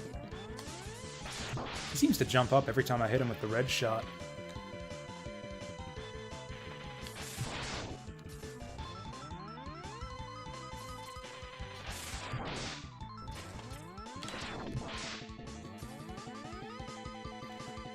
This might be the most boring background for a boss in the game right here. Like, what is this? A bunch of circuits and pipes? This is like every Wily background in Mega Man Wily Wars. They replace all the boring black screens from the NES games with a bunch of boring, abstract, circuity backgrounds. Nope. Alright, one more shot should do it. One more shot should do it. I was hoping he'd go for a tongue attack. That's always the most exciting finish on Sting Chameleon. When he reappears, it's like a quick draw duel. Or a quick tongue duel. Where he appears and he's about to tongue you, but you shoot him first.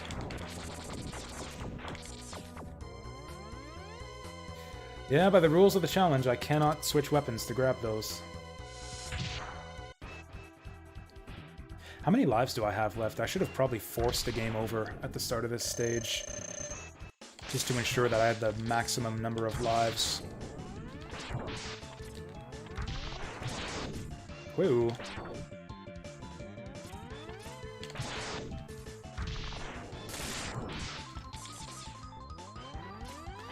Getting lucky that he's not using the punch here.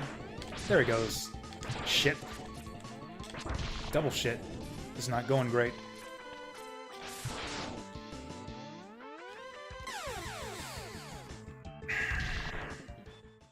I don't know why the dash didn't work there. That was some BS. Oh well, at least we don't have to repeat too much. Is that... No, that's not Sting Chameleon again. We have no chance of beating this stage, though.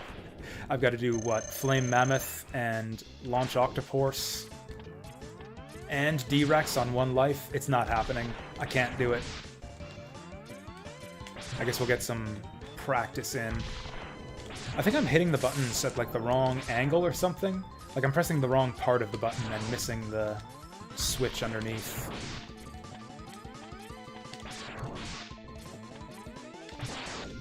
Ooh, we got 2 on him that time.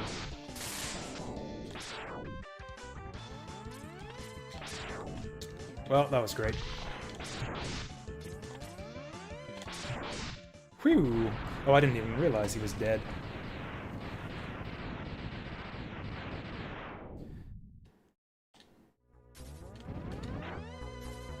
Okay, so this is Octopus, then it'll be Flame Mammoth. Man, if we could get a 1-up drop, that would be amazing. We could actually go all the way in this stage if I get a 1-up drop. Is there a 1-up? I think... Oh yeah, there's... there is a 1-up just lying around in the stage, but you need Sting Chameleon's weapon. I could use iframes, I guess. Because yeah, it's on a bunch of spikes. The normal way to get it is to use charged Sting Chameleon.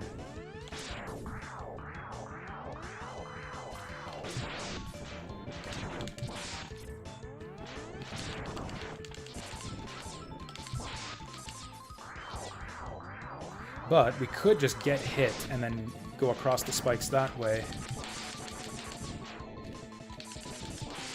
There we go. This is the way I like to do Launch Octopus. Oh, gotta jump that one still.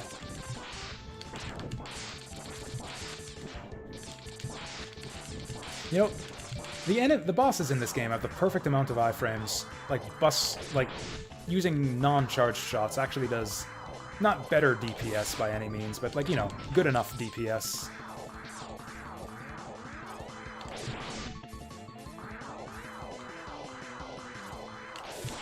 Alright, let's turn this octopus into octo snacks. There we go.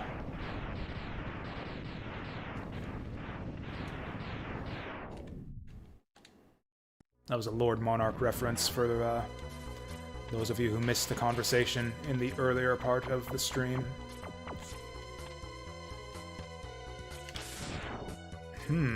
I've almost never taken this lower path.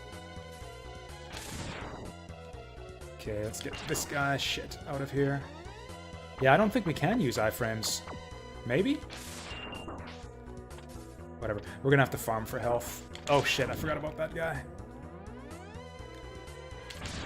There we go.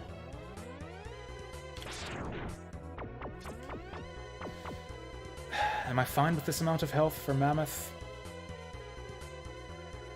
If I take the one up by taking damage, we'll just lose it right away, because I won't have enough health for Mammoth.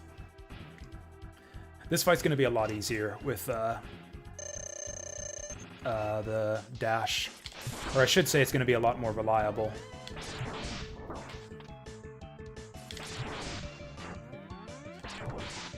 Like, yeah, Mammoth has some patterns that you just can't dodge, I'm pretty sure, without dash boots, depending on what he does with the conveyor belt.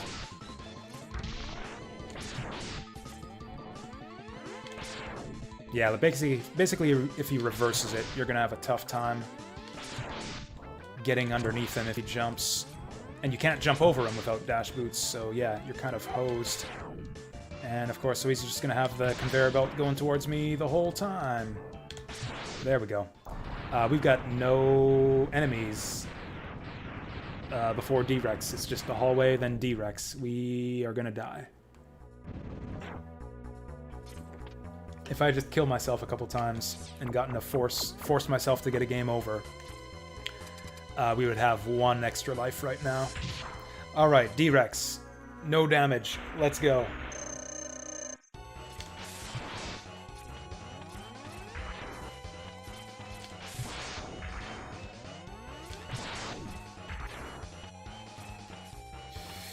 Whew.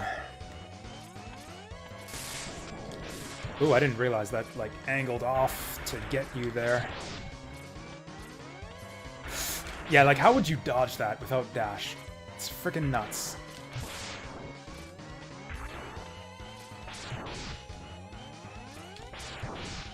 Yeah, I think dashing under that is a bit more reliable. Oh, ho, ho, ho. Oh, ho, ho, ho. Go to the right. No! I was probably off by a few pixels. Oh, he just clipped him in the foot. Okay, that was really close, though. I think if we can get through the stage without dying and get, like, 3 good attempts on him, I think we've got it.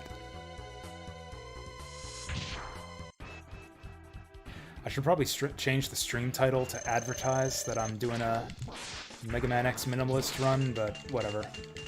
Who can be bothered?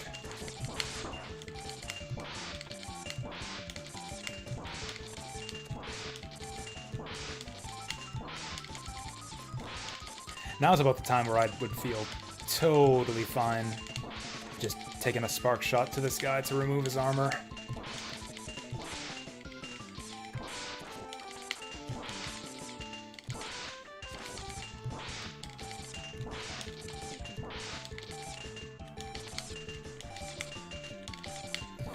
Oh, he's getting a bit blockier now.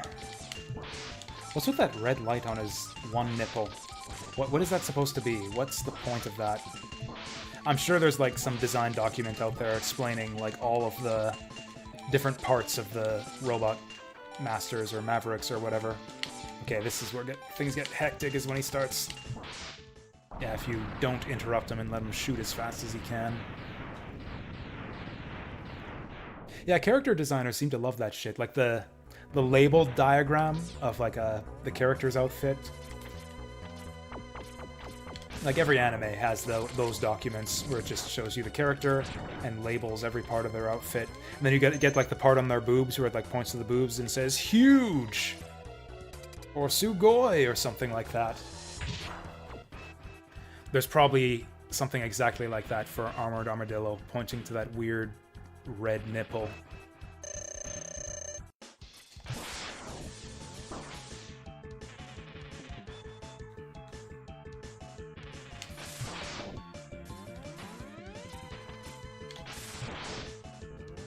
Do we even do extra damage with the red shot? It seems like sometimes we do, sometimes we don't. It's probably dependent on how you connect with it.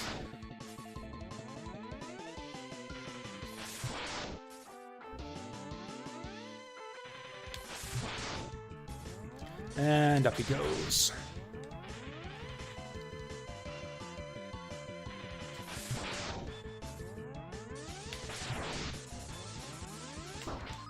Boo. What killed us last time, anyways? I know I died somewhere. Like to one of the... Oh yeah, Spark Mandrill. Spark Mandrill got us last time. So let's not let that happen again. The problem is... Yeah, the problem is I don't have any place to farm health after a Sting Chameleon. Unless I use the Boomerang to grab that 1 health pickup. It's pretty much down to luck whether we get healed for Mandrill. Also, yeah, Sting Chameleons, not that easy to do damageless. Alright, come at me, bro. He still declines the Quick Tongue duel.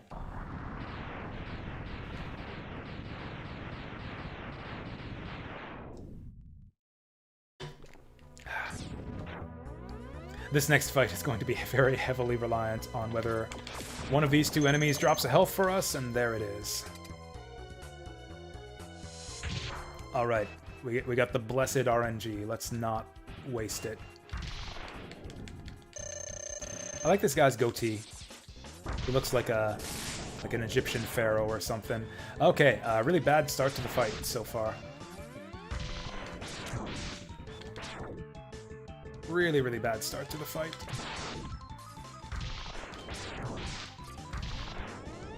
Holy shit, this guy's like inside. Holy shit. Wow, that was bad luck. That could just happen again, too. There's no reason he could just couldn't do that sequence of actions one more time. Oh, shit. Yeah, Spark Mandrill probably has the highest variance out of all the bosses in the game, like out of the initial 8. Like, this fight can go very, very badly, depending on what kind of RNG you get. Basically, if he does dash punches a lot and at bad times, fuck, like that? Like, what was I supposed to do there? If I'd have stayed on the wall, he could have jumped me, and then I would have been hosed. If he does this a lot, then you're fine. Like, you don't... The fight wins itself at that point. Oh, he shakes you off the wall. I didn't even know he could do that.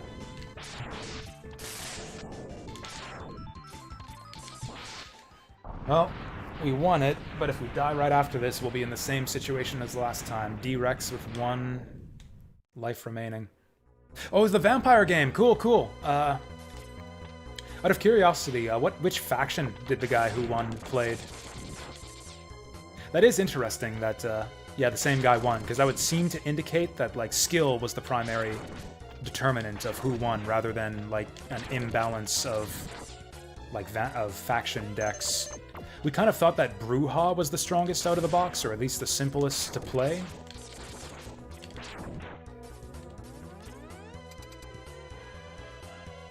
But yeah, I'd be curious if he was able to win with, like, Toreadors, for example.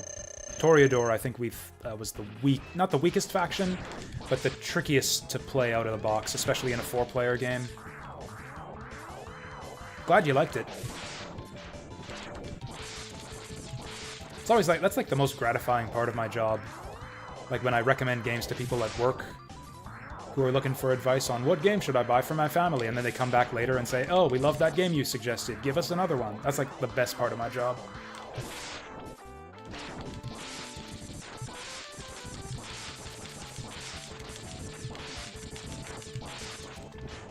Oh, damn it. Oh, this is going badly. This is going very badly. Okay, if you could just do this over and over again, that would be awesome. Yeah, we're not even gonna make it to D-Rex at this rate.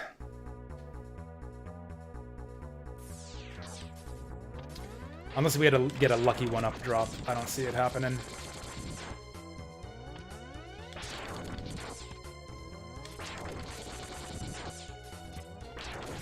Do we do that? Do we just farm these guys, hoping for lucky one-up drops?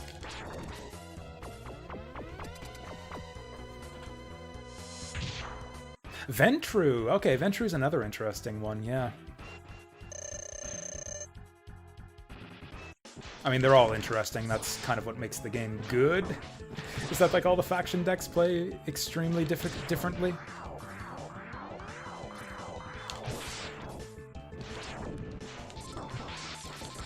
Yeah, Ventru's an interesting one, because they kind of play the passive game, like Malkavians, like you can just sit back and title up, but they don't generate points as quickly as the Malkavians if they play passively, so they have to like strike out and like contest the other players a bit to accelerate, because beyond some point it's just everyone's got a title, and then you can't gain any titles, because each vampire can only have one title, so you gotta look for your points elsewhere.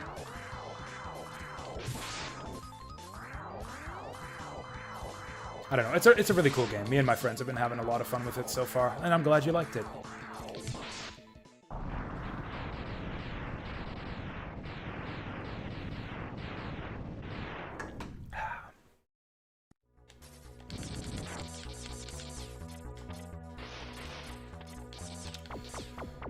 Okay, we really need some health drops. Oh hey, thank you. I should pray to RNGesus more often.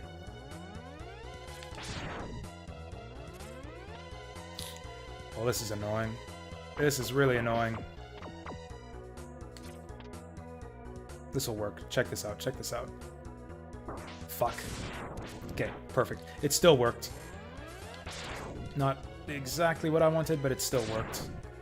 Okay. Ugh. This is it. This is all the health we're gonna get for both Flame Mammoth and D-Rex. This is maybe the hardest. Yeah, I underestimated this level.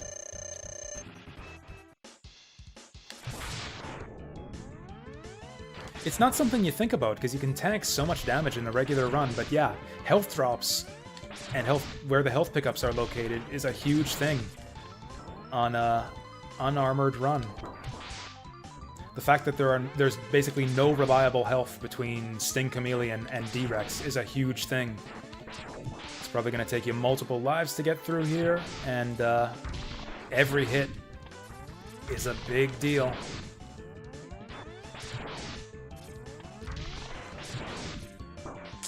Yep, so we're basically perfecting D-Rex again. Perfect or die. Which I guess is actually the same situation we were in last time. Just with like 3 more pips of health.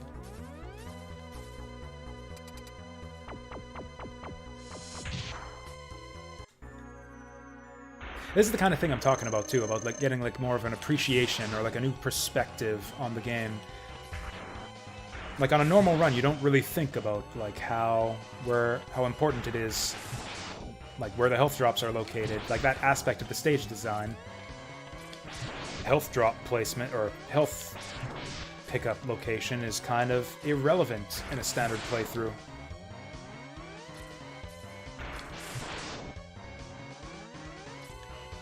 Okay, this is starting to piss me off. My dashes are not coming out consistently. That was close.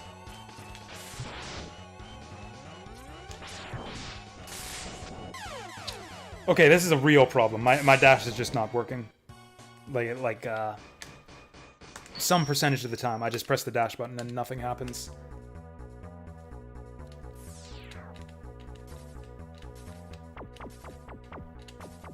Yep, it happened again there. I don't know if this is something innate to the game's controls.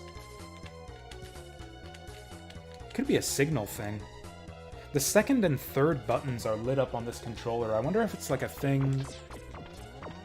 like the problem I was having with the Dolphin earlier, where it was reading the controller as both the port 1 and port 2 controller. So it could be like doubling up on button inputs and dropping some of them. Except it's not doing that with any other button, only dash.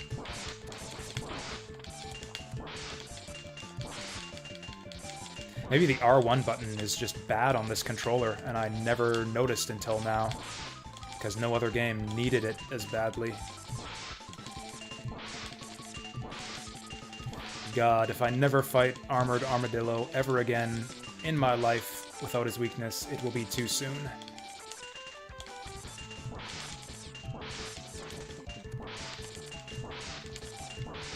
This is really frustrating, because now I'm just losing runs to controller bullshit. I guess we can call it additional aspect of the challenge. Mega Man X, low percent, busted dash button.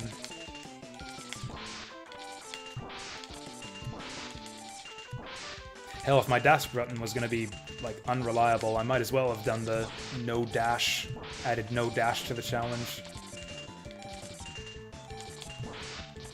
Although, yeah, then, how do you even beat D-Rex dashless? I know I've done it. I think there's a trick to it. I think there's a trick to it.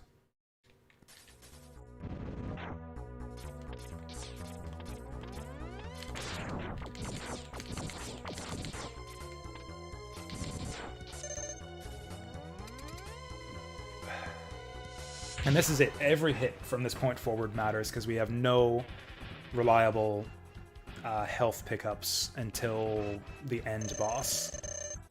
It's kind of brutal. Especially since we're starting with Sting Chameleon, who has a bunch of attacks that I can't dodge reliably. Or really just one. Really just the one attack that I can't dodge.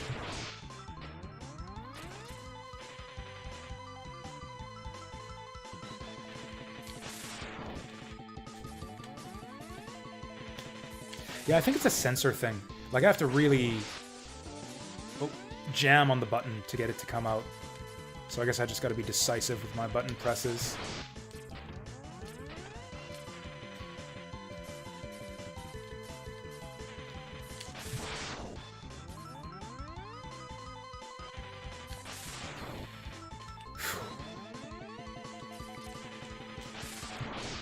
God, maybe I should get just another new controller.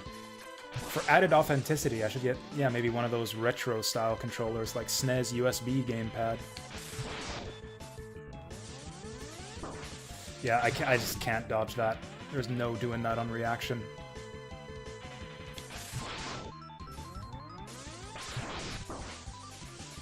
He seems to jump up there every time you hit him with the red shot. I should avoid using it, but that's a huge pain.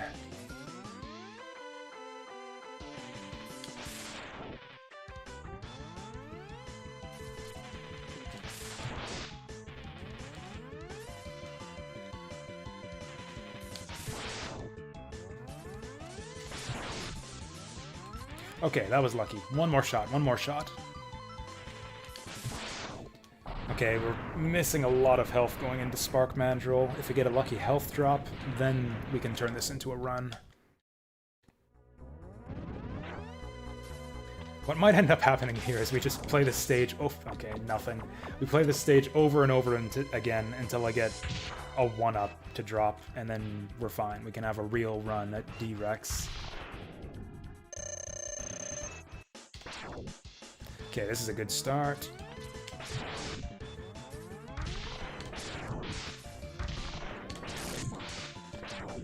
Oh, excellent start. We're getting a bunch of damage on him for free. Dash didn't work again.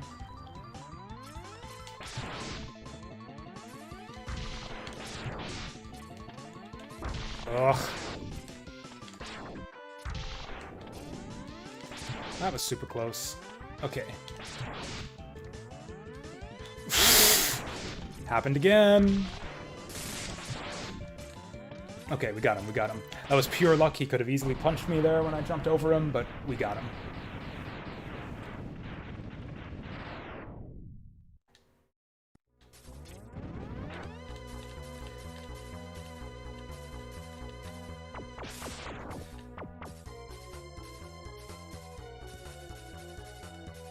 It's reliable now. Maybe it's like I said, you just gotta break in this controller. Wave dash practice.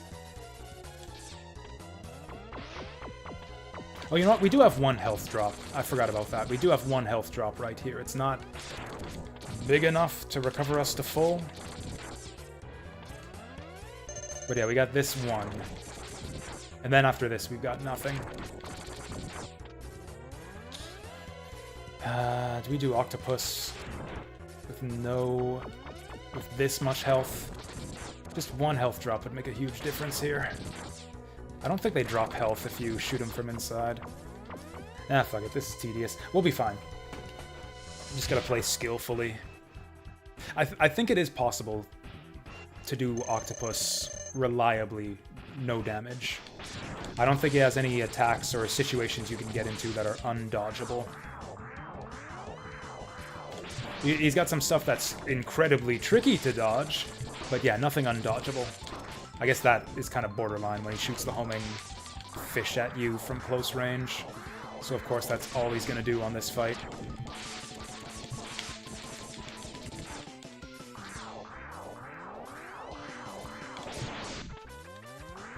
There we go, more of this, please. Oh.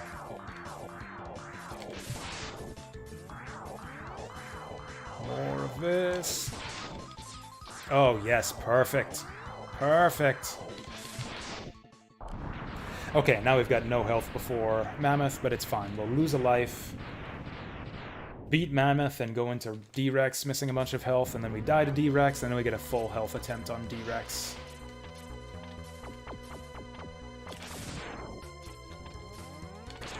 Or, you know, or we get... Oh, fuck. Well, that hit kind of fucked up all my plans. Oh shit, I thought that was gonna go over my head. Well, that's really bad. So... we haven't died yet, have we? Okay, so it's exactly like I said. We go through, we do Mammoth, go into D-Rex with a fraction of health remaining, and then die and fight him for real. God, this is ridiculous. It really is better to just dash through. Tank the hits.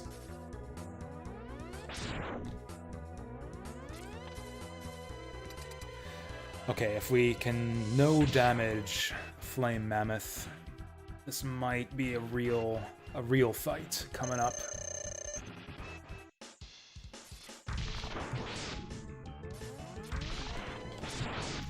So this is exactly what you don't want him to do. There we go, that's more like it.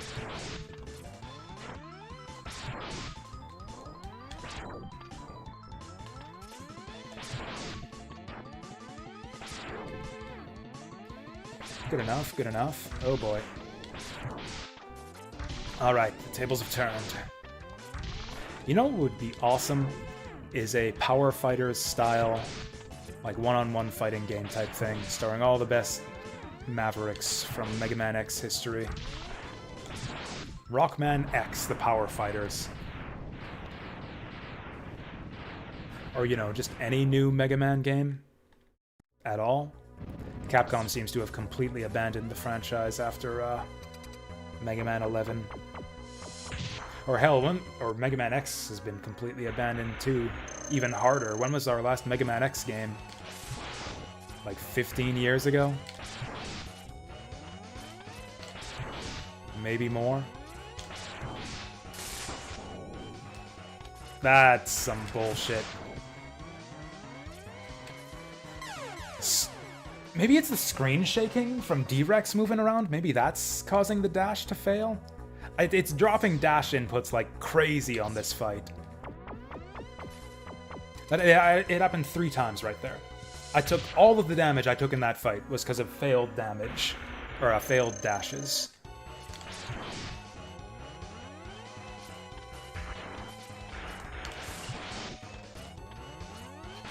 Like, this is like the decisive...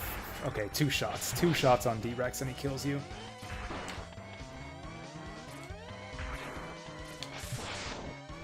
In that case, I guess we should go up high to dodge this. Yeah, let's not rely on dashes more than we need to then.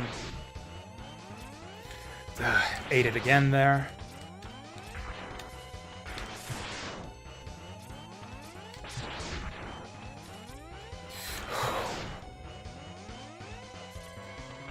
Oh, ho, ho, ho. He's going back. No, he's not. Whoa.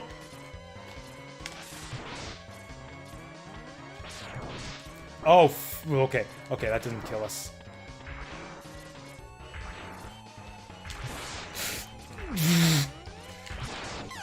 No!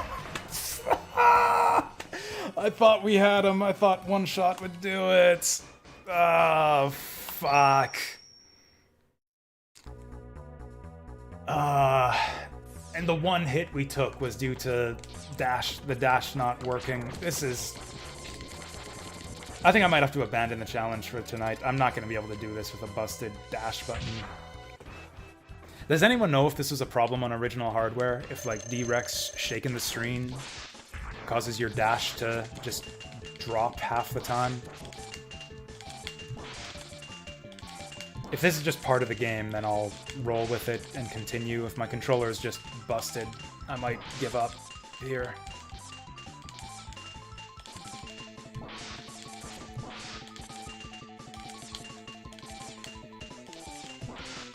Interrupted dash is a feature. Well then, I guess we're stuck in here.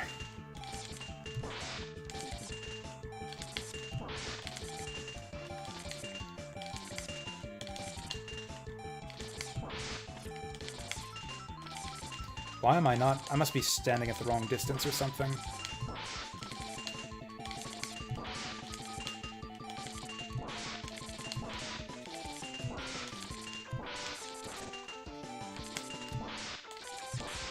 Well, this is a fight.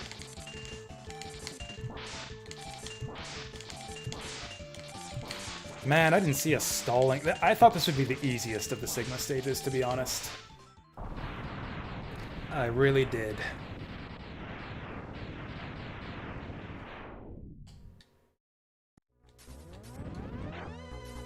Man, I guess I've never really... It's been a long time since I've, I guess, really had to try for D-Rex. Like, I learned the fight ages and ages ago from my last minimalist run, but I haven't done minimalist in many, many years. Probably not since I was a kid. Or, you know, in high school.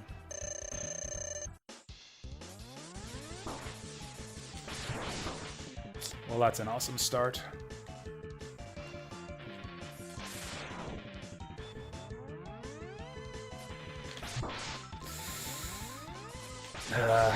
I don't think we're going to be able to do it. No, horrendous luck on this chameleon fight.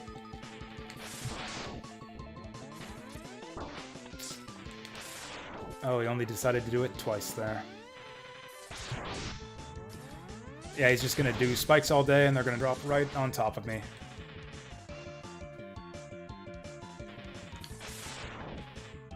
This is the shittiest attack in the game, too. Just roll dice to see if you get hit. There is no dodging those spikes on reaction. Like, some people can do it. It's kind of like at the limits of human reaction speed, but I can't. I just can't. We're in a bad spot here.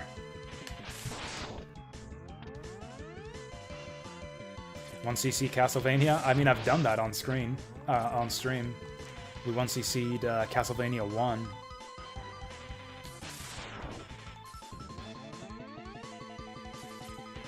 I'd like to go back and finish Castlevania 3 someday. I know a lot of people love that game. I could never really get into it. I don't know. It's got a lot of good points. I feel like the stage design, and especially the boss design, is a big step down from Castlevania 1. So that's like basically us rolling like 6 ones in a row. Just, okay, spike on your head. Nothing you can do about it.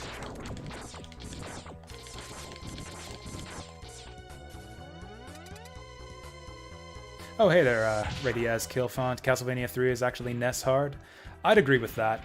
I mean, depends on how far you want to go with it. It's NES hard in the sense that I think it's badly designed in a lot of spots when it comes to the stage hazards and the bosses.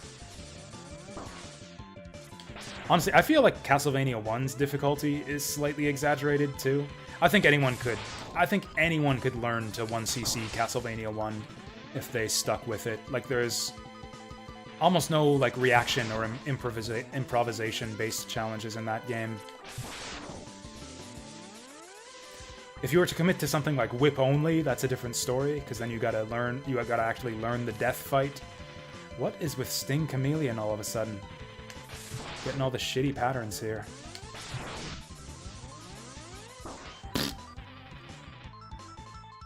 All the new viewers? Do we have new viewers? Welcome, one and all. Just in time to see me fail at Mega Man. Man, I'm getting burnt out. This is like we were talking about with getting burnt out on programming projects from working too many hours. I'm getting burnt out on this stage from retrying it too many times. Yeah, we might have to come back at this another day. I just don't see it happening tonight.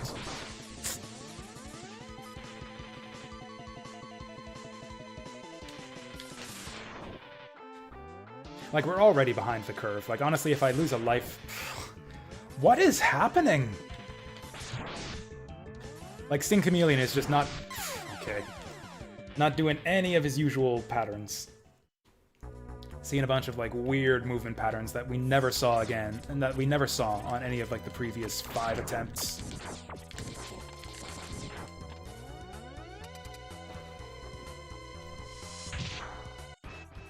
Hell, I never died to Sting Chameleon. We fought this guy, like, what, 5 or 6 times over the course of the game? From, like, D-Rex retries and refights. Fighting him in the main stage. Probably 5 or 6 times we've beaten him, and only now do I start losing.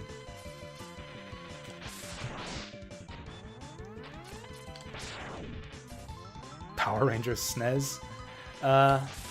Maybe. I wouldn't be opposed to it. It's actually not as late as I thought it was, too. I don't know why I'm so freaking tired today. I mean, I know exactly why, because lack of sleep. That's generally the cause of tiredness, is lack of sleep.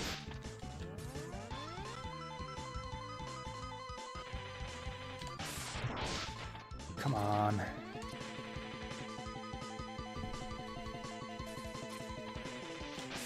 Yeah, you gotta manipulate him during this phase. Yeah, if you stand, like, just off of the center... Okay, and then he still jumps at you. No, I think it's random.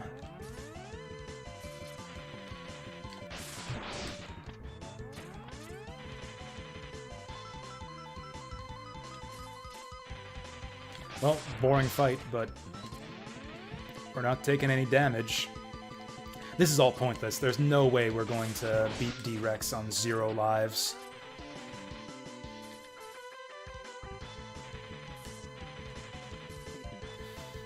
It's so frustrating too, because if the dash were just reliable, if the dash just worked 100% of the time, we would have beaten him twice. Like, we were doing solid damage, we had really good fights going, and we just took a bunch of hits because the dash stopped working. We would have had 2 wins on D-Rex if not for the non-functional dash.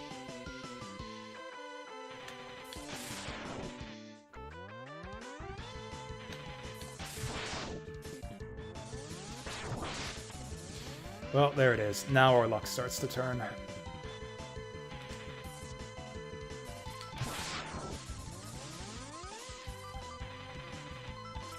Why do I like Sonic over Mario? Mainly because his games are better.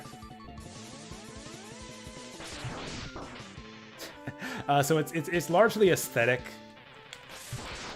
Aesthetics are really important to me when it comes to especially 2D platformers. Just like the The collection of, like, you know, just music and the way the stages look and just the overall vibe of the game, by all those things meshing together, is a really big part of my enjoyment of those types of games. Like, I don't really play them for challenge. Challenge, for some platformers, challenges can be good if done well. But for me, it's all about striking the right kind of vibe and atmosphere, and Sonic just hits that for me. Apart from that, I like the mechanics better too. I like the weightiness behind, like, the jumping physics. I like the slow, methodical platforming. I like the variety of stage gimmicks. I don't know. For me, Sonic just beats out Mario in absolutely every category. Yeah, and then Mandrill gets us, which is another RNG fight. Okay, I'll go one more, and if we don't see any progress, I'm gonna give up. You know, like Sonic, Metroid, Metroidvania, and even Zelda? What do you like, then, Radiaz? That's a lot of games. That's a lot of, like, the best games ever made on that list right there. Also, Sonic kind of doesn't belong on that list. Like, Zelda, where the fuck do I go next? Fine. Same with Metroid. Sonic, where the fuck do I go next? Or is that just kind of a separate thing? Nope. Okay, we need to get the right distance here. Oh, Mario, Mega Man, Donkey Kong. Okay, fair enough. I mean, I think that's the thing, is I feel like Sonic is like the ultimate obstacle course. Sonic always felt like more obstacle coursey than most other platformers even. Like the sense of like the rolling physics combined with like the half pipes and the kind of like Rube Goldberg-esque level design sometimes. Like, I don't know, that combined with the way the jumps work. Some of the slower methodical platforming sections mixed in. Like, yeah, just like moving spiked platforms and like flamethrowers and shit all over the place. Sonic the Hedgehog is like the most obstacle course style platformer out there, in my opinion, which is part of the reason I like it so much.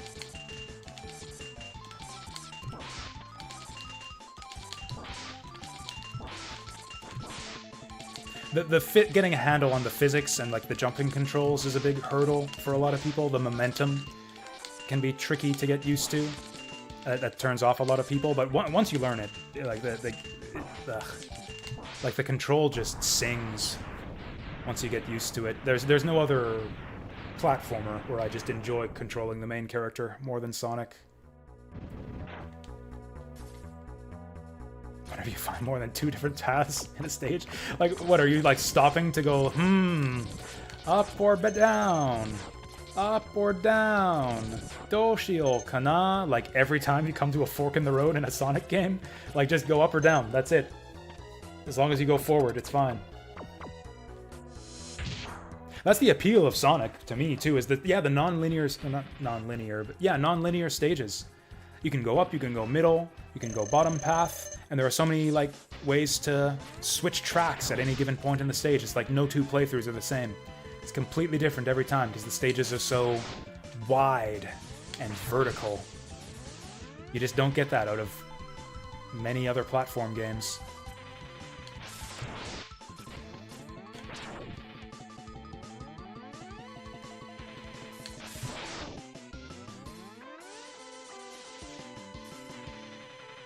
But yeah, if non-linearity is not your thing, I can totally see Sonic, yeah, not being your kind of thing. Like, yeah, the non-linearity is a big part of the appeal of the Sonic the Hedgehog stage design, too. So yeah, if you're not into non-linearity at all, then yeah, Sonic is not your game.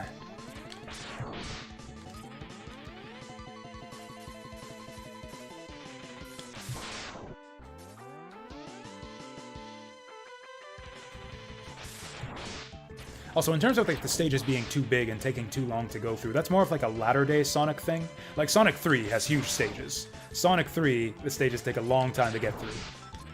Like, you're going to be taking a long time to get through each zone, your first go through Sonic 3 and Knuckles. The earlier Sonic games are very zippy, actually. Like, every act in Sonic 1 and 2 can be beaten in in less than like 90 seconds. 90 seconds to 2 minutes. Pretty easily, in fact. You don't even have to be like a hardcore speedrunner or know any tricks to pull that off.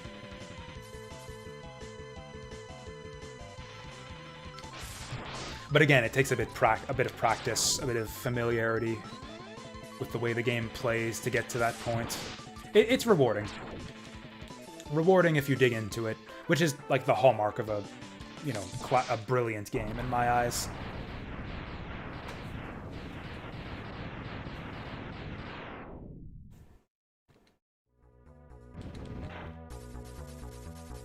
Are you talking to me or Radiaz, Nika? I don't think he mentioned any AAA garbage on that list earlier. Like the world of classic. Look, I'm not saying that like the world of classic gaming is entirely restricted to Sonic, Metroid, and Zelda. Like there's a big world of worthwhile games out there. Like you can be a retro gamer and not like Sonic or Mega Man or Metroid or Mario or whatever. Like the classics are not the only games out there. There's a wide world of brilliant games in the annals of gaming history. You don't gotta like just the most well-known stuff to be an avid retro enthusiast, or even half of the well-known stuff, or even a quarter of the well-known stuff. You just like I was saying earlier, you just didn't turn around in time. You just gotta know all of the lyrics to City Escape from Sonic Adventure 2. That's the hallmark of a real gamer. That's the only test. You memorize the lyrics to City Escape from Sonic Adventure 2, and that's it. You're in the club. You're a real gamer. That's all it takes. Trust in me, set me free. Trust me, and we will escape from the city. I'm sorry. I will not torture you any longer with that.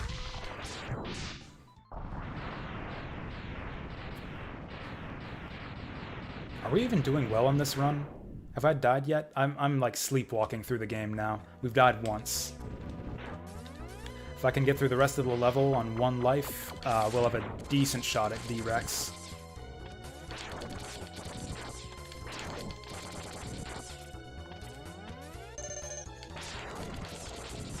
Alright, full health launch octopus. I think we got this.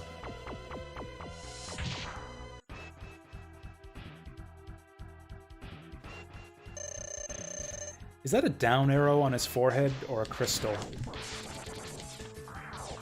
I think it's supposed to be some kind of crystal, like the one that Zero has on his forehead. Actually, the one that all the robots have on their foreheads, maybe. Mega Man has one, Zero has one. Do all Reploids have a crystal on their forehead? How did I never notice that? If that's true. Ow. Hey, Fred. Nice troll. 7 out of 10. Would get baited again.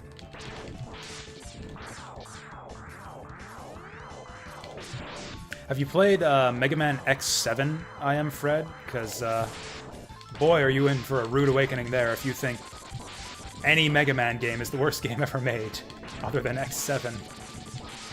Have we had this conversation before? I feel like I gave the same response to you last time.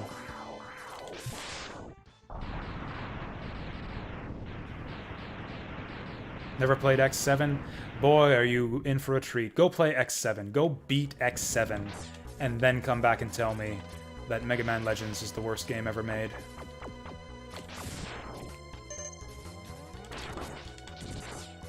I'm just gonna gun it. Fuck all of this. We can beat Flame Mammoth without much health.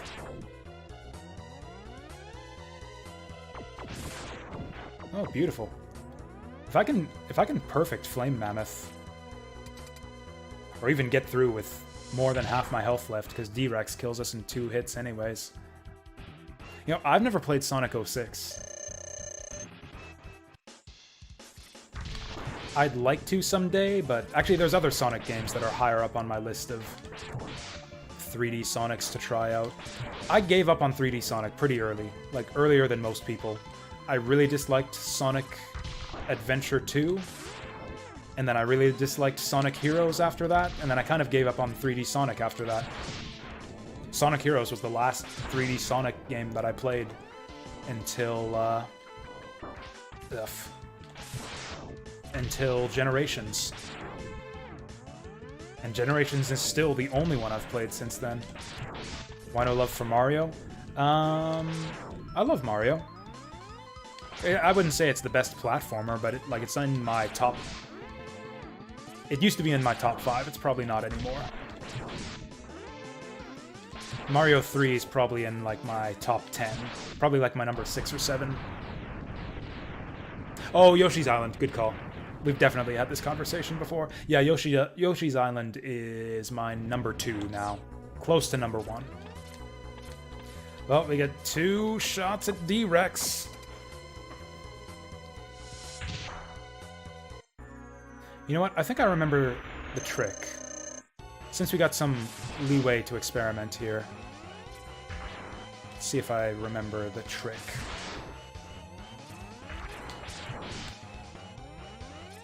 Okay, I'm not going to be relying on dashes here.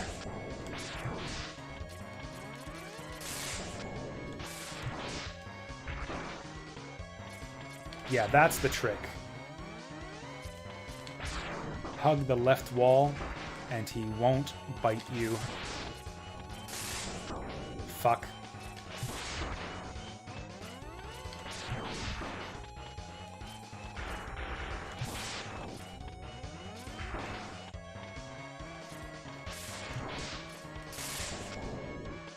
Yeah, look at that. His hitbox doesn't go all the way to the left side.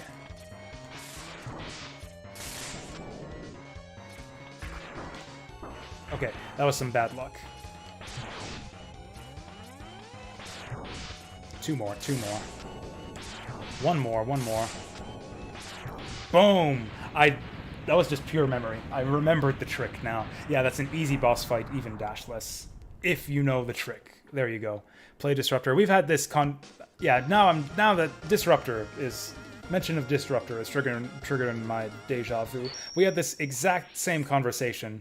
Like, verbatim, cycle for cycle. Mega Man Legends is the worst game. Oh yeah, play X7. Haven't played X7. How about Sonic 06? What about Mario? Yoshi's Island. Disruptor. Yeah, every single line of this conversation I think we've had before. I mean, that happens with a lot of stuff we talk about on stream here, because I tend to play a lot of the same games over and over again on stream here, because a lot of games are so good that they're worth playing over and over again. And none of that was even the hardest part. None of that shit we just went through was even the hardest part of the run. This is the hardest part right here. This is the real shit.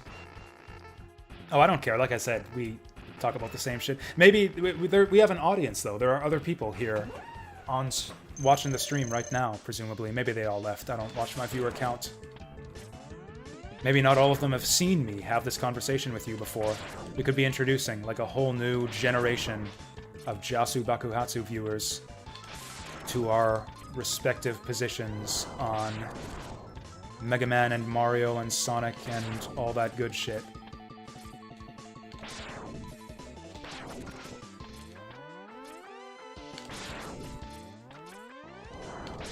The nice thing about no upgrades run in this final boss gauntlet here is that none of the damage we take in Phase 1 really matters, because, like, we just get one-shotted in Phase 3.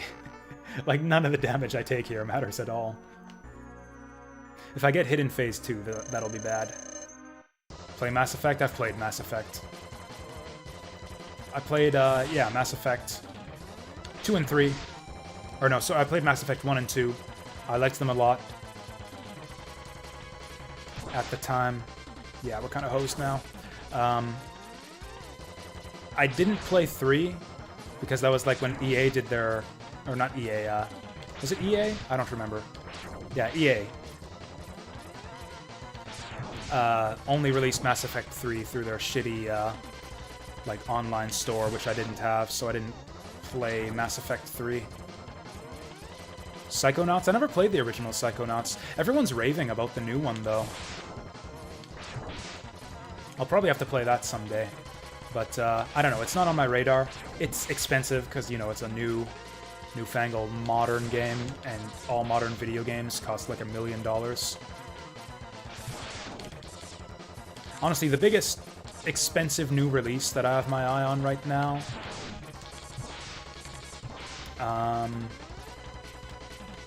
it's probably Bravely Default 2. Right, I remember how this works now.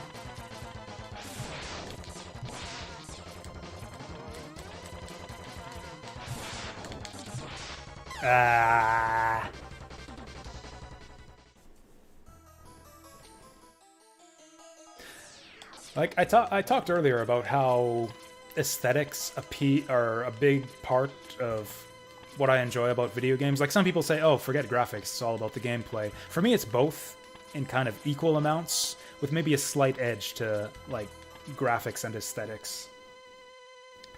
And I did not find anything about the original Psychonauts aesthetically pleasing. That game just didn't appeal to my tastes at all, just from looking at it, just from watching it played, so I never bothered with it. Maybe it's great. Maybe it's worth playing. Maybe the gameplay makes up for it. Maybe the writing makes up for it. I hear that's the thing, is that it's got, like, really great writing. And clever level design. Stuff like that doesn't really show through, and just from just watching, like, you know, clips of a playthrough for a few seconds at a time. Some games are like that.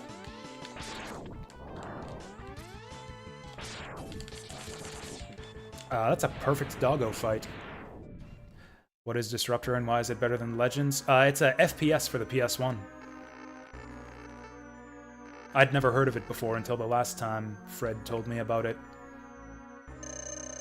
Essentially a Doom clone, kind of. Or I guess I might even call it a Power Slave clone. It looks decent. Like, it looks like kind of a neat game. I'll probably check it out someday. I've got it on my list of viewer requests. Fuck. Yeah, Sigma's two-shots us in any form.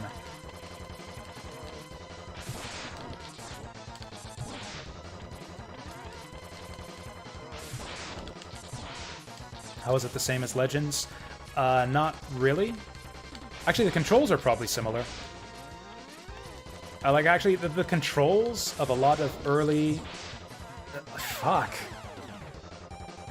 God, we ran into this problem last time. Sigma's movement is really... the angle is really tough to track on that second phase. Like, we learned it last time, but I never mastered it. Like, it's hard to get a perfect Sigma 2 unless you master it. And we are going to need to perfect that fight to get a real shot at his final form.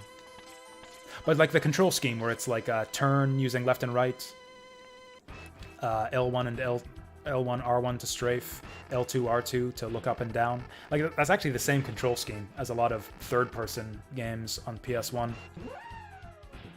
Oh, thanks, Fred. I'm glad you like it. I'm online the same time every week. I've got the schedule posted down below in the info boxes. I guess they're not down below anymore. You have to click on About and then scroll down. But yeah, Wednesday to Friday every week. And then with any luck, we might be able to add Saturday to the schedule in the new year.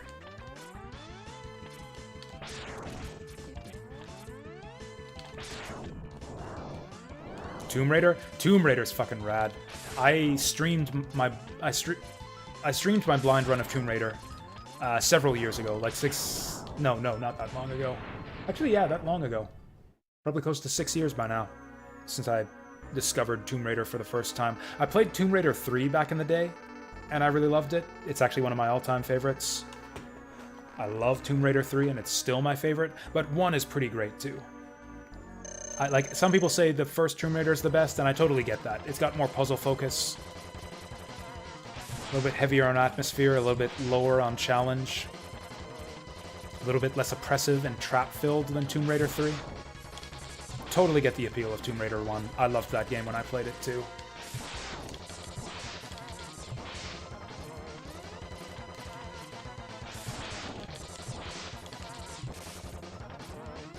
I have not played Last Revelation. That's actually on my bucket list. We are going to play Last Revelation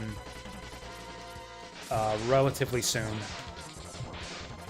Like, Last Revelation will be one of the next, like, 5 games that I play.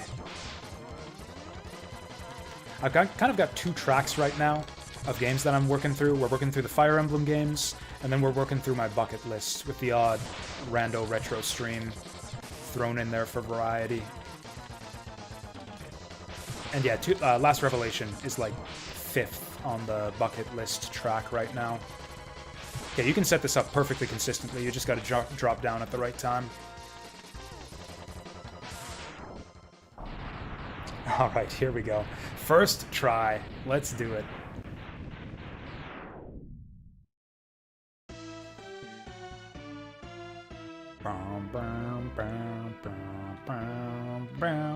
There's a trick to this, but it's not perfect.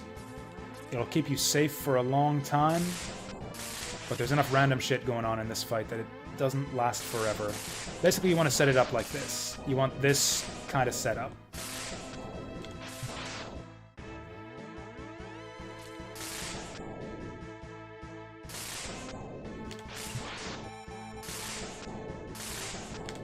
Oh god. Oh, fuck!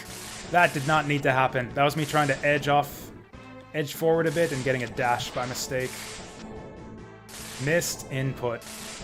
Bad form. Fuck. Oh, that was just pure skill. Pure skill, baby. Okay. I should have tried to dash through the spark balls. Chickened out there. Man, that was a good run, too. Took a good chunk out of him. Just a missed dash and chickening out of the spark attack. Okay, so we can survive 1 hit, so we want to perfect everything to the 3rd form. Or at least as long as I don't lose half my health to the dog and don't get hit by Sigma 2, we're fine. Or Sigma 1, I should say. I keep calling it Sigma 2 because, like, it's the 2nd fight in this boss gauntlet.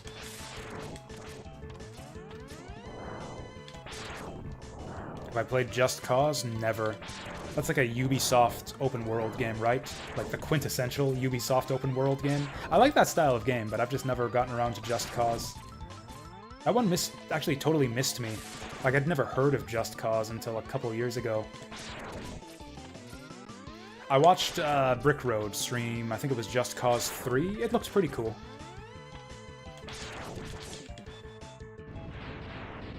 Oh, it's Eidos. Okay, I mean, it might as well be Ubisoft. It's that style of game, but okay. Did not know.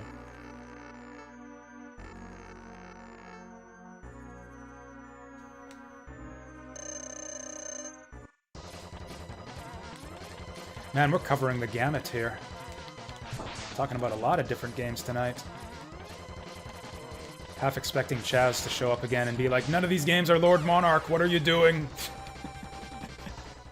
Have I played Shenmue? No. Have I played Yakuza? Yes, I beat Yakuza 0 like a week ago on stream.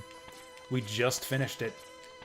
That was at the top of my bucket list. That was the first game of the current bucket list project, was Yakuza 0.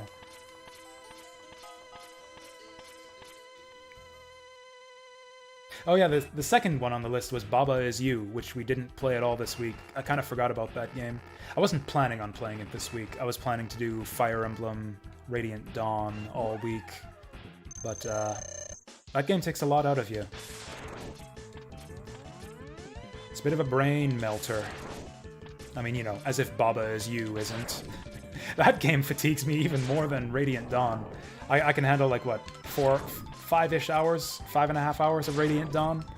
I don't think I've done Baba for more than like 3 hours at a time. And even that's kind of pushing my mental limits.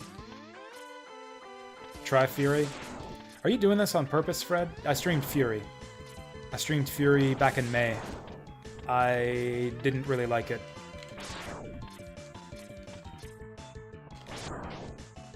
Oh, that was so close. We were like a frame off from dodging that.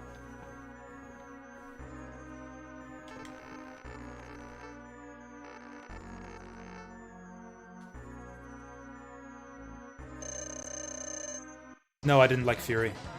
It's a pure reaction. It's like hit the button when the thing flashes, and to do a counterattack. That's like all Fury is. Really dull. Did not like the combat in that game at all.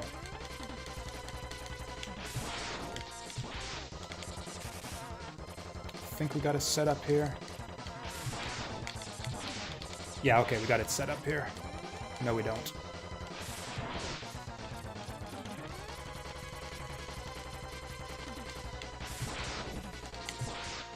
I should have known he would return to that position, because that's where he started. He went the same angles up and down.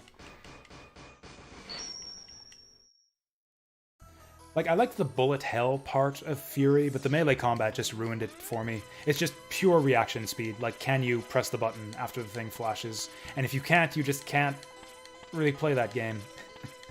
Like, you have to guess when the counter timing is. Or memorize the combo sequences, and I just found it dull and repetitive. I think it's like the third last battle kind of broke me, because that's the melee-only fight. And yeah, that was just an awful fight. It's like the simplest possible video game. It's like wait for the thing to light up, and then hit the button, and if it takes you more than a third of a second to hit the button, you die. There's your video game.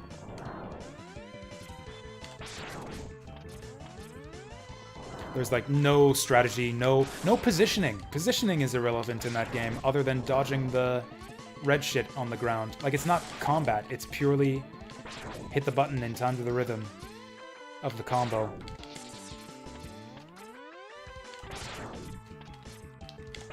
It was stylish. We're starting to lose to the dog. We're starting to lose to the dog. God, we're so close though. We're right at the finish line. And because of the way passwords work in this game, it's not like I can leave off here. There's no password, I don't think. That takes you right to Sigma 4.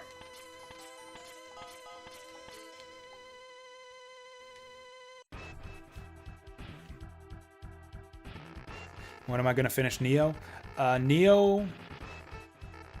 soon. It's actually third on my bucket list. I'm not going to do it like after Baba Is You. We'll do it in tandem with Baba Is You. Like on days that I don't do Fire Emblem, we'll do Neo in the afternoon and Baba in the evening. I might even start doing like Neo after work maybe. Maybe just do like casual Neo grinding for equipment and boring shit like that for after work streams. Neo is actually one of the games on my like casual after work grinding list. And yeah, I'm going to be trying to do more streams after work lately. Or, you know, lately. In the near future. Futurely. Do I need coffee to finish this? I feel like some coffee would help now, but then I won't be able to sleep for like the next 5 hours. And then I'll be dead all day for work tomorrow. Hey, Thescally! How's it going? Good to see you. Has it been a while? It feels like it's been a while. Welcome here. How's it going? I'm trying... You might be wondering where all my armor and upgrades are. We're trying to beat this game without them. It's not going well. That's really tough. If he does his final jump down on that spot, that's really, really tough.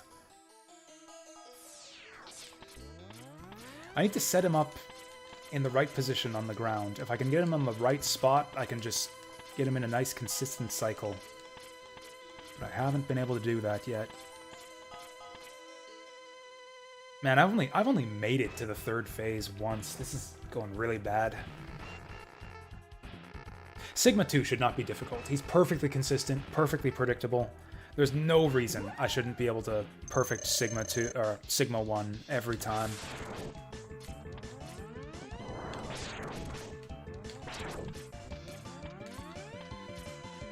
Whoa. Doggo's not cooperating now. Haven't been working nights. Oh yeah. We got a few people who are like work watchers. People watching on breaks at work. People watching during or before work. Yeah, this is a tougher challenge than I remembered. Like I knew it would be. I knew the final boss would be the make or break point. Final boss in this game is ridiculous. You die in 2 hits. Maybe even one with the Flame Breath? I'm not sure. Sigma 1 was a bit tougher. Like, first Sigma stage was tougher than I remembered, and Sigma 3 was way harder than I remembered. Until I remembered the trick with D-Rex, where you just hang out on the left side of the screen. Actually, yeah, that strategy saved that fight for us. I would not have been able to beat D-Rex otherwise. This is it. This is the setup.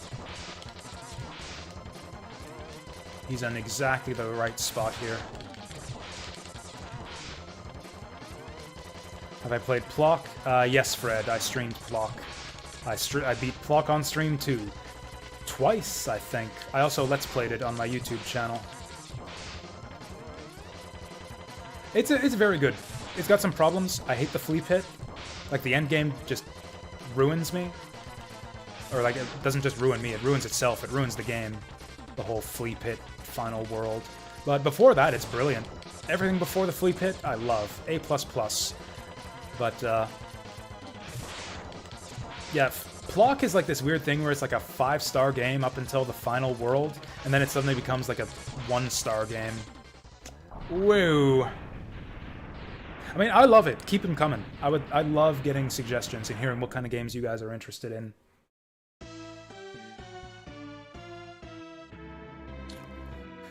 Okay, we're doing a little bit better than last time. We can sustain 1 hit. Oh, oh. Well, that didn't last long. Holy shit. Absolute chokage there. Both of those hits were avoidable. Easily avoidable.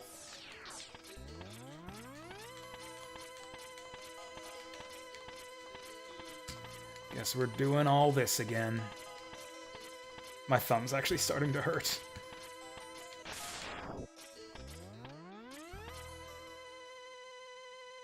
Can I let go of the charge during the dialogue box? I think I can. How long am I streaming for? Until we win. Mystical Ninja. I'm starting to think you're just reading games off of my list of games that I've streamed before. Yes, I played Mystical Ninja. That one was on the request list for a long time, until I finally did it. I did not like that game.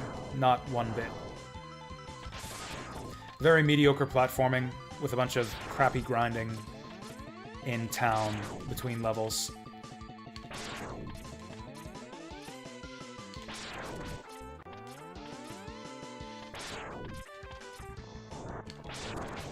Fuck. That doesn't hurt us, as long as I perfect Sigma 1. As long as I perfect Sigma's first phase, I think we're still 2 hits to die. Yeah, I thought it was, Thescaly or Deep Fry. Evo, yes, I streamed Evo. I don't know if I beat that game on stream. I Let's Played it on YouTube. I don't know if I played Evo to the end on stream, but I definitely streamed it, and I Let's Played it all the way through on YouTube.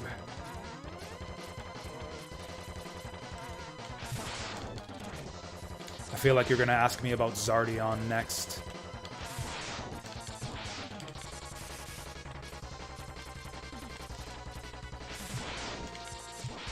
Oh, he mixed it up. Oh, this is tight. This is a bit close for comfort. I think we got him on a perfect cycle here. Yeah, we'll avoid him. Ogre Battle? Hey, there's one. That one's on the list of games I want to play, but I haven't gotten around to it yet. One of these days we'll do Ogre Battle.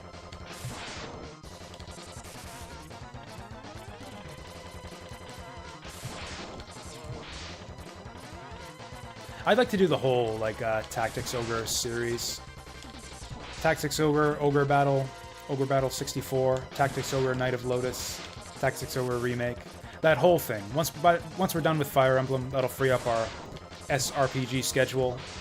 And then I can play me some Ogre Battle Tactics Ogre. Front Mission is another one I'd like to get to, too.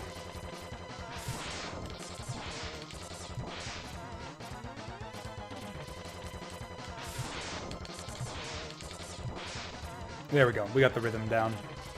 I got rhythm. Yes, I do. Boom. Okay, I think we're still good for 2 hits on Wolf Sigma. Where in the world is Carmen Sandiego? No. You got me. That's another one I haven't played before. Canada Trucking? Nope. Got another one. Oh, that was a golden opportunity. Whew.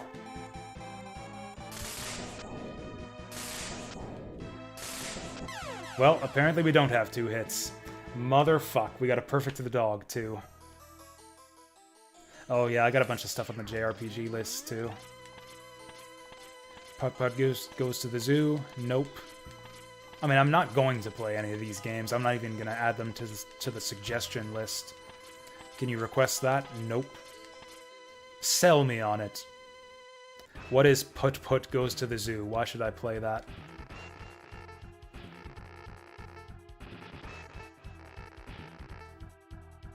So yeah, we basically got a perfect to the dog to get 2 hits on the final phase. It's easy, not a selling point. Doesn't convince me.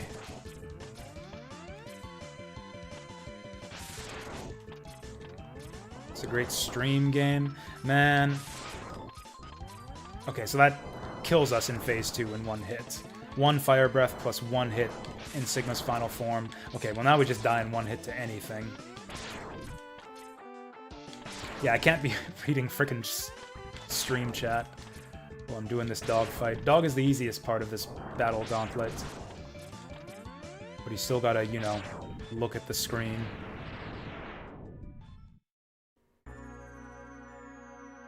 It's great, it's easy, it's great, and I could play at 1cc is not a selling point. Why is it good? Why is it fun? Why is it interesting?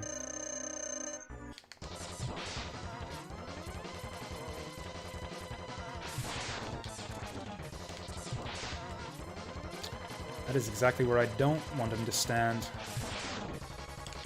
Okay, now we're good. Now we're good. Now we can do the cycle. Maybe. Yeah, we got this. We got this. 2, 3, 4. Everyone can understand the story. Okay, so... is in English? That's something. Is written in a language I can understand is definitely a selling point. You're 1 part of the way there. We've upped the game to like 1 star. 1 star on my interest list.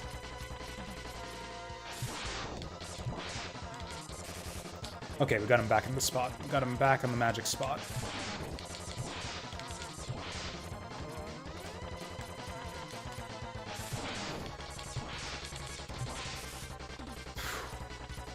My vision's getting spotty. Okay, we got him. Boom. Okay, now we just gotta perfect the final form.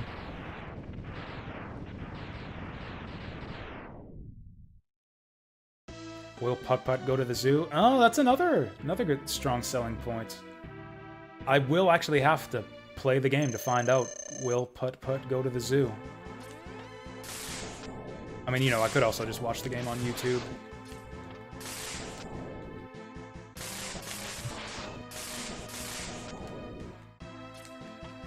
God, that's horrible when that happens. It's like the worst thing that can happen to you when you've got this... Come on, man! We're never gonna get this. We're never gonna get this. Fire Emblem is turn-based. Remove turn from that sentence, and I'll agree with you, Remoko.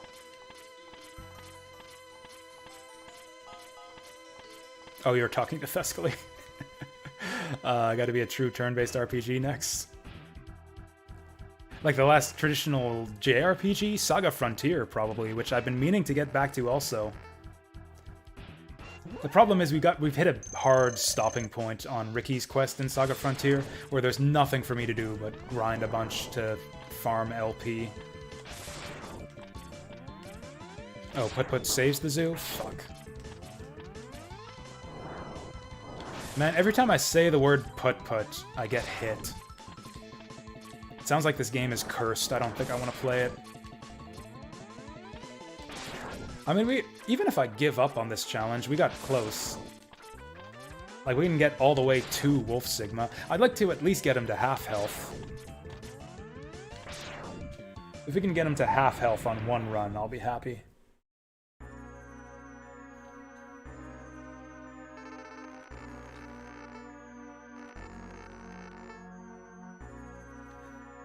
Although, yeah, at one point I am going to want to pick up another JRPG. That's a good question. Which one would it be? Like, I don't know if we're going to go back to Saga Frontier. I'd like to, but I don't know if we're going to. Stop doing that. Okay, there we go. Now that's the magic spot. You gotta go under him once, and then he stands in the magic spot, and then I fucked it up. Reset, reset. Whew, that was close. I had one in mind. Oh, you know what? I remember now. It was going to actually not be a classic JRPG. It was going to be Boot Hill Heroes. I thought Boot Hill Heroes would actually be the next JRPG that I start up, because that was a gifted game.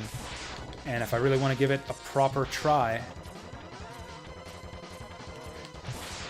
Yeah, Setsuna is a good call-out, too. Boot Hill Heroes was gifted to me first, but yeah, Setsuna is also on that list.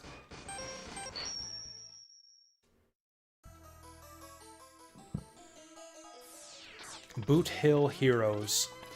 It's a kind of Earthbound-looking JRPG. I believe it's relatively short for a JRPG, which is why it's also kind of higher on the list. Yeah, exactly, it's 4 hours, yeah. So I could go like right from Boot Hill into Boot Hill Heroes into I Am Setsuna, for example. Actually, I didn't realize it was that short. Only 4 hours? I thought it was like 8 to 12. Fuck.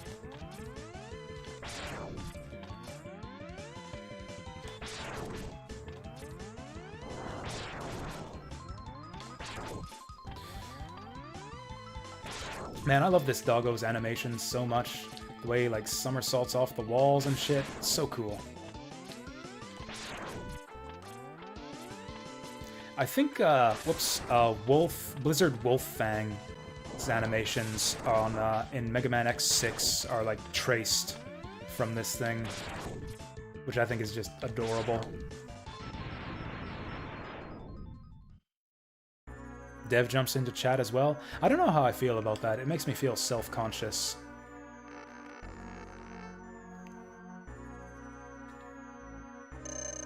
I mean, I guess it's nice. I've never not enjoyed it. Never not enjoyed it when a dev jumps into the stream. Oh, hey, we actually survived that.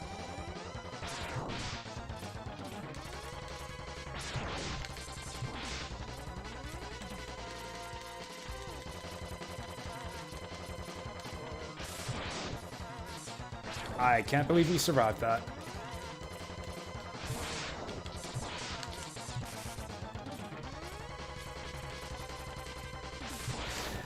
That might fuck up our timing. No, we're good. Oh, that's close.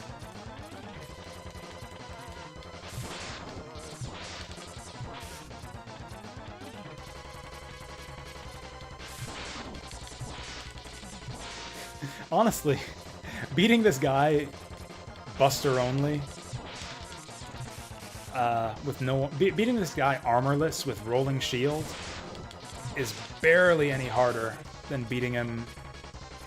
Or sorry, beating him armorless with rolling shield is barely any easier than beating him armorless with Buster only. It's just longer.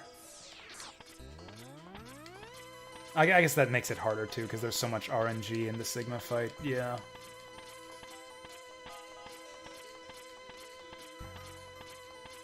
Taking off, that's cool. Thanks for stopping by, Nikatej. We will catch you later. Enjoy your ibuprofen, ivermectin, or whatever they call it. Yeah. Don't get COVID. You're not my mom. You can't tell me what to do. I'll get what I want. When I want. Ack!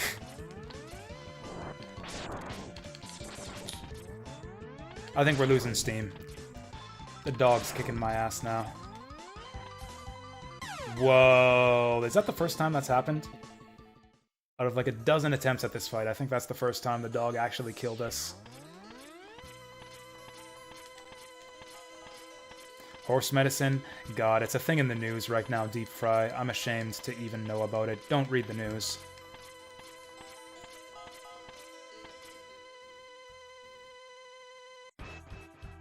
There is an anti-parasitic drug called ivermectin, which has been reported as a potentially effective... Early studies indicate that it might be an effective treatment for COVID.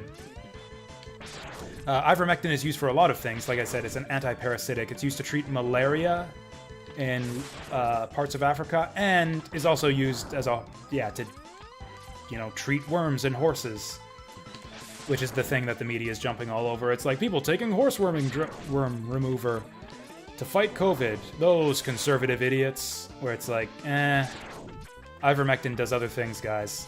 Your doctor might prescribe it to you. It's a legit thing. Don't get stupid. Yeah, don't take the one that says it's for horses. Don't take the one that says horse dewormer on the box. Get it prescribed by your doctor. in a dose that's, designed for humans, but yeah.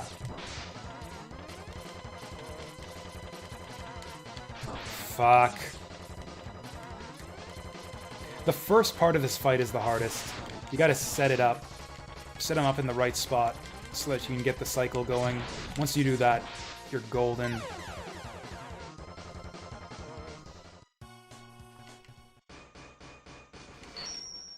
The thing that I saw, it kind of blew up even more in the news because it also made the news that Joe Rogan got COVID. I think he was anti-vax. He was taking like a bunch of other weird experimental treatments to try to prevent COVID, but he got it eventually. And people were like, dancing on his grave on Twitter and in the news because, prominent anti-vaxxer got COVID. And he was taking this ivermectin stuff. Joe Rogan's one of the horse dewormer guys. And it's like, he's not taking the horse dewormer thing, guys. He's got doctors. He was prescribed it by a doctor. Maybe a quack doctor. Maybe like a experimental treatment type thing, because he refused to get vaccinated, which I think is stupid, but... Also, it was funny, too, because, like, Joe Rogan recovered, like, 2 days later. He got, like, tested for COVID, had mild symptoms, and then he was all better and tested negative, like, a few days later, so it was all a big nothing. I know he's a controversial figure. I'm a Joe Rogan fan, kind of. I listen to his podcast if I like the guests. I've enjoyed his conversations. He's a funny, entertaining guy. I'm a fan. A lot of people seem to hate the guy for some reason or another, because he says dumb shit a lot of the time. He's open-minded to a fault. Like, that's why people like him, but it also causes him to say stupid shit that pisses people off.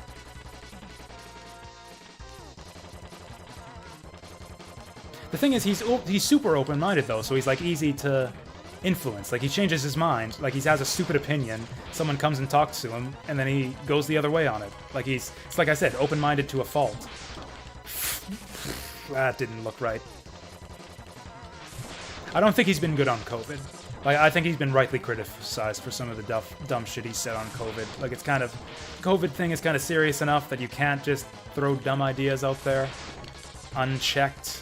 I think he's been maybe a bit irresponsible with the COVID talk, but, whatever. It doesn't wipe out the good stuff that he does sometimes. The good talk that he does from time to time. I fucked it up. Oh, hey, Sam. Haven't got the vaccine? You should, I think, if you can.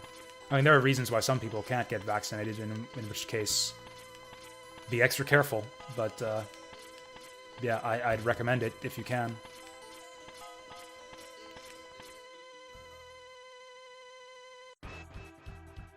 Gates Canadian healthcare. I am too ignorant on Canadian healthcare myself to know whether that's a good opinion or a bad opinion. I've been fortunate to be healthy enough throughout my life that access to healthcare has not been an issue I've had to deal with. Like, I've not needed it. I have not needed to use the Canadian healthcare system. I've known people who have had to go outside of Canada to get treatment for illnesses they've had and had to pay a bunch of money in foreign countries, whether in the US or otherwise. Like, I can imagine if the Canadian healthcare system were perfect, they wouldn't have to do that. But that's as much as I've had to experience it, is just secondhand people who have had issues with it.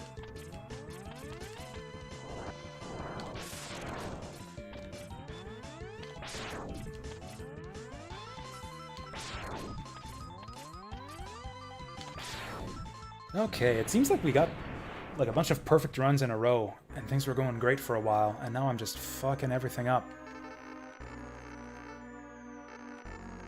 I mean, I'm kind of getting a taste of what it's like to have a bunch of health problems eat into your bank account with this whole dental thing I'm going through right now. Getting all this dental work I need done is definitely eaten into my bank account, and a lot more severely than I would have liked. I can handle it. Like, this won't bankrupt me or anything. But it's a nuisance. Like, in terms of like the eventuality where I'd someday run out of money due to not making enough money to cover my living expenses, like one of these days I'm just gonna run out of money unless something significantly shakes up to turn around my financial situation. I will eventually run out of money. Like, assuming absolutely nothing goes wrong and I continue at the pace I've been going at, I could survive on my current lifestyle for like something on the order of like 20 years. Assuming I keep my same job, same pay, same expensive, and nothing goes wrong, which is like definitely not gonna happen. Stuff is gonna come up and the money's not gonna last 20 years. Hell, actually, if I should factor inflation into that too. With inflation, it probably won't last like 15 years. These dental costs will eat several months' expenses from my savings. Several months.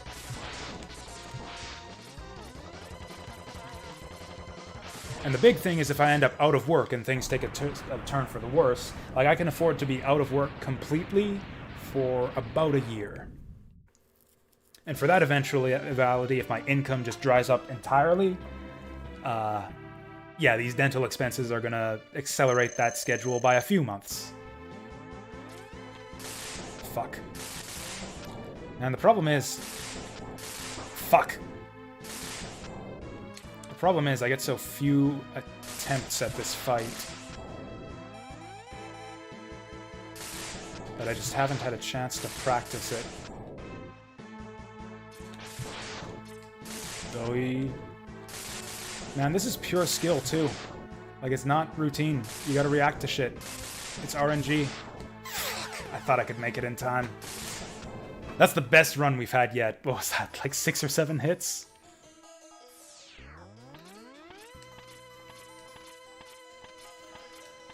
I would not rely on full-time streaming to cover losses from losing my job, like, to any substantial amount. I don't think streaming more would result in a commensurate increase in my income. Like, if I stream twice as much, I mean, okay, maybe it will. Maybe I'll get like $60 a month from streaming instead of 30. That's not gonna cover losing my job. That's not even gonna put a dent in it.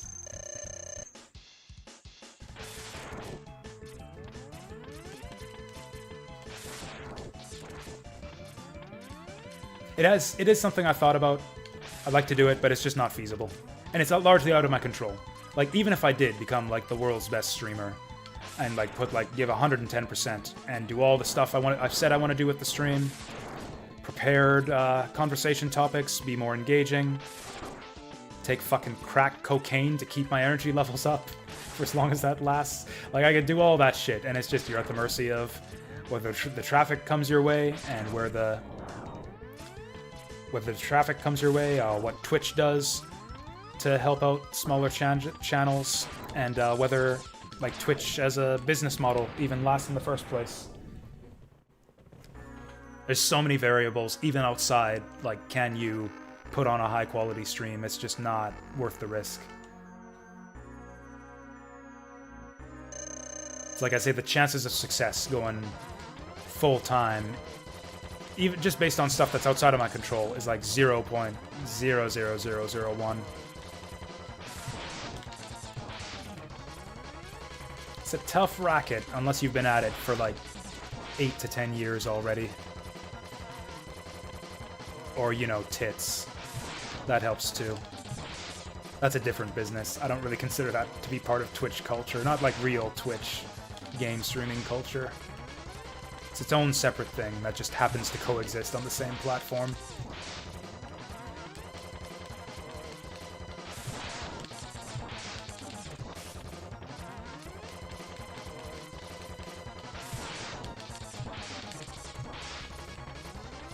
Just having Saturdays would be really nice, though. Like, I thought about it a lot, and I thought, yeah, not really feasible. But if I could get one day a week, that would give me some extra time to invest into the stream to maybe, you know, improve the streaming situation right now. It's been really bad lately, I'm not gonna lie. I don't know if you guys are interested in this. Yeah, growth has been stagnant for like the last 6 to 8 months. Extremely few new followers. Mr. Haas and his many clones notwithstanding. It's like 1 or 2 new followers a week, and generally 0 of which actually stick around to become regular viewers. Christ. Okay, this is a bad start.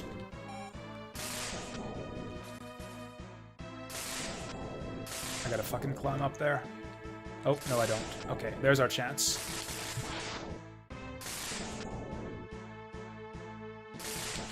Man, hanging out on this hand. So tight. Yeah, we gotta go back down.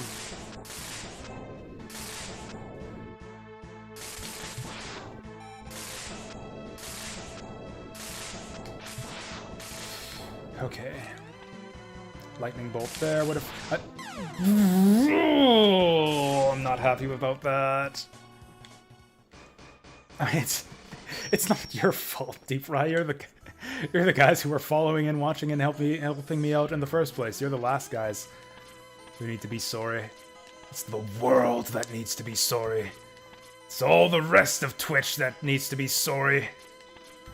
I'll make them sorry. Yeah, no, whatever. People watch whatever they want. There's a lot of... It's tough competition, too. Like I said, that, and I said, like, all those barriers to success are, like, outside of my control. Even apart from that, I don't think I'm doing the best I could on Twitch. I could be doing more in terms of, like, having a more appealing layout, getting, like, a higher quality camera, maybe. Working on my appearance, just presenting more nicely. Preparing conversation topics better. Being more judicious about my game selection to drive traffic. There's a lot of stuff I could do if I wanted to be more successful.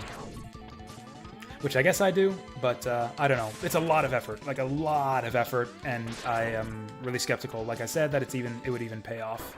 Fuck. RPGs are popular. RPG streams seem to do really well. It did well for a while, and then it kind of dried up. Once we started playing... Right after Chrono Cross, we were riding the JRPG gravy train for a little while, and then after Chrono Cross, just everyone who was in for the JRPGs just left. I can't remember which game it was that came after Chrono Cross, where everyone stopped watching, but like I noticed like an immediate drop in viewership. Whatever game that was. I think it might have been Vesperia. Weirdly enough. I think Vesperia was the game that killed our RPG enthusiast traffic.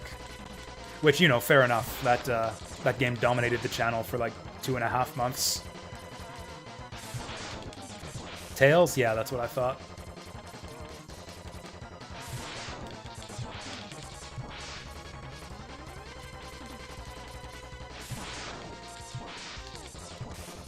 I'm still glad, even given that. Even if Tails killed our growth for like a year afterwards. I'm still glad I got to play it. It was a super interesting game.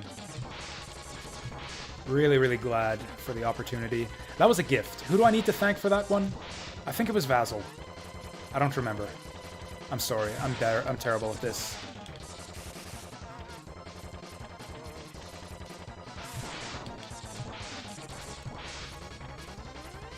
Oh, we did FF7 and 9 after Chrono Cross. That's weird then. You think that would be those would be crowd pleasers, you think? Which game? I don't know, Saturn Meteor. We've just been talking about like 4 games in the last 2 minutes. We talked about Chrono Cross, Final Fantasy 7 and 9, Tales of Vesperia. Oh, if it's about like who gifted me what, it was Tales of Vesperia. That game was gifted to me by someone, and I forget who. I'm pretty sure it wasn't you.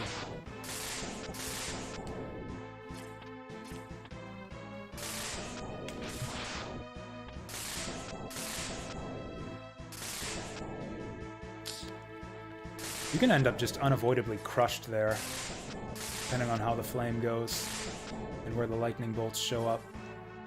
You can climb up to the claws, but it's super risky. If I've only got 1 hit left, I'm not going to take that risk.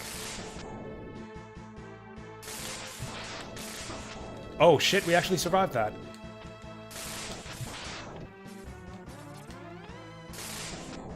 You know, we can dodge fairly consistently down here. Unless he does that. Maybe that's the strat. Oh, hey there, Maze Whale. Does that mean no more streams? No. Like, we've got a nice equilibrium here, Maze Whale.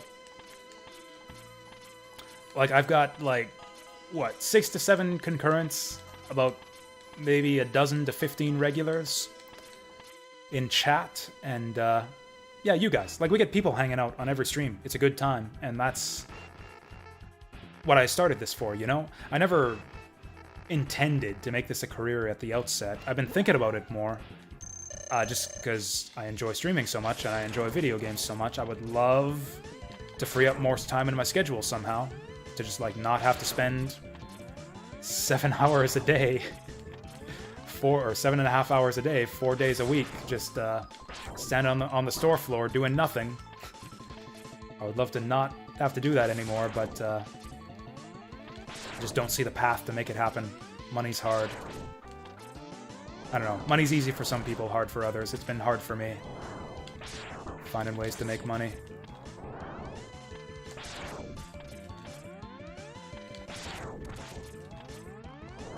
That's the other thing, too, is, yeah, that's true.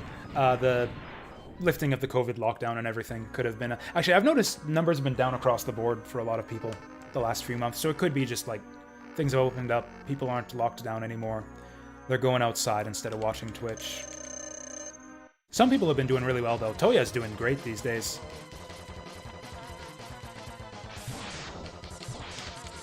And, you know, good for him. I think he deserves it. I think a lot of the people I follow on Twitch, I think, deserve better than they're getting.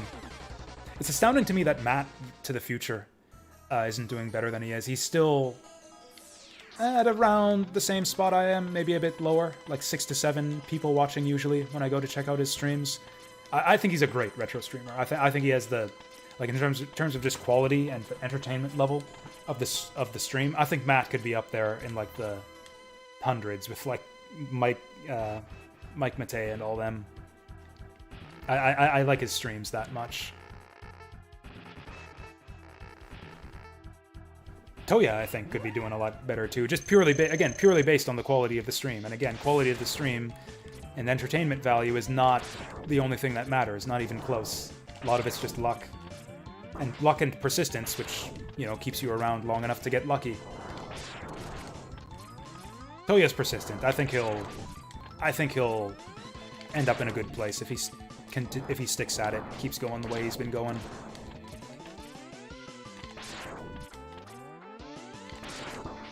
Well, this is not going great.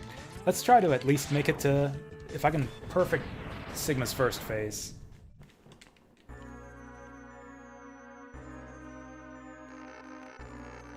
Actually, one thing, scheduling, like, time matters too, like time zone. I don't stream at great times, like afternoons, middle of the week. Not great. Like, my schedule does not line up with most of the viewing public. which is why we get a lot of, you know, viewers on the other side of the world.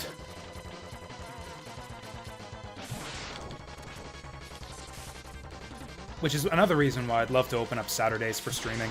Saturday is a high traffic day, so I think that would help a bit with getting some new viewers in. Just like adding a new day to the stream schedule, any day, would help get new people in who wouldn't be around otherwise.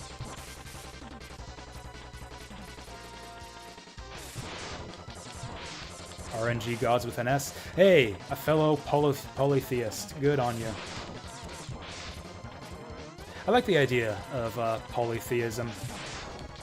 It's a shame that it fell out of fashion.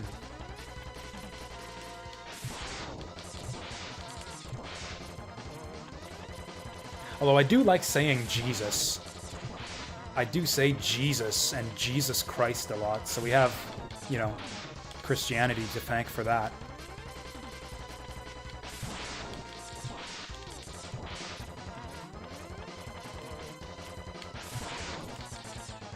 Oh, charge shot only does 1 damage. I don't need to charge at all. Did I notice they removed Blessed RNG, or Bless RNG? Is that a Twitch emote? I'm not really up on Twitch emotes. You know what would make this boss fair? Just let you hit him with the level 2 charge. Like the regular blue shot. I think that would fix this whole fight. Well then. That was kind of unavoidable.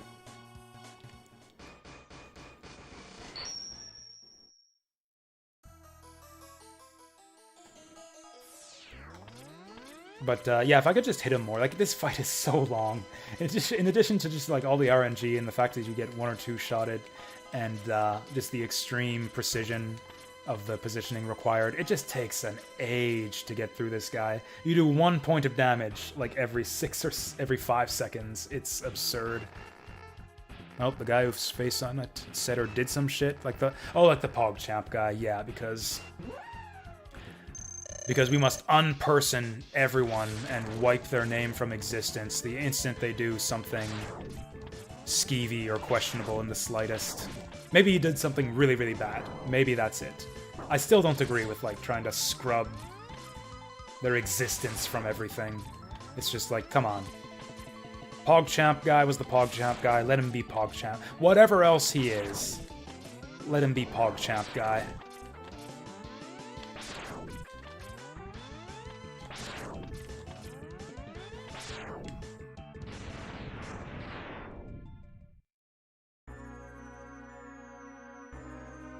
But yeah, Bless RNG, I don't think I know that one. And I guess now you guys can't show it to me because it's been removed. Flushed down the memory hole.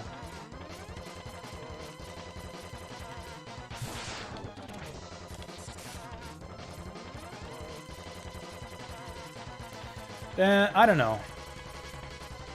I kind of get where you're coming from, Saturn Meteor. To me, people who use terms like woke church kind of annoy me just almost as much as the supposed woke people, to be perfectly honest. I don't know. Like, I guess people might accuse me of trying to be above both sides of the whole thing, but, like, I kind of am. I kind of am above both sides, and I kind of think it would be deeply insulting to not be above both sides. Like, you kind of have to hate yourself. Like, both sides are so fucking bad. You kind of have to hate yourself to not think that you're above both sides of the current culture war stupidity going on the internet. Image for the emote, I'll check that out after this attempt fails.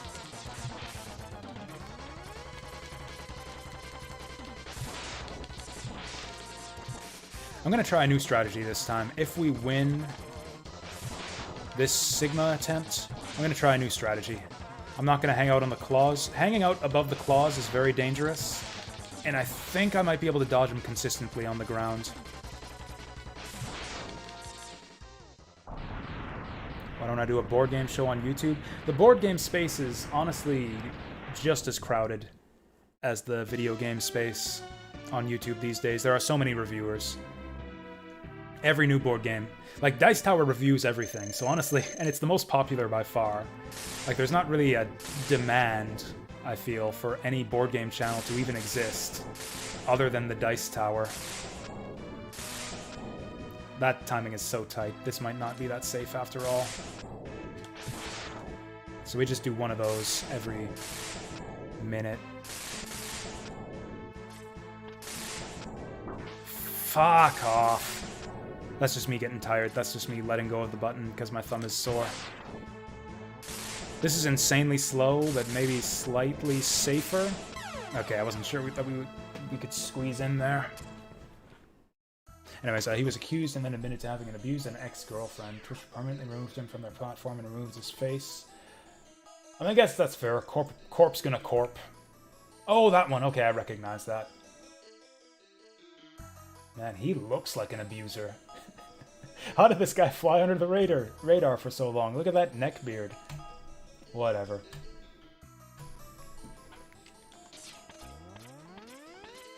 That's the thing. Most people don't know about the story.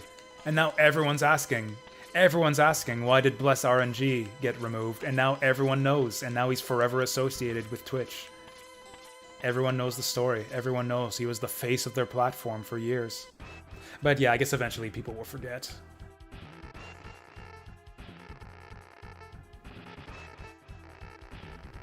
It's probably the right call. They're probably right to remove him. I'm not gonna die on this hill. I don't even use Twitch emotes most of the time. I use Concha, and that's it. That's literally the only one I use. Well, you know, that and... that and Jasuba Quack. I know, right? It's like the only good Twitch emote.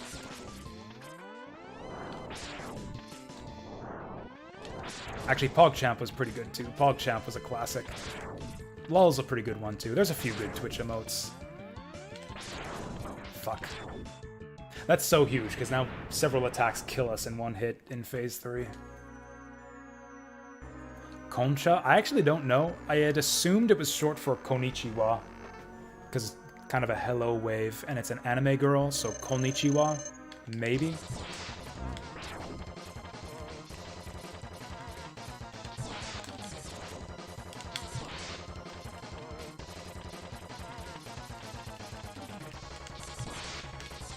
Yeah, that was gonna hit us. Yeah. Messed that up. When am I gonna give up on this? Like, I think it's... This run is doomed. We're never gonna get this. This is insanely difficult. I kind of figured this is how it would end, but... You know, at least we made it this far.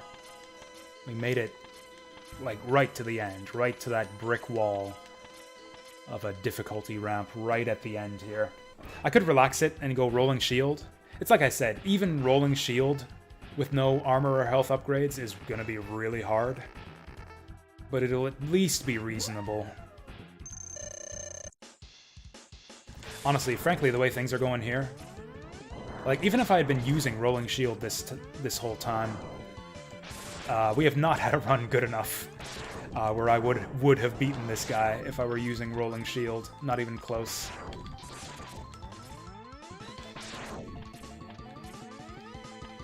This will be our last attempt. Last attempt, Buster only. We'll see if we can at least set a new record, like maybe get him down to like half health or something. And then we'll switch to Rolling Shield. Because frankly, even if I switch to Rolling Shield, I think this is going to take us a long time. Even with Rolling Shield, it's going to take us a long time to beat this guy.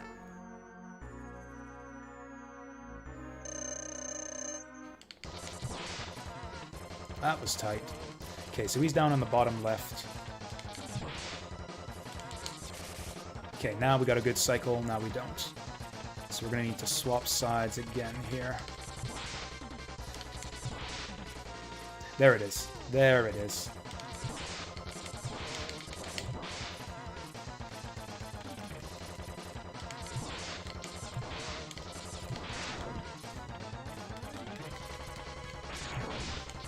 I couldn't tell. Did anyone see if that did extra damage? I'll just hit him with the pellets.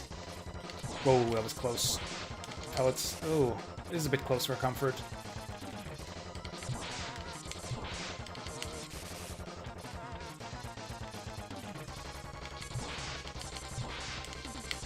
This guy's movement is weird. It isn't perfectly consistent all the way up and all the way down. It's like he takes a slightly bigger angle on the way down. Which actually makes perfect sense, because, yeah, it's like on the way up, he wants to do short angles to make sure that he gets maximum coverage, so that you don't slip through his path. That was really close. And on the way down, he wants to hurry back down so that he can get you again. Perfect run. Excellent. This will be an excellent final attempt. Concha. Or is that... Or... I said... Is that Cocha? Is that what that's called? That'd be a fun pun. We've got Concha and Cocha. I actually don't know what that emote is. That was close. I'm gonna stand on the hand.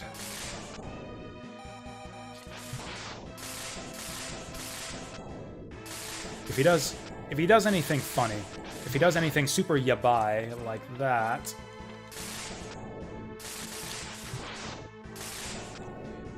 but yeah, he won't.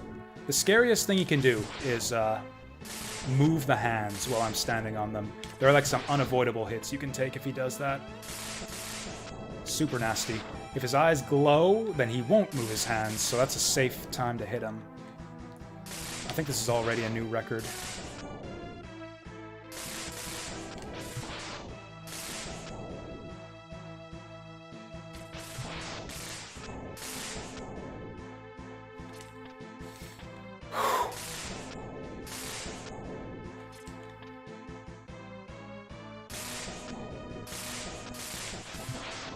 Patience is key here.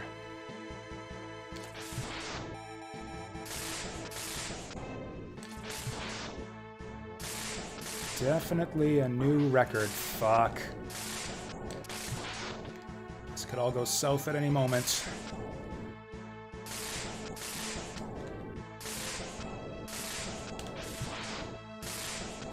That's fine. No, it's not. You could be forced into a hit every time he does Fire Breath. If he does lightning at the same time he does fire breath, you could be screwed.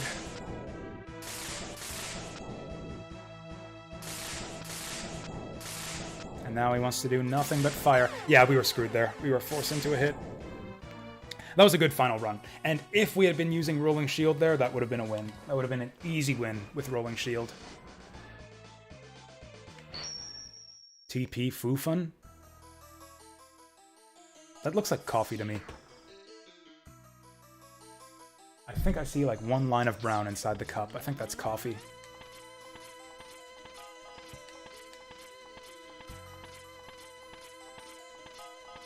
Soon you will become a Jasu. Yeah, at this rate, I might literally die from like starvation or exhaustion by the time I beat this boss and then deep fries the new Jasu. Are you a streamer, Deep Fry? That's another thing I tend to not ask of people. I probably should. Like, I know it's impolite to, you know, advertise your stream on other people's streams. And I talked earlier about how I consider it kind of impolite to probe about personal questions of my viewers on stream, but asking about their streams doesn't fit that. Is anyone here a streamer who hasn't talked to me about it before? I know Nissan is. I know Saturn Meteors started doing like some pure gameplay streams of some Switch games. You stream 8 days. Like 8 days a week? That's impressive. That's some dedication. I kneel. We're gonna go Rolling Shield and we're gonna get it first try, and then I'm gonna forever wonder if we would have gotten the Buster only if I hadn't switched to Rolling Shield.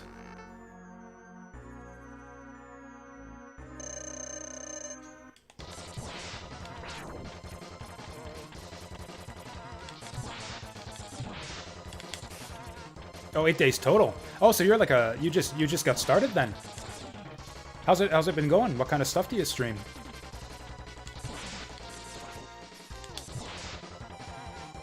Link your channel. Then anyone who's interested can follow. Sometimes people are lazy. You'll like talk about it and they'll think, hey, I should follow him after the stream, and they won't do it. So link it now so anyone who's interested can follow you right now before they forget.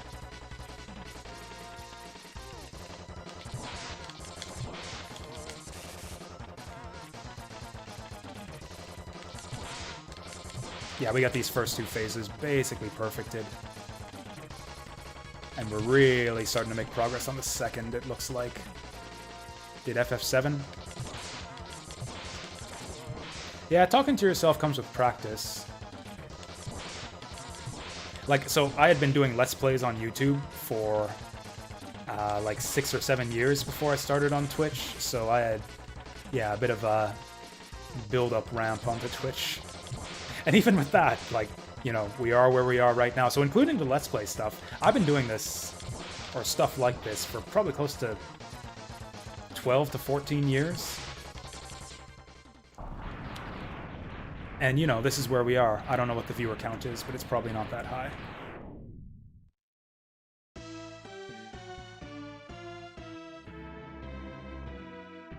No, I'm bad at math. I haven't been streaming for 6 years. I've been streaming for 4 years.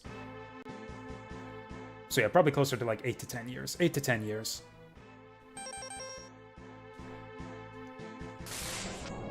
Actually, you could just look and see how old my oldest videos are on YouTube. That's how how long I've been doing this. I'm guessing 12 years. Probably about 12 years.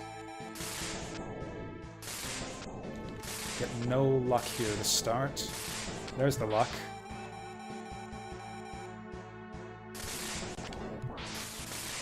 Oh, you know what? I remember the strat. I just remembered the strat.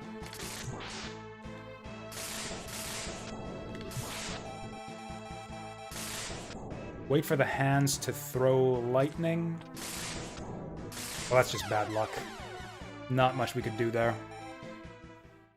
We're at 12. That's pretty good. That's pretty good for a Friday night. Doing a variety stream under retro. Being stuck at the same boss for probably like 90 minutes now.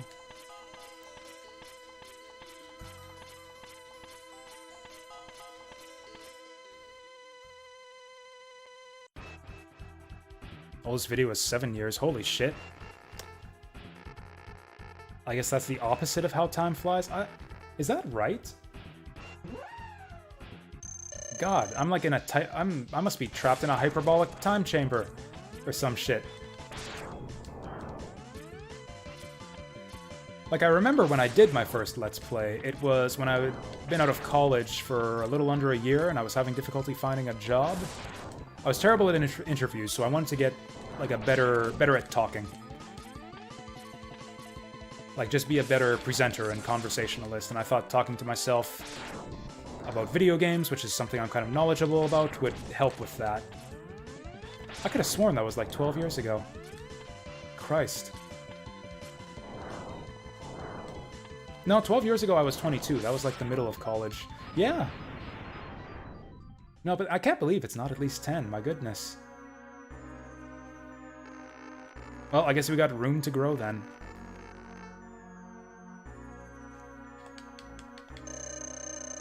Really, you ain't shit if you ain't been doing the same thing for 10 years. Anything less than 10 years of anything is like baby numbers. Like 10 years of life. And then you're still a baby until then. 9-year-olds are babies, basically.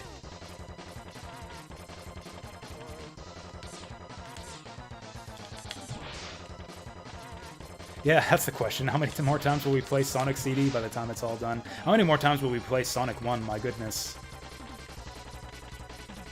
Should I keep track? I still have been putting Sonic 1 on the played games sheet every time I play it. Not every time, actually. I think we missed a couple. I think we missed at least a couple. I'm sure I've streamed Sonic 1 at least 8 times by now. Probably more.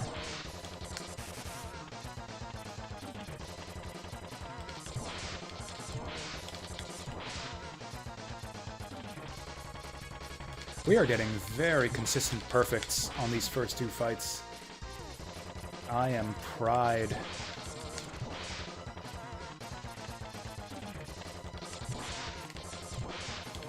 I mean, they're easy fights. They're really easy fights. Like, this is the fight. This is what I'm proud of. Sigma go up, Sigma go down. Shoot him 3 times along the way.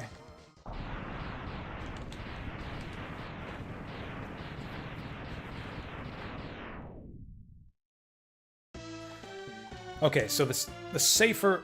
Oh, we're gonna run out of rolling shield at some point. It's fine. We'll game over and get it back. Okay, so the strat is... That was fucked up.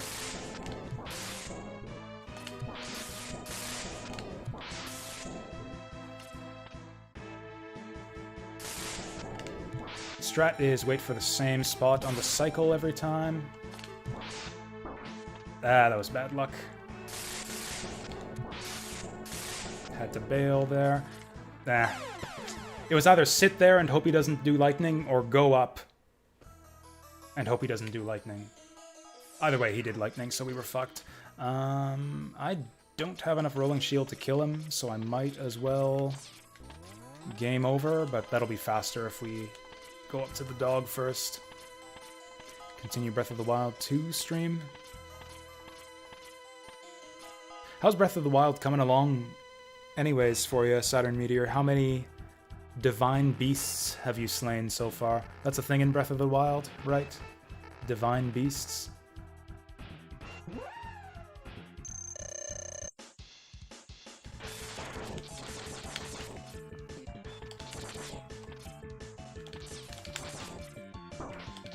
This fight's a lot harder if you don't abuse the knockback on this guy. Also, he doesn't flash for as long when you shoot him with pellets, but yeah, his iframes are the same as a regular boss. Oh, you've beaten the entire normal game. Oh, well, there you go. Congratulations. You don't have all the Koraks yet? Are you going for all the Koraks? I've been led to believe that there are a lot of them. What did I look like 7 years ago? I didn't look like anything, because I didn't introduce face cam until my first year on Twitch. That would have been like 4 years ago. Yeah, I never used face cam for Let's Plays.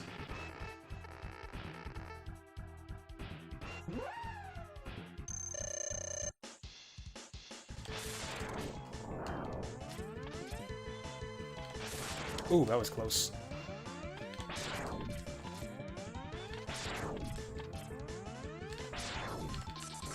Is this a perfectly consistent strat? Just shoot, wall, jump. Shoot, wall, jump. Just as fast as possible. This is extremely consistent. I think you can do random stuff to mess this up, but this is still extremely consistent. I don't think I do deep fry. I don't think I revealed my face at all until I started on Twitch. Yeah, not even for vlogs. Like, not even for channel update videos. I would just have random gameplay footage in the background when I did, like, just channel status updates and talking to viewers.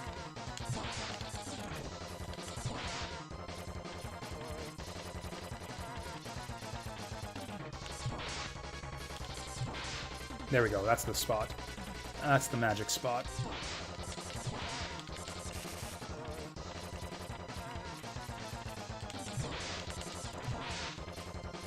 Yeah, I think his downward arc is actually slightly random. Fuck! I would have saved that with a dash. Yeah, dash would have absolutely saved that.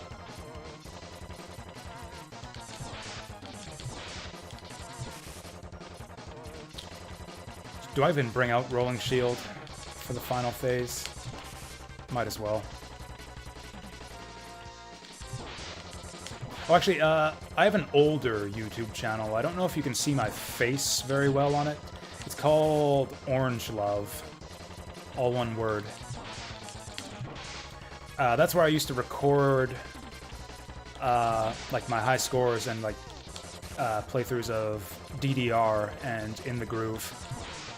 So you can see me moving around a bunch on those. Those are actually even older than my old Let's Play videos. Those ones will be like 12 to 14 years ago.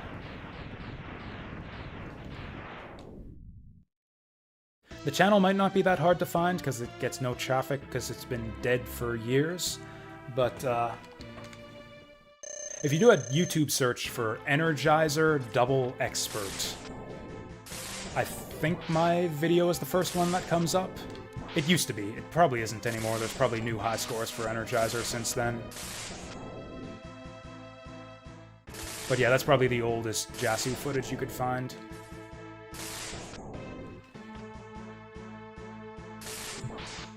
Whoa, that was tight.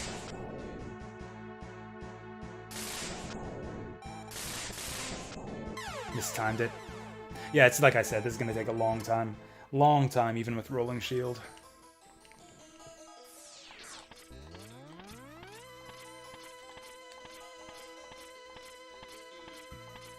They fired 15 years ago? Who is 15 years ago?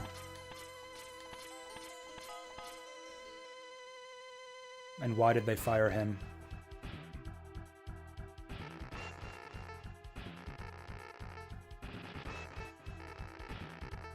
Thrygi. Oh, okay, okay. Thrygi fired 15 years ago. Oh, try 15 years ago. That's some autocorrect. Try 15 years ago converted to they fired 15 years ago?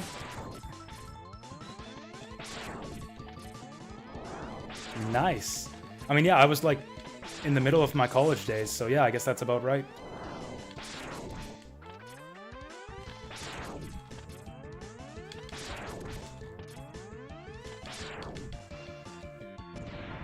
Get out of here, you mutt.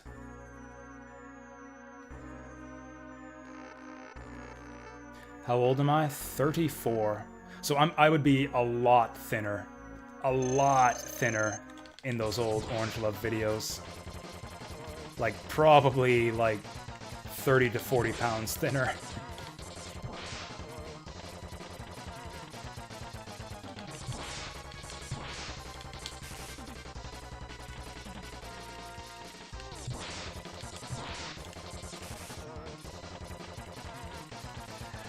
God, do I miss DDR and ITG, though. It was such fun. Such a fun time, and great exercise, too. Always put me in a good mood. I mean, yeah, I'm not huge or anything. I was very thin back in the day. Like, probably, like, 140 pounds.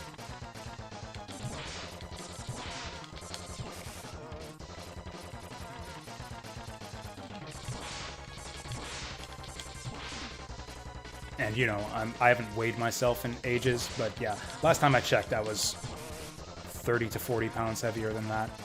Probably closer to 50, actually. I was up at around 180 for a while.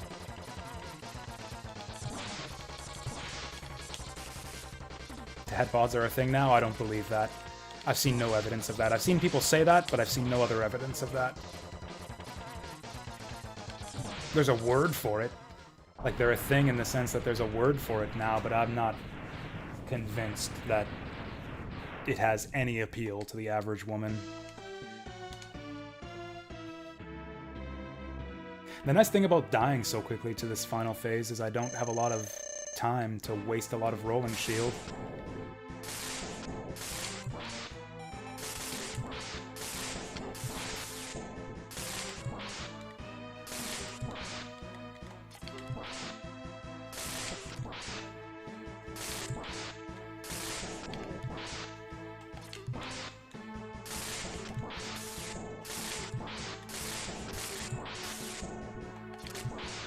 Oh god, oh god, oh god. Get down here, get down here. Perfect! Absolutely perfect! Achievement unlocked. Perfect Sigma's final phase with no upgrades. And now... that makes me wonder if I could have done it with no Rolling Shield, if I had stuck at it long enough. He doesn't, because he said I would, because the original challenge was no weapons, and I failed to do it no weapons. So no, nobody owes me anything. But I feel good about myself. That was a good time. I felt bad after the last Mega Man X run we did. Like, it was supposed to be a really simple, breezy thing. We got, like, a close to 100% run, and then I got stuck at the final boss for a really long time, and I felt bad about that. This makes me feel good. Credibility restored. Oops, that's... Oh, I do have the alert box back on. Whatever. We're still earlier than I thought we'd be, too. Like, I'm not even done for the night.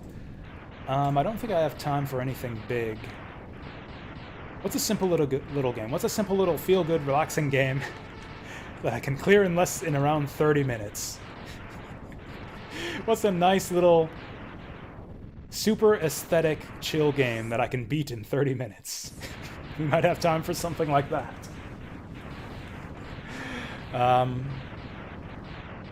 Right, and we don't need to see the credits again. That was all about proving myself to the final boss of Mega Man X. I don't even know what were the suggestions again?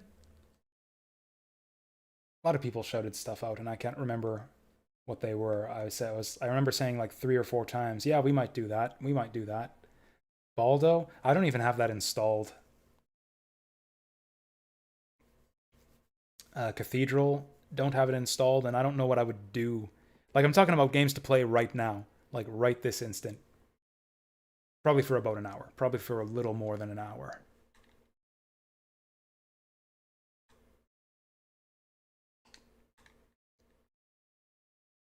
Could do some Castlevania 3. We were talking about that earlier today. Man, I feel good about that. Man, do I feel good about that. It's been an age since probably not since my college days have I...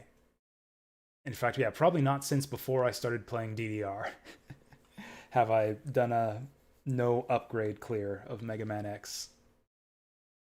Do I have PC Engine Castlevania? I might. I don't. Unless it's called Dracula X. Or Akumajo Dracula. I got a lot of weird PC Engine stuff on here. I picked up a ROM set, but it's not a complete ROM set. So I got a bunch of weird stuff on PC Engine.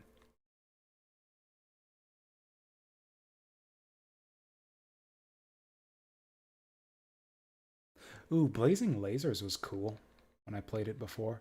Bomberman 93, I think we played that. We played one of these on stream before. I forget which one.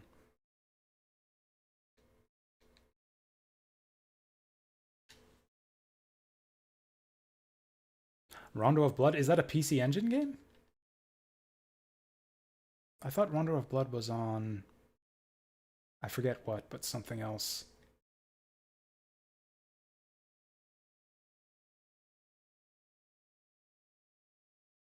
I don't have Rondo of Blood. How the fuck did that happen? Oh, you know what it is? It's because I used to play it on PSP. PSP was my Rondo. Oh, you know what? You given me another idea. We're going to play a game that's much, much worse than Rondo of Blood. If I can find it. It's not in the SNES ROM set. Much, much worse than Rondo of Blood, but has the same aesthetic vibe. Where the hell is it? There we go. There we go. SNES 9X. SNES 9X. There we go. Castlevania Dracula X. Maybe the worst game in the Castlevania series, but I still like it. Also, I just noticed, is this lined up correctly? The window here? I feel like it's cropped weirdly. No, it lines up perfectly. Okay.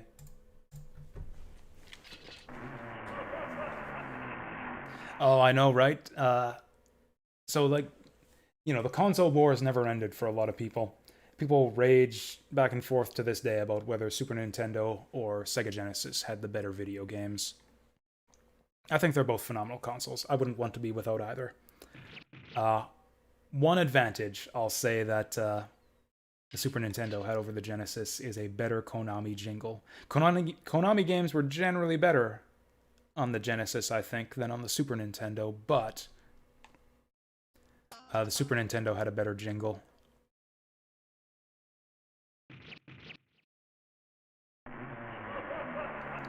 Alright, here we go.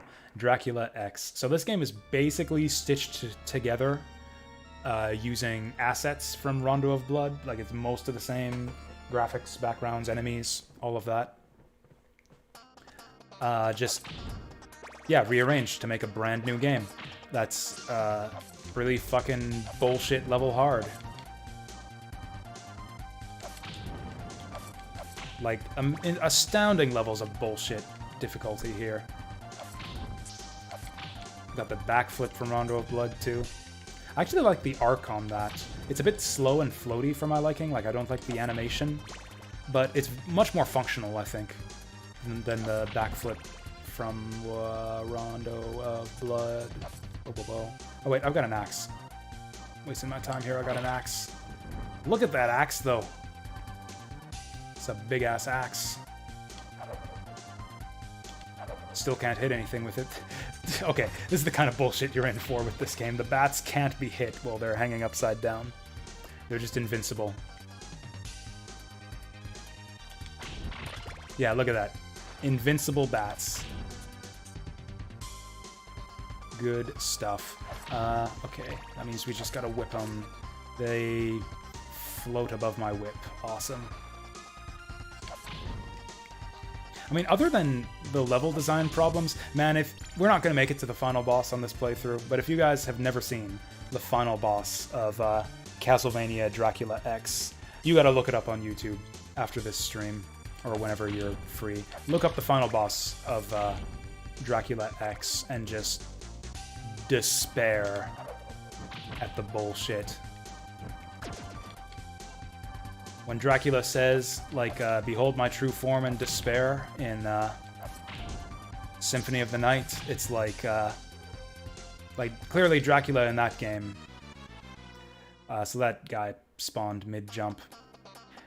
Yeah, the levels in this game are just kind of badly designed. Like, it's not... Generally, I think the good Castlevania games are fair.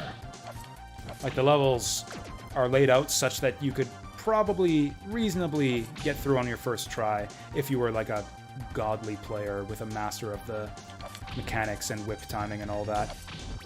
I don't think that's true of this game. I think there's a lot of random bullshit that'll fuck you over if you're not prepared for it. Not like random bullshit, but like tricks in the stage that'll catch you off guard if you're not prepared for them. That'll kill you instantly without foreknowledge. Like Ninja Gaiden level bullshit. Ninja Gaiden was full of that kind of shit where it's just trial and error to make your way through. I still like this game, I should clarify. I still like this game. It's got that classic castle. That's the thing. If the fundamentals of the game are good enough, like mainly the controls and aesthetics, like I'll play your game and probably enjoy it well enough at like a 2-star level. I like Mega Man X6. Mega Man X6 even has good level design for large portions of it. It also has some of the worst level design in the series, in like video game history even, for some portions of it. But there are some really good parts of Mega Man X6, and it's got the solid fundamentals of a Mega Man X game. Mega Man X6 is largely fun to play once you've learned how to deal with all the bullshit parts.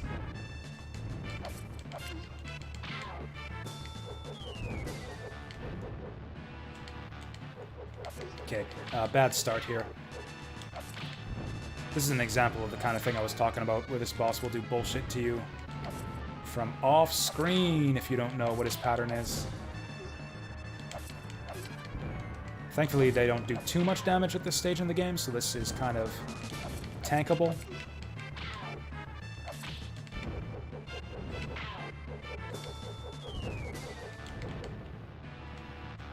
And the amount of distance that he can jump to isn't consistent. There we go, that was close.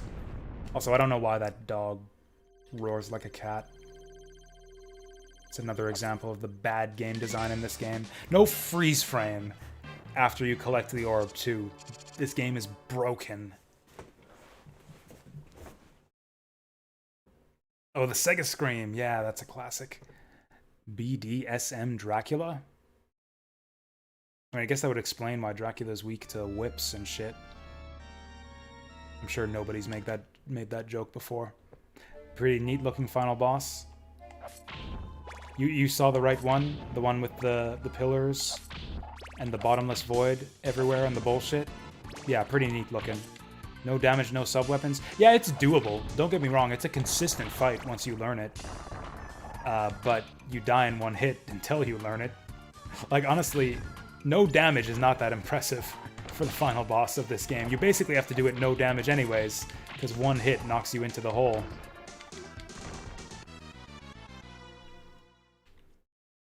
Yeah, no damage is just how you have to do that fight. That's no more impressive than just beating the boss. Okay, I need to stop jumping. I'm getting impatient. Does this game have limited continues? I don't remember. I guess we'll find out. We'll probably find out very quickly.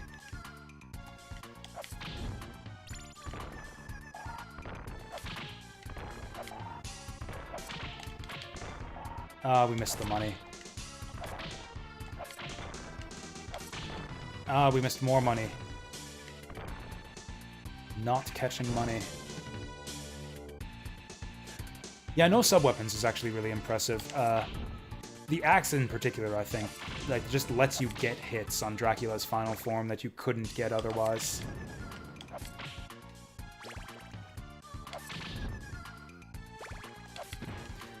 Like, I at least want... I don't know how far I'm going to play this tonight. Like, we're not going to beat this game. This game's too hard. I don't have the patience for it. I beat it back in the day. First with save states, then without. I like this game. I don't love it. I'll probably never do a full playthrough here on the channel. There are other Castlevania games I would rather play and learn to get good at than this one. But I at least want to play far enough tonight to show off the Bloody Tears stage, because this game has a amazing arrangement of Bloody Tears. Think this is a nice tune? Yeah, you ain't heard nothing yet. Although, yeah, this is a very nice tune. Is this gonna bounce off his shield? It is. I hate these guys. Okay, thankfully, at this stage in the game, things are still easy. Because the enemies don't do that much damage.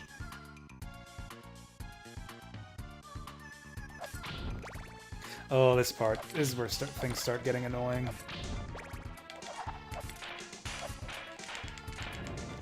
Okay, those guys have an attack where they, like, wind up their spear and then thrust straight forward at you very quickly, like he was about to do there. You are almost guaranteed to take a hit once he starts doing that. Like, I have not found a way to dodge out of the way of that. He charges forward very far and very quickly. Like, you can't run out of the way in time.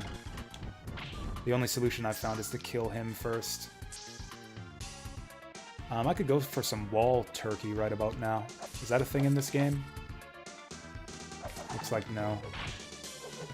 You know, I lose all my hearts anyways if we die. I might as well use them up. Oh yeah, the other option is to... Man, every frickin' thing blocks your sub-weapons in this game. Hey, level up. Or one up. Yeah, I might as well use those hearts since we're gonna... Okay, this is actually a tough jump. Not quite pixel perfect, but I've missed it before, and that feels really bad. I don't know why Richter's health bar has a skull on it. Or maybe the skull, whoops, is for when the boss's health bar shows up. Since when does skeletons take more than one hit? See, like I told you, broken. This game is broken. Actually, maybe they took more than one hit in Rondo of Blood. I don't remember. But they didn't in Symphony. And Symphony's the best Castlevania game, so it's the standard against which... What is even this boss? Oh, hey, this guy.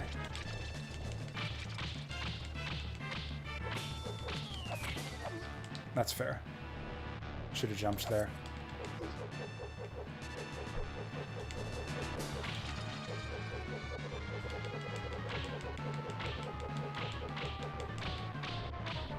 Strong start here. Whoa, whoa, whoa, whoa.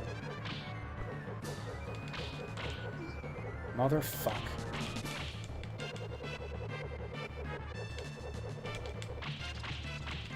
Okay, we got him, we got him, we got him, we got him. I think. What's going on here? Oh man, I hate it when the boss explodes off screen. Okay, we got him, we got him. Bum, ba, ba, bum, ba, ba, ba, bum, bum, ba, bum. It's another way that this game is broken. It doesn't do the classic Castlevania stage clear fanfare. Just plays like 2 bars of the boss theme. I think this is it. I think Bloody Tears is happening now. I don't remember anything else about this stage, but I remember Bloody Tears. I'm gonna crank it up.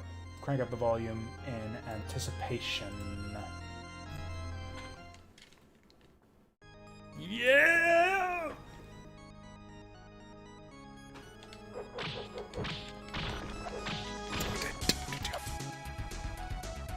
I don't think Rondo of Blood had a an arrangement of Bloody Tears. That game's broken too, in a few ways. Mainly that it doesn't... I'm pretty sure it doesn't have Bloody Tears in it, but this game does. So that's one way that Dracula X might be better than Rondo. If I'm remembering it right, which maybe I don't.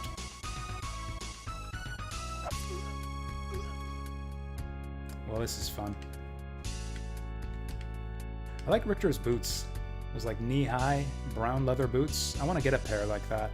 Whoa.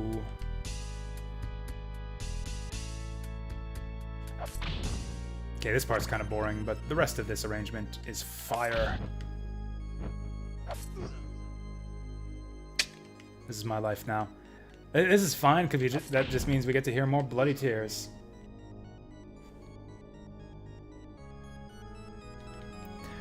It's a little bit quiet. The organ part's a little bit quiet. Other than that, it's amazing, though. There we go.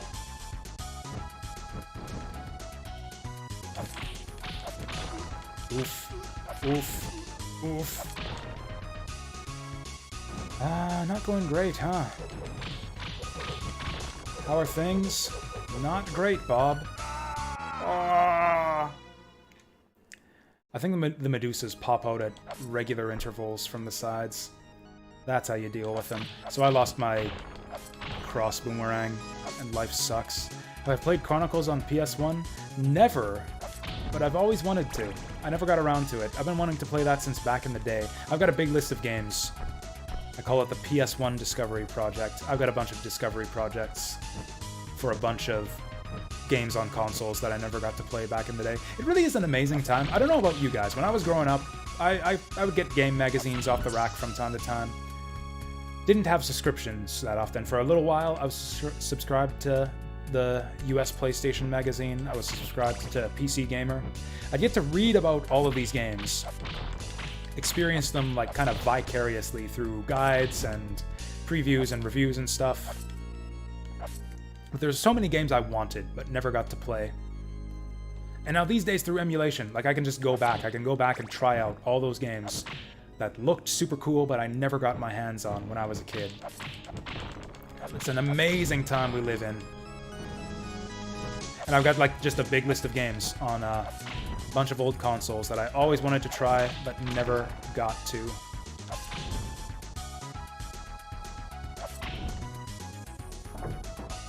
And anyways, yeah, Castlevania Chronicles is on that list. There we go, we cleared it. More of these guys. Didn't we do this already? Didn't we do the purple spear armor thing in the last level? With the 2 levels of hallways, up and down. I actually think Holy Water is going to be good here.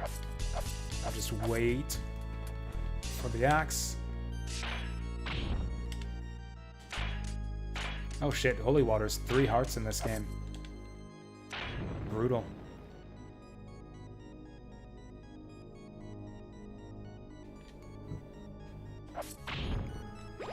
Cool, I don't need that.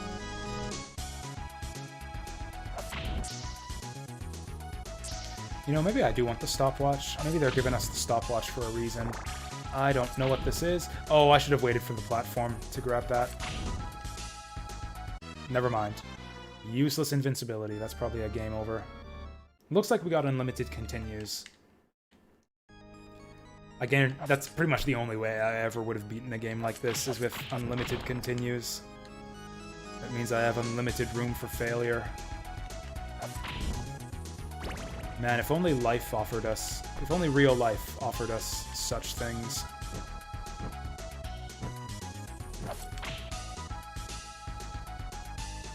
One CC Dracula X. It would be an interesting challenge. I think it's doable. There's not a whole lot of RNG in this game. Like, once you learn it, everything, I think, is pretty consistent. Castlevania 1 was like that. Like, you had to make it consistent, you had to cheese certain bosses, like Death and Flea Man. You had to cheese using sub-weapons, but once you learn the strats, it's Castlevania 1's perfectly consistent. Most Castlevania games in the classic style are perfectly consistent once you learn the strats. I need a sub-weapon to get through here. Where is my sub-weapon? That'll do.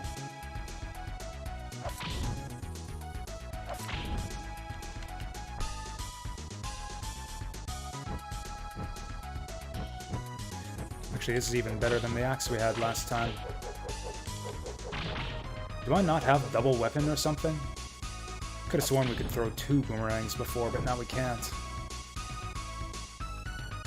Okay, so it's like one... The amount of time between Medusa spawns is the time it takes one Medusa head to leave the screen. Fun question? Ooh. I love fun. And questions. I like fun better than questions, but still.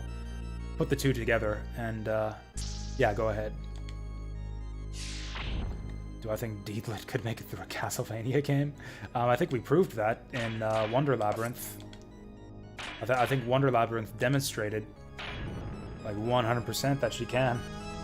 Or do you mean, like, her with her abilities? Like, stick Deedlit as a character with her capabilities in the game? Like, Deedlit's stronger than Alucard. Like, as a character, like, with her combat capabilities, Deedlit is way stronger than Alucard. So, yeah, she could easily go through Symphony of the Night. At least.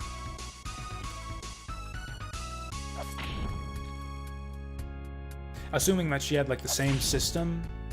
Like, if you put her through at, like, Spirit level 1, then maybe not. Like, if you say that, oh no, she can't absorb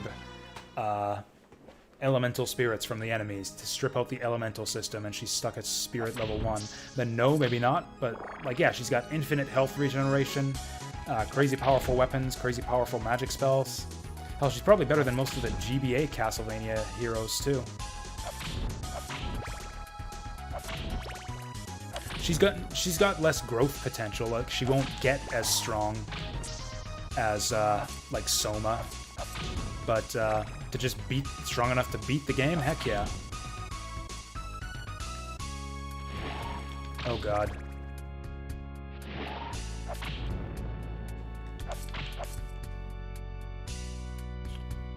God, this room. How many lives do I have? Okay, I don't think we can drop straight down there. I think we need to jump up and then go a little bit forward like this. Yeah. Well, that was almost bullshit. Fish almost dove on me. Hey, Nissan, is this the original Castlevania? Oh, is this the original Rondo of Blood? This is Dracula X. This is the, yeah, Super Nintendo kind of Rondo of Blood clone slash spin-off that they made using repurposed assets and much, much worse stage and boss design with the bullshit difficulty. Yeah, this is that one, not the actual Rondo of Blood.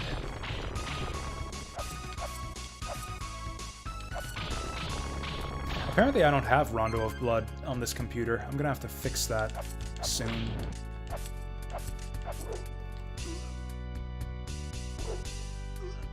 Okay, this is not great. Yeah, Rondo of bloody hell, what were they thinking, more like? Like, you see this a lot at game companies, like, oh, let's put our B team on to make a spin-off or port game. Konami in particular seems like just really obsessed with making a brand new version of every game on every platform. Like, they don't do ports. It's like, oh yeah, Castlevania on Genesis, Castlevania on Super Nintendo, make two totally different games. Fuck ports. We'll have Super Nintendo Castlevania, we'll have Genesis Castlevania, and they will be not even close to the same thing. Let's do that with Sparkster. Let's do that with Animaniacs. I don't know why. I guess because they're awesome. I guess because, like, 90s Konami was fucking based as fuck. Oh god, oh god, oh god. Oh. Oh, 4 Prime. Hey, we got branching paths like Rondo of Blood. I did not realize that. Hey, this is some Rondo music right here.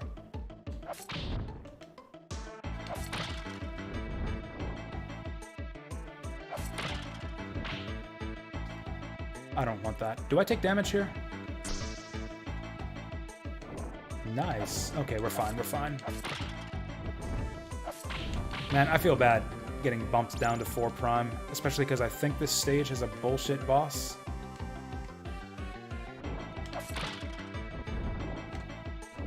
Nope. This is not the way. That's the way. Yeah, the music is still fire. Absolutely. Not quite as good as Rondo of Blood, I would say. But still, like, yeah, just a total banger soundtrack. Up there with the best in the Castlevania series. No complaints on the music front for this game. Actually, the Rondo music actually translates really well to the Super Nintendo sound chip. Kinda surprised.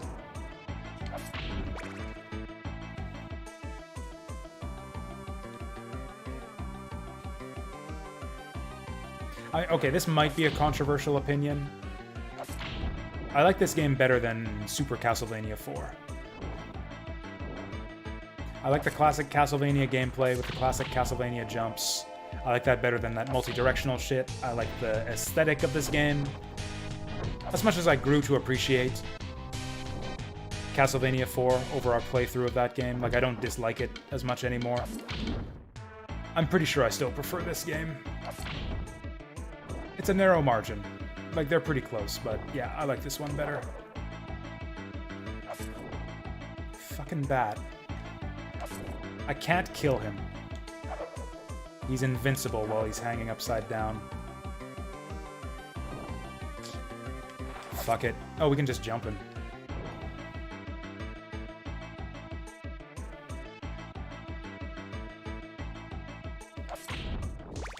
Oh shit, this guy. Oh god, that actually hit me. Oh god, he hit me again. Oh god, he's still alive somehow. Whatever, I should have done that in the first place. Just wait and go under him. Oh boy, another boss-like enemy. Ah! I got turned into ashes. I don't... No, I love Ganbare Goemon 2. Ganbare Goemon 2 is fantastic. It's the first one that I don't like. They changed several things about Goemon 2 that make it a much, much better game than the first one. It's got a different format. The town segments work differently. It's less punishing in its difficulty. It's got better stage design. It's got giant robot fights, which are really fucking cool and fun.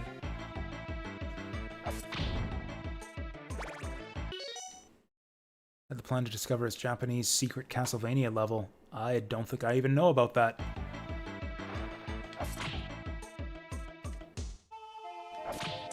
Don't think I even heard about the secret Castlevania level in Ganbare Goemon 2.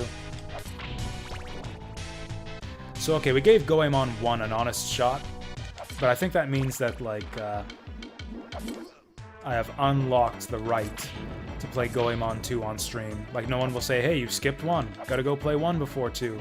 Like, no one's gonna say that now. I gave 1 a shot, and now we can do 2. Ooh. I did not know that was a thing.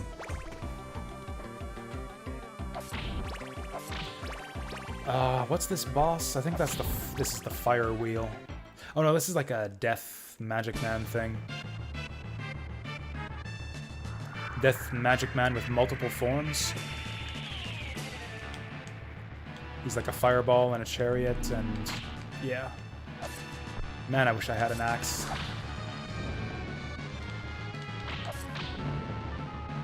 Yeah, this guy's got multiple forms. Kind of a pain, to be honest.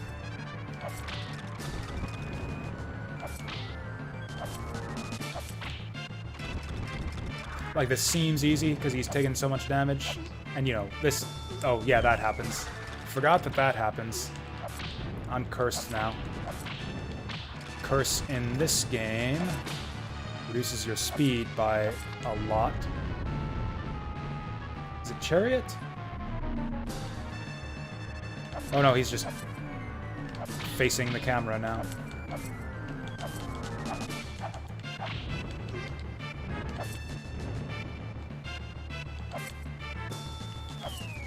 God, he doesn't react to your whips like the way he does on his first form. Fuck. Oh, that's tough. If we game over, I might give up. That was a short stage. That was a short stage. I won't give up if we game over. We got full health this time. Actually, I think we did last time, too. Man, dagger is such a shit weapon for this boss fight. I can't believe, of all weapons, they give you the frickin' dagger. I'd rather have the stopwatch. At least stopwatch might work on the skeletons down below.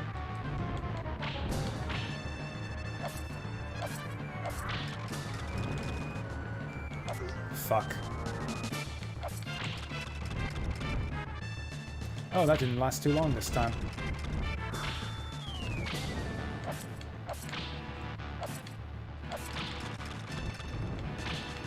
I love how those skeletons are like juggling fireballs down below. That's kind of cool. Okay, we got a lot more health for phase 2 now.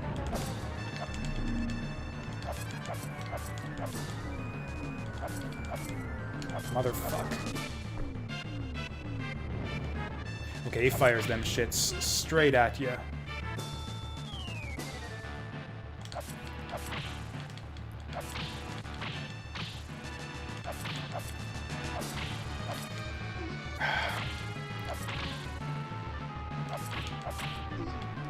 I don't know how to hit him without taking hits.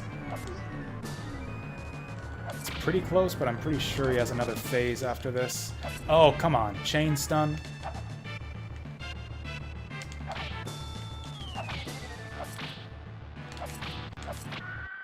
Oh, that's it. We're done. Nice! I thought he had like a third phase, like a chariot or something. I think I'm confusing him with another boss from another Castlevania game.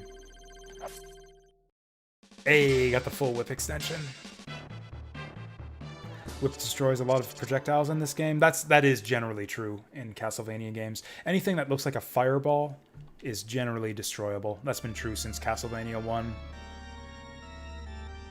Why do the bosses damage you after death? That was a thing in Rondo of Blood. It's a weird system.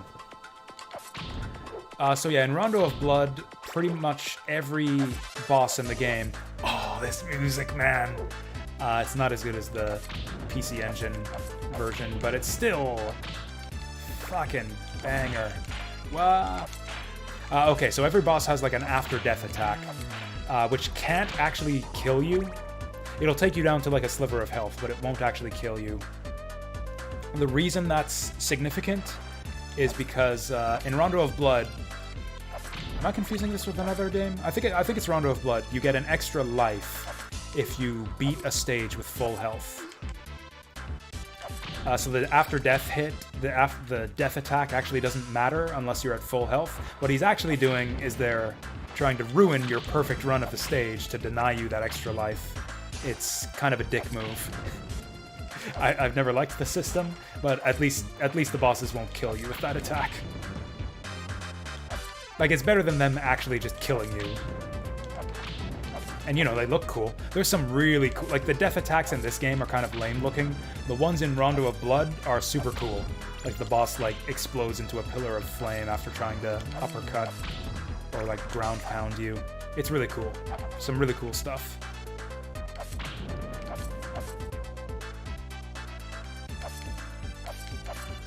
Since when can enemies hop on stairs in these games?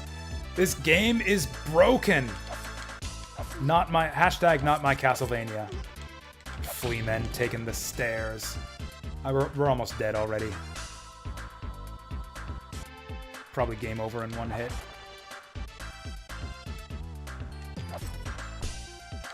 There we go. At least there's no timer in this game. Did Rondo have a timer? I'm pretty sure the original Castlevania does. I don't know about Rondo. Oh god, oh god.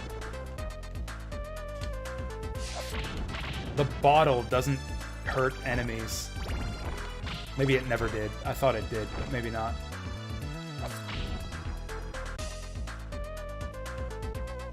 You know, maybe we'll just beat this level in one try, never mind. Oh, I do have another life. Awesome. What I don't have is a sub-weapon now. Oh god. Oh, nice. Not nice. Very not nice. Oh god, Ghosts take multiple hits in this game. Please, game, you're killing me. I hate these guys. These are the worst Castlevania enemy. And this is the worst... Whoa. That was close. If you stay on, like, just the edge of his range, you can dodge that. And if you anticipate it a little bit. Oh hey, it's Sword Lord! Or whatever his name is. I don't think he turns into Vandal Sword in this game. Maybe he does. Nope.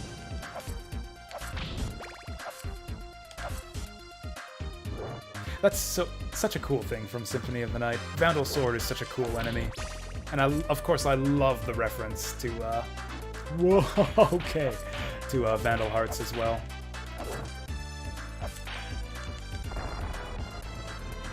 What if you uncle-anticipate it instead of anticipate it?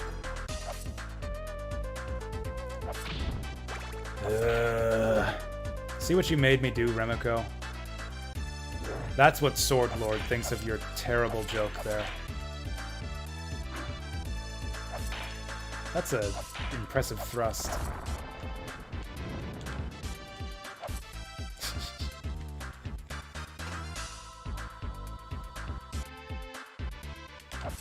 Is that what you is that the reaction you were expecting, Remiko? Did you nephew-anticipate that response to your joke?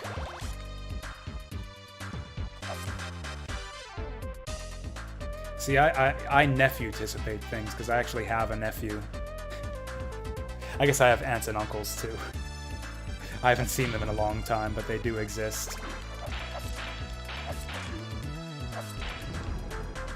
He actually does get a little bit of a spear extension when he spins it.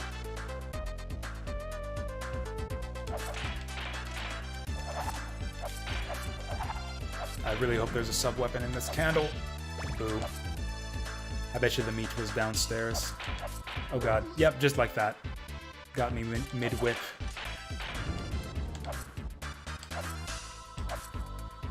So now we've made it this far in the level.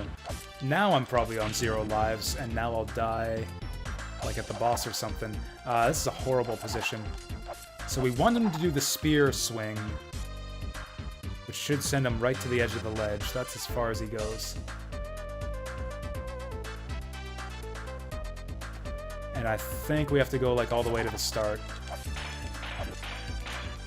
There we go, that's what we need. Oh no, that's like an alternate path down there.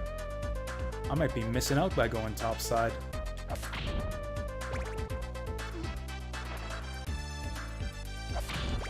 Oh well, if we'd have gone to the bottom, we'd have missed out on this fantastic bottomless pit right here. Boy, does this game love its bottomless pits. Personally, I'm not a fan, but you know, it's kind of purely subjective. Some people are fans of the bottomless pits. Some people aren't. I'm not. This game is. And in those kinds of deadlocks, the game takes precedence. The game does what it wants and not what I want. I think that's like the biggest part of learning to grow as a gamer, is just accepting that fact. The game wants what it wants. It's like that like just like a heart. Just like the heart. The game wants what it wants. That's what it means to say that a game has a lot of heart. Ah, those are collapsing platforms. Fuck you, game. Fuck what you want, game. You wanna fucking kill me? I defy your desires, game. Cool, so we got like one shot at the boss. Hey, werewolf! This was an easy boss in Rondo of Blood. Fuck. Okay, that's his slide attack. Okay, he's a little bit different than Rondo of Blood. Yeah, back to start. Back to start. Well, at least we get to hear more of this music.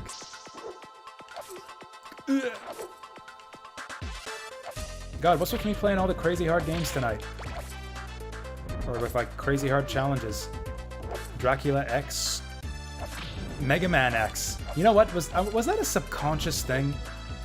Did I, like, subliminally choose this game because Mega Man X, Dracula X is just the night of X's? God, before you know it, my X will show up in chat. Ruin the entire evening. Bring out all the X's. This is the night of X's. Yeah, Sonic X. Yeah, all of the X's. This is the night of X's. Maybe that might be an idea for a showcase stream. I've done a puzzle showcase. I've done a ninja showcase. I have an idea for a caveman game showcase. We could do an X showcase. What would all be on that? We got... What are other X video games that we could throw into an X showcase? We could do Mega Man X, Dracula X, Ranger X.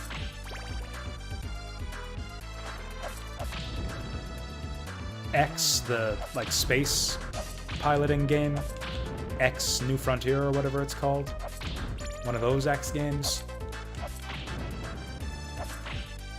X-Men. Oh, I've got it.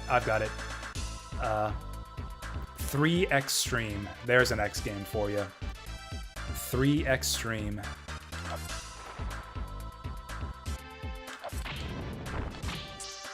You know, the level really is a lot easier once you've gone through it once and know what to expect.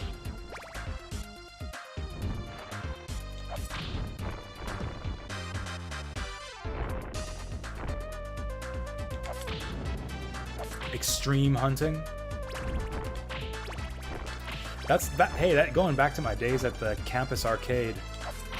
One of the games there was like this little deer hunting game, you know, with the rifle and everything, called Extreme Hunting. And I remember it because the attract screen would say over and over, not over and over, but like part of the attract screen would say, "Welcome to Extreme Hunting." One of my old In the Groove videos has that in it.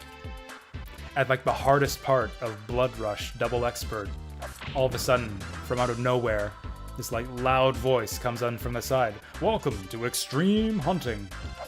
And now that's just forever part of the song Blood Rush for me. Every time I hear that part of the song Blood Rush from ITG, I think, "Welcome to Extreme Hunting." I'm gonna die.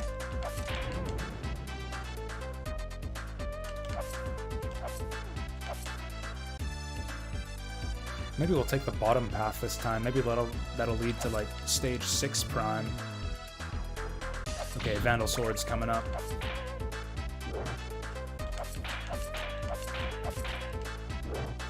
Woo. Why does he plug his nose when he's about to die? That's his nose on his face, right? That pointy thing on the edges of his face. I'm terrified to go forward, because if he does a thrust like that, then we die. Yeah, I should have backed off. I had space. I thought he would corner me, like right up against the wall, but no, we could have dodged. You know what? Richter is pretty stylish. It's like a nice, simple, clean outfit. I think Richter would be an easy character to cosplay, other than, like, you'd have to lift a bunch. Like just what? Boots, white pants, blue tunic, headband, and a whip. I think it would be a pretty simple ensemble to assemble. Motherfuck. Double fuck. So yeah, this is Dracula X for you. We need to lower him further this way. Such a cool armor design too. I would love to see a guy like this in like a Souls game.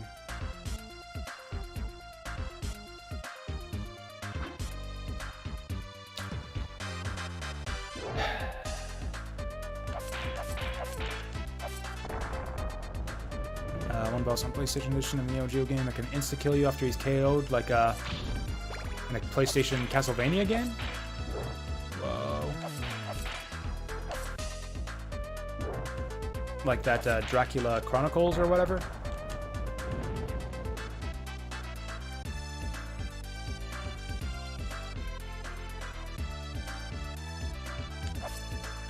Yeah, I need to check all the walls. We're gonna die right away if I don't... Oh, Fatal Fury. Yeah, I'm not much of a fighting game guy myself.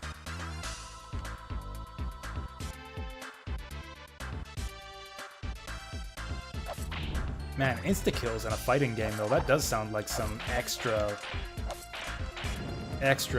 special flavor of bullshit.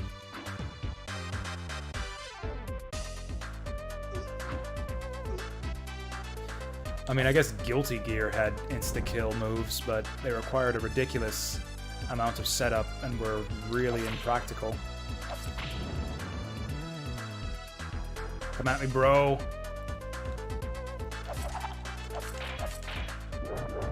That works. Oh god, they're just gonna juggle me back and forth forever. What?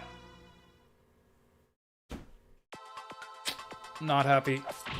Not happy about this.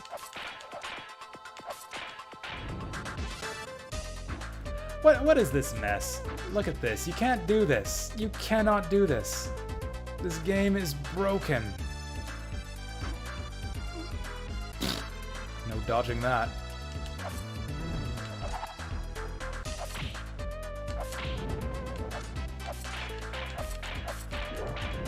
There we go. Finally. Do I have any lives left?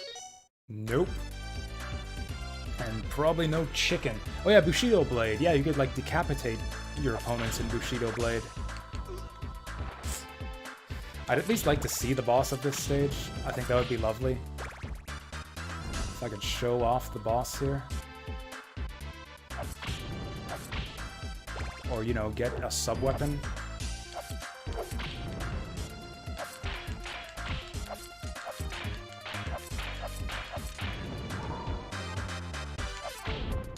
Now we're talking. God, there's so many deceptive hitboxes in this game. Mostly in the player's favor, to be fair. Just wait for him to charge. There we go. Walk into the whip, stupid.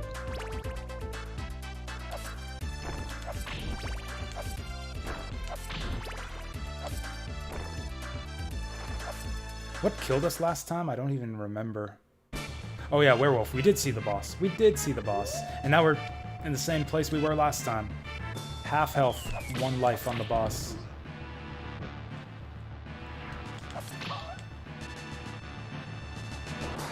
Yeah, he's got 2 attacks he can do from there. Oh, I thought he was gonna slide. He was crouching, so I thought he was gonna slide. That's a new one. Yeah, this guy's way tougher than the Rondo of Blood werewolf. I'll go one more try. One more try.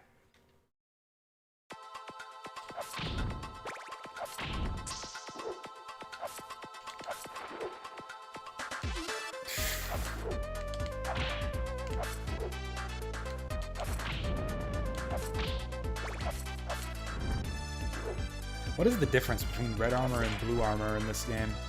Because they kind of look like they do the same thing to me. I guess this guy seems to like to lob axes a little bit more. That wasn't cool.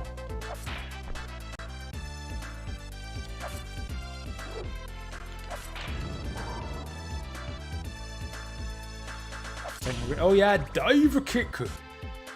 Yeah, how could I forget about dive kick?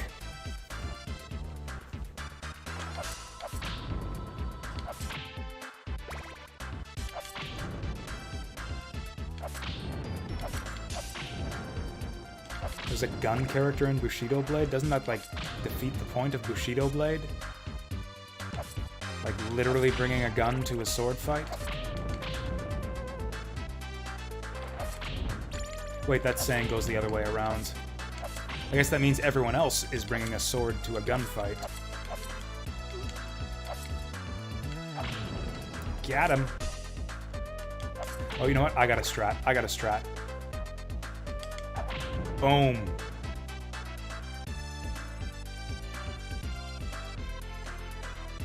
You sleep? Are you literally sleeping right now? Like going to bed, have a good night, Remiko, or are you just like super uninterested in Bushido Blade or whatever we're talking about? If you're like going to sleep, have a good night. Thanks for stopping by, and we'll catch you later. This has been a good day of streaming. Good day. Even apart from beating Mega Man X. Fire Emblem was good. Sonic the Hedgehog was good. Chazaria LLC /Choops said hello. And I got 50 new subscribers.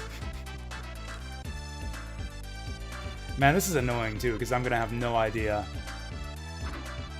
what my real subscribers are. Followers. 50 new followers. This is annoying because I'm not gonna know what my real follower count is until Twitch bans all of these assholes.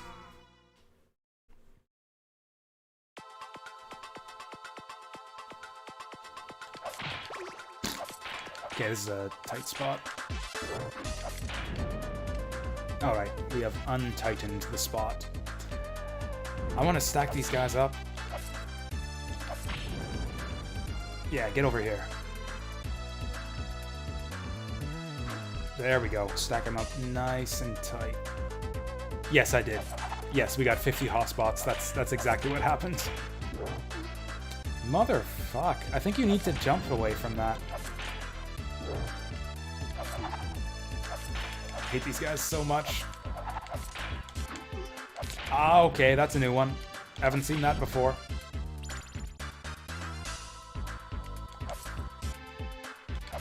Yeah, they've been really aggressive lately, like right from the start of the stream. In fact, they must have some sort of tracking, like some way to track who goes live, because like the instant I went live today, like 20 hotspots following me all of us instantly, all at once.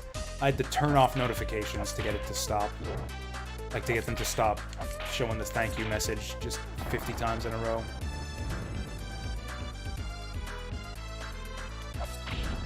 I hope Twitch sorts this out. I don't like having notifications turned off, but it's what we gotta do right now. The borders are shut.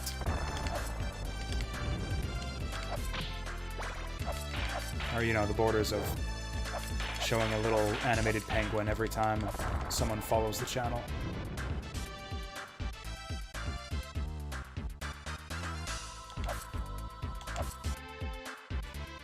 I think there's chicken in here.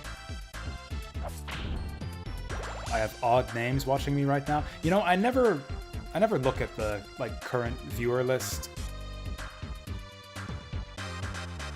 I don't like that like viewership is private. I think I've seen some people do that. Like they'll call out, like, you know, it's kind of standard to greet new people and greet people in chat when they say something in chat. You know, that's normal, standard, reasonable. I've seen some people call out people who like show up on the viewer list, like even if they don't say anything. Not a fan of that. I think people should be allowed to view anonymously if they want to.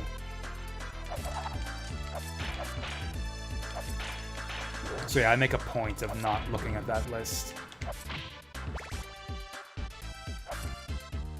Actually, a block list would actually be handy. I actually wouldn't mind that at all. Nissan, that would be helpful, given our current predicament. Oof. Didn't turn around in time.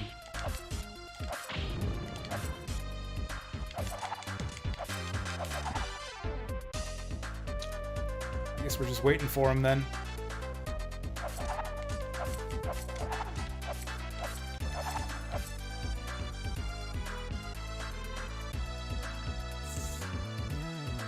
He's not gonna go for it, is he?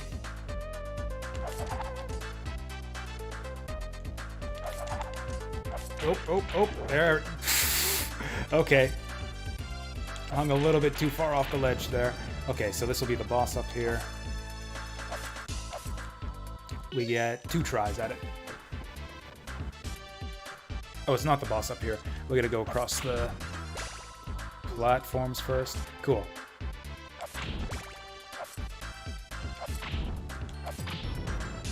If I could get a nice sub-weapon for this guy. Oh, wait, we get Boomerang for this fight, don't we? Why have I not been using Boomerang?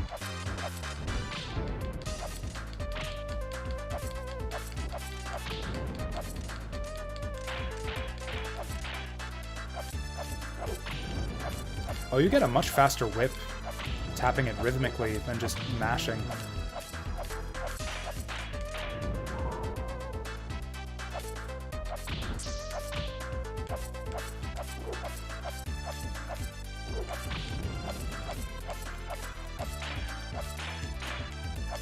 Although again, if you mash, actually, if you mash fast enough, you get it quickly. There seems to be like kind of a dead time during the animation cycle where if you hit the button, it just doesn't do anything. Which is fine, you know, it discourages mashing. Okay, we should be spamming boomerangs here. Like crazy boomerang spam. I think I've got slightly more health than we did last time we did this.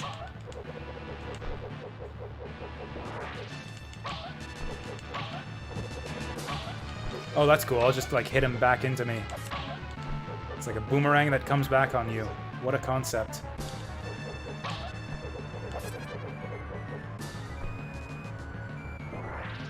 Ooh! Yeah, that attack works differently than Rondo of Blood. Oh, shit. Actually, this is kind of alright. Yeah, this means we get our boomerang back. The boomerang came back. Who would have thought? This also means that we could die or take damage going across here, so it's kind of upside downside.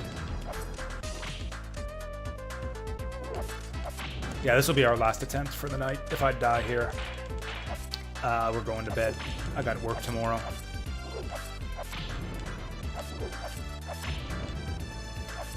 I probably should have gone to bed earlier anyways, given how tired I was today, but I don't know. I'm addicted. Addicted to Vidya. What can I say? I should have gone to bed at like 8 p.m. today. It's just about 2 a.m.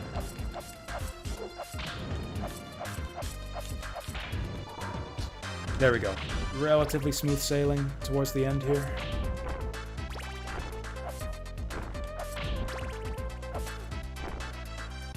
Alright. 30 hearts. Full health. Let's go. We got so close to getting this guy last time. This should be easy.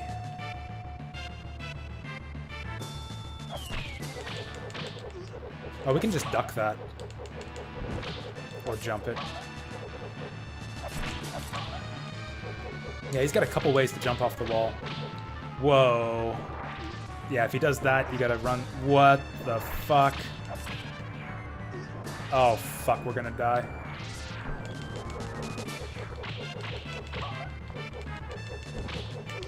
Oh. Okay, that's his killer attack. Okay, it looks like it doesn't kill you in this game either. And he was a naked man all along. Get out of here. Can't show that on Twitch. Not yet, at least. Ayy.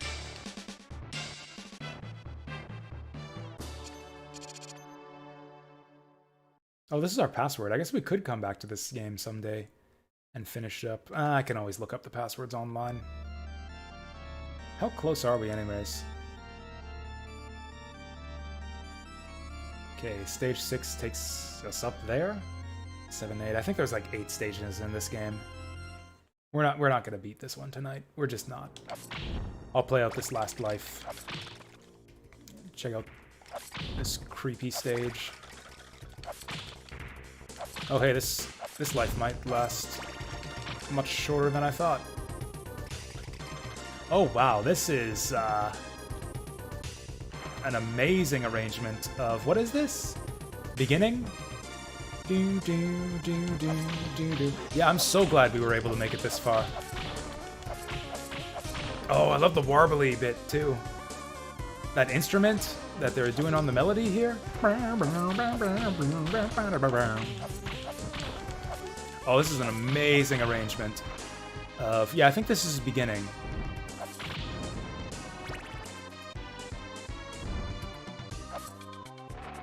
And then the voice.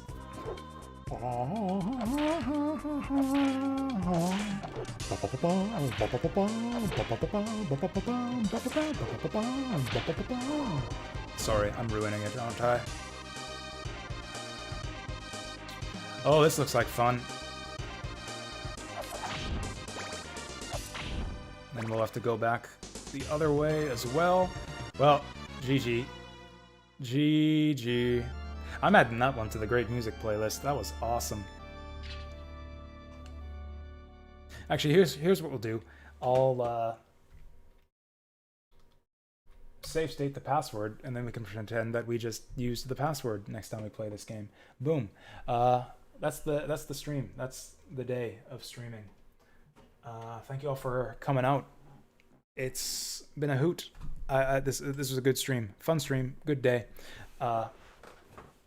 Yeah, have a good evening. Thanks for watching, and I'll see you guys next time.